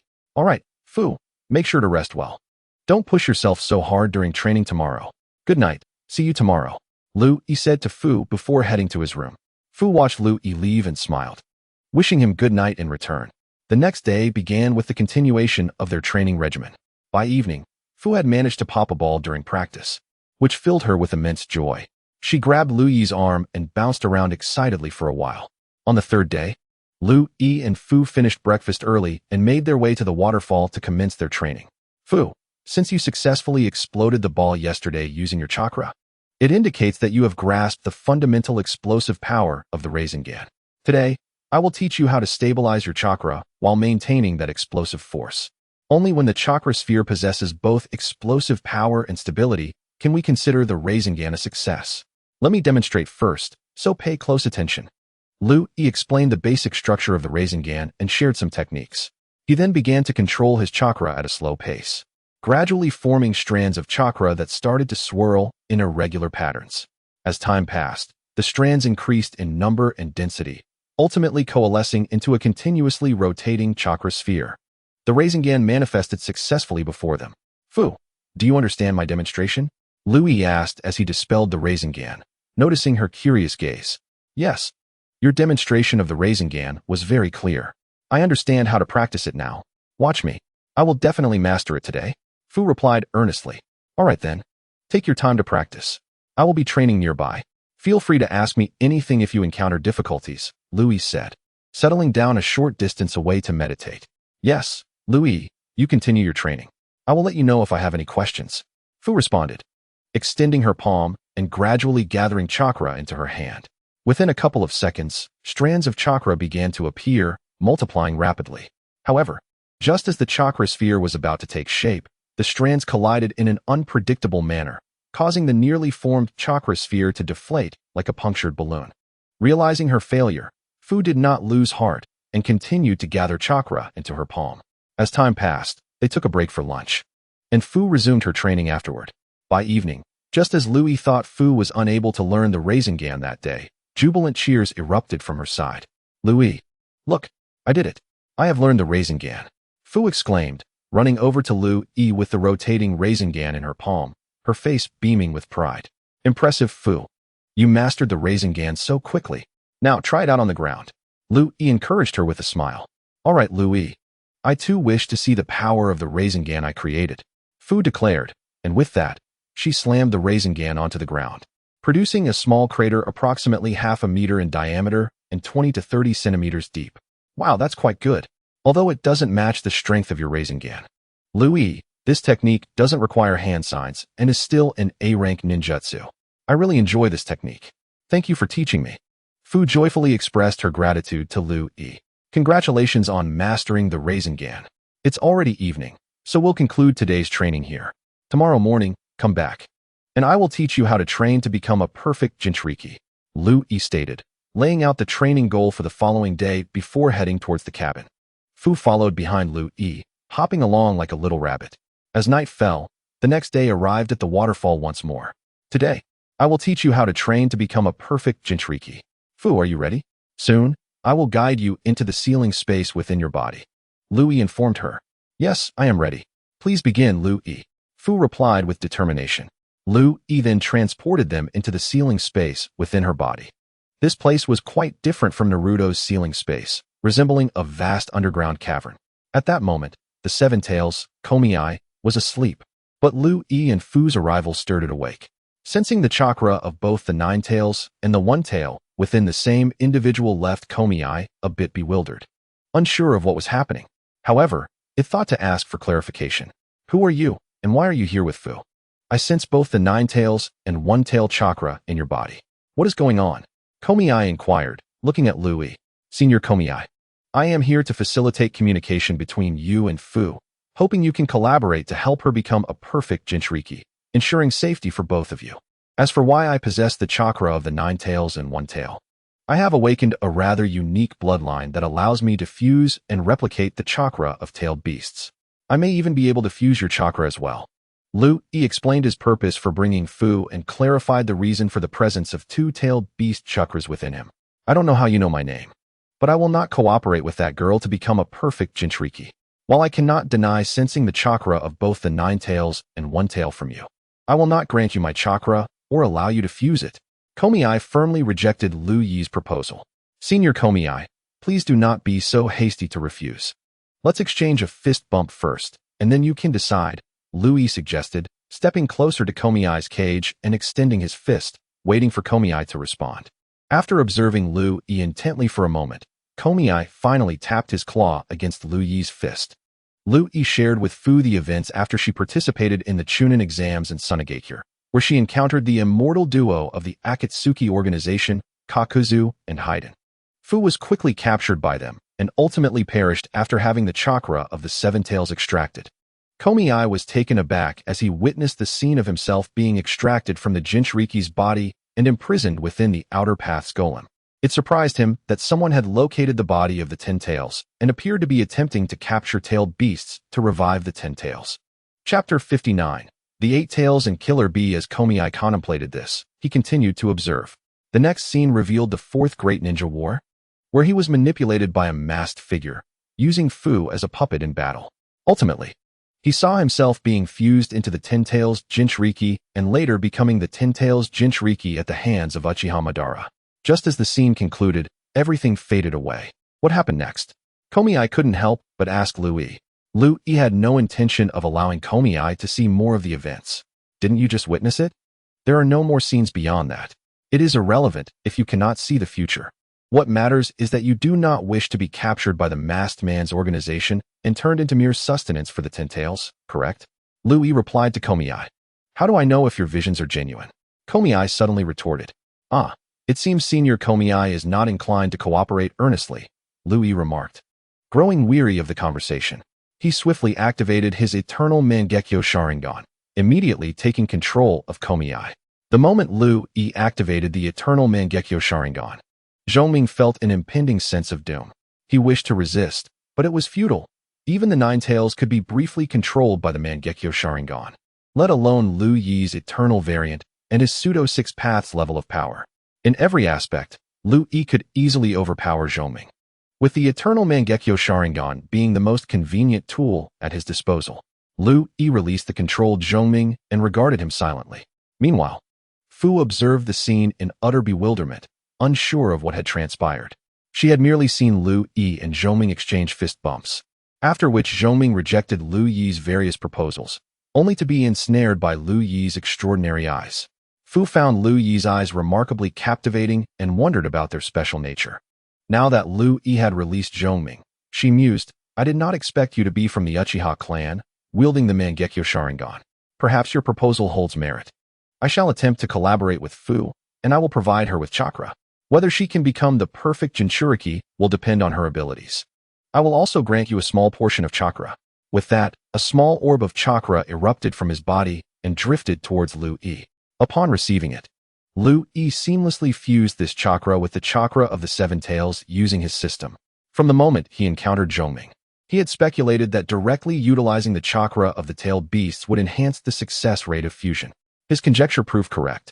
As the fusion succeeded on the first attempt, it appeared that in the future, fusing tailed beasts would be best achieved using their own chakra, with the Jinchuriki serving as a secondary option. Since Senior Zhongming has consented, Fu, you should strive to collaborate and communicate well with him. Aim to become the perfect Jinchuriki as soon as possible. Farewell, Senior Zhongming. After addressing Zhongming and Sasuke, Lu Yi returned to the real world. As soon as he emerged, Fu joyfully recounted how in the past, Zhongming had ignored her and found her excessively talkative. Eventually, he forbade her from entering the ceiling space, and each time she attempted to enter, she was promptly expelled. Fu was astonished that Lu Yi could resolve matters merely by exchanging a fist bump and giving a stern look.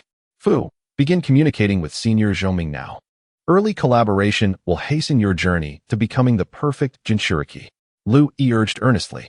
All right, Lu Yi, I will go practice. Fu replied, finding a comfortable patch of grass to sit cross-legged, entering the ceiling space to communicate with Zhongming and work towards perfecting her Jinchuriki training. Thus, Lu Yi and Fu trained diligently in ninjutsu every day, striving for perfection. A month passed, during which Lu Yi taught Fu some physical techniques and basic illusions. Approximately 3 months later, Fu had achieved the ability to transform into a tailed beast without losing her sanity. Today marked the final day of those 3 months, and the day Lu Yi prepared to depart. Curiously, no one had visited Fu's small cabin throughout this time. Fu, I am about to leave. Before I go, take this bracelet. It contains a technique I crafted. When you encounter danger, activate the technique within, no matter where I am in the ninja world. I will sense it and arrive at your side in an instant. Remember, do not lose this bracelet. Lu Yi presented a steel bracelet to Fu, explaining its significance. Lu Yi, you are really leaving? Will you come to see me again? I will miss you, but I understand you do not belong here. Go ahead, and please visit me if you have the time. Fu accepted the bracelet from Lu Yi, bidding him farewell. After their parting, Lu Yi swiftly utilized a body flicker technique to depart, while Fu gazed longingly in the direction he had vanished, reluctant to leave. Having left Takigakure for a day, Lu Yi still had not decided whom to approach next as a Jinchuriki. After contemplation, he resolved to head to the Land of Lightning, specifically Kumogakure, where both the Two Tails and Eight Tails Jinchuriki resided. Other places either had wandering individuals or only a single Jinchuriki. Kumogakure was preferable with its two. After a leisurely journey, Lu Yi arrived at the vicinity of Kumogakure. He casually apprehended several Jonin and Chunin from the village, employing his Sharingan to extract the location of the Two Tails Jinchuriki, Yukimaru. Although Kumogakure treated its Jinchuriki better than other villages, Yukimaru still lived in a remote corner of the village. Upon locating Yukimaru's residence, Lu Yi sensed that the Two Tails Jinchuriki was training in the yard. Lu Yi entered the yard, but Yukimaru, aware of Lu Yi's formidable presence as a tailed beast, recognized that such strength did not belong to his village and had no prior acquaintance with Lu Yi. Without hesitation, Yukimaru transformed into his tailed beast form and charged at Lu Yi, who responded with a swift leaf whirlwind, sending Yukimaru flying. As Yukimaru regained his footing, Lu Yi appeared behind him, using the Flying Thunder God technique, delivering a swift chop that rendered Yukimaru unconscious. Lu Yi had secretly planted a technique on Yukimaru when he had kicked him earlier. Entering Yukimaru's ceiling space, Lu Yi controlled the Two Tails with his Sharingan and fused its chakra using his system. With everything completed, Lu Yi departed Kumogakure. He made his way to the Komokai Gorge, and after 2 hours, he found the singing Killer Bee. Upon Lu Yi's arrival, Killer Bee quickly took notice. Yo, kid, how did you find this place? Fool idiot. Killer Bee questioned in his peculiar tone, performing his distinctive dance. Finding you was straightforward. I simply used illusions to control several upper and middle ninjas from Kumogakure and obtained your location from them, Lu Yi replied with calm composure. Yo, it seems you're not an ordinary kid. Let Killer Bee test your strength, fool idiot. With that, Killer Bee drew a sword from his back and charged at Lu Yi at high speed. Lu Yi unleashed the Chidori sharp spear towards Killer Bee. Sensing the danger, Killer Bee dodged and unsheathed all 7 of his swords, adopting a stance with 1 foot raised, surrounded by blades, before charging at Lu Yi with a loud cry. Lu Yi quickly formed hand seals and unleashed a fire release technique, Great Fire Annihilation, creating a colossal wall of flame nearly 100 meters tall and 50 meters wide directed at Killer Bee. With no opportunity to evade, Killer Bee transformed into his complete tailed beast form, managing to withstand Lu Yi's Great Fire Annihilation, though the body of the tailed beast began to smoke. In the space, the 8 tails, Gyuki, complained about the heat, berating Killer Bee for his recklessness. Killer Bee, controlling the octopus-like tail of the 8 tails, swung it at Lu Yi, who severed it with the Chidori sharp spear. Lu Yi then swiftly formed hand seals for ice release, Sun Wukong. Following that, he executed ice release, Dragon King, summoning a colossal ice monkey dressed in ice armor, towering over 100 meters while wielding a 200-meter-long ice staff. Simultaneously, an enormous ice crystal dragon appeared, and Lu Yi leapt onto its head, manipulating it to strike at the tailed beast-formed Killer Bee. At that moment, Killer Bee was assaulted by Sun Wukong with the ice staff, which broke several of the octopus tail's appendages. Subsequently, the ice crystal dragon's tail sent Killer Bee tumbling across the ground, rolling uncontrollably for a considerable distance, and finally, he unleashed the tailed beast bomb. As the tailed beast bomb hurtled towards Lu Yi, he remained unfazed. Beside him, Sun Wukong shattered the bomb with a popsicle, discarding the broken stick aside. In an instant, another popsicle appeared in Sun Wukong's hand, continuing its descent towards the 8 tails, causing Karabi to flounder in disarray. Despite his transformation into the tailed beast, his attempts to retaliate with tailed beast bombs proved futile, and several of his tails had already been severed. The situation was utterly hopeless. Perhaps it was best to seize this opportunity and flee. Chapter 60. Return to Konoha. With this thought in mind, Karabi decided against confronting Sun Wukong head-on, instead evading the attacks of the ice crystal dragon's tail. After half an hour, Karabi resolved to feign death under Sun Wukong's popsicle, hoping to escape unnoticed. As the popsicle descended, Karabi chose not to dodge this time, seizing the chance to make his getaway. Just as the popsicle was about to strike the tailed beast form of Karabi, a figure emerged, delivering a punch that sent Sun Wukong's popsicle flying. "Which fool dares to bully my brother?" roared the 4th Reikage. "Hey, brother, why are you here? You idiot." Karabi, in his tailed beast form, questioned the 4th Reikage. "I've told you countless times, do not call your brother an idiot." I shouted back at Karabi. "You attacked the wooden man, and now you come to the Cloud Thunder Gorge to assault Bai? You fool, how do you wish to die?" I bellowed at Louis. "I did not expect you to arrive so swiftly, 4th Reikage. I assumed you would take longer. It seems you hold the 8 tails Jinchuriki in high regard." Louis replied indifferently. "Seeking death, you scoundrel." Rage and Scythe. A unleashed a lightning technique aimed at Lu Yi, who floated atop the ice crystal dragon. However, before A could land his attack, the ice crystal dragon countered with a swift tail swipe, propelling him back with greater speed than he had approached. After skidding along the ground for a distance, A stood up, suddenly calm, and glared at Louis. "What brings you to the hidden cloud village?" I demanded loudly. "My intention is simply to observe the strength of your 2 Jinchuriki." "Indeed, that is all," Louis replied, feigning seriousness. "You scoundrel. Unforgivable. Lightning release, Churka mode. Lightning torture, Thousand Dance." I charged at Lu Yi again, this time colliding heavily with the ice crystal dragon's tail, shattering it. Yet, before A could revel in his victory, the tail miraculously reformed. Faced with such an outcome, A felt cornered. Absolute bull lightning scythe. A persisted, continuing his assault on Lu Yi. Though he shattered the dragon's claw, it quickly regenerated. Frustrated, A unleashed a barrage of techniques: lightning bombs, lightning torture, Thousand Dance, an absolute bull lightning scythe. After 4 exhausting hours, A's chakra was nearly depleted, and he could no longer sustain the lightning release chakra mode. The absence of lightning around him signified his waning energy.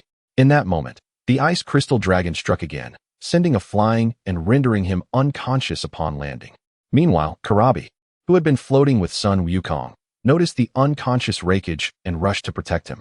However, he was swiftly struck down by a coordinated attack from Sun Wukong and the ice crystal dragon, losing his tailed beast form and collapsing to the ground, also unconscious. Liu Yi dispelled the ice release technique and approached Karabi, entering the ceiling space. Utilizing his eternal Mangekyo Sharingan, he seized control of the eight tails, extracting its chakra through system fusion. Upon returning to the real world, Liu Yi glanced at the unconscious duo before departing the Cloud Thunder Gorge. In the following 3 months, Liu Yi traversed to the Hidden Stone Village in a leisurely fashion. Using illusion techniques, he gathered information on the location of the Five Tails Jinchuriki, Han. After a fierce battle, he subdued Han and controlled the Five Tails within his space, extracting its chakra before leaving without detection. After spending another 3 months, Liu Yi, having spent some money in the black market, located the Four Tails, Otsutsuki, and similarly acquired its chakra. He departed without concern for the unconscious Otsutsuki's fate. Finally, after another 3 months, he found the Six Tails Jinchuriki, Yutaka, also known as Bubble, on a deserted island in the Land of Water. With practiced ease, he put Yutaka to sleep and extracted the Six Tails chakra through system fusion. After leaving the deserted island, Liu Yi gradually made his way toward the Land of Fire and Konoha. At this juncture, Liu Yi possessed the chakra of the One Tails through the Nine Tails, with the exception of the Three Tails yet to be revived. Observing the 8 adorable tailed beasts before him, he felt a sense of affection akin to caring for cute pets. Now, a significant concern loomed. Should he gather the chakra of the Three Tails and unite all 9-tailed beasts?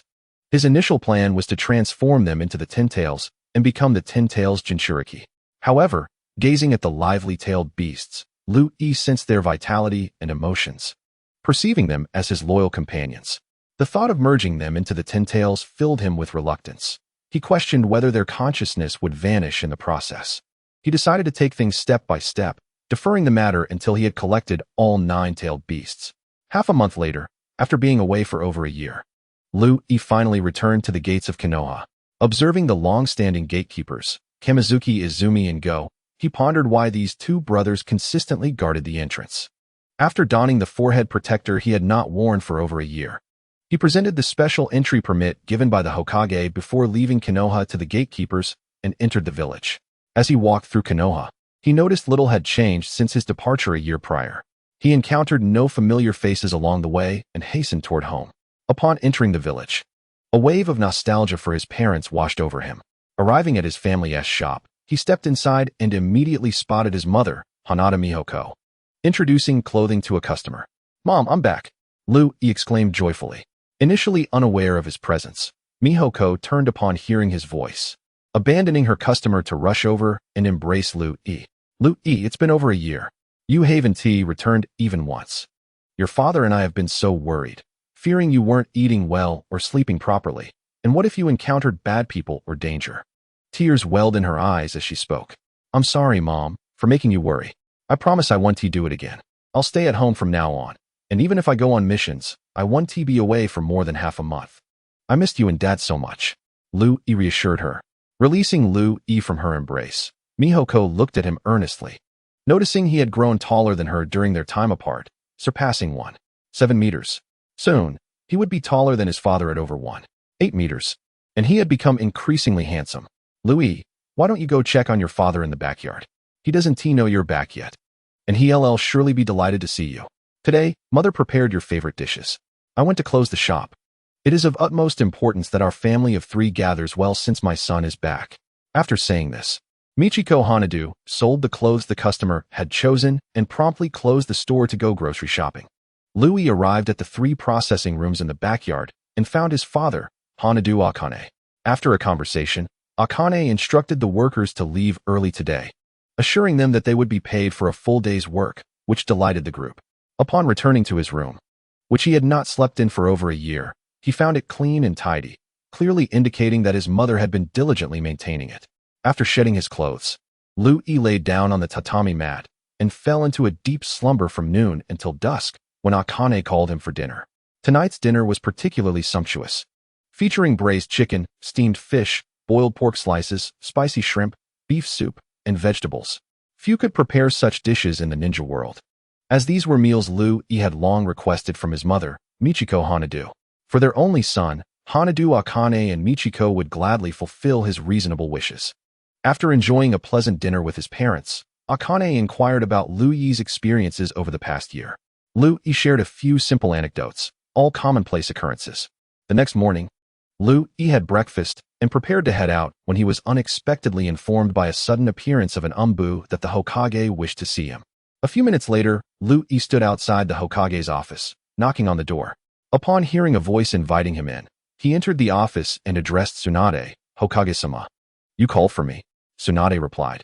"Have you completed your mission? I received word of your return to the village yesterday, but did not want to intrude on your family's reunion. So I summoned you this morning to inquire about the completion of your tasks this past year." Tsunade paused her paperwork and smiled at Lu Yi with her striking eyes. "Since parting ways with Jiraiya in the Rain Village, my mission objectives have progressed smoothly, except for the 3 tails still being revived. I have successfully merged the other 8-tailed beasts, each now possessing a physical form and strength comparable to that of the real-tailed beasts," Lu Yi replied earnestly. Tsunade expressed her astonishment. "The chakra you merge from the tailed beasts is not merely a mass of chakra, is it? When you say physical form, do you mean akin to the tailed beasts residing within the Jinchuriki?" "Hokage-sama, at first, I believed the fusion would simply yield the chakra of the tailed beasts. However, it turned out to be a complex process of merging and replicating life, revealing the true potential of my unique bloodline," Lu Yi explained, indicating his foresight regarding potential unusual circumstances with the system. "Your special bloodline is indeed formidable. Tell me honestly, have you fused with my grandfather's bloodline? Through my inadvertent investigations, I discovered that Danzo was killed by you during the Chunin exams, and records suggest he collaborated with Orochimaru to cultivate my grandfather's cells. It is likely that remnants of those experimental cells remain in his base. With your unique bloodline, merging with my grandfather's would release should be effortless. Show me if you have indeed mastered it," Tsunade inquired with curiosity. In response, Lu Yi extended his palm, revealing a small sapling. "Hokage-sama, I have indeed merged with the first Hokage's would release bloodline. To think you truly achieved it. I must admit, your special bloodline is indeed powerful. Should I provide you with the wood release jutsu scroll left by my grandfather?" Tsunade asked uncertainly, aware that Lu Yi's ice release techniques were already remarkably powerful and diverse. "Hokage-sama, I have already acquired the wood release jutsu scroll from Danzo's base, so I do not require the scroll," Lu Yi replied honestly. "Very well then. What are your plans now? Will you lead a team of jonin or undertake missions independently?" Tsunade suddenly questioned Lu Yi. "Hokage-sama, I am open to your arrangements." Lu Yi contemplated, realizing he had 2 years before the plot would unfold, and he anticipated a period of boredom without any pressing matters at hand. After all, he had no intention of recklessly confronting the Akatsuki organization yet. "Then take some time to rest at home. You may accept any missions you desire. If there are tasks that require your attention, I will have someone notify you. You may leave now," Tsunade concluded after a moment's thought. "Understood, Hokage-sama. I shall take my leave," Lu Yi said before performing a body flicker technique and departing. Upon leaving the Hokage's office, Lu Yi sought out Sasuke and Naruto. After half an hour, he located them and led them to the back mountain, eager to assess their progress over the past year. "Naruto, Sasuke, over a year has passed. Let us see how your strengths have evolved. You may both attack me together," Lu Yi declared. "I have significantly improved my strength during this past year, so be cautious not to be defeated by me," Naruto asserted with enthusiasm. "Humph, Lu Yi. My abilities have also advanced considerably over this time. Come, let me gauge the gap between us," Sasuke challenged. "Indeed, you both exhibit commendable spirit. Let the match commence," Lu Yi responded, remaining stationary. Multiple shadow clone technique. Naruto initiated, but unlike before, he created only 10 clones, each charging at Lu Yi with martial arts skills. A far cry from his previous reckless tactics. However, Lu Yi effortlessly dispelled all but one of the clones using his leaf whirlwind, leaving only Naruto's original form. "So, Naruto, you still wish to use clones to test my abilities?" Lu Yi jested, observing Naruto from a distance. "Let's attack Lu Yi together," Sasuke proposed, swiftly forming hand seals. Fire style, fireball jutsu. A massive fireball, several meters in diameter, surged toward Lu Yi, while Naruto readied his assault. In response to the incoming fireball, Lu Yi formed seals and countered with wind release. Great breakthrough, dispersing the flames and sending both Sasuke and Naruto tumbling backward several meters. Next, Sasuke hurled shurikens at Liu Yi, only for Liu Yi to catch them all effortlessly and counterthrow them back with greater speed than Sasuke could muster.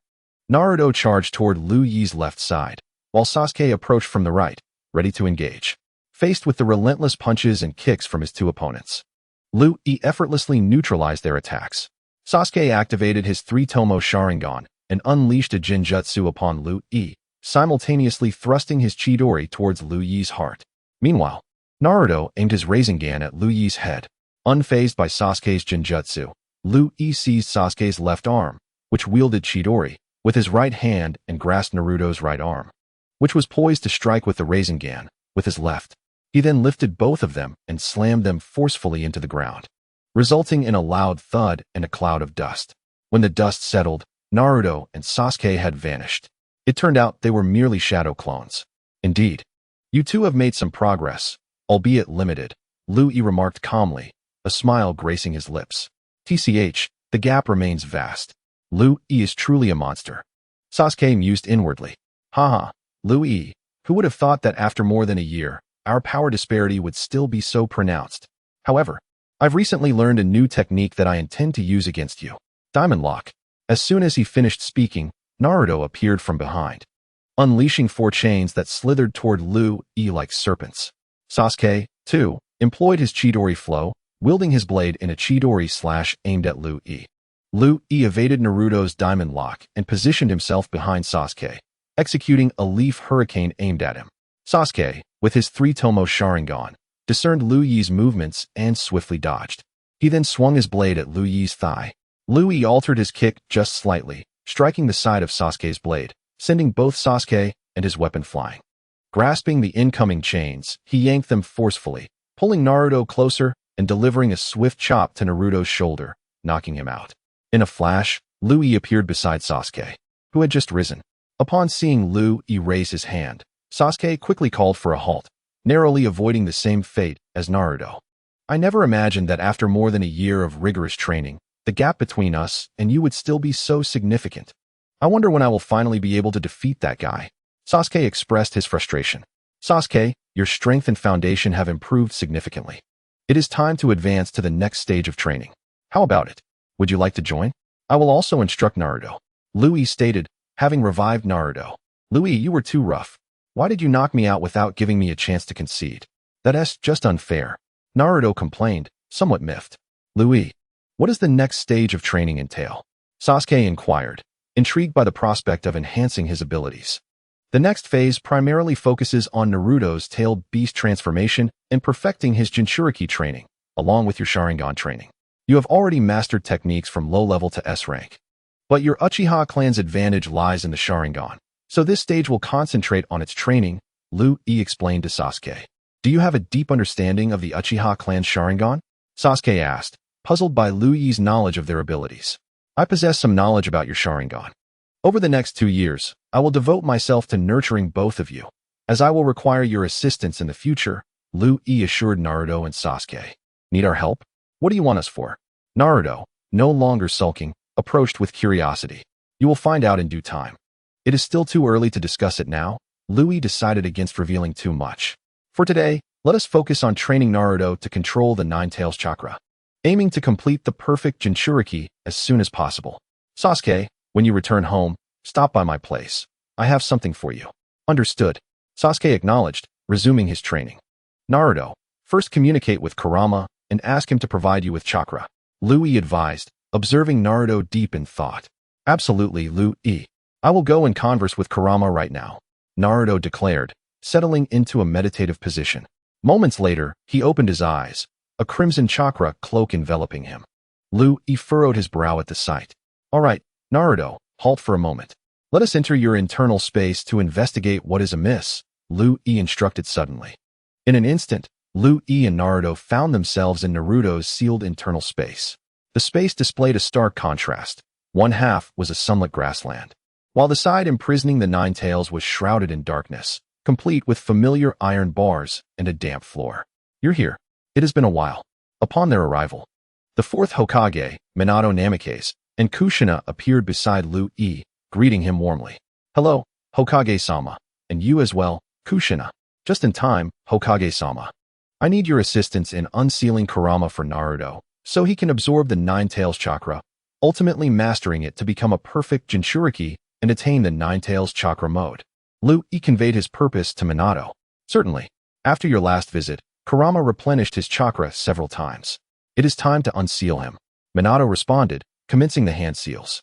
Instantly, the seals on the iron bars dissipated, revealing a swirling lock that began to open. The bars confining the Nine Tails rose automatically, allowing him to emerge with a thunderous roar, clearly elated. Kurama, it's good to see you again. Lui approached the jubilant Nine Tails. Oh, it's you, Lui. You've come to let me out to allow Naruto to master my chakra. Haven't you? Kurama's deep voice resonated. Indeed, Kurama. I have come to facilitate Naruto's familiarization with the Nine Tails chakra mode, as his current strength is still somewhat lacking. Lui honestly revealed his intentions. Very well, Naruto. Once I release my chakra, you must learn to control it diligently. If you succeed, you will become a perfect Jinchuriki, Kurama declared to Naruto, who stood beside Minato and Kushina. I will definitely master this chakra, Kurama. I am ready, let us begin, Naruto proclaimed with determination. Upon hearing Naruto's resolve, Kurama unleashed a massive surge of chakra towards him. Naruto, as long as you can resist the negative emotions that accompany this chakra and gain control over it, you will succeed. After imparting this wisdom, Kurama retreated back into his former cage, though this time the bars did not confine him again. Lying on the ground, Kurama observed Naruto's transformation with a grave expression. Naruto was now grappling with the negative emotions inherent in the Nine Tails chakra. As the chakra flowed into him, his left eye turned red, indicating that much of his body was being infiltrated by the negative emotions. Noticing Naruto's troubling condition, Minato and Kushina exchanged concerned glances. Minato, this situation with Naruto seems dire. Should I use the diamond lock to extract this chakra from him? Kushina asked anxiously. Kushina, remain calm. Let us wait a moment longer. Minato reassured her. Naruto, do you yearn to possess your handsome sage mode sooner? Just imagine, when you harness this form, won't Sakura be captivated by your striking jutsu? If you can pique her curiosity, it will lead to more opportunities for you both to share your private moments together. Over time, Sakura will gradually fall in love with you. At that moment, Lui spoke to Naruto. It remains uncertain whether Lui's words had any effect on Naruto, as he began to slowly shed the crimson hue from his left eye. Watergate felt a tad awkward upon hearing Lui's remarks. Kushina, however, was drawn in by Lui's words and approached Naruto to inquire if he had a crush on someone. Yes, but that girl does not fancy me. She is enamored with Uchiha Mikoto's youngest son, Uchiha Sasuke, Lui whispered to Kushina. Is that so? This foolish boy has a crush on someone who does not reciprocate, truly lacking in discernment. Kushina displayed her disappointment in Naruto's choices.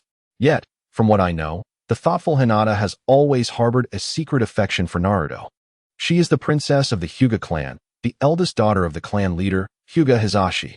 Lui quietly shared this with Kushina. Really? The eldest daughter of the Hyuga clan likes Naruto? What is that girl Hinata like? Is she beautiful? Kushina asked Lui, her curiosity piqued.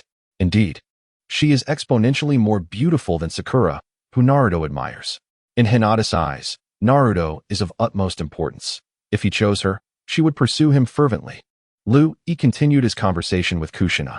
At that moment, Naruto finally dissipated the negative emotions from the Nine Tails chakra, and a transformation occurred. Golden light enveloped him. A radiant cloak materialized, adorned with black tomo, and his once dull yellow hair became more vibrant. This transformation made Kushina cease her gossip and turn her attention to Naruto. Naruto, have you succeeded? Feel the changes within you. Watergate, appearing beside Naruto, inquired. Father, I feel unprecedented strength coursing through me. My spirit is invigorated. And this transformation is simply magnificent, Naruto exclaimed, brimming with pride. Haha, Naruto, you truly look splendid. You may inherit your father's title of the Golden Flash. Kushina joyfully remarked as she approached him. Haha, Lui, I have done it. My sage mode is identical to yours. Once I step outside to meet Sakura, I will surely enchant her. Naruto turned to Lui, his face lighting up with joy. Suddenly, a fist struck Naruto's head, and a hand grasped his ear. Son, listen to your mother. Do not pursue Sakura. Instead, you must fall for a girl named Hinata Hyuga. Do you understand? Kushina chastised Naruto, her grip firm. Ow, ow, ow. How does mom know I like Sakura? She's so adorable. and I truly like her. Hinata is rather peculiar. I am not familiar with her. Mom, I like Sakura, not Hinata. Naruto earnestly replied. Fool, you must heed your mother's advice, do you understand? Kushina shouted, her fiery red hair seemingly rising without wind. Okay, Mom. I will listen to you, and like Hinata. Naruto, frightened by his mother's demeanor, began to sweat. That is more like it. This is the behavior of a good son. Kushina's expression softened, her demeanor turning warm and gentle, leaving Naruto to ponder if he had fallen under an illusion. Naruto, trust your mother's words. They will not lead you astray. Watergate spoke to Naruto, conveying Kushina's intentions under her watchful gaze. Chapter 63. The entire wall is adorned with Sharingan. All right, Naruto. Since we have accomplished our objective, we shall take our leave. Sasuke is waiting for us outside. He noted Naruto's discomfort and interjected, signaling their departure. Very well. Let us depart. Father, Mother, and Kurama, I shall return to see you this evening. Naruto quickly bid farewell to Watergate, Kushina, and Kurama before leaving. Upon returning to the real world, Naruto eagerly tested his Sage Mode, showcasing his excitement to Sasuke. Sasuke, you have helped Naruto enhance his power. Now, it is time for you to assist me in my ascent. Sasuke approached Yi, his gaze resolute. Since it is already noon and you are so eager to improve, we need not wait until the afternoon. Come with me to my home for lunch, and I shall provide you with some resources. Tomorrow, return here, and I will formally teach you how to elevate your strength. As for Naruto, you should return home and train on your own for now. Come back tomorrow. Yi instructed Sasuke before turning to Naruto. Yi, may I join you for lunch at your home? Your food is exceptionally delicious. I have nothing to do at home this afternoon. Naruto suddenly expressed his desire to Yi. Very well then, let us set off to my home. After a brief journey of about 10 minutes, Yi led Naruto and Sasuke back to his residence, where his parents were preoccupied with their tasks. An abundance of food awaited them, and the trio enjoyed their meal heartily. A few minutes later, having satiated their appetites, they made their way to Yi's room. Yi rotated a vase placed on the shelf, revealing stairs leading down to a basement. He guided Naruto and Sasuke down the stairs. The basement, created a year prior using earth and wood release techniques, was modest in size, resembling an ordinary room. It was filled with numerous scrolls, meticulously arranged, and an entire wall was lined with countless jars, each containing a pair of Sharingan. There were nearly 234 jars of 1-Tomo Sharingan, 56 jars of 2-Tomo Sharingan, and 7 jars of 3-Tomo Sharingan. Upon seeing the wall adorned with Sharingan, Sasuke was filled with rage, activating his 3-Tomo Sharingan, his expression darkening as he glared at Yi. Why are there so many Sharingan of my Uchiha clan here? Sasuke shouted at Yi. Sasuke, calm down. These Sharingan were obtained after I eliminated a man named Shimura Danzo during the Chunin exams and discovered them in his base. Yi explained to Sasuke. Shimura Danzo? Who is he? Why does he possess the Sharingan of my Uchiha clan? Sasuke felt a wave of relief wash over him, realizing these Sharingan were not acquired from the Uchiha clan members by Yi. Deep down, Sasuke had come to regard Yi as a brother. If these Sharingan had been taken from his clan, he would have felt utterly devastated, recalling how his beloved brother had mercilessly slaughtered their kin one fateful evening. As Sasuke calmed down, he suddenly remembered that Yi was only 7 years old when the clan faced its tragedy and was not even a genin at that time. It was impossible for him to have killed clan members to obtain these Sharingan. It seemed Yi was indeed correct. They had been acquired from elsewhere. Shimura Danzo was an elder of Konoha, known as the Dark Shadow of the ninja world by other ninja villages. During the Chunin exams, Orochimaru launched several surprise attacks against you. There was a significant commotion when I battled Orochimaru, which caught the attention of Shimura Danzo. He dispatched root ninjas to capture me and my family, but I was able to repel them multiple times. I had been searching for an opportunity, and finally, in the final stage of the Chunin exams, Orochimaru abducted the third Hokage and took him into the Four Purple Flames formation. Seizing that moment, I eliminated Danzo and searched his headquarters, where I discovered these Sharingan. Sasuke, I have summoned you here to present these Sharingan to you. Previously, your strength did not meet my expectations, which is why I refrained from discussing this matter with you. As for why Danzo possessed these Sharingan, I surmise that after the Uchiha clan was massacred, he collected the eyes of your kin with the help of root ninjas. Yi recounted all the events to Sasuke. Yi, You should keep these Sharingan. I have no need for them. Besides, I have no place to store them.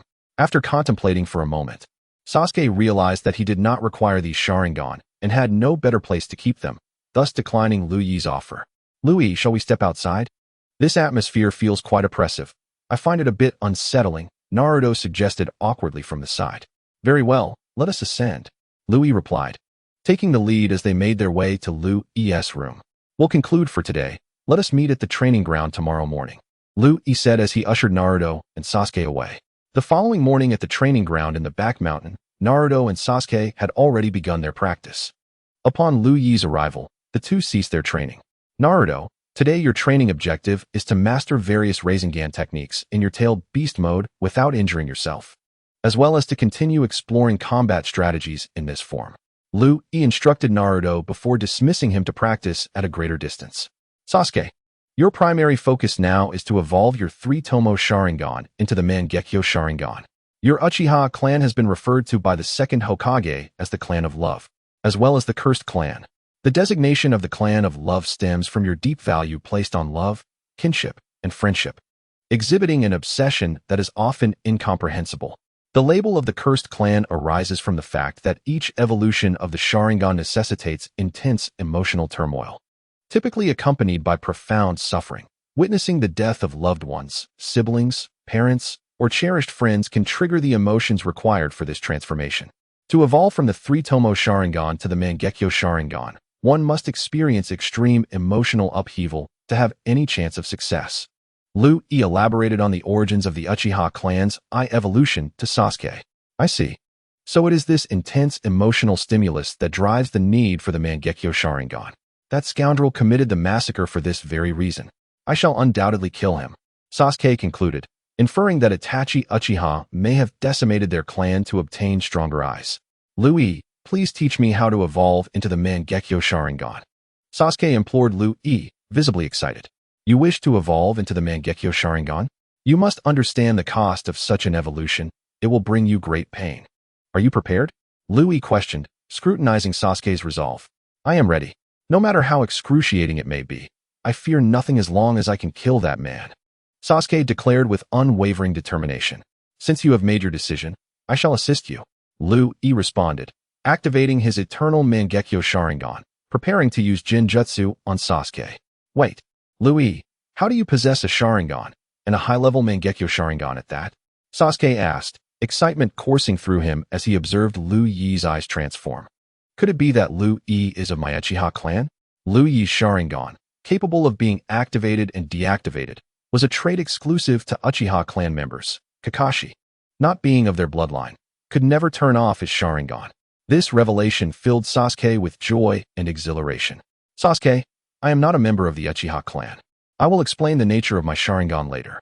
For now, let us focus on evolving your eye, Lu Yi instructed with a serious demeanor. All right, you may begin. I am prepared, Sasuke resolved, opting to prioritize the evolution of his Sharingan. With Sasuke's affirmation, Lu Yi initiated Tsukuyami, incorporating narrative elements while beginning from the night of the Uchiha massacre. Chapter 64. The Pursuit of Young Sasuke Caught in Tsukuyami. Sasuke found himself transported back to the fateful evening of the Uchiha massacre, on the day he returned home from school. Within the Jinjutsu realm, Sasuke suddenly appeared at the entrance of the Uchiha clan, where silence enveloped him. After a moment, his expression shifted as memories surged forth, prompting him to sprint frantically towards his home. Along the way, he encountered familiar corpses and scenes, as if he had returned to that tragic night. Sasuke dashed towards his home, yearning for a final glimpse of his parents.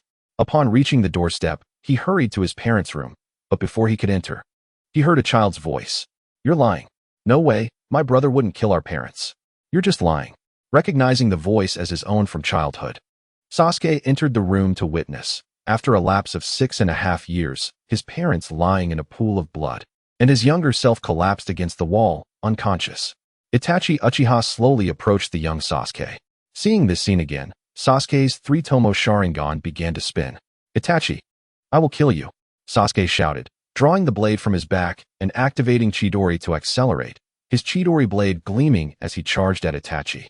Yet, his blade passed right through Itachi's form, who seemed utterly oblivious to Sasuke's existence. After the strike, Realization dawned on Sasuke. He was within a Jinjutsu space, reliving the night of the Uchiha massacre. This was merely a memory from 6.5 years ago. He could not kill Itachi. This thought only fueled Sasuke's rage, causing his 3-tomo Sharingan to spin even faster. However, after a brief moment, it came to a halt, remaining as the 3-tomo Sharingan, indicating he still lacked something essential. Meanwhile, Itachi glanced at the unconscious young Sasuke before stepping out of the room to continue his slaughter of any remaining Uchiha. As the blood moon rose, young Sasuke awakened and rushed out of the room, kunai in hand, pursuing Itachi and standing a short distance away. "Brother, why did you kill our parents? Why did you kill our clan? This can't be real, right?" The young Sasuke pleaded, desperately gazing at Itachi. "Your cowardice has extinguished my interest in killing you. My foolish brother. Struggle, evade, and seek a place to hide and survive. When you possess eyes like mine, seek me out." After Itachi Uchiha spoke, he turned and disappeared with a swift body flicker. Sasuke, witnessing this scene, fell into silence, quietly observing the unconscious young Sasuke, who had once again awakened his single tomo Sharingan. Suddenly, time seemed to warp, and Sasuke found himself in the Uchiha shrine, where an older version of himself, resembling Orochimaru, appeared, around 15 or 16 years of age. "Itachi, how far can your eyes see? Have you glimpsed your own demise?" The older Sasuke declared before launching a Chidori sharp spear, piercing Itachi, who sat nearby. A flurry of crows erupted, and the scene shifted as if nothing had transpired, with the older Sasuke confronting Itachi, who remained seated. "My eyes witnessed me successfully extracting your eyes."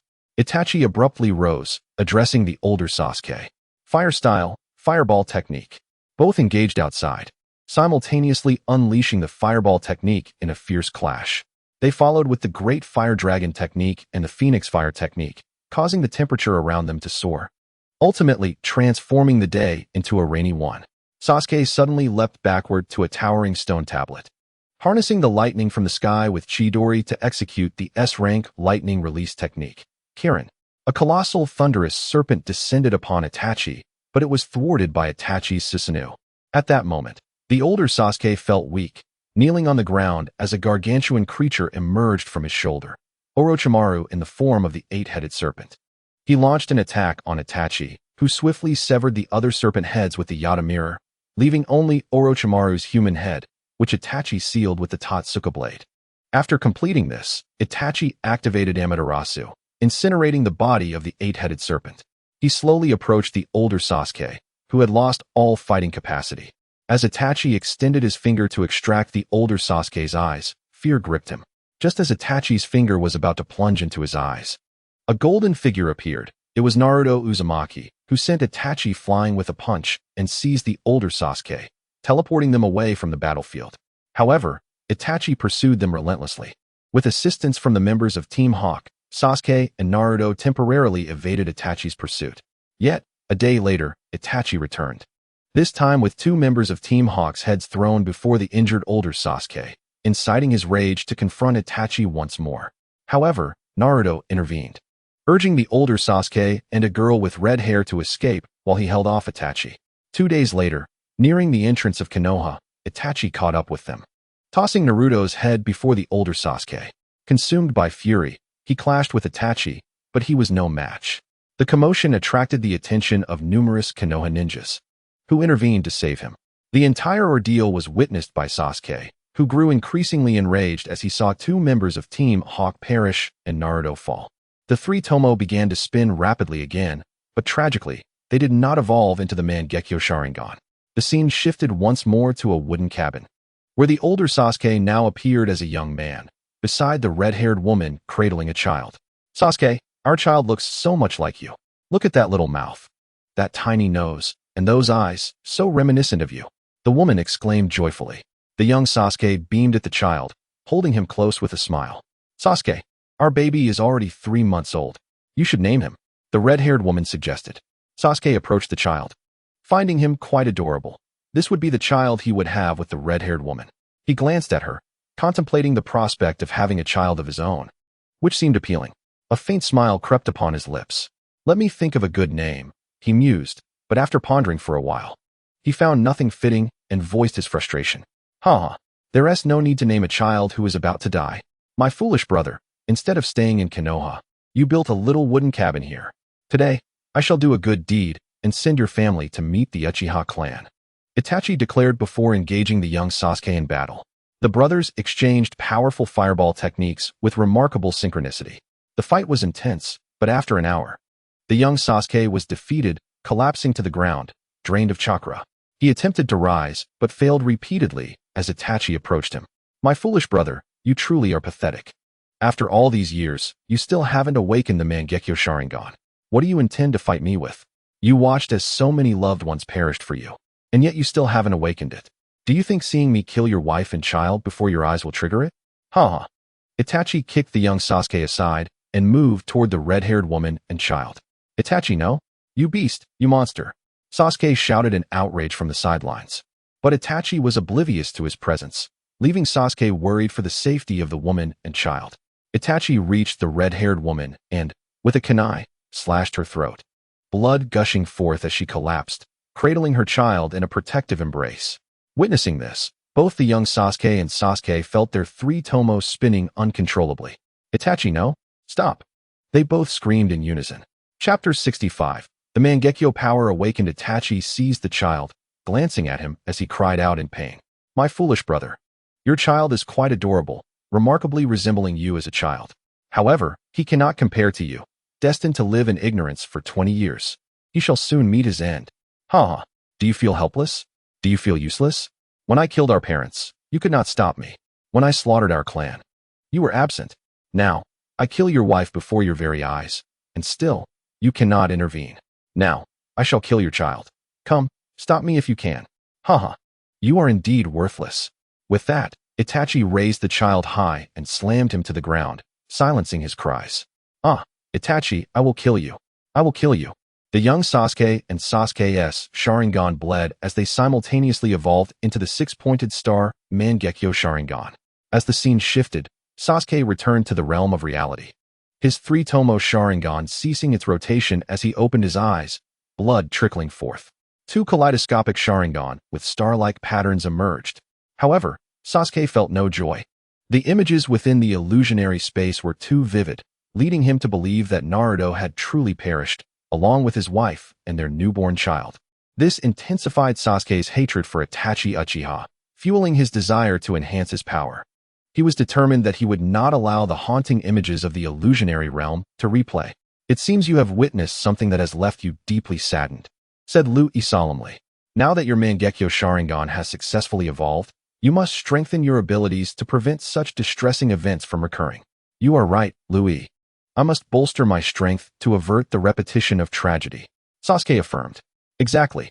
For now, let us set aside those unpleasant memories and focus on your training. Lui encouraged, patting Sasuke on the shoulder.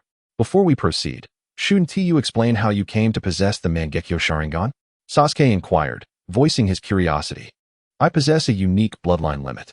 By merging your hair with my bloodline, I awakened the Sharingan. I have also collected the hairs of Hinata and Neji, allowing me to showcase the Byakugan. Lui explained, seamlessly transforming his eternal Mangekyo Sharingan into the Byakugan. Sasuke felt a twinge of disappointment upon realizing Lui was not of the Uchiha clan, and this disappointment grew as he beheld the Byakugan. I never anticipated you would possess such a formidable bloodline. Now that I have awakened the Mangekyo Sharingan, is further training necessary? Sasuke pondered, believing that possessing the same eyes as Itachi would equate to similar strength. He envisioned seeking out Itachi and eliminating him. Certainly, training is essential. Merely possessing the Mangekyo Sharingan does not render one invincible. Remember, there are always those stronger than oneself, and the pursuit of power is boundless. Importantly, you must be aware that excessive use of the Mangekyo Sharingan can ultimately lead to blindness. Furthermore, you have just awakened it, and neither of its abilities nor the divine power of Susanoo have manifested yet. Lui felt it was crucial to clarify this to Sasuke, lest he remain ignorant of the risks associated with overusing the Mangekyo Sharingan. Is that so? How can one avoid blindness? What abilities might the Mangekyo Sharingan unlock? And what exactly is Susanoo? Sasuke pressed, his curiosity piqued. Each individual's Mangekyo Sharingan awakens unique abilities, and while some may overlap, such occurrences are rare. The Sharingan is often referred to as the Eye of the Mind, meaning that the abilities it manifests are deeply intertwined with one's desires and aspirations. For instance, Itachi's Mangekyo awakened Tsukuyomi in his left eye and Amaterasu in his right. The divine power refers to the chakra-formed divine entity. The greater the ocular power, the more complete the form of Susanoo. Liu Yi elaborated. In the earlier illusionary realm, when Sasuke was merely 15 or 16, he had battled Itachi, unleashing an S-rank lightning technique, Kirin, only for Itachi to counter it with a giant formed from red chakra, sustaining no injuries. That was indeed the divine power of Susanoo. He knew he had to master this ability, or he would be at a disadvantage in his encounters with Itachi. He still had no idea what abilities his own eyes would awaken. Liu Yi, can you discern what abilities my eyes might awaken? Sasuke inquired, hoping to glean the answers he sought from Liu Yi. Try focusing your ocular power and channeling chakra into your eyes. This may stimulate the early awakening of your Mangekyo Sharingan's abilities, Liu Yi suggested, providing the simplest method. All right, I will give it a try. Sasuke complied, following Liu Yi's instructions to concentrate his ocular power and channel chakra into his eyes. After several minutes, he felt his strength surge once more, an overwhelming pressure radiating from his eyes. Suddenly, he opened them wide. Liu Yi, I have received 2 pieces of information. I have awakened 2 abilities, time-space freezing in my left eye and Tenku no Shoko in my right. Additionally, I can now unleash the skeletal chakra form of Susanoo. Sasuke exclaimed joyfully. Time-space freezing in the left eye and Tenku no Shoko in the right. Could you elaborate on these abilities? Liu Yi asked, astonished. If Sasuke's abilities were indeed as formidable as he claimed, then Obito Uchiha would face dire consequences at Sasuke's hands. My left eye allows me to freeze the space within my line of sight, rendering the spatial abilities of all within that area completely ineffective. They will be subjected to compression by the space I control, and if all goes as planned, they may be reduced to gas. My right eye, Tenku no Shoko, enables me to swap positions with any object within my line of sight. I can even shift positions without the need for an object. And those affected by Tenku no Shoko cannot evade its power. Sasuke shared earnestly, reveling in the might of his newly awakened abilities. You have awakened formidable powers. But refrain from excessive use of the Mangekyo Sharingan. Use it only in crucial moments. Moreover, avoid using Susanoo unless absolutely necessary, as it demands an immense amount of ocular power and chakra, and repeated use will hasten the onset of blindness. Liu Yi cautioned Sasuke earnestly, aiming to prevent him from recklessly employing the Mangekyo Sharingan's abilities. Liu Yi, do you know how to prevent the Mangekyo Sharingan from leading to blindness? Sasuke asked anxiously, aware that his newfound abilities could significantly enhance his strength, but he did not wish to become blind after only a few uses. To avoid the blindness associated with the Mangekyo Sharingan, there are 2 methods. One is to merge with the cells of the first Hokage, whose cells are highly active and possess remarkable vitality due to the wood-release bloodline, thereby replenishing the ocular power of an exhausted Mangekyo. By acquiring the first Hokage's cells, you will also gain some basic wood-release techniques, though they will not reach the level of the first Hokage's prowess. The second method involves extracting your brother Itachi's Mangekyo Sharingan and implanting it in your own eyes. By merging the ocular powers of both Mangekyo Sharingan, you will evolve into an eternal Mangekyo Sharingan, at which point you need not fear blindness and can wield its powers without restraint. Liu Yi elucidated the 2 methods to remedy the Mangekyo Sharingan's limitations. Does that mean I need another person's Mangekyo Sharingan? Sasuke asked quickly. Indeed. Another's Mangekyo Sharingan is essential for your own to evolve. However, it must be a close relative, either a parent or a sibling, otherwise it will be ineffective, Liu Yi explained seriously. Ah, I see. Itachi spared my life and allowed me to awaken eyes as powerful as his, intending for me to seek him out. It appears he views my eyes as a backup for his evolution. How despicable. I shall kill you, Itachi Uchiha.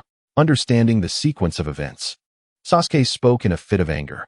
Chapter 66. 3 months of special training, 2 choices. Sasuke, which path do you wish to choose? Liu asked, gazing at Sasuke. Since Itachi Uchiha desires to extract my eyes to attain the eternal Mangekyo Sharingan, I shall grant him that wish and take his Mangekyo Sharingan for myself, thereby upgrading to the eternal Mangekyo Sharingan. Sasuke replied with a slightly cruel smile. In that case, I will subject you to 3 months of rigorous training. Afterward, I will accompany you to confront Itachi Uchiha and resolve your matters with him, Liu said earnestly to Sasuke. Very well, what type of training shall we commence? Sasuke inquired. somewhat astonished by Lu's words, yet he did not dwell on it and sought guidance on how to proceed. It's quite simple. For the next 3 months, you will collaborate with Naruto and engage in constant combat with me. After 3 months, I will take you to find Itachi Uchiha. Lu explained while summoning Naruto to join them.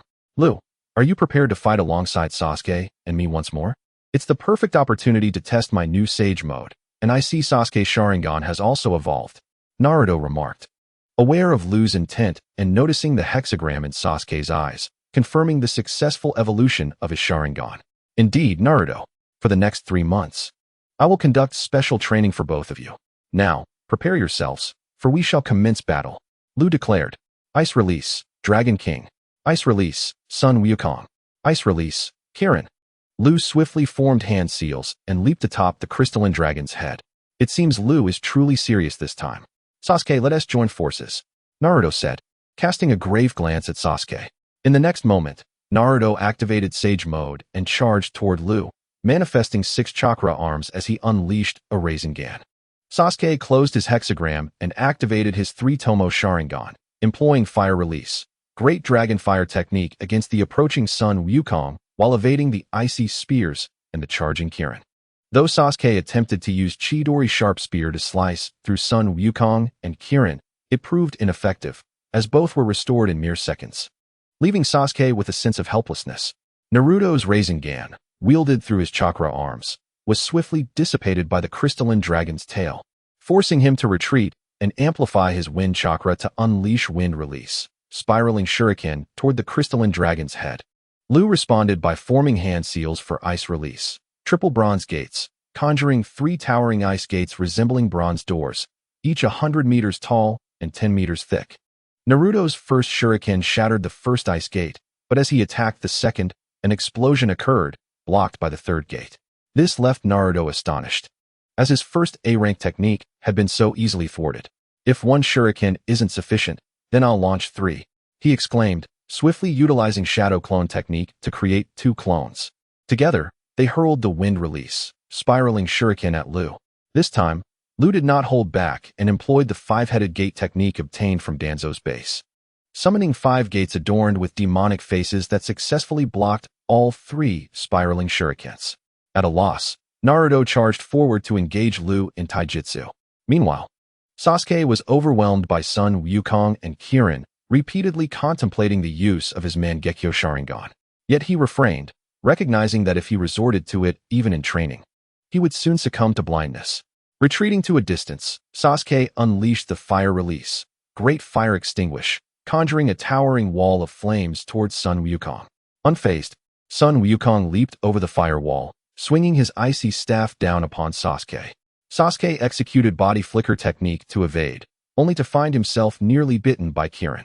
As he retreated at high speed, he utilized Chidori Sharp Spear to sever half of Kirin's head, but within moments, it was restored to its original state, leaving Sasuke feeling utterly powerless. While dodging, he attempted to tickle Sun Wukong and Kirin with ninjutsu. A golden figure plummeted from a distance, rolling on the ground before standing up. It was Naruto, recently kicked away by Lu's Leaf Great Whirlwind. Undeterred, Naruto charged at Lu once more. By evening, both Naruto and Sasuke sat on the ground, panting heavily. After a day of intense battle, they were utterly exhausted, while Lu appeared invigorated. That will be all for today. We shall continue tomorrow, Lu concluded, dispelling his jutsu and vanishing from the scene. Naruto and Sasuke exchanged glances. Sasuke, we can't fight separately tomorrow. We must attack Lu together. Otherwise, it will be a grueling experience, and we'll feel utterly lost, as every attack seems to be effortlessly neutralized by him. Naruto expressed his thoughts. All right, we shall attack Lu together tomorrow. I'll take my leave now. See you tomorrow, Naruto.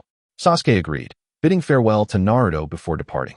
The following morning, Lu arrived at the Hokage's office to discuss Sasuke and Naruto's progress with Tsunade, requesting her to dispatch personnel to investigate Itachi Uchiha's whereabouts, as he planned to take Naruto and Sasuke to confront him in 3 months.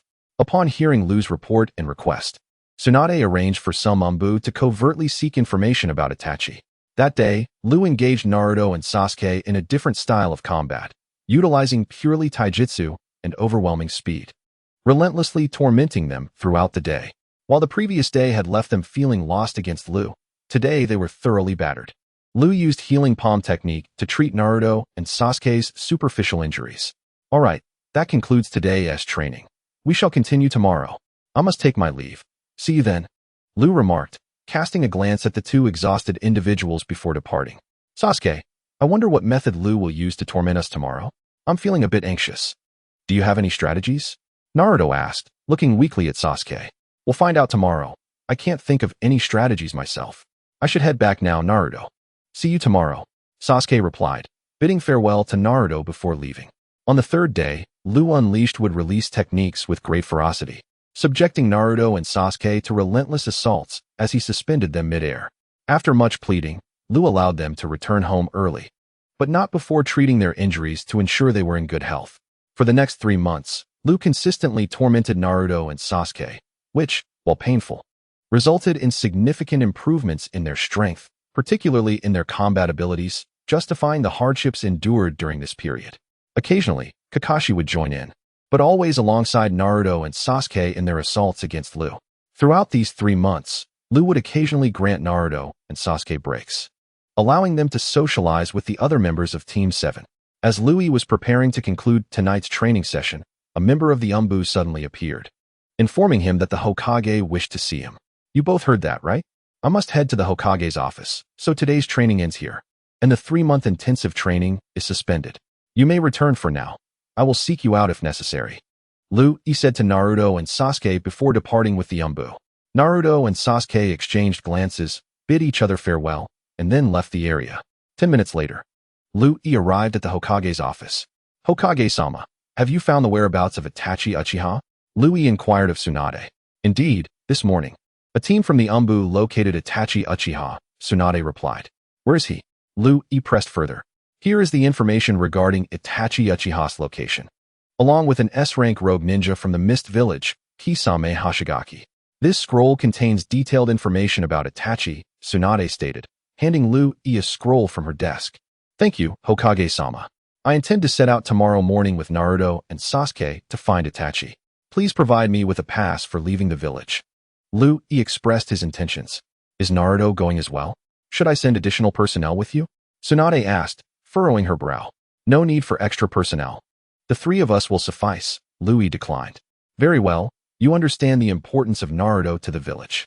Shirnin will deliver your special pass for leaving the village shortly. You may go now, Lu Tsunade concluded, dismissing him. The following morning, Lu departed with Naruto and Sasuke, hastening their way.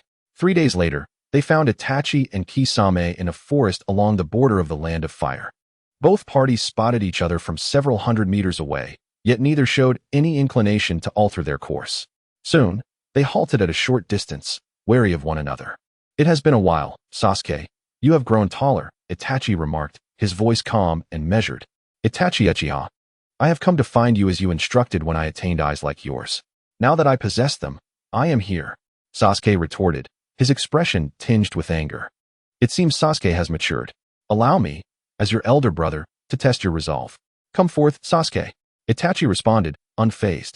Kisame, there are 2 individuals approaching. Should I intercept them? Kisame queried Itachi. No, you shall remain on the sidelines. This is a battle between me and Sasuke, a conflict of the Uchiha clan. Their presence will not disrupt our confrontation, Itachi replied without turning to him. Understood, Itachi, Kisame acquiesced, stepping back. Lu and Naruto positioned themselves at a safe distance, preparing to witness the clash between the 2 brothers. Fire style, fireball jutsu. Both brothers unleashed great fireballs to gauge each other's strength. Finding that fire jutsu was ineffective, Sasuke drew a blade from his back and charged at Itachi with Chidori and Chidori blade.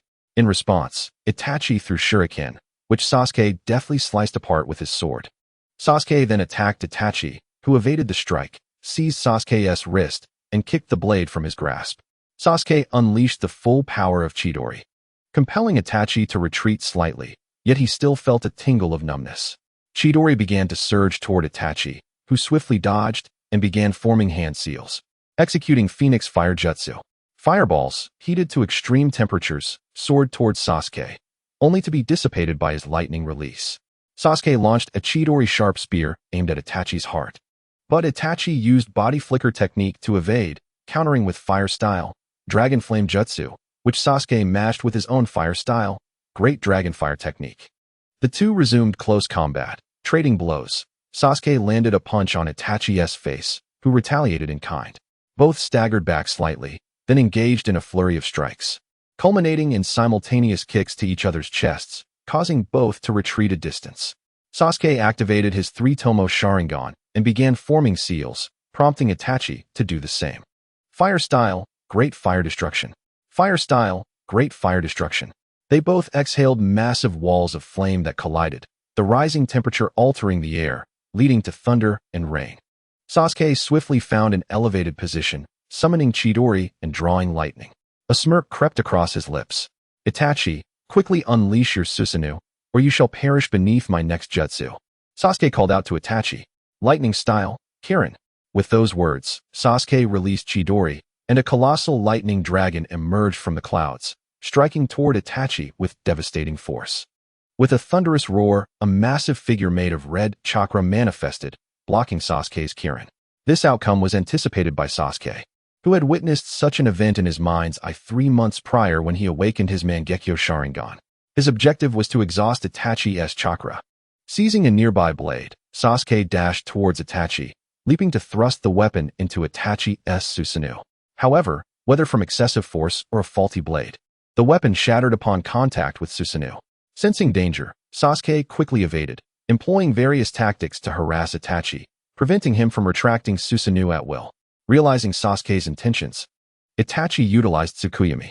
In an instant, Sasuke found himself ensnared within the illusory realm of Tsukuyomi, bound to a wooden cross. Just as Itachi prepared to strike with a blade, Sasuke's three-tomo Sharingan transformed into a 6-pointed star Mangekyo Sharingan, instantly breaking free from Tsukuyomi's grasp. Itachi, I told you that I would come to find you once I possessed eyes like yours. How naive of you to think you could ensnare me with Jinjutsu. Sasuke taunted as he returned to the real world, simultaneously engaging Itachi with Susanoo. Unlike in the original tale where Sasuke wielded a bow with Susanoo, he now brandished a spear, clashing with Itachi's legendary Totsuka blade in a fierce exchange. It remained a mystery how Sasuke managed to evade the sealing properties of Itachi's Totsuka blade. After an intense confrontation, Itachi unleashed the power of his right eye, Amaterasu. Upon Sasuke, black flames manifested from Itachi Uchiha's gaze, engulfing Sasuke's Susanoo. Utilizing the celestial hand technique, Sasuke transferred the inferno onto Itachi's own Susanoo, forcing Itachi to relinquish his defense to escape the reach of the ominous flames, a development that rendered Itachi's countenance grave. Sasuke, you have indeed matured, possessing eyes akin to mine. Yet, your eyes are the remnants I allowed you to retain. They belong to me, the key to my evolution into the eternal Mangekyo Sharingan. Come forth, Sasuke, I shall personally extract your eyes. With that declaration, Itachi surged towards Sasuke. However, due to Sasuke's usage of Susanoo and the celestial hand technique, his ocular power continued to wane, and the chakra expenditure was substantial, primarily attributed to the celestial hand technique's voracious appetite for chakra and ocular energy. As Sasuke's Mangekyo Sharingan flickered down to the three-tomo Sharingan, he discerned Itachi's trajectory of attack, swiftly forming hand seals to unleash Chidori, aiming to pierce Itachi's heart. Yet, Itachi effortlessly grasped Sasuke's wrist, lifting him before delivering a kick that sent Sasuke careening through the air, nullifying his Chidori in an instant. Rising from the ground, Sasuke launched a fire-style, great fireball at Itachi, who deftly evaded and continued the close-quarters confrontation. Yui, it seems Sasuke is at a disadvantage against his brother. Should we intervene? Naruto anxiously inquired of Yui. Worry not, Naruto. I am observing closely. No mishaps shall occur. Sasuke will not falter, Yui replied, somewhat disinterested as he observed the brothers exchange blows. Meanwhile, the distant figure of Kisame Hoshigaki watched with keen interest. At that moment, a distortion rippled through the space beside Kisame, heralding the arrival of a masked man, soon followed by the appearance of black and white Zetsu. Clearly, the masked man and Zetsu had come to investigate the brothers' clash. Madara, the boy who caused chaos at the base, and the Ninetales Jinchuriki are present. Shall we seize the Ninetales? White Zetsu proposed. Let us assess the situation. That boy is not to be trifled with, the masked man casually responded. The boy who stirred trouble at our base is the one with black hair alongside the Nine Tails, correct? I heard he single-handedly defeated the leader, Kisame remarked. Curiosity piqued as he glanced at Yui. Yui had noticed the masked man and Zetsu's arrival, but chose to ignore them for the moment. As long as they did not disrupt his plans, he saw no need to engage. With 3 months of intensive training, Yui had perfected a method to counter Obito's Kamui, enabling him to freeze and merge space effectively. Chapter 68. Seeking the truth. If Yui so desired, he could now neutralize Obito's intangibility by freezing the space around him, rendering Obito incapable of phasing, unless he could instantaneously escape Yui's line of sight. Furthermore, Black Zetsu could manipulate spatial compression to gasify himself. However, both were pivotal figures in the unfolding narrative. Unless they continued to act recklessly in Yui's presence, he had no intention of pursuing them. After observing the outcome of the battle between Sasuke and Itachi, Yui planned to bring Itachi back to Konoha. He pondered whether Obito would intervene. If so, he would ensure it became a memorable encounter for him. As time passed, 2 hours later, both brothers were drained of strength, and Itachi had not held back. Following 3 months of rigorous training under Yui, Sasuke's abilities surpassed those portrayed in the original story by a considerable margin. Yui approached the two, halting their skirmish and guiding them to Naruto, where he employed healing techniques to mend their injuries. After a brief period, their wounds received basic treatment. Though Sasuke felt somewhat revitalized and readied himself to resume combat with Itachi, Yui intervened. Sasuke, let us first return Itachi to Konoha, and then you may decide his fate. There are still adversaries present, Yui cautioned, casting a glance toward the nearby masked man, Black and White Zetsu, and Kisame. Sasuke followed Yui's gaze and spotted the Akatsuki trio, choosing not to re-engage with Itachi. Yui, shall we confront those three?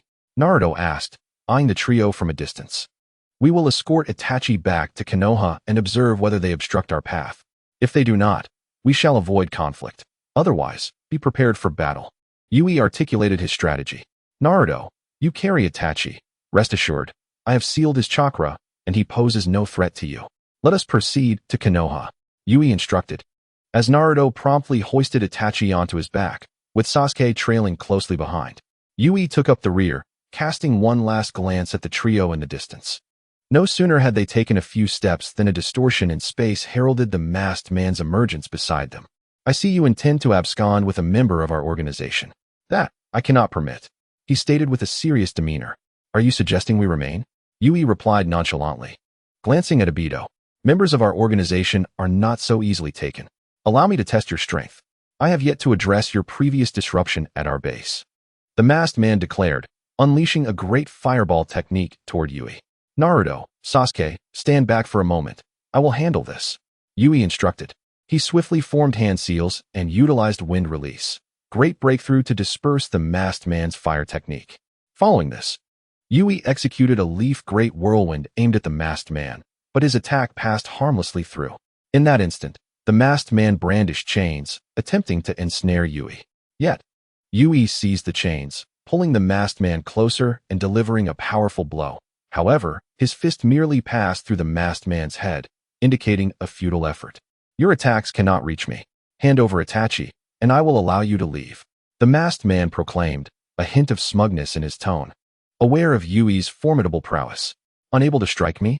That remains to be seen. With that, Yui retrieved a kunai from his pouch, tossing it at the masked man's head. The kunai passed through, and as the masked man prepared to seize Yui, the kunai emerged from the back of his skull. In the blink of an eye, Yui vanished, reappearing behind the masked man and executing a Rasengan that detonated against the masked man's back, instantly killing him. Yet, in the next moment, the masked man appeared unscathed. An expression of fear in his eyes, reminiscent of his prior encounter with the fourth Hokage, Minato Namikaze. Yui recognized that Obito had employed Izanagi to rewrite the recent death, albeit at the cost of his left eye's 3-tomo Sharingan becoming blind. At this moment, Obito dared not act recklessly, casting wary glances at Yui. Does this evoke a sense of déjà vu? The method employed by the fourth Hokage has proven effective against you. Shall we continue this confrontation?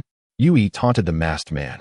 Your prowess is commendable. However, this is not the moment for a confrontation. I possess numerous strategies to contend with you. Yet, a member like Uchiha Itachi, who could not even triumph over his own brother, is no longer of use. When we meet again, I shall demonstrate the extent of my formidable power." Upon concluding his words, the masked man distorted the space and vanished. "Jiu, Kisame, let us depart from this place." The masked man reappeared and addressed the nearby Jiu and Kisame before disappearing once more. "Jiu, are we truly leaving like this? Are we not going to rescue Mr. Itachi? How do we explain this to the leader upon our return?" Kisame suddenly inquired of Jiu.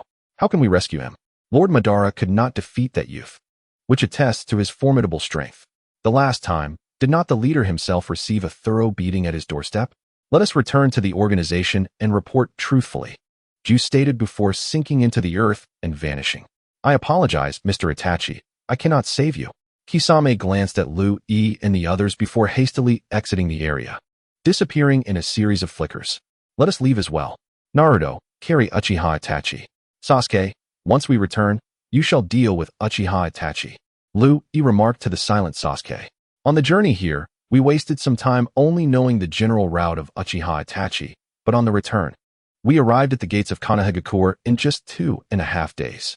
Upon reaching the gates, Lu E and Sasuke were intercepted by Kimizuki Izumo and Tetsu. "Who is the person you are carrying?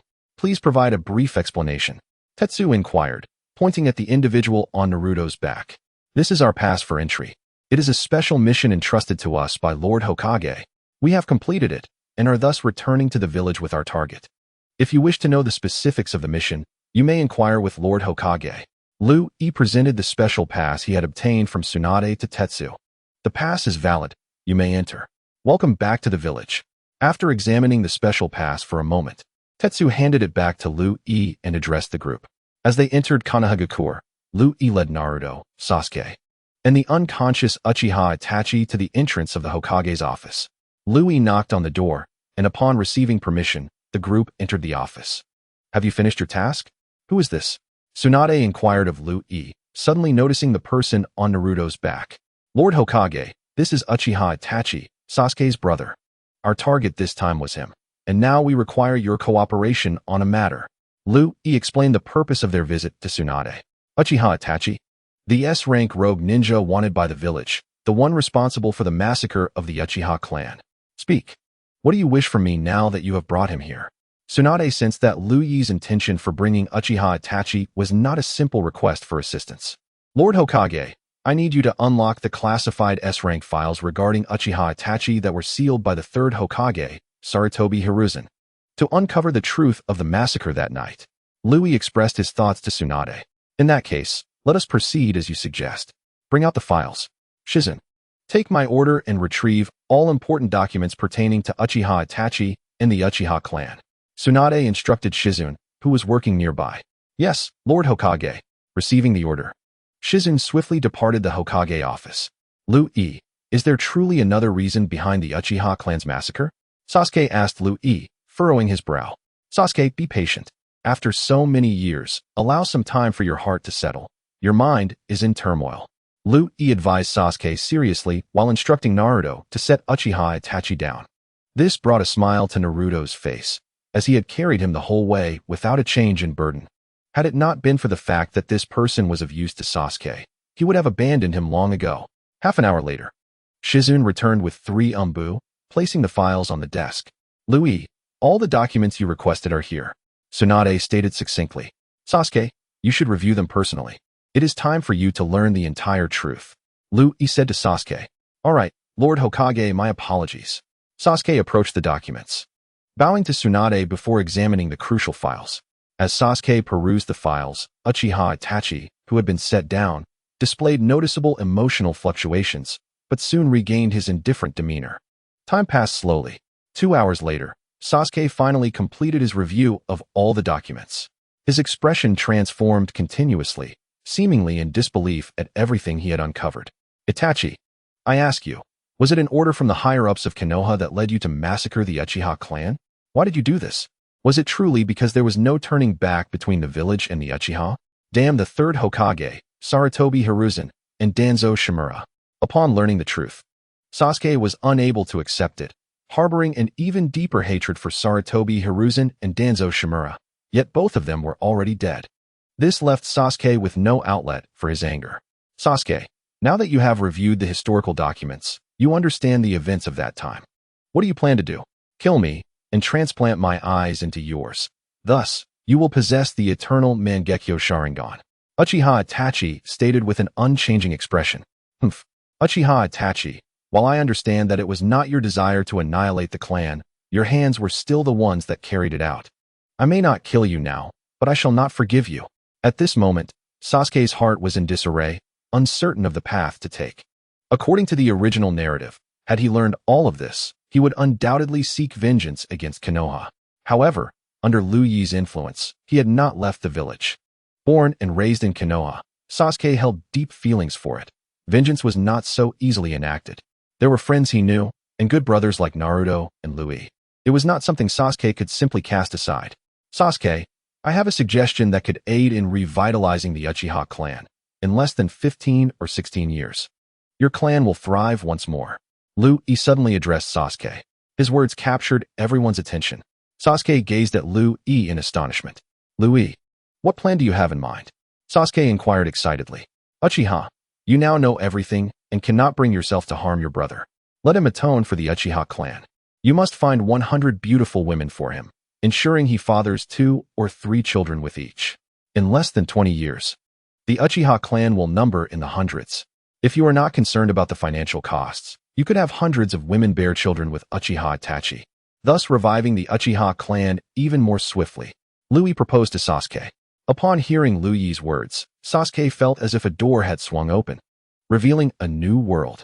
His eyes sparkled with excitement, blinding to behold. Meanwhile, Uchiha Itachi, who overheard Liu Yi's suggestion, felt a sharp pain in his lower back. His complexion shifting dramatically as his mouth involuntarily twitched. Haha, indeed, this suggestion is splendid. Thank you, Liu Yi. I have made my decision. From now on, all the gifted children born from Uchiha Itachi will recognize you as their adoptive father. Sasuke, with an excited expression, spoke to Liu Yi. He then cast a sharp gaze at Uchiha Itachi, causing him to involuntarily shudder. Uchiha Itachi, you heard Liu Yi's words. I hope you will cooperate. After all, the Uchiha clan has suffered greatly due to your actions, including the loss of parents. This is our chance for the Uchiha clan to rise again. You must adhere to my requirements, otherwise, I shall never forgive you. Sasuke declared fiercely to Uchiha Itachi, making those around him perceive Sasuke's intensity. I understand. Uchiha Itachi replied, closing his eyes after glancing at Sasuke. Lord Hokage, there is a matter that requires your medical ninjutsu. Uchiha Itachi is an undercover agent from the Akatsuki, sent by the third Hokage, Hiruzen Sarutobi. Although Uchiha Itachi is publicly regarded as a rogue ninja of Konoha, he has secretly relayed intelligence about the Akatsuki back to the village, negotiating with the third Hokage and Danzo Shimura for Sasuke's safety. However, years of using the Mangekyo Sharingan have deteriorated his health, and he is on the brink of losing his eyesight. Therefore, I wish for you to perform an eye transplant between the 2 brothers. This way, Konoha will possess 2 formidable users of the eternal Mangekyo Sharingan. Additionally, I request that you treat Uchiha Itachi's body, for he will require good health in the future with so many women around him. I fear he may not live to see the Uchiha clan restored if his health fails. Liu Yi articulated his requests, looking at Tsunade. Tsunade, still bewildered by the recent events, eventually agreed to Liu Yi's requests and instructed Shizen to arrange for Uchiha Itachi to stay in a special hospital room until the next day for examination and the transplant of the brother's eyes. Considering it was already evening, an umbu, arranged by Shizun, escorted Uchiha Itachi away. After Liu Yi, Naruto, and Sasuke bid farewell to Tsunade, they left the Hokage office. Liu Yi, do you truly believe this plan will work? Where am I to find 100 beautiful women? I need your assistance. Sasuke suddenly voiced his concerns to Liu Yi as they walked.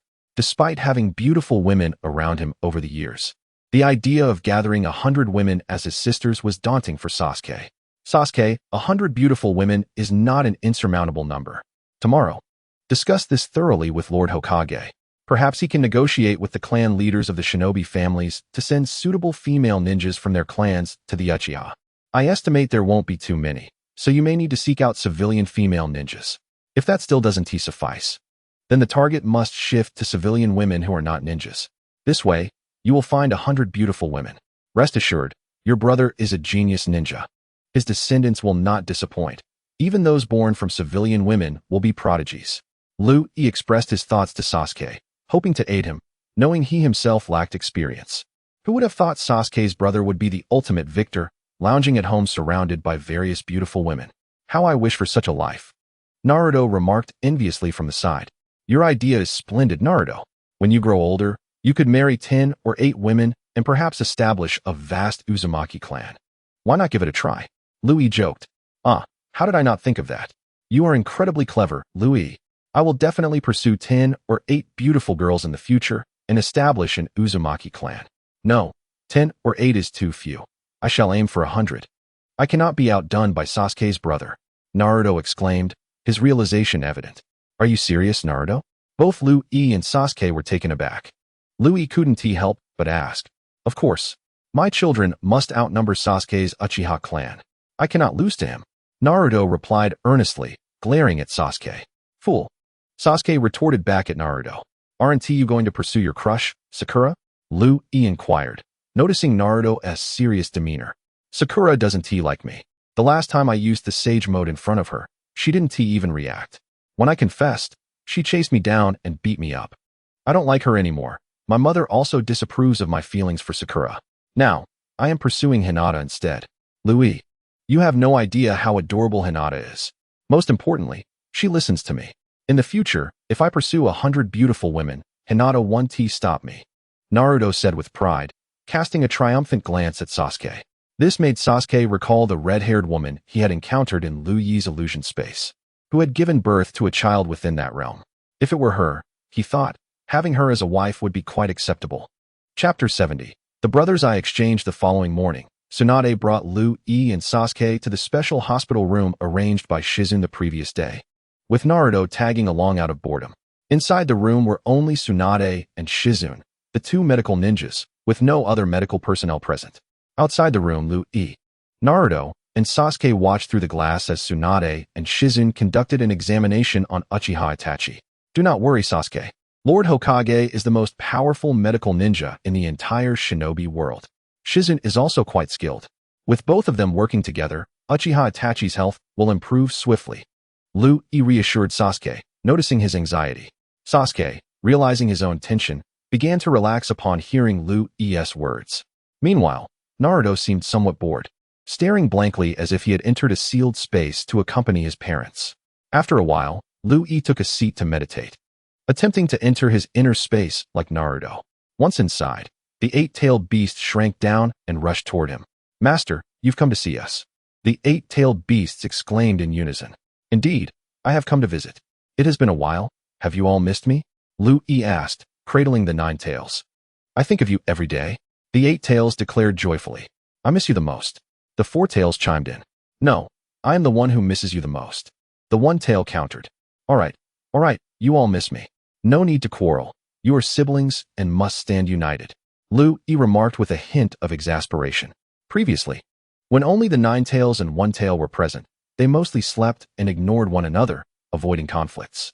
However, now that all 8-tailed beasts were together, they quarreled and fought frequently.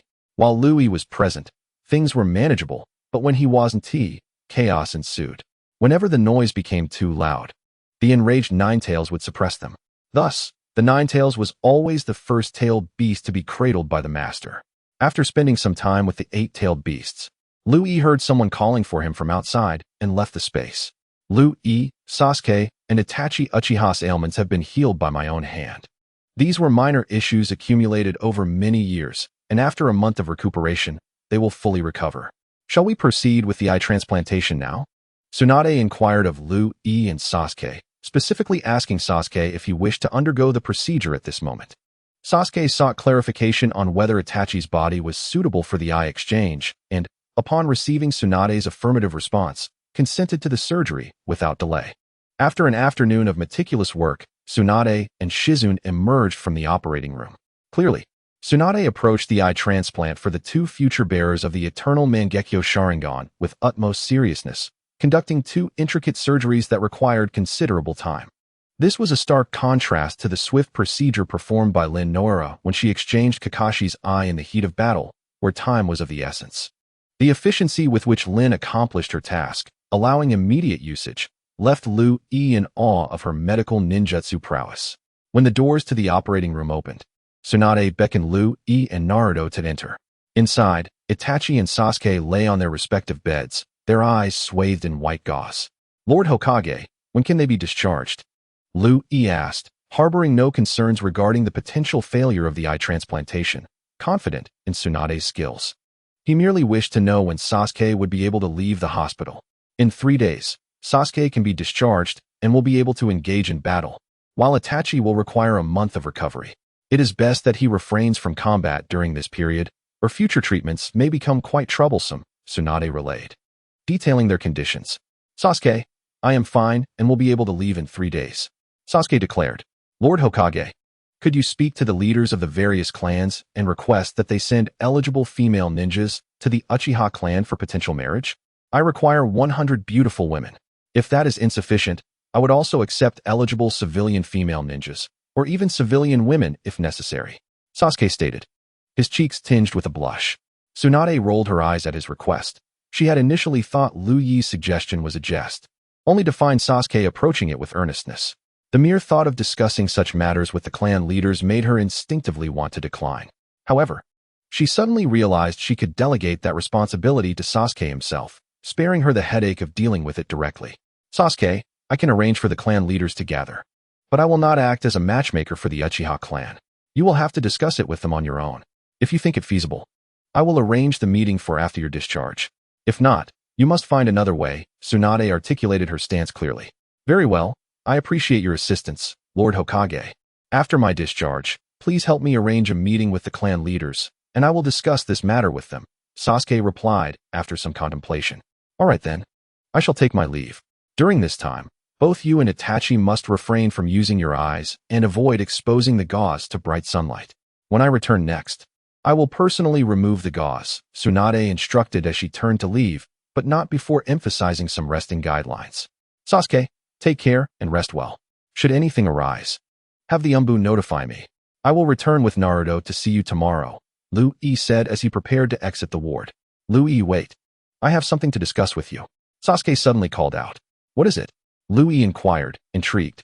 "Once I am discharged, I would like you to accompany me to discuss with the clan leaders about sending eligible female ninjas from their families to the Uchiha clan," Sasuke expressed his intentions. "All right, I will accompany you to speak with the clan leaders about this matter. For now, focus on your recovery. See you tomorrow," Lu Yi replied, albeit with some reluctance. Before bidding farewell to Naruto as they left the hospital, Lu Yi, "Once you assist Sasuke in securing 100 beautiful women, you must also help me arrange meetings with the clan leaders in a few years. I too desire 100 beautiful women to establish the Uzumaki clan. I cannot be outdone by Sasuke's Uchiha clan," Naruto proclaimed, his expression earnest. "Go away. Once you grow stronger, you can personally approach the clan leaders. Whether it is 100 or 500 beautiful women, they will gladly send them to your doorstep," Lu Yi retorted, somewhat exasperated. Before utilizing a body flicker technique to depart, "Unwillingness is one thing, but there is no need to insult," Naruto grumbled. Yet his mood lightened as he envisioned a future where he would personally take action without Lu Yi's help, thus surpassing Sasuke. In the following days, Lu Yi and Naruto visited Sasuke and Itachi daily, bringing along delectable treats and fruits. Due to the special nature of the ward, aside from Kakashi and Sakura, who is now part of Team 7, no one else was aware of Sasuke's hospitalization. Today marked Sasuke's discharge day, with Lu Yi and the members of Team 7 present. Tsunade and Shizune personally removed the gauze from the brothers' eyes. After conducting a thorough examination, Tsunade declared the eye surgeries a resounding success. Both Sasuke and Itachi's eyes had healed perfectly, although Itachi would need to rest and refrain from using his newly upgraded Eternal Mangekyo Sharingan for the time being. Sasuke, however, wasted no time in activating his Eternal Mangekyo Sharingan, which manifested as a 6-pointed star adorned with dual triangular shapes. Upon utilizing his Eternal Mangekyo Sharingan, Sasuke could distinctly sense a surge in his ocular power and a rapid enhancement of his chakra, leaving him feeling capable of effortlessly overpowering his former self. The disparity in strength was remarkable. It was no wonder that Lu Yi always appeared so relaxed during their battles. Chapter 71. The Clan Leaders Probing Sasuke. Regarding the matter you brought up a few days ago, I have arranged for the leaders of the various ninja clans to meet us at Training Ground No. 3 as per Lu Yi's request. You are now free to leave the hospital and proceed to discuss matters with them, Tsunade informed him. Thank you, Lord Hokage. Itachi. I am off to discuss the future of our Uchiha clan. You are currently a pariah among the Uchiha. Your path ahead is one of atonement. To bear children for our clan. I shall depart now. Take care and recover well. Sasuke stated before exiting the hospital with Lu Yi and the members of Team 7, alongside Tsunade and Shizune, towards Training Ground number 3. Lu Yi, why are we meeting at Training Ground number 3 for this discussion? Naruto queried, somewhat perplexed. Naruto. Some matters require a demonstration of strength to be resolved effectively. Therefore, to ensure the success of our discussions, Training Ground number 3 is an excellent choice, Lu Yi replied. As Lu Yi walked, she responded to Naruto's inquiries, leaving Kakashi and Sakura, who were unaware of the situation, utterly perplexed about the purpose of the discussion. However, with no current missions at hand, they decided to accompany the group to Training Ground number 3 for some entertainment. After about 10 minutes, they arrived at the training ground, which was now bustling with nearly 200 clan leaders from various ninja clans. Not all of these leaders came from major clans. Some represented smaller clans with only 20 or 30 ninjas. Upon seeing Tsunade arrive with Lu Yi and others, the leading figures from the Inuzuka, Nara, and Hyuga clans approached Tsunade to pay their respects. I have called you all here in response to Uchiha Sasuke's request. He will explain the matters at hand shortly, Tsunade announced, clarifying the purpose of their gathering, as all prominent clan leaders from Konoha had convened. It was essential for Tsunade to elucidate the situation to them. When the clan leaders learned that they were summoned by the last scion of the Uchiha clan, Uchiha Sasuke, discussions erupted among them, yet they struggled to reach a consensus. What could Sasuke possibly want? Eventually, all eyes turned to Sasuke. Sasuke, did you summon us here for something of great importance? Inquired Nara Shikaku, the assistant to the Hokage. Esteemed clan leaders, I, Uchiha Sasuke, the current head of the Uchiha clan, have apprehended Uchiha Itachi, the one responsible for the annihilation of our clan 6 years ago. Initially, I intended to execute him to appease the spirits of my fallen kin. However, I have since reconsidered. Instead of ending his life, I believe it more fitting for him to atone for his sins by ensuring the continuation of the Uchiha lineage. Therefore, I hope that each of you can send suitable female ninjas from your clans to marry Uchiha Itachi, so that he may father the next generation of our clan. In less than a decade, the Uchiha clan will flourish once again. Upon hearing this absurd proposition, the clan leaders erupted in outrage, unanimously opposing the idea. They scoffed at the notion of reviving a clan that had all but perished, with only these two brothers remaining. The idea of resurrecting the Uchiha clan seemed utterly impossible, and they were unwilling to support such a far-fetched endeavor. Among them, a particularly irate leader berated Sasuke, noting that in the past, the Uchiha clan commanded respect, but now, with only 2 remaining members, they no longer instilled fear. In response to the insults hurled by several smaller clan leaders, Sasuke stepped forward. If there are any clan leaders who disagree, I invite you to stand up now, he stated calmly. Upon hearing Sasuke's words, those who had been cursing him fell silent, recognizing the presence of the Hokage nearby. Nevertheless, many dissenting clan leaders rose to express their objections, as they found the proposal utterly ludicrous. After a few moments, around 70 to 80 leaders stood up, while over 100 remained seated, curious to see how Sasuke would react. Uchiha Sasuke, do you truly believe that such a statement could compel us to send our clan members to your Uchiha clan? Is this not a gross underestimation of our worth? Proclaimed the leader of the Shimura clan, showing no respect for Sasuke. Sasuke regarded the middle-aged man before him, who he did not recognize. I apologize for not knowing your name, esteemed elder. May I ask which clan you represent? I am Shimura Izumi, the current head of the Shimura clan, he replied disdainfully, looking down his nose at Sasuke. Shimura clan leader, how do you propose I hold you in higher regard? Sasuke inquired, his expression icy. If it were the former Uchiha clan, I might have given you some respect. But now, the question is not whether you can earn my respect, but whether I can respect you. You are but a mere boy, not even a chunin. What confidence do you possess to demand that we send our female ninjas to your Uchiha clan? Furthermore, do you even have a clan left? With just the 2 of you, should my clan members marry into yours, what if your brother loses his mind and annihilates our clan? Would we not be casting our kin into the flames? Shimura Izumi mocked Sasuke, clearly attempting to embarrass him. May I ask if the views of the Shimura clan leader represent the opinions of all those who have stood? Sasuke suddenly posed the question, directing his gaze at the group of newly risen clan leaders. Indeed, the words of the Shimura clan leader resonate with our sentiments. A representative from the Sarutobi clan responded after a brief, hushed discussion among the group. Upon hearing the Sarutobi clan leader's words, Shimura Izumi smirked triumphantly at Sasuke. Since you all hold the Uchiha clan in such low esteem, you may leave. If you disdain my clan, I too have no regard for yours. Sasuke made a surprising decision, catching Shimura Izumi off guard. However, Izumi quickly devised a plan. Uchiha Sasuke, you think you can summon us at will and dismiss us as you please? We are not so easily dismissed.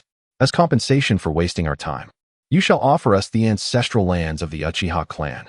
Shimura Izumi declared his demand. Esteemed elder, if you desire the Uchiha clan's lands, that can be arranged. However, you must defeat me first. I will wager the Uchiha lands as a prize, but let me be clear.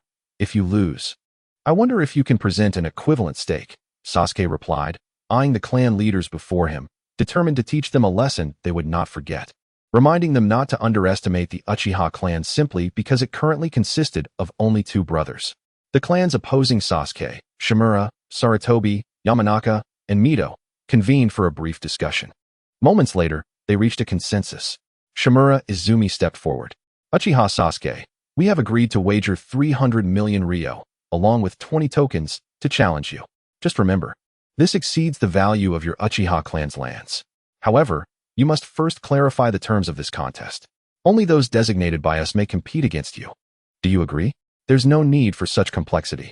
Let your entire group confront me at once. If you succeed in defeating me, the Uchiha clan's lands shall be yours. Sasuke declared loudly. Laughter erupted among the gathered clan leaders. We initially believed you capable of capturing Uchiha Itachi, and given his formidable history in decimating the Uchiha clan, we assumed you were no ordinary ninja. However, you now wish to take on our entire assembly single-handedly? We shall indulge you in this folly. Rest assured, with the Hokage present, we will not take your life. Shimura Izumi replied, reveling in the prospect of defeating Sasuke. Chapter 72. Susanoo Lord Hokage, since you are here, I implore you to officiate this match. After mocking Sasuke, Shimura Izumi turned to Tsunade, who was watching the spectacle nearby. Oh, a wager? Count me in. I relish a good bet, Tsunade replied with enthusiasm. Since Sasuke has consented to face you all, those not participating should step aside. The combatants must prepare. This battle can only end in defeat or surrender. No deliberate killings are permitted. Should anyone dare to exploit this competition for malicious intent, I shall not hesitate to take severe measures against them or their families. On the count of 3, 2, 1, let the match commence. With that, Tsunade swiftly retreated to the sidelines. Meanwhile, the gathered clan leaders were deliberating on how to confront Sasuke. It was inconceivable for them to truly challenge a mere 13-year-old boy collectively. Ultimately, they decided that Shimura Izumi would be the first to test Sasuke's strength. If he proved weak, one man could handle him. If Sasuke was formidable, they would join forces. However, before their strategy could be solidified, Sasuke charged at them with astonishing speed, leaving most clan leaders unable to discern his trajectory, let alone his tactical approach. As he penetrated their ranks, Sasuke unleashed a powerful punch that sent one clan leader flying. He deftly evaded another's attack and seized a nearby leader, hurling him toward a third who was attempting a sneak attack. The two collided, and Sasuke swiftly dispatched another who approached head-on. Seizing a kunai thrown from the side, he tore off the explosive tag and affixed it to an attacking leader, sending him crashing away. Grabbing the advancing Shimura Izumi, he lifted him with disdain, declaring, "You dare to underestimate the Uchiha clan." With that, Sasuke sent Izumi flying with a single punch. Suddenly, a powerful wind technique propelled Sasuke back. He brushed off the dust from his attire and formed a hand seal. Fire release. Great fire annihilation. Instantly, an inferno stretching 80 meters high and 40 meters wide surged toward the clan leaders. Faced with such an overwhelming display of fire, the leaders hastily erected water and earth barriers, but with 70 to 80 individuals, it was only barely enough to withstand Sasuke's onslaught. This stark realization made them acutely aware of Sasuke's extraordinary prowess. At that moment, Sasuke activated his eternal Mangekyo Sharingan, summoning the fourth form of Susanoo, a colossal, purple figure resembling a Tengu, brandishing a spear. The sight of this formidable Susanoo left the clan leaders paralyzed with fear. How could they possibly contend with such power? Even those watching from a distance were struck dumb by the spectacle. At this juncture, Riku turned to Ryuichi beside him, inquiring, "Ryuichi, what is the meaning of this? Is this truly the divine power of the Uchiha clan, Susanoo?" As Riku posed his question, the surrounding clan leaders turned their gazes toward Ryuichi, awaiting his response. "Uncle Riku, indeed, this is the divine power of the Uchiha clan, Susanoo. My advice to you is to send your eligible female ninjas to the Uchiha clan. Do not be misled by the current situation where only Sasuke and his brother Itachi remain. Consider this. If the Uchiha clan were to regain the might of figures like Madara Uchiha, or even the strength of the former clan leader, Fugaku Uchiha, it would be a force to reckon with." Ryuichi spoke with conviction to the gathered leaders. As he finished, the leaders felt a collective breath hitch, followed by a sharp intake of air. Riku could hardly believe Ryuichi's words. Madara Uchiha, aside from the first Hokage, was considered invincible, and now the two surviving Uchiha possessed his might. If that were indeed the case, sending eligible female ninjas to the Uchiha clan could be a prudent move, potentially granting the clan a voice of influence in the future. "Ryuichi, do you truly believe that both Sasuke and Itachi possess the strength of Madara Uchiha?" "That seems a bit exaggerated," Riku probed cautiously. "Uncle Riku, you are already aware that Madara possessed the eternal Mangekyo Sharingan, which contributed to his unparalleled strength. Both Sasuke and Itachi have also attained Mangekyo Sharingan. Just days ago, with Lord Hokage's assistance, the brothers exchanged their Mangekyo Sharingan, enhancing them to eternal Mangekyo Sharingan. Now you understand why I claim they embody the power of two Madara Uchihas," Ryuichi elaborated, unfazed by Riku's skepticism. After absorbing Ryuichi's explanation, Riku resolved to return home and send the most astute eligible female ninjas from his clan to the Uchiha. With Sasuke now at the helm of the Uchiha clan, forging a strong relationship with him was paramount, and it would be advantageous for girls of similar age to Sasuke to become acquainted with him.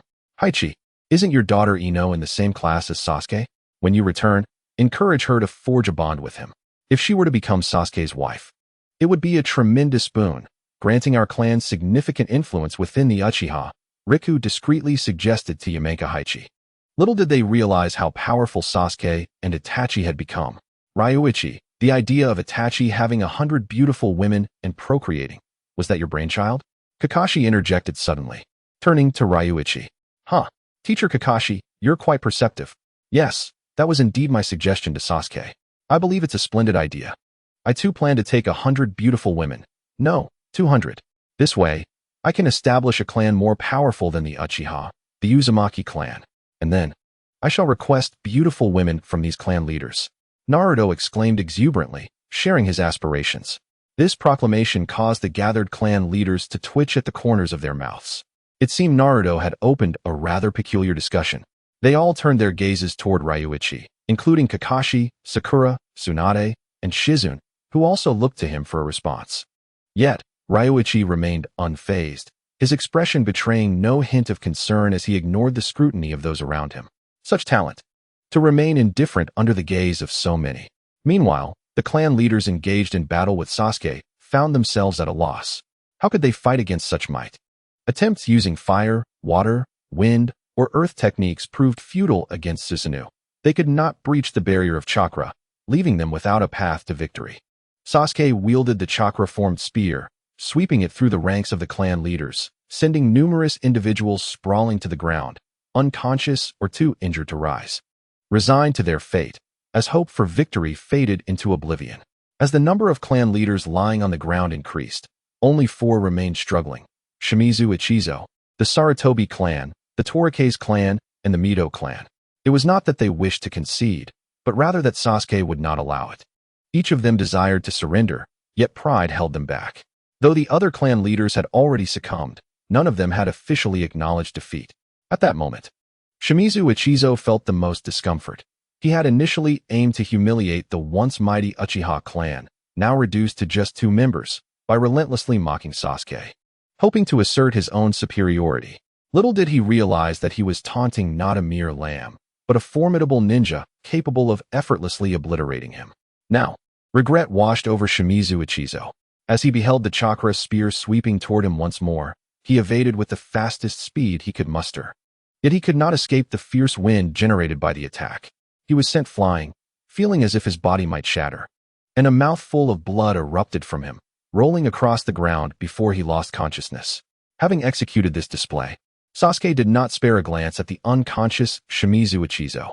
Instead, he turned his attention to the remaining 3 leaders, who were immediately gripped with fear. Without hesitation, they admitted defeat, abandoning any concern for their pride in favor of self-preservation. They understood that a delayed concession could result in a devastating encounter with Sasuke's chakra spear. The duration of their hospital stay uncertain. Chapter 73. Encountering Kabuto again with the surrender of these 3. Sasuke ceased his assaults and regarded the clan leaders still sprawled on the ground. Do any of you wish to continue this battle? He called out from the towering head of Susanoo, his voice echoing. Upon hearing his inquiry, the clan leaders collectively conceded. Once their defeat was acknowledged, none remained on the ground any longer. Sasuke maneuvered Susanoo toward the gathered clan leaders. What is your decision, esteemed elders? He inquired coolly. As the representative, Riku stepped forward. You are Sasuke Uchiha, correct? After deliberation, we have collectively decided, excluding the Hyuga clan, to send a suitable female ninja to your Uchiha clan. The timing of this transfer will be at your discretion, Sasuke Uchiha. Riku conveyed their choice to Sasuke. Though Sasuke noted the Hyuga clan's reluctance to part with their female ninjas, he paid it no mind, fully aware of their ancestral customs regarding marriage. As a former junior leader of the Uchiha clan, he understood the weight of such traditions. Not only was he unable to compel the Hyuga clan leader to submit, but even if he could, it would only result in a lifeless body being sent to him, an irony too grim to contemplate. There was no rush. The Uchiha clan had remained uninhabited for several years, and he planned to spend the next 2 months refurbishing and reorganizing the clan's residence. In 2 months, I shall personally visit each of your clans to welcome your members into the Uchiha clan, Sasuke declared, earning unanimous agreement from the assembled leaders. Since the competition has concluded with your victory, you must fulfill your promise and deliver the stakes of our wager to Sasuke Uchiha within 3 days. Furthermore, ensure that those familiar to you take the injured to the hospital, Tsunade interjected as she approached the gathering clan leaders, subsequently assigning various tasks to Riku before departing with Shizune. Sasuke joined Riku, Kakashi, Naruto, and Sakura. Riku, once we receive the winnings from this wager, I intend to allocate a portion towards the refurbishment of the Uchiha clan. However, I lack experience in this area. Might you offer me some advice? Sasuke expressed his thoughts to Riku. I have little experience myself, but I suggest you consult Uncle Riku. He manages the entire Leaf Village and knows where to find skilled contractors. Engaging in conversation with him could provide you with invaluable insights, Riku replied candidly. With matters now settled, let us depart. Riku, during my recent missions, I learned of Orochimaru's revival. Are you available to join me in the search for him? Kakashi said as they walked toward the village center. Where did you hear of Orochimaru's revival? Riku asked, intrigued.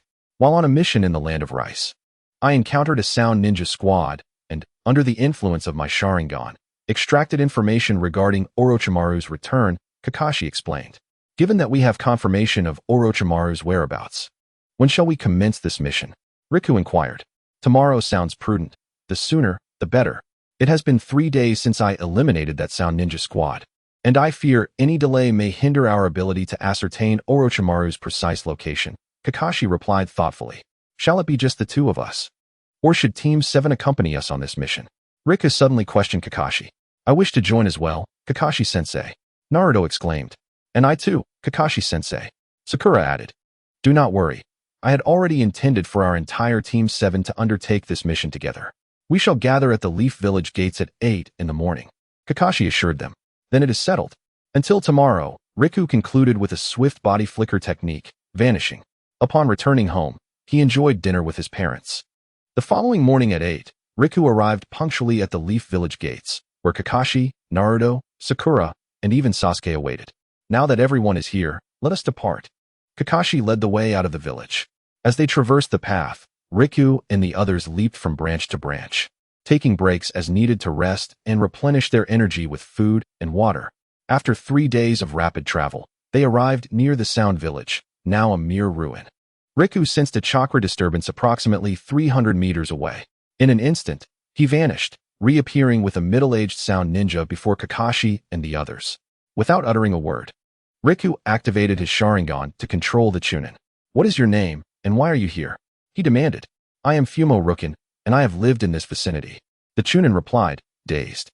"Do you know why the Sound Village has been reduced to ruins?" Riku continued. "About a year ago, Orochimaru's trusted aide, Kabuto, led a fierce battle alongside two of the Sound Four and Kimimaro within the Sound Village. It was that conflict that devastated the village," the Chunin recounted. "On the second day after the great battle, I returned from my mission to find the entire Sound Ninja village devastated by the Bone Forest." The demon-sealing Lu Rinbing replied vacantly. "Do you know who triumphed between Yakushi Kabuto and Kimimaro? And what of Orochimaru? Or news regarding Yakushi Kabuto and Kimimaro?" Lu inquired, gazing at Lu Rinbing. "Lord Kimimaro and two of the Sound Four have perished.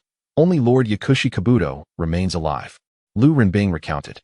Having heard from the surviving brothers who witnessed the battle that Lord Yakushi Kabuto had narrowly escaped death, had it not been for Lord Kimimaro's affliction, which ultimately claimed his life due to illness, had he survived for just a few more seconds, Lord Yakushi Kabuto would have met his end at Kimimaro's hands. A week prior, the surviving Sound Ninjas received orders from Lord Yakushi Kabuto to vigilantly observe the ruins of Sound Ninja Village. Any unfamiliar ninjas encountered should be killed on sight. If not, they were to devise a means of capturing them or report back to Lord Yakushi Kabuto. "It has been over a year since I last saw Lord Orochimaru. My comrades have told me that he has perished in Konoha." Lu Rinbing candidly shared the information he possessed. "Do you know where Yakushi Kabuto instructed you to relay this information? Tell me the location." Lu pressed on. This made Naruto, who was nearby, envious of the Sharingan's utility. Using Jinjutsu to interrogate someone is indeed convenient. "Lord Yakushi Kabuto instructed us to meet him in a hidden cave located 20 miles from here," Lu Rinbing answered, still in a daze. "Guide us. Take us to find Yakushi Kabuto," Lu commanded Lu Rinbing. Upon hearing Lu's command, Lu Rinbing turned and began to run into the distance, with Lu, Kakashi, and the others trailing behind. After approximately 20 minutes, Lu and Kakashi's group, under Lu Rinbing's guidance, arrived at the entrance of a concealed cave. Following Lu's instructions, Lu Rinbing led the way, entering the cave first to scout ahead. As they traversed deeper, the surroundings revealed earthen corridors and vacant rooms, all hewn from the ground itself. As time passed, Lu Rinbing brought Lu and Kakashi to a splendid corridor, where he twisted a lamp affixed to the wall. Suddenly, a section of the wall parted to reveal a staircase, and Lu Rinbing entered first. Lu, Kakashi, and the others followed suit. Upon entering the chamber, they were greeted by the sight of numerous corpses preserved in formaldehyde within large glass containers, alongside various animal remains. There, in the midst of his experiments, was Yakushi Kabuto, who soon noticed Lu and Kakashi's arrival. Chapter 74. The method to save Orochimaru's hands. Yakushi Kabuto appeared taken aback by the unexpected visit from Lu and Kakashi. "Is that you, Kakashi Hitaki? What brings you here?" he asked, pausing his experiment and adjusting his glasses while casting a wary glance at Lu. Now that Lu stood before Yakushi Kabuto, he swiftly ended Lu Rinbing's life. "Can you provide me with information regarding Orochimaru?" Kakashi inquired calmly. "Orochimaru has been resurrected for over a year," Yakushi Kabuto replied. "However, he has been tirelessly searching for clues to restore his hands, and therefore is not here. If you are seeking Orochimaru, your journey has been in vain." A glint flashed across Yakushi Kabuto's glasses as he answered Kakashi's query with composure. Kakashi was uncertain of the truth behind Yakushi Kabuto's words, and was about to consult Lu when Lu activated his eternal Mangekyo Sharingan, employing Jinjutsu on Yakushi Kabuto to seize control of him. This sudden turn of events caused Kakashi to facepalm. He realized he had overcomplicated matters. For Lu, a direct approach was the simplest and most effective means to achieve results. "Tell me, where is Orochimaru now? Has he truly been resurrected?" Lu demanded of the controlled Yakushi Kabuto. "Orochimaru has been resurrected for a year and traveled to a northern base a month ago. He is still there." Yakushi Kabuto replied without a hint of hesitation. "Then why are you not by Orochimaru's side?" Lu pressed. "I have been researching how to fuse the cells of the Sound Four, Kimimaro, and others like Kagaya and Suigetsu into my own body. This would significantly enhance my power, allowing me to learn sage techniques under Orochimaru's guidance," Yakushi Kabuto explained, his eyes gleaming with excitement. Upon hearing Yakushi Kabuto's words, Lu recalled that in the original story, these very cells were indeed combined, including Orochimaru's. Ultimately, Yakushi Kabuto learned the sage techniques of the Dragon Cave. During the Fourth Great Ninja War, he fought alongside Sasuke, who possessed the eternal Mangekyo Sharingan, and Itachi, who was in his Edo Tensei form, capable of entering sage mode and overpowering them. Had Itachi not resorted to the Uchiha clan's forbidden technique, Izanami, to help Yakushi Kabuto realize his true self, it is likely that Yakushi Kabuto, devoid of sage techniques, would have been no match for Sasuke and Itachi. Lu contemplated that Yakushi Kabuto held a profound admiration for Orochimaru, willing to sacrifice himself for him. Upon encountering Orochimaru, Lu intended to utilize Uchiha Shirsui's ability, Kodoamatsukami, to control Orochimaru, which would be invaluable in dealing with the Otsutsuki clan. Controlling Orochimaru was tantamount to controlling Yakushi Kabuto.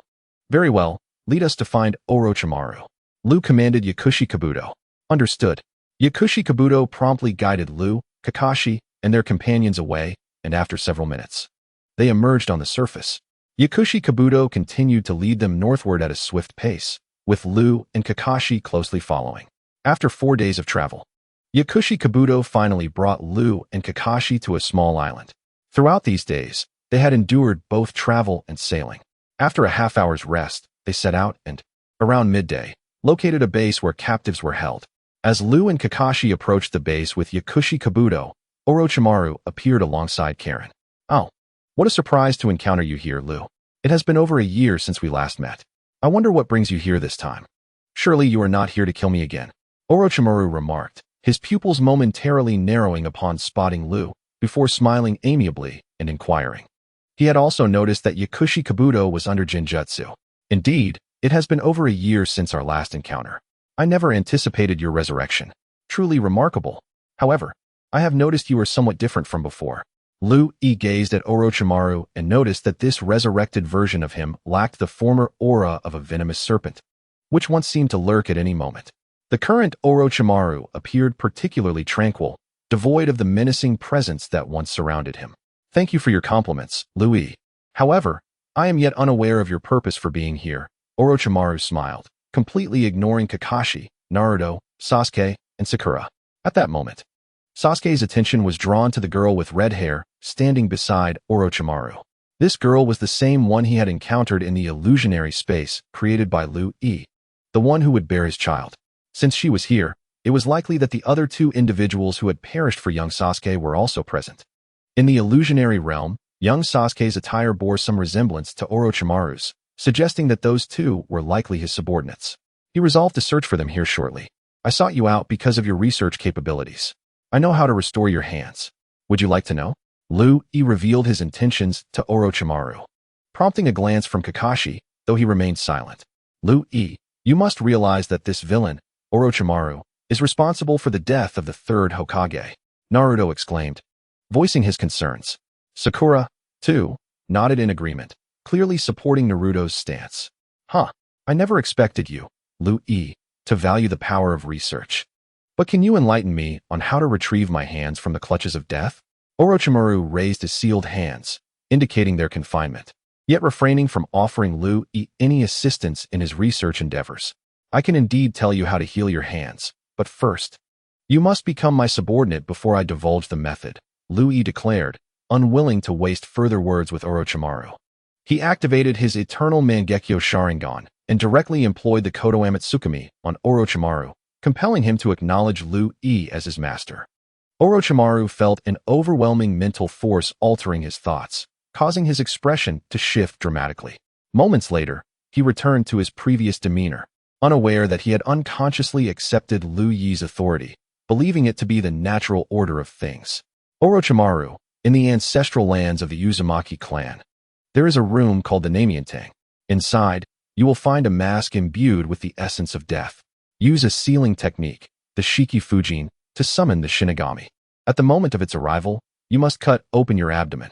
This will grant you temporary control over the Shinigami, and it will likewise cut itself open, revealing the souls of your hands within. Once the Shinigami's belly is breached, your hand souls will escape the sealing space. Naturally, the souls of the fourth Hokage will also take this chance to depart, inciting the Shinigami's wrath. It will swiftly extract your soul. Therefore, prior to this, you must abandon your current body and seize another prepared vessel. This will resolve your hand issue. The Shinigami will be fixated on your former body, leaving you unaffected. I suggest you use a white Zetsu as your new form for unexpected advantages. As for obtaining a white Zetsu, I trust that will pose no challenge for you. Lu Yi expounded upon the method, including essential precautions. Huh, what a genius idea. Had you not shared this with me, I might never have conceived such a plan. Since you have provided me with this insight, I shall be at your service whenever you require assistance in the future, Orochimaru declared, revealing his stance. Lu Yi, by doing this, you will render the sacrifices of the third Hokage futile. Kakashi expressed his bewilderment regarding Lu Yi's actions. Kakashi-sensei, do not worry. I have my own plans. Orochimaru will no longer pose a threat to Konoha, especially with me and Sasuke here. Should he be foolish enough to defy me, I would not hesitate to eliminate him once more, Lu Yi assured Kakashi earnestly. Chapter 75. The balance of destiny. Since you feel that way, I shall refrain from further remarks. However, upon our return to Konoha, I will report to the Hokage. I hope you can understand, Kakashi responded seriously, casting a scrutinizing glance at Lu Yi, who remained an enigma to him. Kakashi could only hope that Lu Yi would not betray Konoha. Otherwise, even if he were not a match for Lu Yi, he would still intervene. Although the mission had shifted somewhat, it could still be deemed a success. Kakashi-sensei, let us return to Konoha. Upon our return, I will accompany you to report this matter to the Hokage and offer explanations, Lu Yi suggested, sensing Kakashi's concerns. Very well. If matters have unfolded this way, we shall return to Konoha. Naruto, Sasuke, Sakura, let us depart. Kakashi instructed. Wait, Kakashi-sensei. I still have some unfinished business. Sasuke suddenly interjected. What do you need? Do you require our assistance? Kakashi inquired, surprised by Sasuke's need to address something. It is a personal matter that I can handle myself. Sasuke replied, striding towards the red-haired girl beside Orochimaru. As he approached, he felt an odd sense of familiarity with her, as if he had encountered her somewhere else. Not merely in Lu Yi's illusionary realm. Sasuke-kun, is there something you need? Orochimaru casually inquired as he noticed Sasuke's approach. Hello, what is your name? I feel like I've seen you before, Sasuke asked the girl, ignoring Orochimaru. Hello, Sasuke. My name is Uzumaki Xiangling. Over a year ago, at the Chunin exams in Konoha, I encountered a brown bear in the Forest of Death, and you saved me by defeating it. Uzumaki Xiangling gazed at Sasuke's handsome face, starry-eyed. Ah, it's you. Do you happen to know the whereabouts of someone named Mizuki, as well as a boy named Jongwoo? Sasuke pressed on with his inquiry. At that moment, Sakura watched Uzumaki Xiangling's infatuated expression directed at Sasuke, feeling a surge of annoyance. Her inner persona was berating Uzumaki Xiangling, yet Sakura refrained from venting her frustrations at Sasuke. I know Jongwoo. He is at this base. However, I am unfamiliar with Mizuki, Uzumaki Xiangling answered truthfully. Both individuals you mentioned are my subordinates. May I request that you summon them for me? Orochimaru interjected suddenly, addressing Sasuke. Sasuke articulated his demands, while simultaneously pondering the figures that emerged from Lu Yi's illusionary realm. The existence of such beings in the real world left him in a state of awe. How did Lu Yi manage this? It seemed imperative to seize the opportunity to inquire further. Zhongwu's response was affirmative. He could arrange for a meeting with Sasuke. However, he noted that Shueisha was absent from the base, making a meeting impossible. Would Sasuke like him to dispatch someone to retrieve Shueisha? Yet, it would take considerable time, and he wondered if Sasuke could afford to wait. Orochimaru smiled at Sasuke as he spoke. How long will it take? Sasuke inquired, casting a glance at Orochimaru. Approximately half a month. The base is situated in a remote southern region, while we are here in the north, so the journey will be lengthy, Orochimaru replied candidly. Then let us proceed with bringing Jongwoo first, Sasuke decided after a moment of contemplation. Very well, but Jongwoo is rather dangerous. I will need a capable subordinate to fetch him. Lu Yi, would you assist in dispelling Kabuto's illusion? Orochimaru turned to Lu Yi, articulating his request. Of course. Lu Yi activated his eternal Mangekyo Sharingan, dispelling the illusion cast upon Kabuto. Lord Orochimaru? Kabuto, recently freed from the illusion, was momentarily dazed upon seeing Orochimaru and greeted him. Within moments, he grasped the situation and was seized by a chill of dread, realizing that Lu Yi possessed the Sharingan, rendering his illusionary prowess insurmountable. Kabuto, go to the base and bring Jongwoo here, Orochimaru commanded.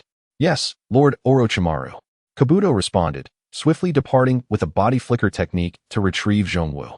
Sasuke, what are you doing with Orochimaru's subordinates? Naruto, curious, approached Sasuke. Sasuke glanced at Naruto, but chose not to respond. Xiangling, would you like to join me in Konoha? To my Uchiha clan?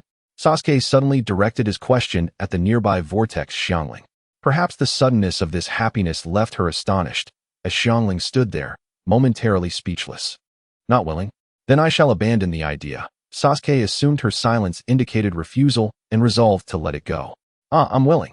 I'm willing. Your question caught me off guard. Xiangling finally exclaimed, adjusting her glasses and smiling at Sasuke. Sasuke, we cannot simply bring an unknown person to Konoha. It contravenes the village's regulations. Sakura, unable to contain her frustration upon hearing Sasuke's intention to bring the red-haired girl to the Uchiha clan, rushed to his side. Are you instructing me on how to act? Sasuke shot Sakura a cold glare. I'm doing this for your own good. The rules of Konoha must not be disregarded. Sakura, taken aback, persisted in expressing her concerns. Enough. Step aside. My affairs do not require your input. Sasuke dismissed her, unwilling to waste further words. Naruto, please talk some sense into Sasuke. Sakura implored, turning to Naruto. Sakura, since Sasuke has made his decision, I shall not dissuade him. Even if they return to the village. It is ultimately Tsunade's purview to manage such matters. It is not our concern. Naruto, having moved on from Sakura, was now captivated by Hinata's gentleness. Disregarding Sakura's opinions. Seeing that she could not find the support she desired from Naruto, Sakura turned to Kakashi, who, upon noticing her beseeching gaze, averted his attention to an imaginary landscape, leaving her feeling exasperated. Noticing Lu's indifference towards her, she opted to sulk in silence. 20 minutes later, Kabuto returned, bringing Zhongwu, restrained by chains, to stand beside Orochimaru and Sasuke. Lord Orochimaru, I have brought Zhongwu, Kabuto reported, appearing somewhat disheveled, indicating the effort it took to retrieve him. Sasuke-kun, the person you wish to see is here. Would you like me to remove his chains? Orochimaru inquired, turning to Sasuke. No need, I will handle it myself. Sasuke then unleashed his Chidori sharp spear, severing the chains binding Zhongwu. As the chains fell away, a multitude of dark sealing techniques manifested upon Zhongwu, dramatically altering his appearance. Ha ha ha, die! I will kill you. Freed from his restraints, Zhongwu, now tainted by natural energy, lunged at Sasuke, activating his eternal Mangekyo Sharingan. Sasuke ensnared Zhongwu in an illusion, causing him to freeze mid-attack. Moments later, Zhongwu stood still, the dark sealing techniques gradually receding as he regained consciousness. What is this? Am I rampaging again? Just kill me. Zhongwu, fully aware of the recent events, lamented, his mind overtaken by the invasive natural energy during his previous outburst, leaving him unwilling to harm others further. Have you been compromised by a peculiar energy, leading to this rampage? Sasuke inquired, his gaze fixed on Zhongwu. Yes. I often lose control, resulting in harm to many, even killing some. Please, just end my life. I cannot bear to hurt anyone again. Zhongwu expressed his anguish to Sasuke. Chapter 76. Departing the village again. Zhongwu. With me here, I will ensure you remain in a lucid state. Come back to Konoha with me. Sasuke proposed. Undeterred by Zhongwu's prior aggression, neither Kakashi nor the others voiced their objections to Sasuke's invitation, as returning to Konoha would ultimately require the Hokage's approval. Previously, Kimimaro was able to prevent my rampages, but since his demise, I have confined myself to a room to avoid harming anyone. Just now, your mere gaze brought me back to clarity. I accept your invitation to accompany you to Konoha. Zhongwu acquiesced, his demeanor calming. Orochimaru, I shall take your two subordinates. You won't object, will you? Sasuke stated, having secured Zhongwu and Xiangling's consent. Haha, they are merely subordinates. Feel free to take them, Sasuke-kun. Orochimaru readily acquiesced. Since the matter is resolved, let us return to Konoha, Kakashi announced, gathering the group for their journey home. Given the considerable distance from Konoha, Kakashi and his team took nearly 10 days to finally arrive back at the village. At the entrance of Konoha, it was still Kamizuki Izumi and Tetsuzi who intercepted Kakashi and his companions. Only after Kakashi vouched for them were Uzumaki Kyuka and Tenbin Jugo allowed to enter the village. Kakashi, accompanied by the group, proceeded to the Hokage's office to report on the mission's outcome. Hokage-sama, that concludes the intelligence regarding this mission. Kakashi stated before stepping aside. You brought people back to Konoha and rescued a rogue ninja. Yui, Sasuke, you both better give me a reasonable explanation, Tsunade remarked, feeling a headache coming on after hearing Kakashi's report. Hokage-sama, Orochimaru will not betray the village. I have altered his thoughts and will through the Kodoamatsukami Jinjutsu. Although he is still a wanted rogue ninja outside, his mindset can be directed towards sacrificing himself for Konoha. Naturally, he will prioritize my commands, Yui explained to Tsunade. Kodoamatsukami? What kind of Jinjutsu is that? It can alter a person's thoughts and will? Tsunade inquired, suddenly intrigued by the concept. Kodoamatsukami is a Jinjutsu ability awakened by Uchiha Shursui's Mangekyo Sharingan. This technique can rewrite a person's thoughts and ideas without their awareness.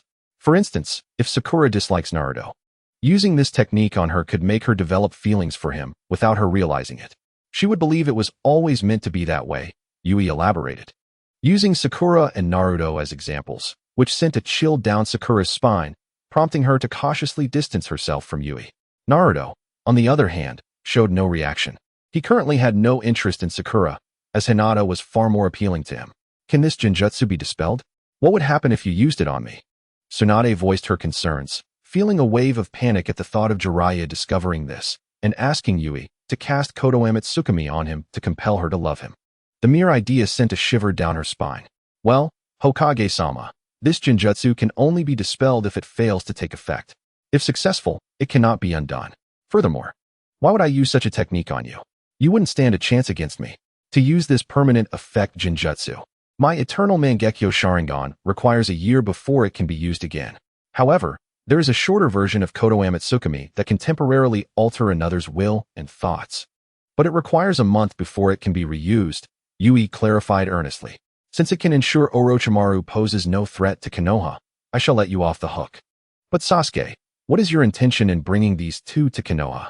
Tsunade asked Sasuke after considering Yui's explanation. Our Uchiha clan is too few. I need two assistants. Sasuke replied honestly, omitting any mention of his experiences within Yui's Jinjutsu realm. Sasuke, do you know their backgrounds? What if they are spies from other villages? Wouldn't that risk exposing our village's intelligence? Are you willing to take that responsibility? Tsunade questioned, furrowing her brow. Hokage-sama, I will take them to the Uchiha clan. Until the village grants approval, I will not allow them to enter the village proper. Their activities will be confined to the Uchiha clan, and I will have Itachi personally supervise them, Sasuke stated seriously. Very well, since you have said so, I will not press further. Please provide Shizune with their basic information so that we can keep records in the village. By the way, what are their names? Tsunade asked, suddenly curious about the two newcomers. The boy is Tenbin Jugo, and the girl is Uzumaki Kyuka. Their ages are similar to mine, Sasuke replied, looking at Tsunade with a serious expression. Uzumaki, is she part of the Uzumaki clan? Red hair? Tsunade continued her inquiry after hearing Sasuke's response. Yes, she has red hair and bears the Uzumaki surname, so she is likely from that clan, Sasuke answered, somewhat uncertain. Hokage-sama, based on my observations, Uzumaki Kyuka truly belongs to the Uzumaki clan. I can sense a vast chakra within her, Yui interjected. Enough. You may leave now. Sasuke, once you have established the Uchiha clan, remember to personally recruit eligible female ninjas from other clans to avoid them coming to bother me repeatedly. Now you may go, Tsunade declared, ushering Kakashi and the others out. Hokage-sama, in a few days, I need to leave the village for an indeterminate period. Possibly 2 to 3 months, or as short as 10 to 15 days. Please grant me approval and the necessary documents for entering and leaving the village. Yui stated his intentions to Tsunade. You just returned to the village, and now you wish to leave again for an uncertain duration? What are you planning? Tsunade asked, putting down the documents she had just picked up. I intend to journey to the moon, but I need to find a way to access it. Therefore, I cannot specify how long it will take. However, if it exceeds 3 months, I will abandon the quest, Yui revealed his thoughts. To the moon? And there is a passage? Everyone was taken aback, astonished that one could even venture to the moon and that a passage supposedly existed. Are you serious? You can actually go to the moon? Do you know the general location of this passage? Do you need me to send people to assist you in the search? It would take you too long to find it alone. The ninja world is vast, and searching by yourself is like looking for a needle in a haystack, Tsunade suggested. Recognizing that one person's capabilities are limited, especially for a quest of this nature, Wouldn't that impact you, sending people to search for something of uncertain authenticity? What if it turns out to be futile? Yui pointed out. I only know that the location is within the Land of Fire. The passage contains Jinjutsu and is guarded by a crab-summoning beast. I am unaware of its exact position. Yui disclosed some clues he had. This information caused Tsunade to feel a headache. The Land of Fire was not small, and searching for a passage with an unknown location posed a monumental challenge. Very well. You all may leave. I will arrange for people to search. Yui, come tomorrow to collect your exit documents. And ensure to provide a means for me to contact you upon your departure. If the ninjas I send out find the passage, I will notify you promptly, Tsunade suggested. Looking at Yui. Hokage-sama, this is a kunai embedded with my Flying Thunder God technique. If you receive any useful information, simply activate the technique, and I will arrive immediately. Yui stated, producing a kunai inscribed with the characters for Yui and handing it to Tsunade. Then we take our leave, Hokage-sama. Kakashi, having concluded the matter at hand, bid farewell and departed the Hokage's office with Liu Yi and the others. As they exited the building, Naruto eagerly inquired of Liu Yi, is there truly a passage to the moon? Kakashi, Sasuke, and Sakura listened intently, their curiosity piqued. Chapter 77. The Annihilation of Otsutsuki Shurin. You all seem quite intrigued. Liu Yi remarked, halting to observe them with a smile. Of course we're curious. Liu Yi, please tell us what lies on the moon. Naruto exclaimed, his eyes gleaming with anticipation. On the moon, there is an unparalleled beauty sealed away, along with a lineage of her descendants. Moreover, there exists a colossal Rinnegan, far more potent than the ordinary one, and a pitiful creature, Liu Yi explained with a serious demeanor, addressing Kakashi and the others. Is it true that there exists an eye more formidable than the Rinnegan? What is this rebirth eye you speak of? Kakashi asked, his curiosity ignited by Liu Yi's revelations. Well, Kakashi-sensei, the Rinnegan is an evolution of the Sharingan. What do you suppose the rebirth eye evolves from? Liu Yi posed a question back to Kakashi, keeping him in suspense. The Sharingan eventually evolves into the Rinnegan. Could it be that the rebirth eye is an evolution of the Byakugan? Kakashi speculated, his gaze fixed on Liu Yi. Indeed, the rebirth eye is an evolution of the Byakugan. In terms of offensive capability, it surpasses the typical Rinnegan. My purpose for venturing to the moon is to acquire this colossal rebirth eye. Liu Yi revealed his intentions for the journey. I wish to visit the moon as well. Naruto chimed in, beaming at Liu Yi. Unfortunately, Naruto, before I embark, I must first locate the passage to the moon. I cannot predict how long it may take. It would be prudent for you to focus on your training at home. Just look at how the gap in strength between you and Sasuke has widened. Will you simply stand by and watch as he continues to surpass you? Liu Yi firmly declined Naruto's request, using Sasuke's prowess as a motivational tool, which proved highly effective. Very well, Liu Yi. If the opportunity arises, you must take me to the moon, and I won't allow Sasuke to outpace me for long.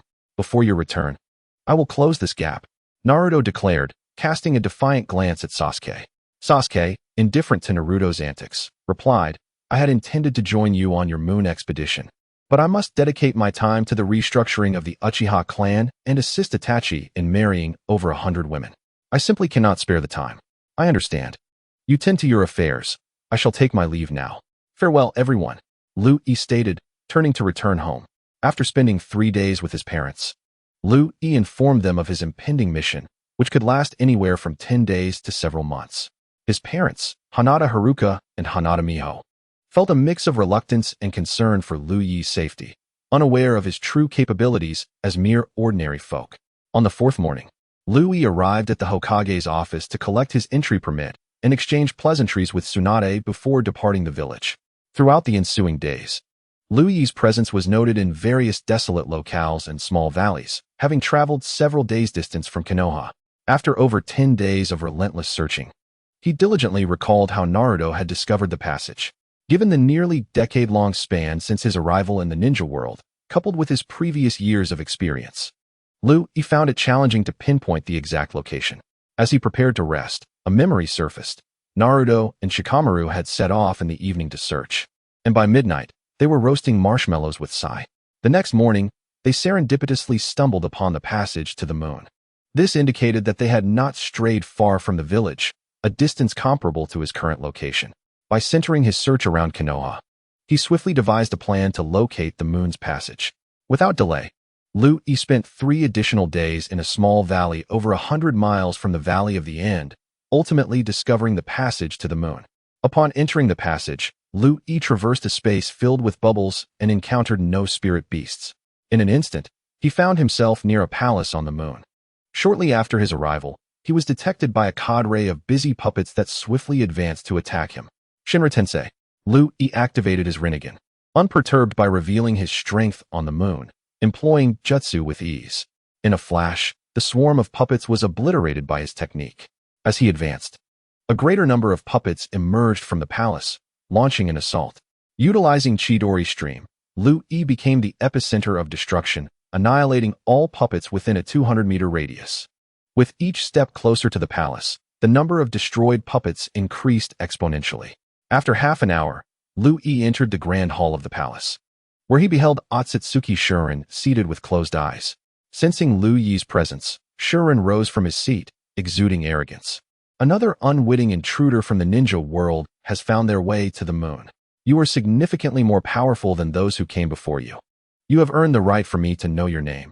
Speak it, Shuren declared haughtily. Huh, dead men have no need to know my name, Lu Yi retorted, employing his jutsu against Shuren, who held a black iron rod. Feeling an overwhelming force drawing him in, Shuren found himself unable to resist, propelled toward Lu Yi. In an instant, Lu Yi seized him and pierced his heart with the black iron rod conjured through yin-yang release. As Shuren felt his strength waning and intense pain radiating from his heart, he realized he was nearing death. Never had he anticipated such ease in his demise. Ironically, he had assumed Lu Yi would be as feeble as the previous intruders, but now he understood he was merely as insignificant as they were. With his consciousness fading, Otsutsuki Shuren succumbed to death. Lu Yi, witnessing Shuren's demise, felt a profound sense of satisfaction. This was not merely retribution for the past, it was a matter of principle. Shuren had dared to extract the eyes of Hanabi, an unforgivable act. Lu Yi had long awaited the day he could reclaim his beloved. Thus, upon encountering Shuren, he resolved that not a single second of life should be afforded to him. Taking out the specially crafted scroll by Lu Yi, he placed the gigantic Otsutsuki Shuren upon it, sealed it with a hand sign, and stored it in his ninja tool pouch. Typically, such scrolls for storing human bodies are large, but due to Lu Yi's unique design, this one was compact enough to fit within his pouch. Lu Yi explored the palace, discovering a plethora of ninjutsu scrolls. Should the Hyuga clan master these, their overall strength would be significantly enhanced. However, Lu Yi refrained from taking any of these scrolls, as he continued his quest for the target that brought him to the moon. After half an hour, Lu Yi found the colossal Rinnegan lying quietly in another auxiliary hall. As he approached the Rinnegan, he could feel its overwhelming pressure, even while he was still utilizing his Rinnegan. This pressure, however, was not particularly daunting for Lu Yi. He closed his Rinnegan and switched to his Byakugan, instantly sensing a wave of familiarity emanating from the giant Rinnegan. Upon careful observation, Lu Yi felt an unsettling sensation, as if he were not merely gazing at the Rinnegan, but rather being scrutinized by it in return. After a period of contemplation, Lu Yi was unable to discern any further insights. He retrieved a tissue from his pocket and wiped the surface of the Rinnegan, intending to use the system for fusion. Each day, Lu Yi either practiced the Sage Fox mode or attempted to merge bloodline abilities. After the previous experience with the memory passage, he finally understood why he had yet to master the Sage Fox mode. The essence of Sage techniques resided in the head, and without Sage chakra to complement the Nine Tails chakra, mastering the Sage Fox mode was impossible. Thus, Lu Yi resolved to utilize the Sage mode of the first Hokage, Hashirama Senju, combined with the chakra of the Nine Tails, to create his own version of the Sage Fox mode. As Lu Yi diligently wiped the giant Rinnegan with the tissue daily and attempted fusion through the system, he continued to train in the Sage Fox mode. Whenever hunger struck, he utilized his Rinnegan to command some of the puppets he hadn't destroyed to prepare meals for him, despite being unaware of where these puppets sourced their food, which turned out to be quite delectable.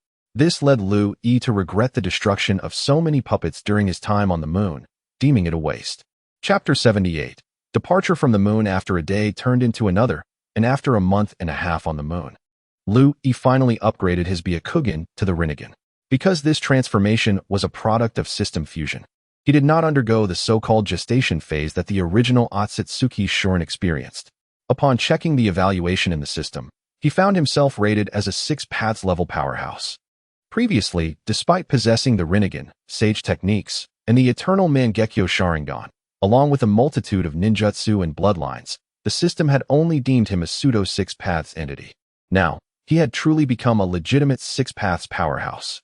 However, such a level of strength was merely ordinary within the vast Otsutsuki clan. This realization spurred Liu Yi to further intensify his training, striving to grow even stronger.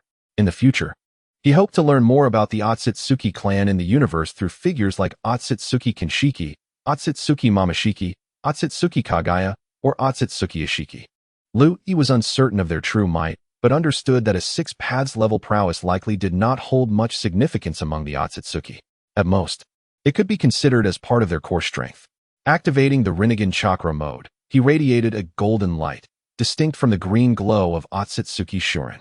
This brought Liu Yi immense joy, as he no longer had to worry about emanating a green light. Though that hue was healthy, he preferred the resplendence of gold. Surrounding himself were 12 truth-seeking orbs, which pleased Liu Yi greatly.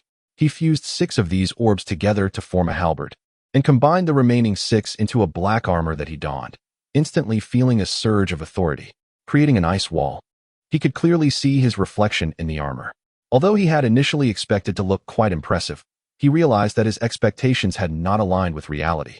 The black armor paled in comparison to the dazzling Rinnegan chakra mode, transforming the armor into 6 floating truth-seeking orbs alongside the halberd. He admired his golden self wielding the halberd with the 6 orbs hovering behind him. It was indeed a sight to behold.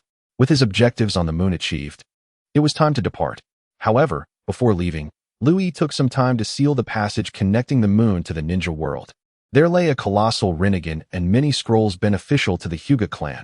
He chose not to take them now, intending to return with Hanabi when she was older, hoping to utilize the giant Rinnegan to evolve her Byakugan into a Rinnegan. He placed a kunai inscribed with the Flying Thunder God technique in the chamber housing the gigantic Rinnegan. Upon reaching the main hall, Liu Yi inscribed the Flying Thunder God technique on several pillars. In the next moment, he appeared in the ninja world, standing beside the entrance of the passage that led to the moon.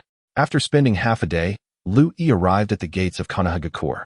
After showing his entry permit to Kamizuki Izumo and Tetsuzai, he obtained their consent to enter the village. Upon returning to the village, he walked through the bustling streets, where lively conversations filled the air. Liu Yi overheard villagers discussing the Uchiha clan, which had dwindled to just 2 brothers, one of whom was a rogue ninja. It was astonishing that Uchiha Itachi, the rogue, was now marrying over 120 wives. An elderly man, nearly toothless, animatedly chatted with younger villagers, exuding vitality. Who could have imagined that Itachi, the one who had annihilated the entire Uchiha clan, was now being arranged by the current clan leader, Sasuke Uchiha, as a breeding tool?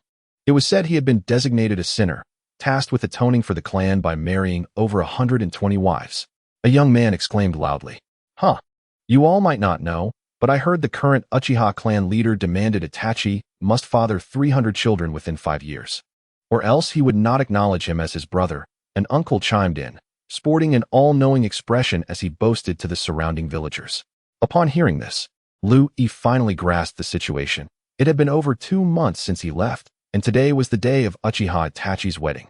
Liu Yi maneuvered through the crowd, arriving beside the procession, lined with over 120 palanquins making their way to the Uchiha clan's estate. Uchiha Itachi, donned in wedding attire, led the way, with Sasuke overseeing the arrangements.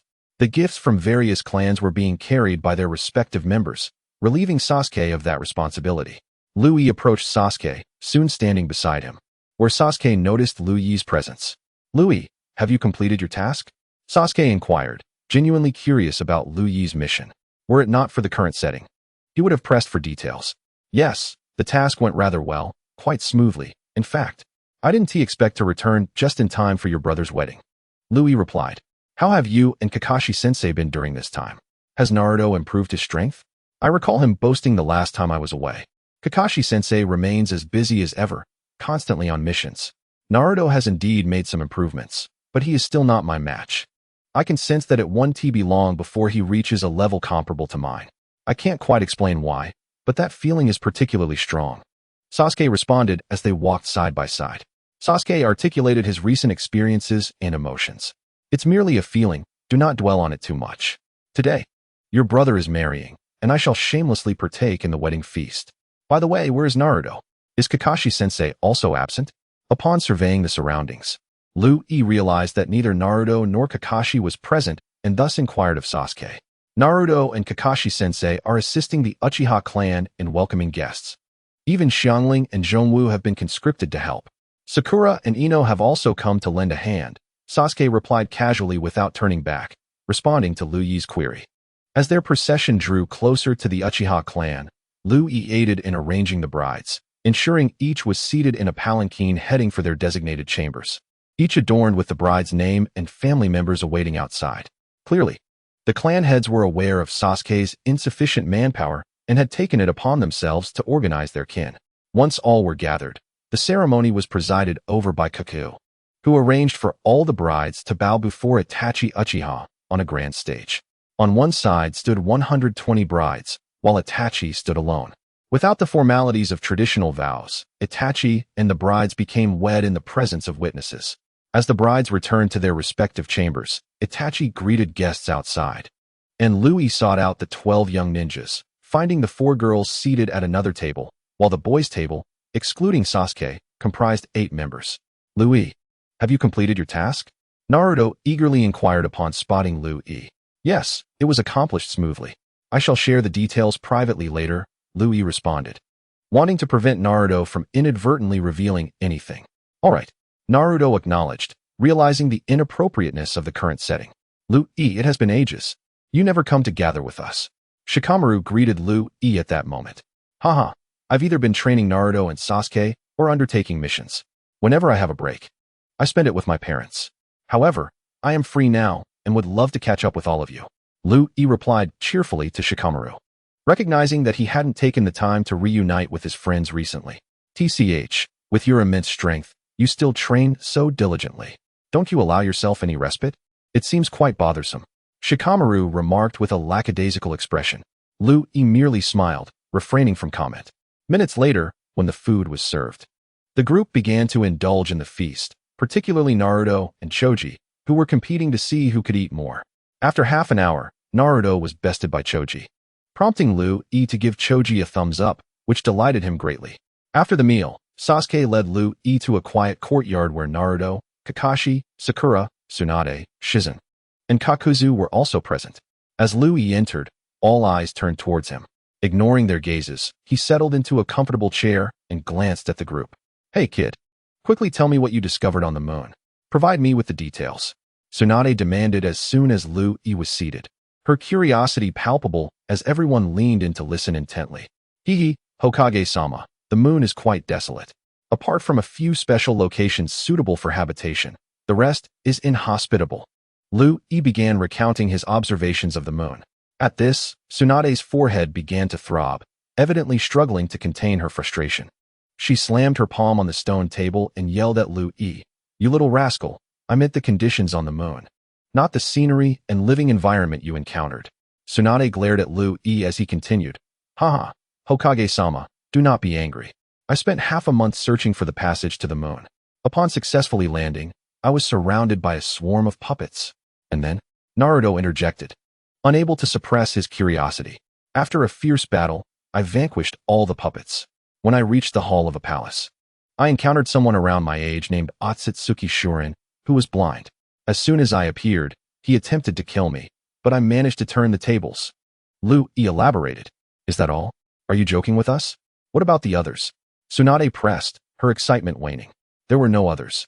I found only him on the entire moon. The rest were merely puppets," Lu-E replied truthfully. "The moon is so barren that only one person resides there. How dull," Naruto exclaimed, his interest in visiting the moon significantly diminished. "After defeating Otsutsuki Shurin, I soon discovered the gigantic Rinnegan. After a painstaking month and a half, I finally evolved my Byakugan into a Rinnegan," Lu-E concluded, watching the reactions of the group. "Lu-E, activate your Rinnegan for us to see," Kakashi suddenly urged. "Since you wish to see, I shall oblige," Lu-E responded, activating his Rinnegan chakra mode. A golden aura enveloped him, his eyes transforming to a pale yellow, with 12 chakra orbs floating behind him. The immense pressure he exuded was palpable, causing the onlookers to feel the weight of his power. This is the Rinnegan. Mine is pale yellow. Of course, some awakenings manifest as a light green, varying from person to person. Naruto, do you think I look quite impressive like this? Lu E explained, showcasing his Rinnegan chakra mode, then levitating in midair, transforming 6 chakra orbs into a formidable weapon, the fan, and playfully brandishing it while addressing Naruto. Wow, this is even more striking than the Sage mode.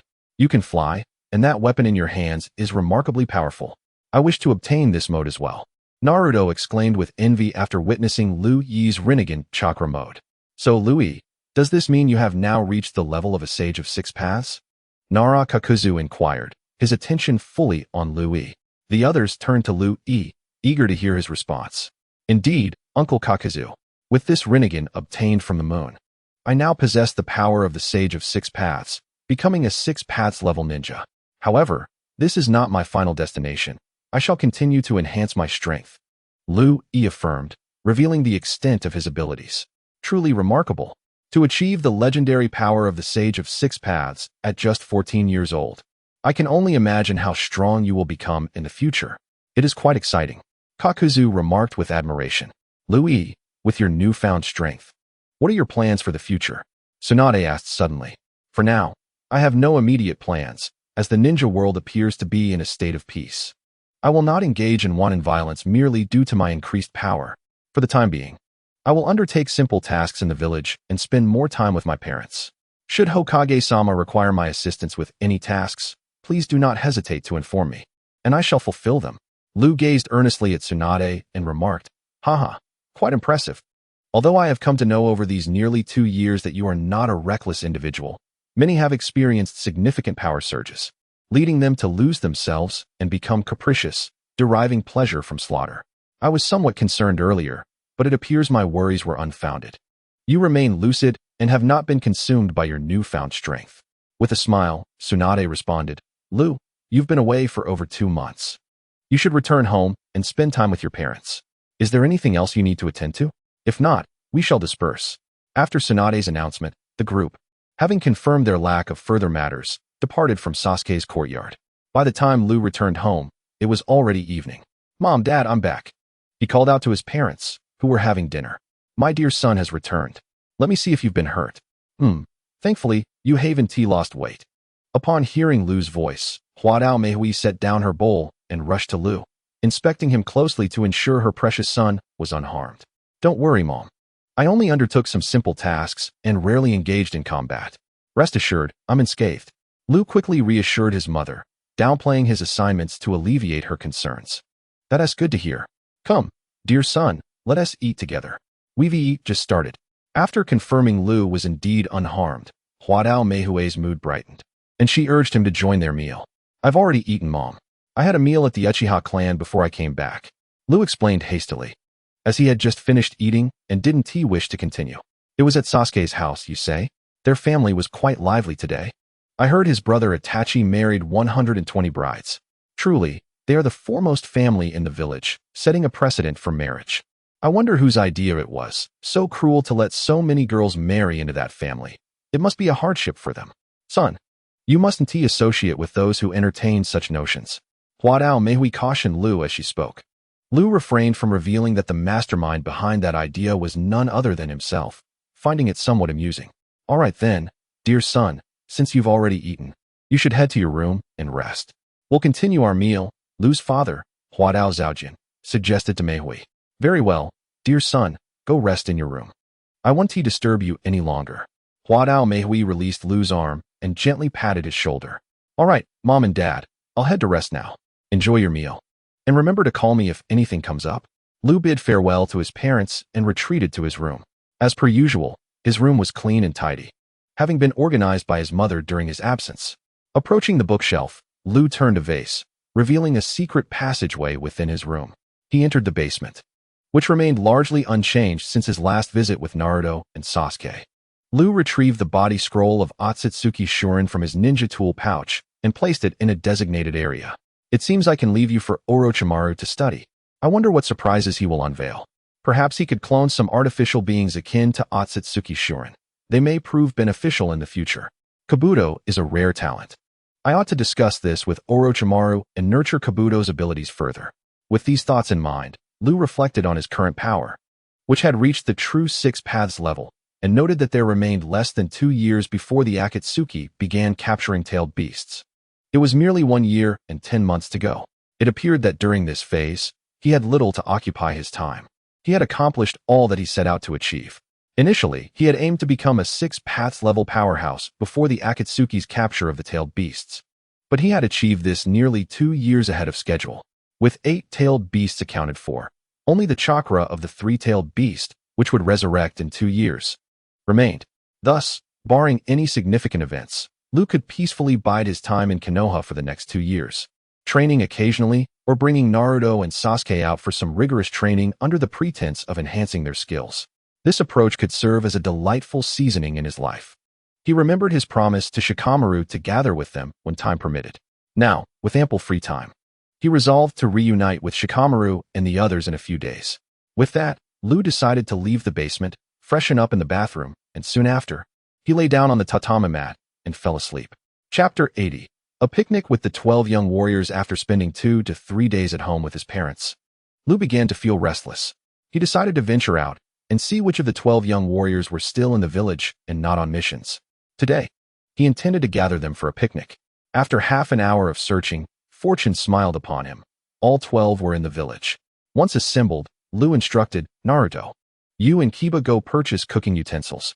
Here is the list and the funds. After you finish, we'll meet at our usual training spot in the back mountain. Got it. Leave it to me and Kiba, we'll ensure it's done. Naruto declared confidently as he received the list and money from Lu.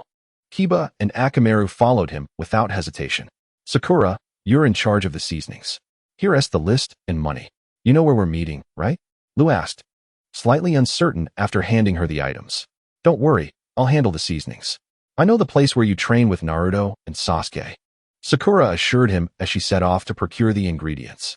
Shikamaru, Choji, and Ino, you 3 will accompany me to buy the food supplies. Sasuke, take the remaining classmates to the training area in the back mountain. See if you can catch some fish or gather some game while you're at it, Lu directed, addressing Shikamaru's group before turning to Sasuke to ensure they gathered fresh ingredients. All right, we'll get the food supplies while you take them to the back mountain, Sasuke replied, leading the remaining students away. Lu, this is all too much trouble. I thought we'd just gather at a barbecue restaurant or eatery. Why go through all this hassle of buying utensils and ingredients and cooking ourselves? Who knows if it'll even taste good? What a bother. Shikamaru complained, sounding somewhat lethargic. Crunch, crunch.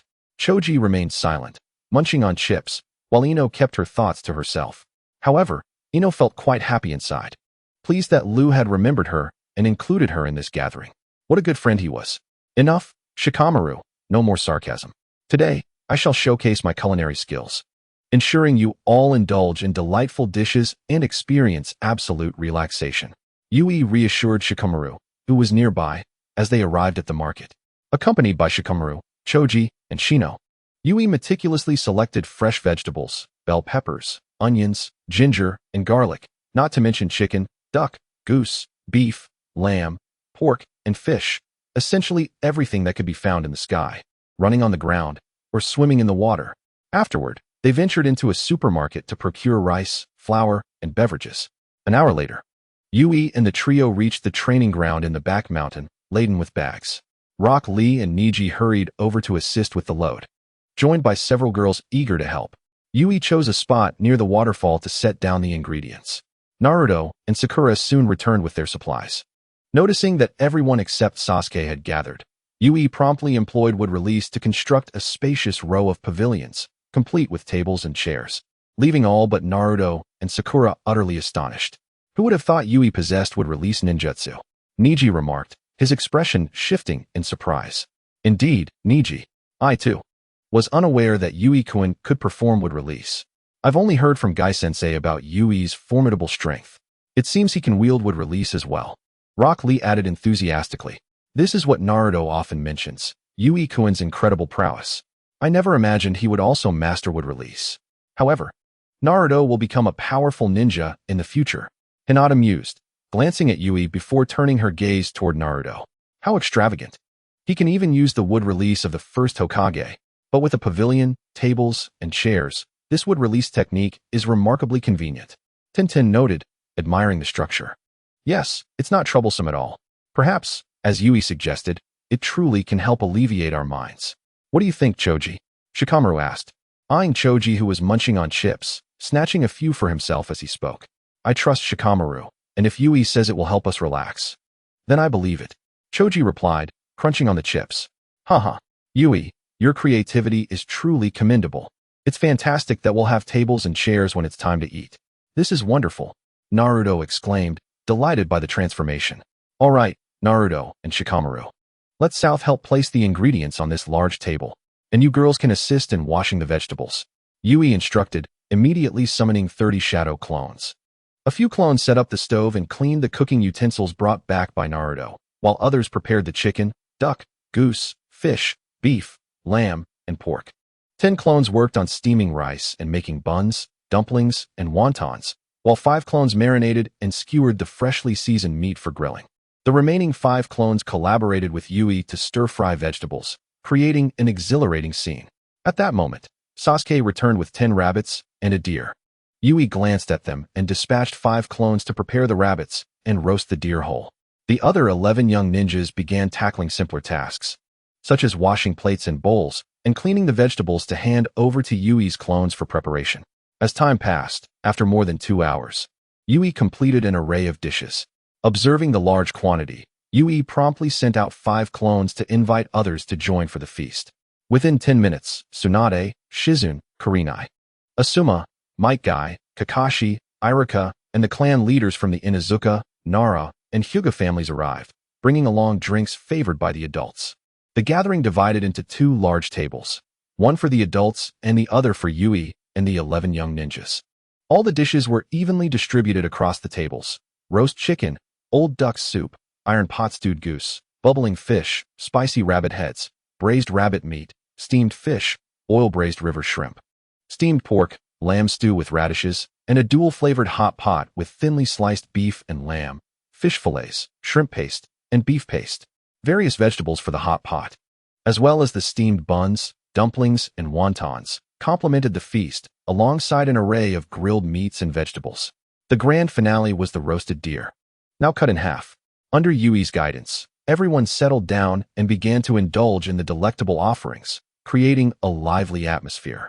Naruto and Sasuke started a food-eating contest, and even Hinata joined in at Yui's suggestion. The adults, however, were more reserved in their approach. Hokage-sama. I never anticipated that the pavilion and tables here were conjured by Yui's wood-release. After the first Hokage, we have another powerful wood-release ninja in Konoha.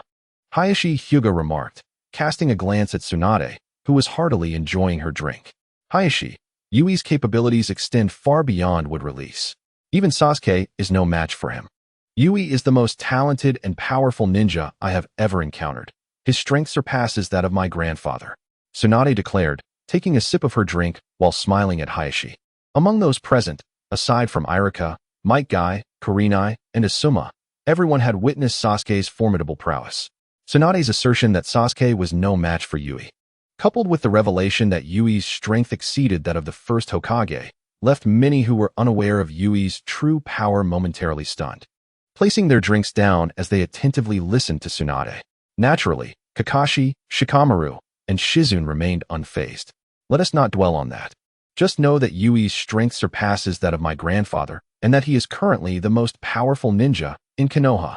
Now let us drink and feast, Tsunade proclaimed, raising her cup, prompting everyone to toast and partake in the meal. On the other side, cheers erupted as the young ninjas competed to see who could eat the most. Initially, many believed Choji would win, but the ultimate champion turned out to be Hinata, who typically appeared quite delicate. This left Hayashi feeling somewhat embarrassed. However, the current situation was not the time for reprimanding Hinata. Hinata, have you never had enough to eat at home? Yui suddenly inquired, causing Hayashi to darken in countenance upon overhearing.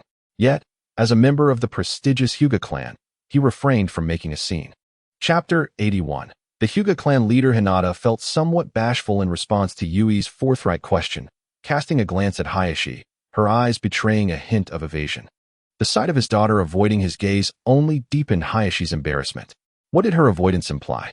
Could it be that such a prominent family would allow her to go hungry? Yui observed Hinata's averted gaze, suspecting that she might be too shy to articulate her feelings. Hinata, what I mean is that your appetite is quite substantial because your Byakugan is exceptionally pure, even more potent than the average. Yet, you never seem to be fully satiated each day. Where does the energy come from to sustain the continuous enhancement of these eyes? If you persist in not eating enough, just as you've been doing at home, your Byakugan will not evolve further. Lu E articulated his perspective. Upon hearing Lu E's words, Hinata's father, Hayashi Hyuga, began to take the matter seriously, swiftly approaching Hinata and gazing intently at her. Hinata, please be honest with me. Are you not eating enough each day? You only consume a bowl of rice per meal, and today you have eaten an amount 20 times your usual portion. It's evident that you are indeed not eating enough at home. Why haven't you mentioned this to me? Hayashi inquired earnestly. Father. I feel embarrassed to eat so much at home. As a girl, I think it's abnormal to consume that much, and I worry you might think I'm strange. Hinata replied, feeling somewhat bashful in response to Hayashi's inquiry. Foolish girl, you must eat more at home from now on. You need to ensure you are well fed. The more you eat, the better. I would never think of you as strange, Hayashi said with sincere concern, before walking over to Lu Yi's side. Lu Yi, hello. Could you please elaborate on Hinata's eye discomfort? After hearing the Hokage mention Lu Yi as a ninja even more formidable than the first Hokage, Hayashi felt a mix of skepticism and respect, especially considering the prowess he had witnessed in Sasuke. Clan leader Hyuga, as I mentioned earlier, Hinata's Byakugan is remarkably pure. This eye has been in a state that requires chakra and energy for its evolution. However, without ample chakra being infused into it, and without proper nourishment, the evolution is nearing a halt, Lu Yi explained candidly. If it weren't for his desire to marry his daughter in the future, he might not have felt compelled to share this information. Whether Hinata could evolve her Byakugan was of little concern to him. His affections lay with her sister, who was more to his taste. What can we do now? Is there any remedy? Hayashi's anxiety was palpable. He yearned for his clan to possess eyes capable of evolving like those of the Uchiha clan. Knowing that the brothers Sasuke and Itachi wielded the ultimate eternal Mangekyo Sharingan, he felt a deep longing for that level of power, especially since he had not been able to elevate the Byakugan to a stronger form himself. There is a way to remedy this. Hinata's eyes are on the brink of ceasing evolution primarily due to a lack of nourishment and energy. Forcing them to evolve prematurely could harm her Byakugan, a form of self-protective mechanism of the eye itself. If Hinata engages in rigorous training and consumes energy-enhancing foods, it won't be long before her eyes return to their previous state of evolution. However, given Hinata's current abilities, the difficulty in evolving her Byakugan is substantial. Lu Yi continued to share his insights with Hayashi. As long as there is hope for recovery, I will meticulously arrange Hinata's diet and personally train her. But how challenging is it for her eyes to evolve? Lu Yi, could you provide a more concrete analogy? Hayashi asked earnestly. At that moment, a group of adults led by Tsunade approached. Lu Yi, please explain everything to the Hyuga clan leader in one go. He seems quite anxious. Don't dawdle, Tsunade interjected, taking a swig from a bottle. Understood, Hokage. Clan leader Hyuga, let me clarify. The evolution of Hinata's eyes will result in a significant enhancement of her abilities, surpassing even that of the first Hokage.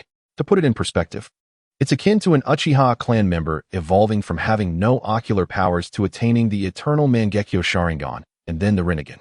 This is the level of difficulty Hinata faces in evolving her Byakugan. Should she succeed, even Sasuke with his eternal Mangekyo Sharingan would not stand a chance against her. Lu Yi elucidated. This is precisely why no one in the Hyuga clan has managed to evolve their Byakugan. The leap to the next stage is monumental. The Uchiha clan has several stages, from 1 tomo to 2 and then 3. Ordinary Uchiha members can reach that pinnacle, followed by the Mangekyo Sharingan and the higher tier Eternal Mangekyo Sharingan, culminating in the Rinnegan. In contrast, your Byakugan skips directly from its initial state to the endpoint without any intermediate phases. Consider the immense challenge that presents. This is why the Hyuga clan has only ever possessed the Byakugan, Lu Yi detailed, sharing all he knew with Hayashi. However, after hearing Lu Yi's explanation regarding the Byakugan, Hayashi felt disheartened about Hinata's chances for evolution. It seemed insurmountably difficult, and it was no wonder that no one in his clan had progressed to the next stage. It's hard to believe the evolution of the Byakugan is so arduous. No wonder no one in the Hyuga clan has managed to evolve to the next stage. I always thought the Byakugan was incapable of such evolution. Inuzuka, some exclaimed. Indeed. I also believe the Byakugan was unyielding to evolution. Yet, if it can indeed evolve, the potential enhancements would be staggering. Asuma chimed in, nodding in agreement while holding a cigarette. Lu-E, since you possess such profound knowledge of our Hyuga clan's Byakugan, is there a way to facilitate Hinata's eye evolution? By the way, what is the name of the evolved form of our Byakugan, and what kind of eye would it become? Hayashi paused his contemplation to inquire. There are methods, but let us discuss them in detail during my next visit to the Hyuga clan, Lu-E replied earnestly. Realizing this was not the appropriate time for a discussion on the evolution of the Byakugan, Hayashi smiled and said, Very well, Lu-E. When you visit the Hyuga clan, I shall personally greet you at the door. This unexpected display of warmth from Hayashi startled Lu-E. You should maintain your stern demeanor. It's rather intimidating. A person who has worn a serious expression for decades, suddenly smiling, could frighten a child. Lu-E thought to himself, noting Hayashi's age and lack of handsomeness, especially in contrast to his daughters, who were all strikingly beautiful, likely resembling their future mother-in-law. Thank you, clan leader Hyuga. Lu-E responded with a smile. Well then, since there's nothing more to discuss, let us continue our revelry. Everyone, return to your seats and ensure your drinks are secured. No one is permitted to leave. Tsunade declared, ready to guide everyone back into the festivities. Every day at the Hokage office is a whirlwind of activity from dawn till dusk. After such relentless days, I yearn for a moment of relaxation. With so many companions by my side, indulging in drinks becomes a rare opportunity not to be squandered. Tsunade would never let this chance slip away. All right, Hokage-sama, let us savor this exquisite cuisine together. Come, let us continue to drink and enjoy the feast. Mighty Guy exclaimed heartily, raising his cup and downing it in one go. He then gave a thumbs up, his pearly white teeth gleaming under the pavilion's light. This sight left Kakashi feeling somewhat awkward, turning away to avoid looking at Guy. Hokage-sama, I raise my cup in your honor. Such moments of relaxation are scarce. This feeling is truly delightful. Yuhi Kurenai lifted her glass to toast with Tsunade. Slowly, she savored her drink, prompting Asuma to worry about her health if she drank too much. Excellent, Kurenai. We must continue to drink together whenever the opportunity arises. Tsunade bellowed, addressing Yuhi Kurenai with enthusiasm. Chapter 82. A visit to the Hyuga clan. Awakening from slumber, Lu-E rose from the tatami mat, spending a good 10 minutes attending to his personal hygiene before breakfast. Afterward, he purchased some fruits from a shop on the street, preparing to visit the Hyuga clan and elucidate the mysteries of the Byakugan. It is worth noting that 3 days had passed since the last gathering. Feeling restless at home, Lu-E decided to venture out, making his way to the Hyuga clan. After a short while, Lu-E arrived at the entrance of the Hyuga compound, where he explained his purpose to the guard. The individual was exceedingly courteous, assuring Lu-E that he would notify the clan leader at once. Lu-E could discern that this person had likely been informed by Hayashi Hyuga himself. However, true to the esteemed reputation of the Konoha clan, their speech was pleasant and their demeanor polite. Lu-E couldn't help but feel an affection for the Hyuga clan's daughter. A few minutes later, Hayashi Hyuga personally emerged to greet Lu-E. Haha, welcome to my home, Lu-E. If you don't mind, I shall call you my dear nephew, Hayashi said, smiling warmly, leaving the surrounding Hyuga clan members astonished at their leader's rare display of mirth. Of course, Uncle Hayashi, here is a small token of my appreciation. I hope it meets your approval, Lu-E replied, presenting the fruits he had brought to the nearby clan member. Haha, no need for formalities. Come, dear nephew. Let us proceed to my sitting room and converse at length. Hayashi led the way, guiding Lu-E into an elegantly antiquated house. Upon entering the main hall, they were greeted by a minimalist decor, featuring ink wash paintings on the walls and a folding screen adorned with landscapes, all exuding a profound sense of antiquity. Seated at a tea table, Hayashi personally brewed tea for Lu-E, then instructed a nearby woman to summon Hinata. Yes, clan leader, the female Hyuga member replied before departing. Lu-E, last time I inquired about the evolution of our Byakugan. Could you elaborate on that? Also, how might we assist Hinata in evolving her eyes? Hayashi inquired, unable to suppress his curiosity. Perhaps it would be best to wait for Hinata to arrive before I elaborate, Lu-E replied, taking a sip of tea and closing his eyes to meditate. This moment of tranquility eased Hayashi's anxiousness, allowing him to slowly savor his tea as well. As time passed, The female Hyuga member returned, accompanied by Hinata and Hanabi. Clan leader, both Lady Hinata and Lady Hanabi have arrived. She announced. Very well, you may leave now. No one is to approach without my permission, Hayashi commanded. With a swift body flicker, the woman disappeared from sight. At this moment, Louis glanced at Hanabi, finding her quite adorable. However, he quickly averted his gaze, reminding himself that Hanabi was still a child and that he would wait until she came of age before pursuing any romantic intentions. Hayashi noticed Louis's glance and assumed he did not recognize his youngest daughter, thus he chose not to introduce her. After all, Hayashi could never fathom that Louis might harbor feelings for his daughter. How would he react if he were to learn of this in the future? Hinata, please have your sister sit beside you. Louis will soon enlighten us about the Byakugan, Hayashi gently instructed. Of course, father, Hinata replied, guiding her curious sister to a seat beside her. Louis, you may begin now, Hayashi prompted, observing Louis, who remained quietly sipping his tea. Uncle Hayashi, to understand your clan's Byakugan, we must start from your ancestors, Louis began, speaking slowly. Please, go on. We are listening, Hayashi responded earnestly. The Byakugan traces its origins back to Kaguya Otsutsuki, the mother of the Sage of Six Paths, and was passed down through her younger son, Hamura Otsutsuki, who is the progenitor of your Hyuga clan. Your Byakugan has descended from Hamura. Originally, your clan was known as the Otsutsuki clan from the moon, later adopting the name Hyuga. I believe Uncle Hayashi is not unfamiliar with the Otsutsuki clan that possesses Byakugan from the moon. You must have encountered them during Hinata's childhood. Louis inquired. Indeed, when Hinata was very young, a group claiming to be from the moon visited our world. They too possessed Byakugan, and I remember distinctly how they remarked on the purity of Hinata's eyes. They brought along a young boy who expressed a desire to make Hinata his bride when she grew older, Hayashi recounted. Hinata, listening intently, looked slightly shocked, while Hanabi turned her gaze toward her sister. Father, you didn't agree to that, did you? Hinata asked anxiously. No, how could I possibly agree? Two strangers suddenly appearing, claiming to be from the moon, such absurdity. I would never easily acquiesce to their demands, Hayashi reassured her. Uncle Hayashi, they truly came from the moon. This tale begins with the Sage of Six Paths sealing his mother, Kaguya Otsutsuki. He used the Earth Release, Shindo technique to create a moon, what we now know as today's moon, where he sealed his mother, fearing that the seal might one day be broken. He entrusted his brother, Hamura Otsutsuki, to guard the seal on the moon alongside their family. Over the course of a millennium, all individuals possessing Byakugan have descended from that lineage. As I previously mentioned, the Hyuga clan also originated from the moon and changed their name. Those who remained on the moon retained the Otsutsuki surname. The two individuals you encountered were the last surviving members of the Otsutsuki clan, while the rest perished. Therefore, they discovered through clan records that there existed a group in the shinobi world with the Otsutsuki bloodline, the Hyuga clan. Thus, it was the adult member of the Otsutsuki clan who proposed that Hinata become the wife of his son, in order to ensure the continued lineage of the Otsutsuki on the moon. Liu glanced at Hinata and began to explain to Hyuga Hizashi. I see, Hizashi responded. But how is it that only the two of them remain of the Otsutsuki clan? What transpired? He inquired further of Liu, who then elaborated on the evolution of the Byakugan. Originally, the Otsutsuki clan on the moon boasted a larger population than the current Hyuga clan.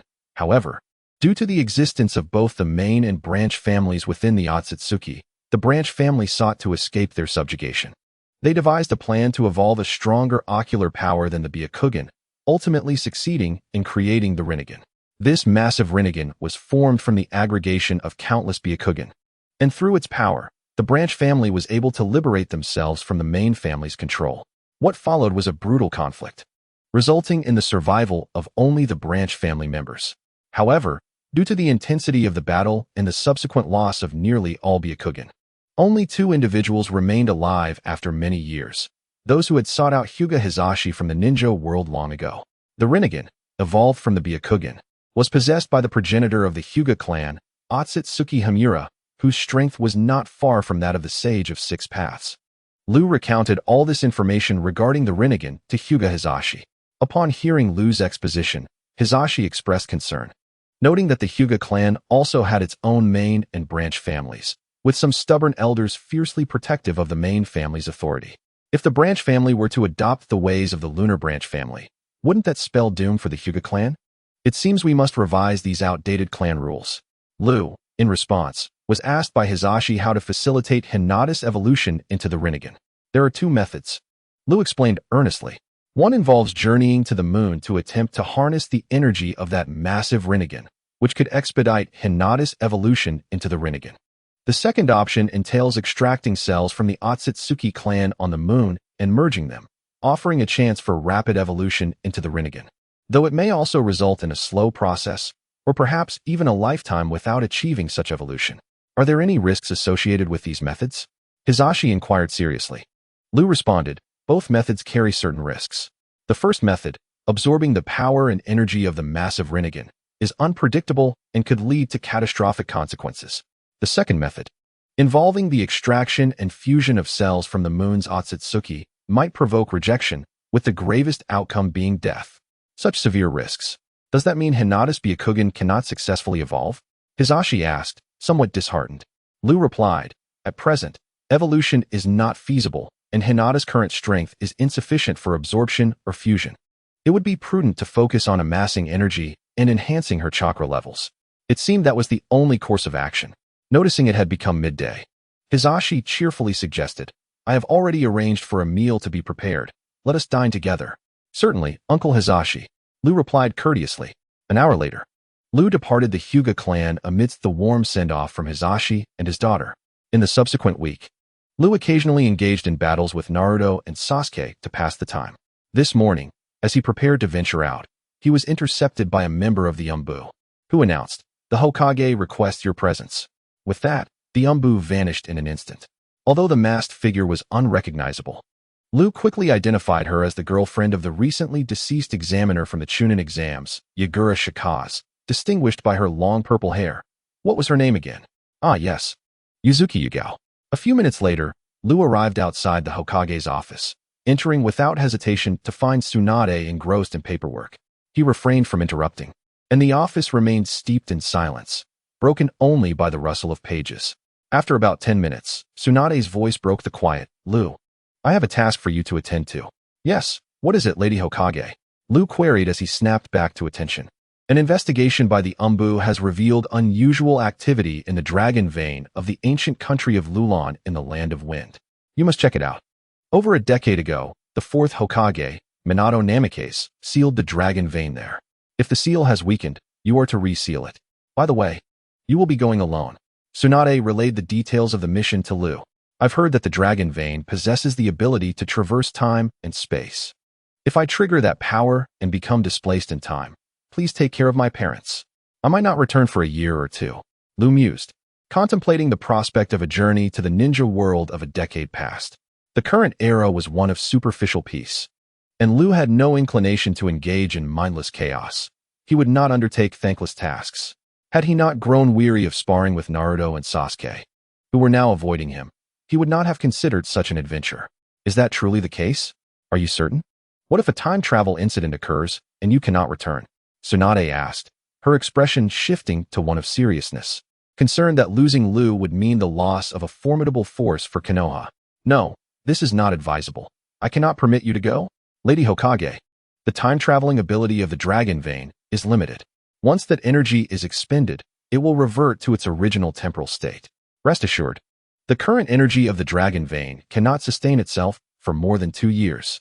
I will return before then. Lu assured her earnestly. Did you plan from the outset to use the energy of the dragon vein to trigger time travel? Tsunade speculated, eyeing Lu suspiciously. Haha, Lady Hokage. You know that the ninja world is at peace. I have little to occupy my time, and I find ordinary missions rather tedious. I have been sparring with Naruto and Sasuke daily, but now they avoid me, which is quite dull. Please allow me to undertake this mission. There is no danger involved. Lu pleaded. Very well, you may proceed. Do you wish to inform your parents? Tsunade acquiesced to Lu's request. Thank you, Lady Hokage. I will go inform my parents right away. As Lui completed his instant body technique and vanished, he reappeared in the Hokage's office mere moments later. Take this.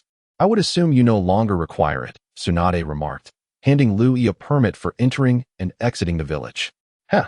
I shall proceed through the proper channels to avoid any gossip, Lui replied before disappearing once more. Upon returning home, Lui explained the situation to his parents. informing them that he would embark on a 2-year mission to protect a princess, urging them not to worry. Although his parents, Hanada and Mihoko, felt a twinge of concern, they recognized Lu Yi's strong will and decisiveness, having grown accustomed to it over the years. Nevertheless, they felt a pang of reluctance at the thought of being separated for 2 long years. After bidding farewell to his parents, Lu Yi arrived at the entrance of Konoha, where the ever-vigilant gatekeepers were stationed. Presenting his permit and receiving their approval, he utilized the Flying Thunder God technique to travel to the border of the Land of Fire, where he had previously sought the Moon Passage. After 3 days of traversing the Land of Rivers, Lu Yi finally arrived at the ruins of the ancient kingdom of Lulan. The once thriving realm lay in desolation. After an extensive search, he discovered an entrance leading underground amidst the wreckage. Although a portion of the underground was damaged, most areas remained intact. It took Lu Yi over 2 hours to locate the 4th Hokage Minato Namikaze's seal from over a decade ago, which bore a unique kunai inscribed with the Flying Thunder God technique. This kunai served as the focal point of the seal. By dismantling the technique inscribed upon it, he could release the chakra energy of the dragon vein. By absorbing the dragon vein's chakra, he could trigger the power of time and space for a potential traversal. As long as he carried the absorbed chakra, theoretically, he could remain in the alternate timeline indefinitely.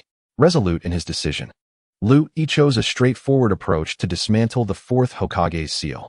Employing a sealing technique, he placed his hand upon the specially crafted kunai, and a force emanated from his palm, swiftly drawing in the chakra energy. After a brief period, he had absorbed all the chakra present on the kunai. Stowing the kunai away in his ninja tool pouch, he felt the dragon vein's chakra begin to surge outward, now unbound by the seal's constraints, which he gradually absorbed using the sealing technique. After a day and night of effort, Lu Yi successfully absorbed all the chakra of the dragon vein, storing it within a unique space inhabited by tailed beasts, where he maintained complete control. By harnessing the dragon vein's chakra, he activated the time-space power for traversal. As the scenery around him shifted, Lu Yi found himself enveloped in a vibrant, swirling passage, propelled forward by the force of time and space. He lost track of time until, feeling a wave of boredom and drowsiness, the surroundings transformed once more, and he arrived in the Lulan Kingdom from over a decade prior. At that time, the kingdom was under the control of the 100 Feet. Lu Yi's arrival did not go unnoticed, as he materialized precisely in the area that the 100 Feet had been studying. Just as the 100 Feet prepared to command his puppets to attack Lu Yi, he swiftly immobilized them using ice release. Following this, a powerful wind release technique reduced the 100 Feet and his puppets to mere dust. Lu Yi had no desire to linger with such trivial adversaries. What mattered now was to revel in this ninja world without any burdens, a freedom he had longed for, free from the ties that had previously constrained him. As he stood upon a vessel, navigating without sail or oars, he relied solely on the currents of fate. Unperturbed by the fate of this nation or the princess of Lulan, he departed from the kingdom without a backward glance. Upon exiting Lulan, Lu Yi took a moment to survey the territory still untouched by desertification. Activating his Rinnegan, he soared into the sky, setting his sights on the direction of Konoha. Chapter 84. The battlefield of the Third Ninja World War. In the air, Lu Yi quickly corrected his course toward Konoha, and after 2 hours of rapid flight, he beheld a fierce battle unfolding below in a valley, where over 30 individuals engaged in a heated skirmish. Descending directly onto the battlefield, Lu Yi's sudden appearance caused a momentary pause in the clash, drawing the attention of both sides. "Are you a ninja from Konoha?" inquired a sand ninja upon noticing Lu Yi's forehead protector adorned with the symbol of Konoha. As Lu Yi approached the ground, he deactivated his Rinnegan, revealing his black hair and eyes. With the sand ninja's question, the Konoha ninjas turned their gaze toward Lu Yi, yet none recognized him. A hushed conversation ensued, but ultimately, they were left uncertain of his identity and intentions. "Indeed, I am a ninja from Konoha. And you are sand ninjas, are you not? Is this an ambush against my fellow Konoha ninjas?" Lu Yi observed that the number of Konoha ninjas barely exceeded 10, while the sand ninjas outnumbered them by more than 20. Since you are a ninja from Konoha, prepare to die," declared the sand ninja as he summoned a puppet to attack Lu Yi. In an instant, Lu Yi teleported behind the sand ninja, plunging a black iron rod, conjured through yin-yang release, into the heart of the Chunin. In a seamless motion, he shifted to another nearby sand ninja, delivering the same lethal blow. With another swift movement, yet another sand ninja fell, pierced through the heart. As numerous sand ninjas attempted to unleash wind release techniques against Lu Yi, their efforts were futile. Unable to capture his elusive form, one after another, they succumbed to fatal strikes, collapsing lifelessly to the ground. A palpable sense of dread began to spread among the sand ninjas, culminating in one succumbing to sheer panic. Ah, he's a demon. We will all perish at his hands. I must escape. Please, don't kill me.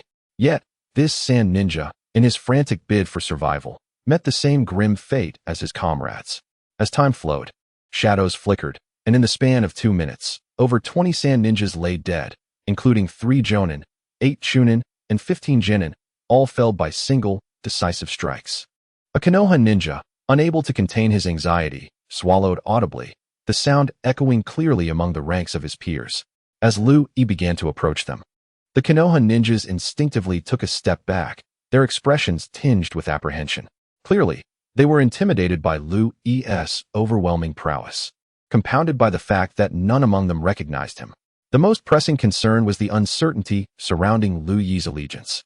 It was well known that a ninja of his caliber would not go unnoticed in Konoha, leading them to suspect that Lu Yi might be an imposter masquerading as a Konoha ninja.